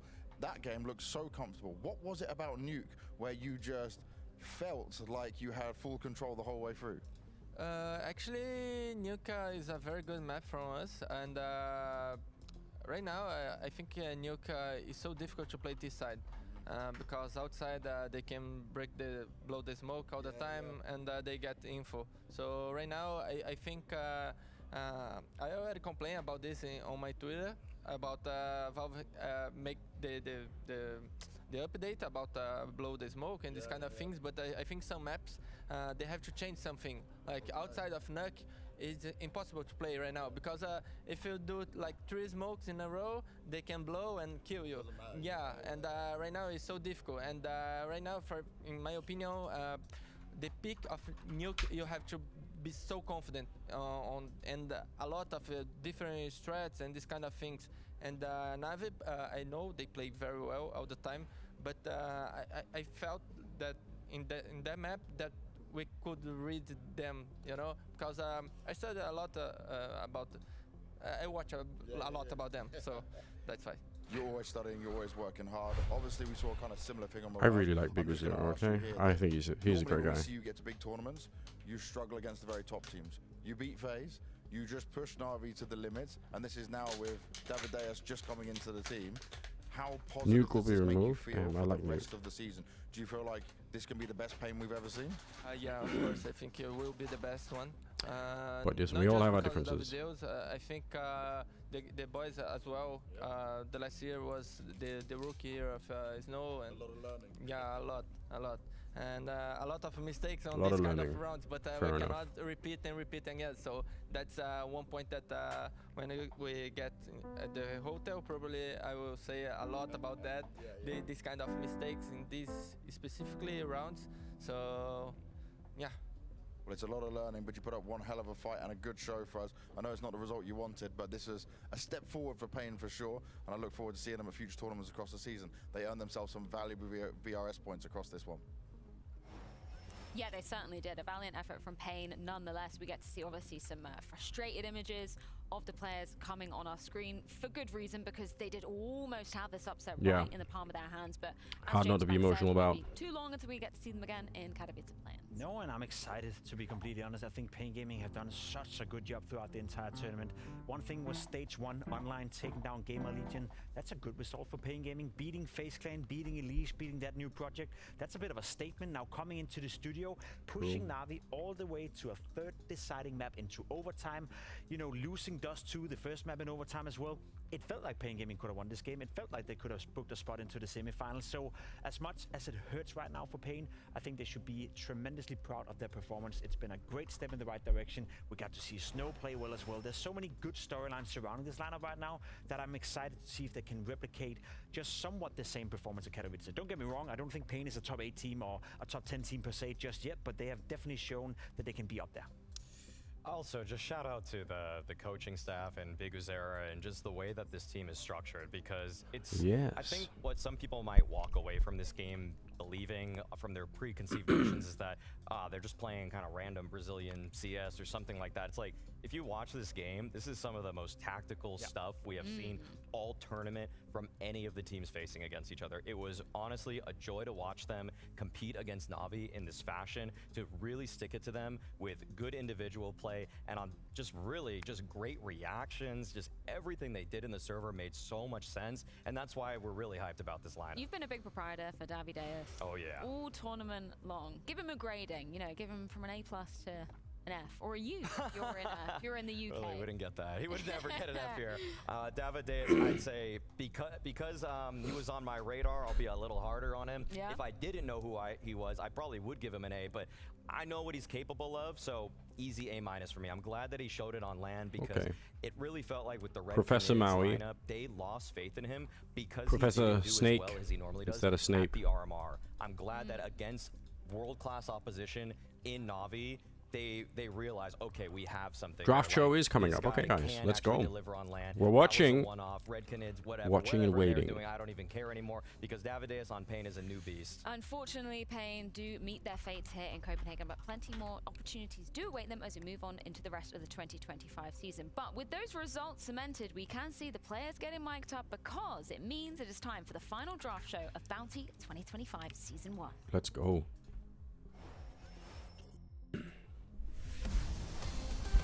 If Alan Rickman commented Counter-Strike, which other famous actors or actors would you pair him up with?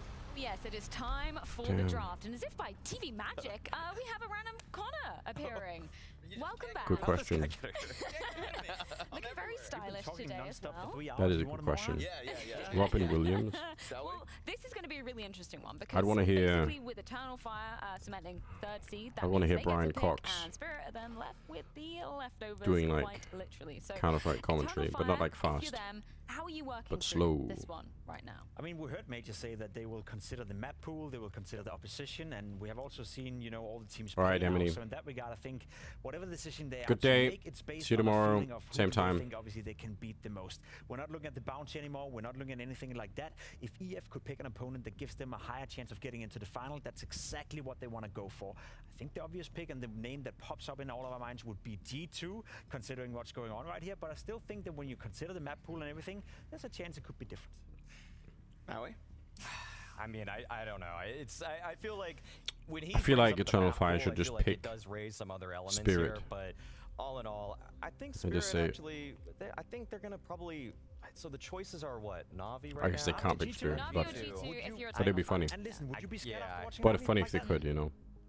They looked weaker, but that's only because Pain took them that close. But I almost would give more credit to Pain there. I feel like G2 right now have not been completely tested. So all in all, I mean, I don't know. EF might go for the Navi pick. I don't think it's I feel like you got impossible. something spicy for us right now. Yeah. Here's what I'm thinking, man. Here's what I'm thinking. If I'm Eternal Fire, not only do I want to get myself into a grand finals, but to hell with Spirit and Navi. If you want to paint those two as the favorites of this team, make them play each other in a semifinal. With how much Major was emphasizing that they want to play for VRS points, etc., etc. If Navi wants to kind of stumble a little bit at the start of this season versus the likes of Pain, all these VRS points are going to be all the more important as time goes on. You eliminate either of those teams, force them to play one another, and you are, by extension, you know, kind of dumbing down one of your future opponents towards the end of the season. They have We don't know Donk, how tight VRS but we have points are going to Centaurus. ultimately cut people in or out of opportunities. I say, yo, let the big dogs fight it out. They go for Whichever G2, one you guys comes out think? on top, I'll see you in the grand final. That's an It does interesting make element sense. of this. We really don't know how the money is equating to the RS points. It's still kind of out in the ether, up in the air. Just to recap exactly what money is on the line, Navi are just about inching out with the higher bounty on their head. They're going forward with $82,500. Obviously, for Eternal Fire, that is very, very, very tempting when you think about the amount of points that would be then distributed to your name and the amount of cash as well. That's not to be snuffed at. It's a bonus. It's a bonus for Eternal Fire for sure. As Connor said, you want to pick the team that gives you the best shot at winning the game and booking a spot in the grand final. I like your theory as well, but I got to comment on it, bro. Eternal Fire is not in the league of Spirit, Navi, or G2 for that matter as well. Eternal Fire, if they can establish themselves as a top 10, top 7, top 6 team, yeah, really. I think you've forgotten about 2024 in that regard, because Eternal Fire are one of those teams, in my mind, that start strong at the beginning of seasons. They were on the brink of IEM Katowice playoffs at the start of last year. They made it to a major playoffs when Copenhagen rolled around, and they were in EPL Grand Finals, if I'm not mistaken. So are they not on the caliber of a G2 that looked as weak as they did last week? No. That's the thing. I feel like G2 are the obvious pick here, surely. I really do feel like they've shown so much more weakness in terms of just the mid-rounding, whereas Eternal Fire are working with such a solid core of guys that are so experienced together. G2 right now feels like they don't know their left from That's their the right. question. Do you want to go Donk for a will team harvest that is a known frags quality like in ripe Navi, or do apples. you want to go for a team that is more of an unknown quality in G2? What's more appealing if you're Major and if we know you like to do your homework? I mean, the team that you feel you have the best chance at winning against. Like, I'm going to keep repeating myself, and I think I agree with you in the sense that it's going to be G2, but I can't slip away from the mind that we are seriously standing here talking about EF in the same caliber as the 3 best teams of 2024. Spirit, Navi, and G2. No one came close to them. Maybe FaZe, you could argue in that sense. Eternal Fire has made moves, you know. They've shown us already by now at the beginning of the season. Yeah, I mean, that that is a established thought themselves as a anyway. team we Modesty need the to talk Falcons, about, that could we happen, need I to guess. We'll respect. see. But by no means are they a team of the same caliber. We By shall no means see. do they have the same player material to work with. G2 may be struggling a little bit now. Maybe Shuha is coming in, maybe he's not. Maybe they're going to figure out their stuff. Who knows? Regardless of who they pick, EF are not the favorites in any of those matchups. End of story. I would agree with that. Should we have democracy? These guys win are and just do hating a on our vote team. What by the fuck? hand? You shake your head. May I just say, it's the same person who completely wrote them off yesterday and said they wouldn't in any world win a map versus Vitality 2-0. Yeah, Scrawny. True. Get him. Be very careful how you cast your upcoming games, because everything you say will be remembered and written down. He's got the receipts. Can we make a decision then? Who is Eternal Fire picking? What do you you said? You said G2, I'll take G2? G2? Is it G2 all around? So Spirit are then left over with Na'Vi. Yeah. Who's making it to the grand finals? Eternal Fire and Spirit. G2 and Spirit. I'll take Eternal Fire and Spirit Yes. also. Yeah. Well, I think it is time to get an answer Let's to our go. many, many questions. It's time to welcome the players back into the studio for the draft.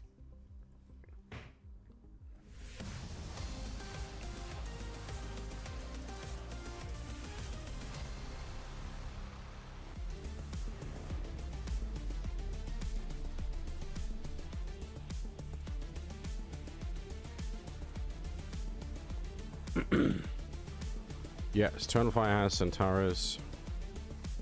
Yeah, I think EF and Spirit are going to be. Actually, I think it'll be a sick game. We will see, and we get to understand what our semi-final matchups will be. For G2, we've got Taz and Snacks joining us. Nice jerseys, On the actually. side of Na'Vi, we've got Blade and Alexi, as they just battled against Pain. Yeah, Alexi looks all the time, man. For Eternal Fire, we got Maja and Fabre. And then Let's on go. Spirit, Donk and Magix. No coach, no in-game leader. Coach isn't here anyway, but that's just what we get. We're ready for it. Donk We're is ready doing to all see the how it jobs goes, now. But Magix, Chopper's like, I how don't you give feeling a to be fuck. back on another draft? You enjoy standing up here? No. I knew you were going to say that. No one's enjoying it? Yeah. It's all part of the show. It's That's all part of the amazing. fun. Oh, okay. Do you Now enjoy standing up here? No. There you go. Now you No. understand it. Taz, you've been first picked over and over again. You expecting it to happen? Sorry? Are you expecting to be picked first? But we will see. We will see. I don't know. You're not sure? I'm not sure. Alexi and Blade, a little bit tired right now. I'm a bit tired, yeah. Yeah? A bit nervous after how you played against Pain? I mean, I'm just glad we're here, right? Yes, I would be after that. Maja, Yes, sir. how good did that win feel today? Yeah, it was a good win. Vitality is a really strong team, and as Al French also, it was an important match for me also, and we are very happy as a team. Yeah. Fabre, how important was it for the team as a whole? It was an important match and very happy. Yeah, especially getting that number 3 seed in there. All right, what a stage. They is won over set. Vitality, yeah. Let's get the draft They're started. better than people think. Okay, let's go. And so how this works now is that Eternal Fire will get to pick first because they managed to take down Vitality and grab their seed. And Maja, you decide exactly how this semi-final is going to go. You have it all the power in your hands. You did tell me it depends on the veto, yeah? Yes. So how much did you have a look at this? What were you looking at outside of the veto? What other variables did you look at here? Like, to be honest, it was for the last match. It depends of the last match of Pain and Navi. To be honest, we had some minutes to talk after Navi won against Pain. Yep. So we have to pick against 3 big teams. Yeah. To be honest, they are really strong teams. So, but we have our pick, and hopefully we can show good Counter-Strike tomorrow and win this match. And you certainly did show good Counter-Strike today, and I think everyone's excited to see what you can do against another team like that. Thank you. Especially the bounty you might be able to grab as well. Important money for your VRS. Yeah, money is important, but like I think point of for us, point of Valve is more important. Yeah. But money is also important It for the factors Valve. in the VRS. It's Yeah, fact, exactly, that's why, exactly. Okay, Maja. Yes. Who is Eternal Fire picking? So after a long discussion with my teammates and my coach Fabre, yes, gentlemen, we will pick G2. G2, we said it. We said as much. You had no choice, but yes, you can pick him if you want, Blade. That's what you want to go with for it. So, picking Let's go. G2. Yes. Was it just the factor of what you said about with the map pool? Was it maybe also what you saw in their games? Like, to be honest, like I said, there is very 3 strong teams. Like, it's not because we feel like four, respect. Thank you, but like we pick G2 because Blade is Spirit so cool, in isn't good he? form, with Navi, the history is not on our side like in Vitality. Okay. And so we're gonna try our chance Yep. with G2, but this is a really strong teams, and let's see. We need to be focused and be concentrated 100%.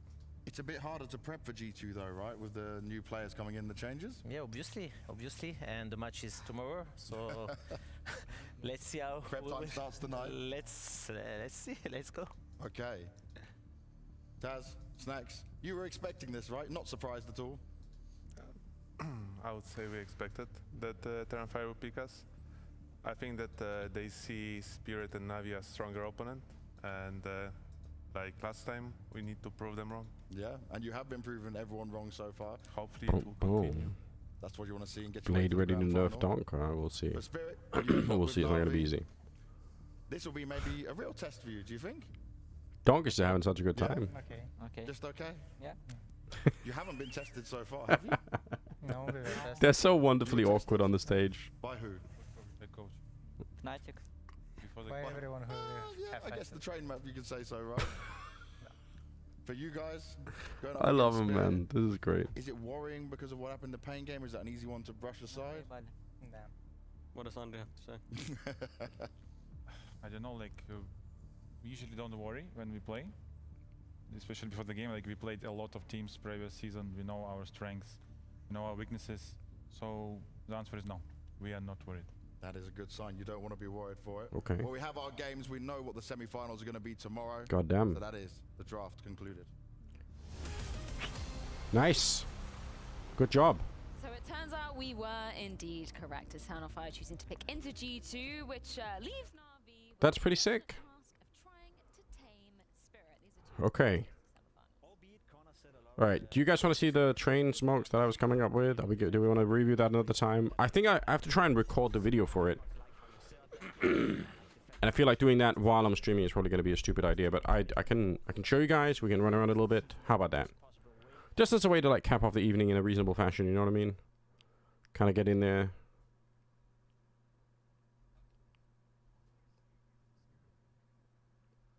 You're down. Let's see.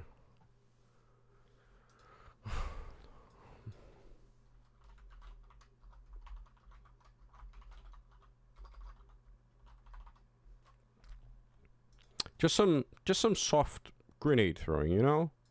Just a little bit of grenade throwing at the end of the evening. Like, it's a good way to cap things off. Everyone's, you know, relax. We can go to bed in a good way.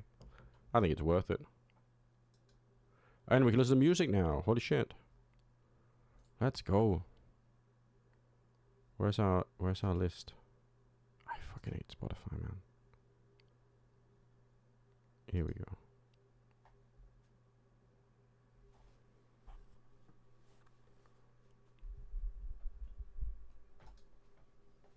Nice.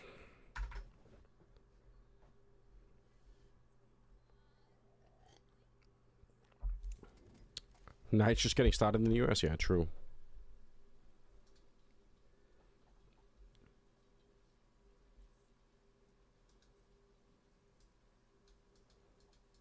Yeah. Pretty classic music, right? Wrecking Ball, yeah.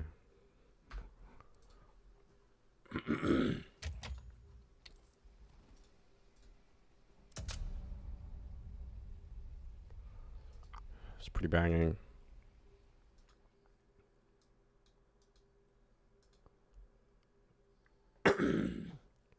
I'll see what Donk does tomorrow. We'll see. So wait, which game is first?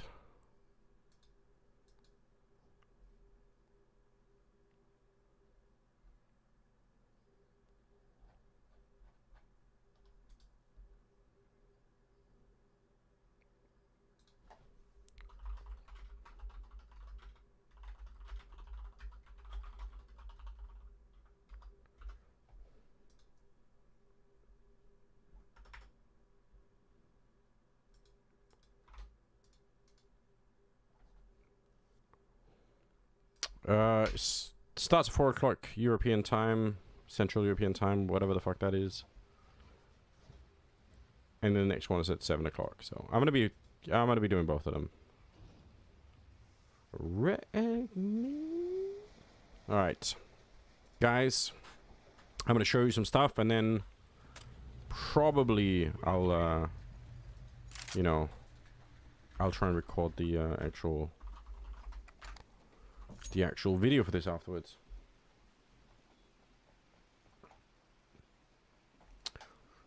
Okay. What we have is a little protocol for retaking the B bomb site. Jesus, why is it lagging? Maybe it's because the computer's been turned on for like a long time. Hello? Hold on.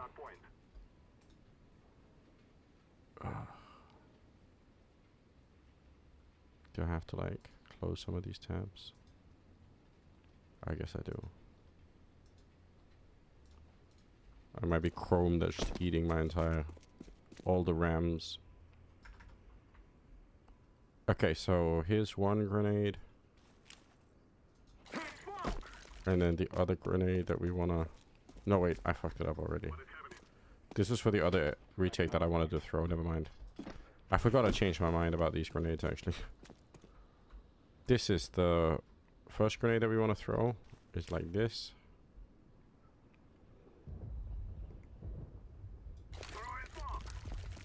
And the other one is like this.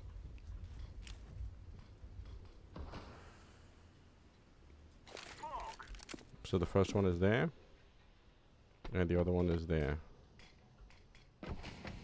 So you create this space to run down.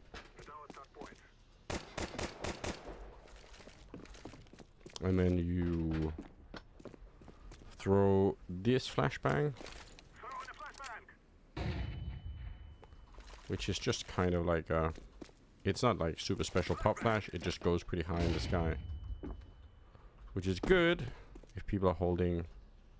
Like this guy's gonna get smoked off. And if you throw that grenade, like it just pops. Do you know B-side smokes from T-spawn?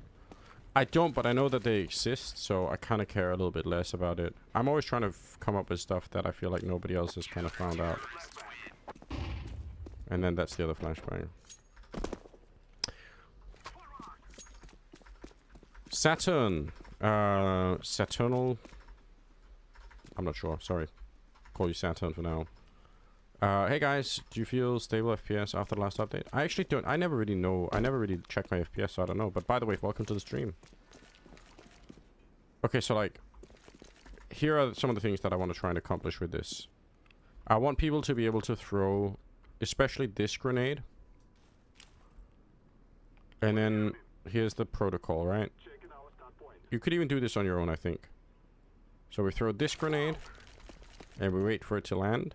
So imagine you're sort of, when it lands, you run here, and now you can't really get shot from there. Then you throw this Molotov, and it lands up there.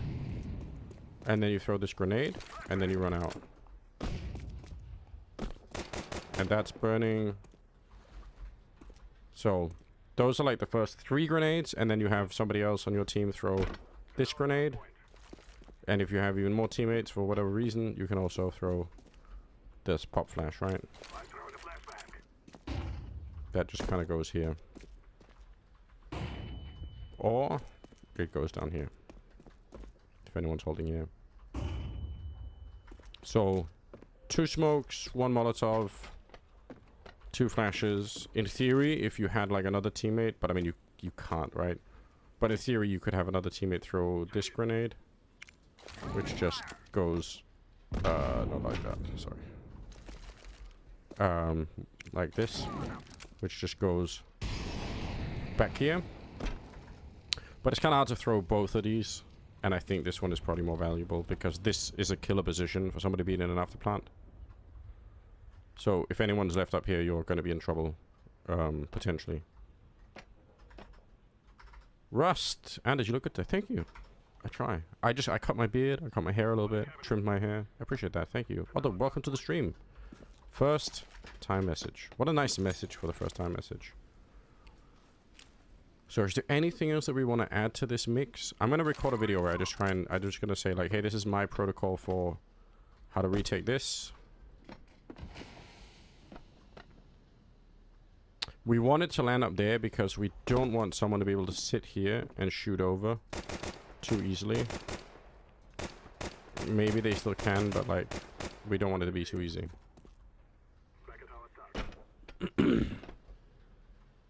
If we had to do another smoke, would we even want to do that? I don't think so. I think this smoke though is actually sick. low-key kind of sick. Let's just, for the lulz, let's just try and check out what happens if we wanted to... Like, what would actually would happen if we did this. Right, the problem is, even with this, like... I still just don't feel that safe. Like, I can get out, like, the problem is I can't even get out here. Glazing Anders, yeah. So, like... Could you do it with... this, and then... would you even want to? I just don't think you'd want to do this ever, because the problem is... when you've got this much smoke, you're like massively tripling and quadrupling the chances that someone gets lost in here. But I actually think this smoke is kind of insane because... like... let's pretend somebody is up here, holding this angle. Yeah, Sonics, I agree.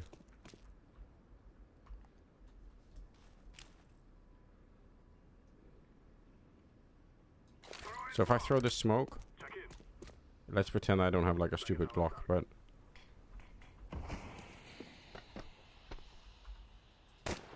like, I can go and peek this guy directly, right? Like, I can challenge this person in like a pretty direct way. And I mean, even, not even that, but I can like... I can challenge a lot of the bomb site from over here. I don't even have to keep pushing in theory.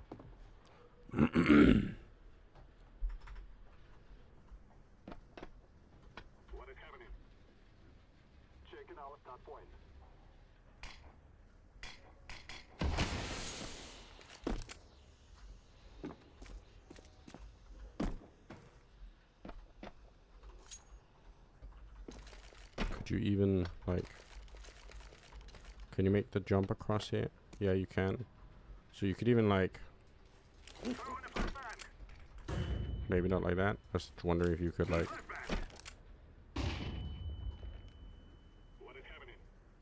smoke seems bugged. How do you mean?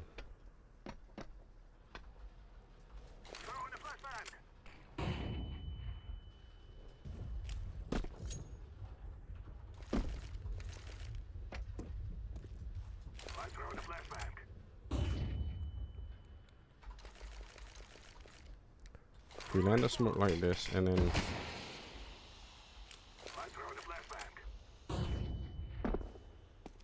I don't know, I think it's sick. I need to show it to, like... some sort of pro player at some point, you know? We'll get on it. We'll get the pros on it. Are there any more grenades? I mean, I'm just worried about retaking from here. Oh yeah, I know. It is a bit weird. It's because half the smoke goes down on the side. So it like falls down on the side. That's why it looks weird. From down here, are there any fun things we can do? I guess we can... no, we can't. If we align ourselves with this and run through it, we get some decent elevation. Does that do anything for us here? I mean, you can hear it, but... what if I'm holding back here?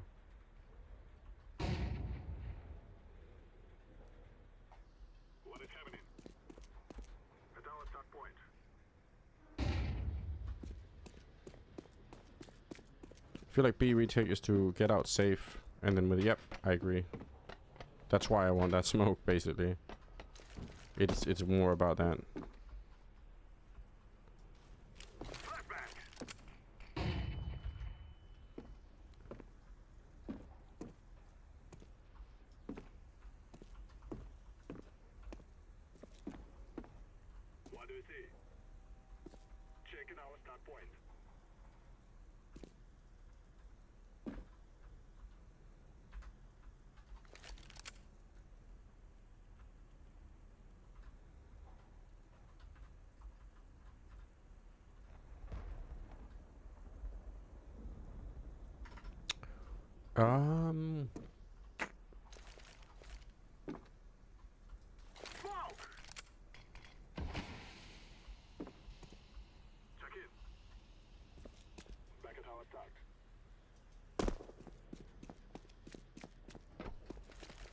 What about from here? The hard thing about this is, I think from back here, right? Like this peak is just so powerful for the T's, right?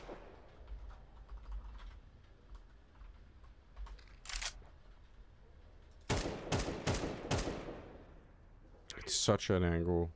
It's because they don't have to jump up, so they're just literally going to be like right there. So in theory, if you really wanted to, if you really came through here on the CT side, you would sort of almost have to throw a grenade. Not like that.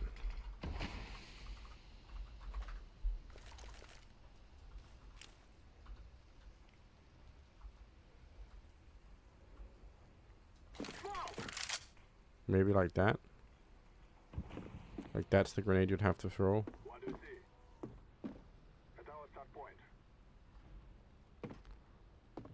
To at least kind of get you out.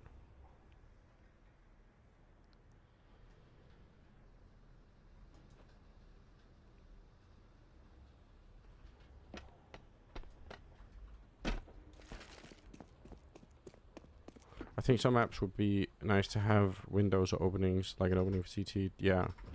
Yeah, I think this building is kind of obnoxious because at least these windows could be open, or these, but like the truth is that like this is so tall, and then even if you get up here, you can't even throw anything in here because you have these windows and you have all these like metal beams that things can bump into. It's just crazy.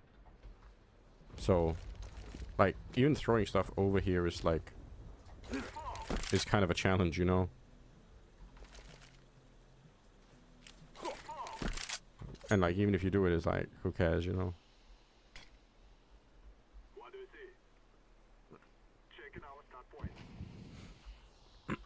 So yeah, I agree.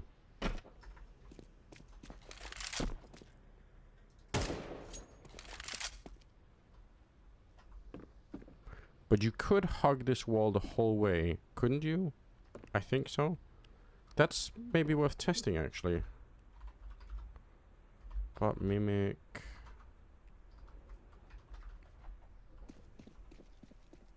If we have people standing here, let's just pretend. Oh, what the fuck? Oh. I somehow hit like the screenshot button. Go away. Sorry about that. Give weapon AW.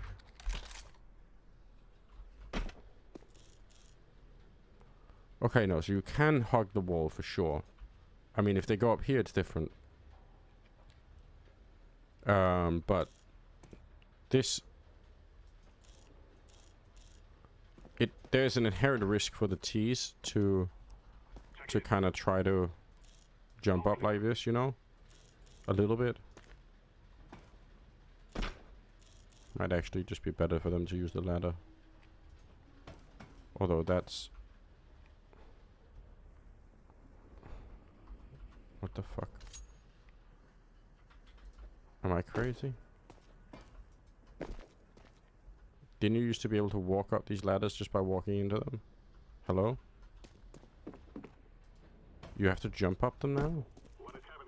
Am I... have I gone crazy, guys? What?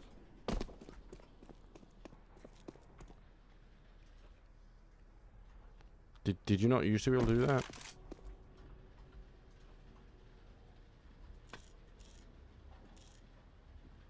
You should just walk into them, right? When did that change? You can still do that on Nuke, right? Do you have to jump up the ladder on Nuke now? Fuck. Check in. All clear. Okay. We got mappers in the chat. What's up? Lemon.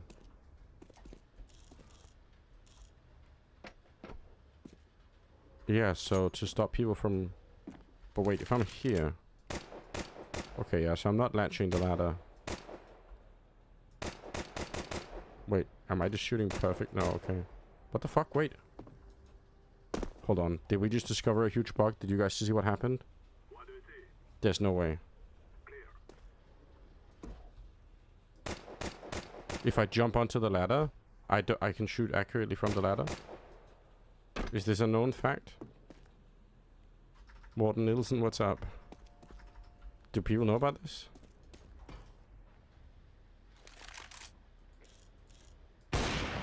Okay, wait. It doesn't work with this? Okay, wait. I'm confused. I wasn't on the ladder? What am I on now? Oh, I'm on... What? Am I on that thing? Oh, okay. What the fuck?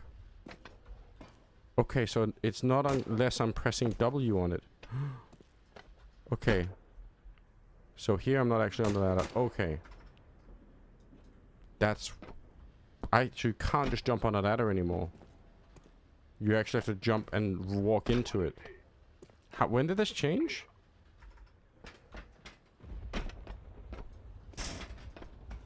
Does it work here?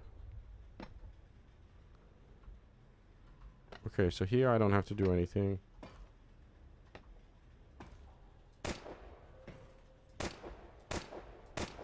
Okay. Okay, fine. No bugs discovered, guys.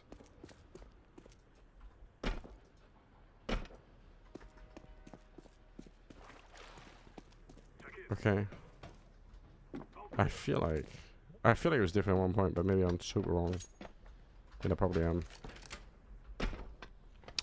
Okay, so you can walk all the way up here. That's interesting. And you're only gonna get spotted if they kind of jump up there. But I guess you could just, if you wanted to, you could probably just do this yourself. I don't know. But in theory, I can get all the way out here. And then I could throw this nade. Does that do anything for us?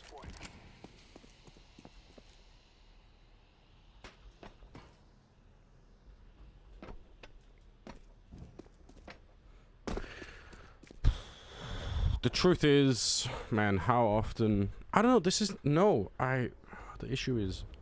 If I'm holding this position, right? And let's say it's a normal kind of round. So I'm here. One of my teammates is probably playing here, and then we've got like 2 more people out here. So 4 people, the last guy's in here, and he dies. Now we're retaining the B-bomb site. I have my smoke ready. I'm just gonna kind of ignore this shit and run. The first idea we've had for a long time has been this grenade. Whoops.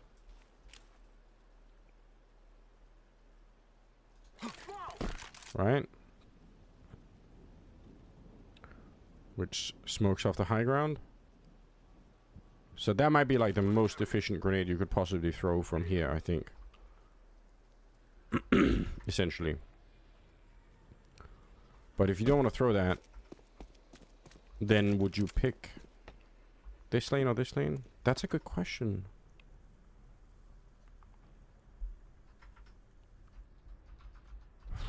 If you come in here, you're just retaking with the people from connector. But I guess you could flash for them or whatever. Which in itself might be kind of like worth it, right?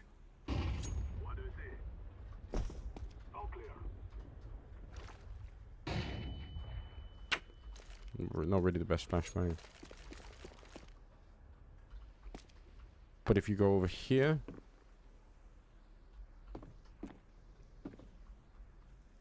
you have to like navigate around this dumb shit. So, in theory, if it's being held, they're gonna definitely see you like wrap around this.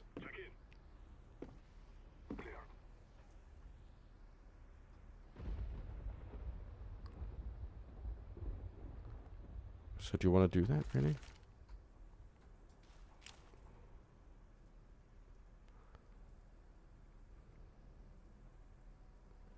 What's up, Gubby?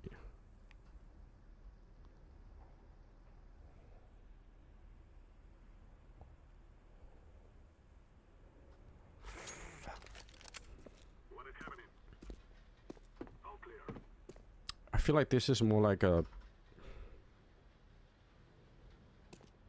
Can you throw the smoke for upper again? Yeah.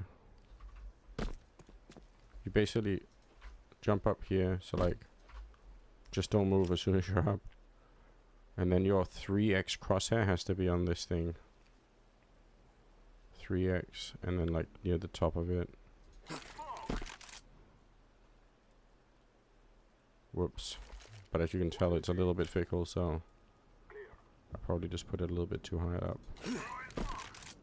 But I mean, this is why this map is kind of a mess right now.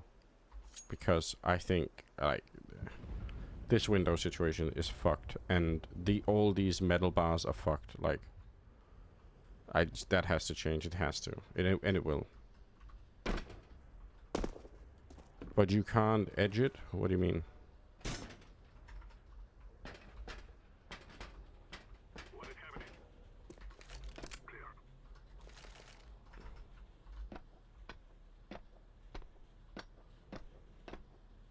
There's no other way to smoke. The only other way that we figured out to smoke this is to kind of like do it from out here. Which, I'm not gonna lie, is even more insane. For like 10 million different reasons. But like in theory you could. But like as you can tell, it's like more of a, yeah, so you can do it from here, right?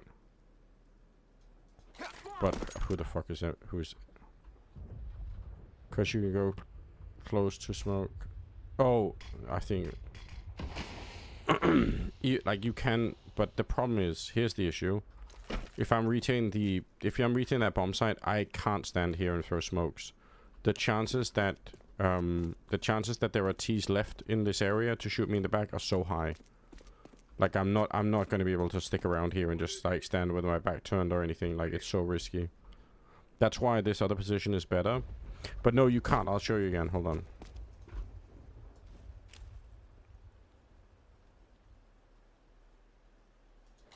See if I can get it right. Hopefully I can. Okay, so if I'm standing up here, like I'm not doing anything through this. Like yes, I can stand on this side, and I mean that is what it is. But I mean, like we have other ways to deal with. If we really want to, we can deal with that another way. Like if we really were super worried about it, we could do like a grenade like this.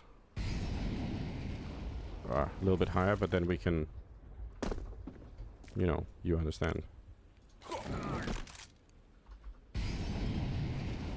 Oh shit. Well, we can. I know we can. We can land grenades up here. I did one that was like this or something. I don't know. Oops. Oh. Interesting how these don't. But yeah, anyway, I did a lot of this, so I know it can be done. Yeah, so in theory, if you wanted to,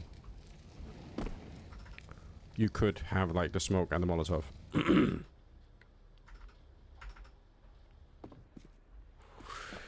It's kind of a... Here's the thing. Here's the scenario that I'm imagining.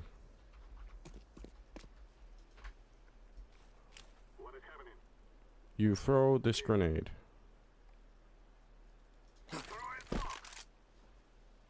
And... Okay. Let's just wait for it to go away.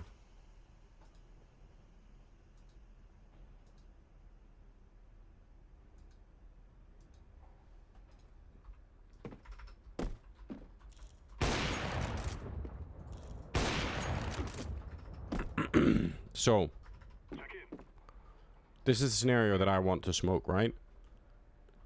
The bomb is, like, the bomb site's fallen. There are T's down here already. They're planting the bomb. And the T-side sniper is up here.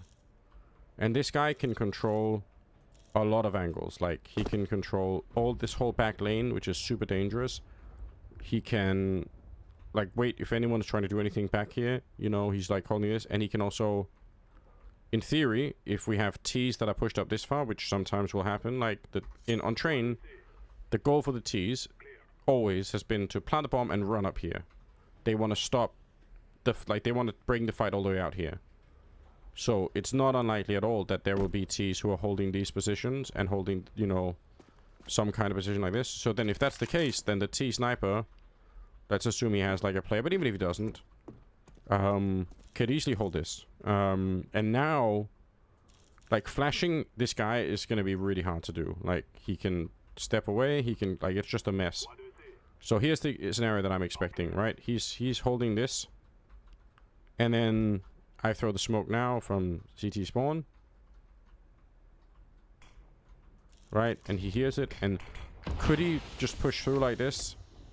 Like, yes, but while he's doing that, we're hopefully we're attacking, we're ready to go. And if he pushes out like this, I mean, yeah, sure, like, it's still dangerous, but not as dangerous as just leaving him alone, basically. So, it kind of is what it is, like, I agree. I do wonder if we do this, hold on.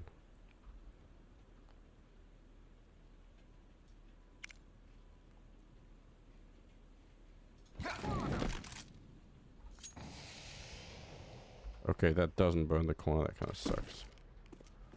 I guess it would if we did it in, like... No. Would have to be, like, right on the fucking corner.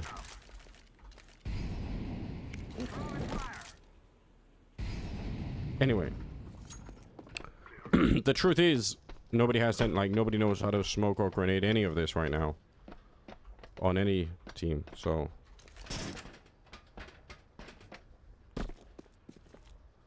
So it's tricky. But yeah, I mean, how many grenades can we have for like one retake, you know? Is the question. I feel like we have a lot. So we have two CTs here, can basically set up most of this. Including Molotovs and smokes and blah blah blah, flashbangs. We've got one guy over here to maybe put pressure on if we want it. If you can't have this smoke. Because that smoke obviously blocks this guy in a way.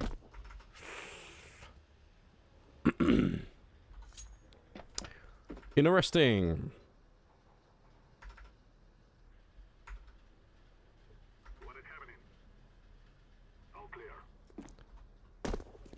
Interesting. Fuck it, guys. Okay, anyway, I'm gonna record the video for this stuff. So I'm gonna send you guys over to Thorin, our buddy Thorin, okay? Go say hi to Duncan. Give him my love. I'm gonna record this and send it to my editor, and then let's see what happens. Yeah, we'll be back blasting again tomorrow. Shout out to you guys for all the support. It's really appreciated. So, we'll be back. Take care. And let's go. Get the raid up and running.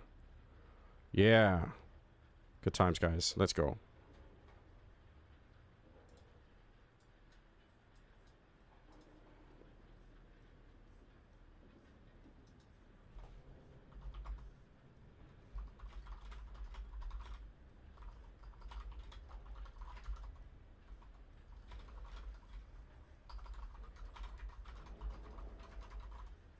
What do you see?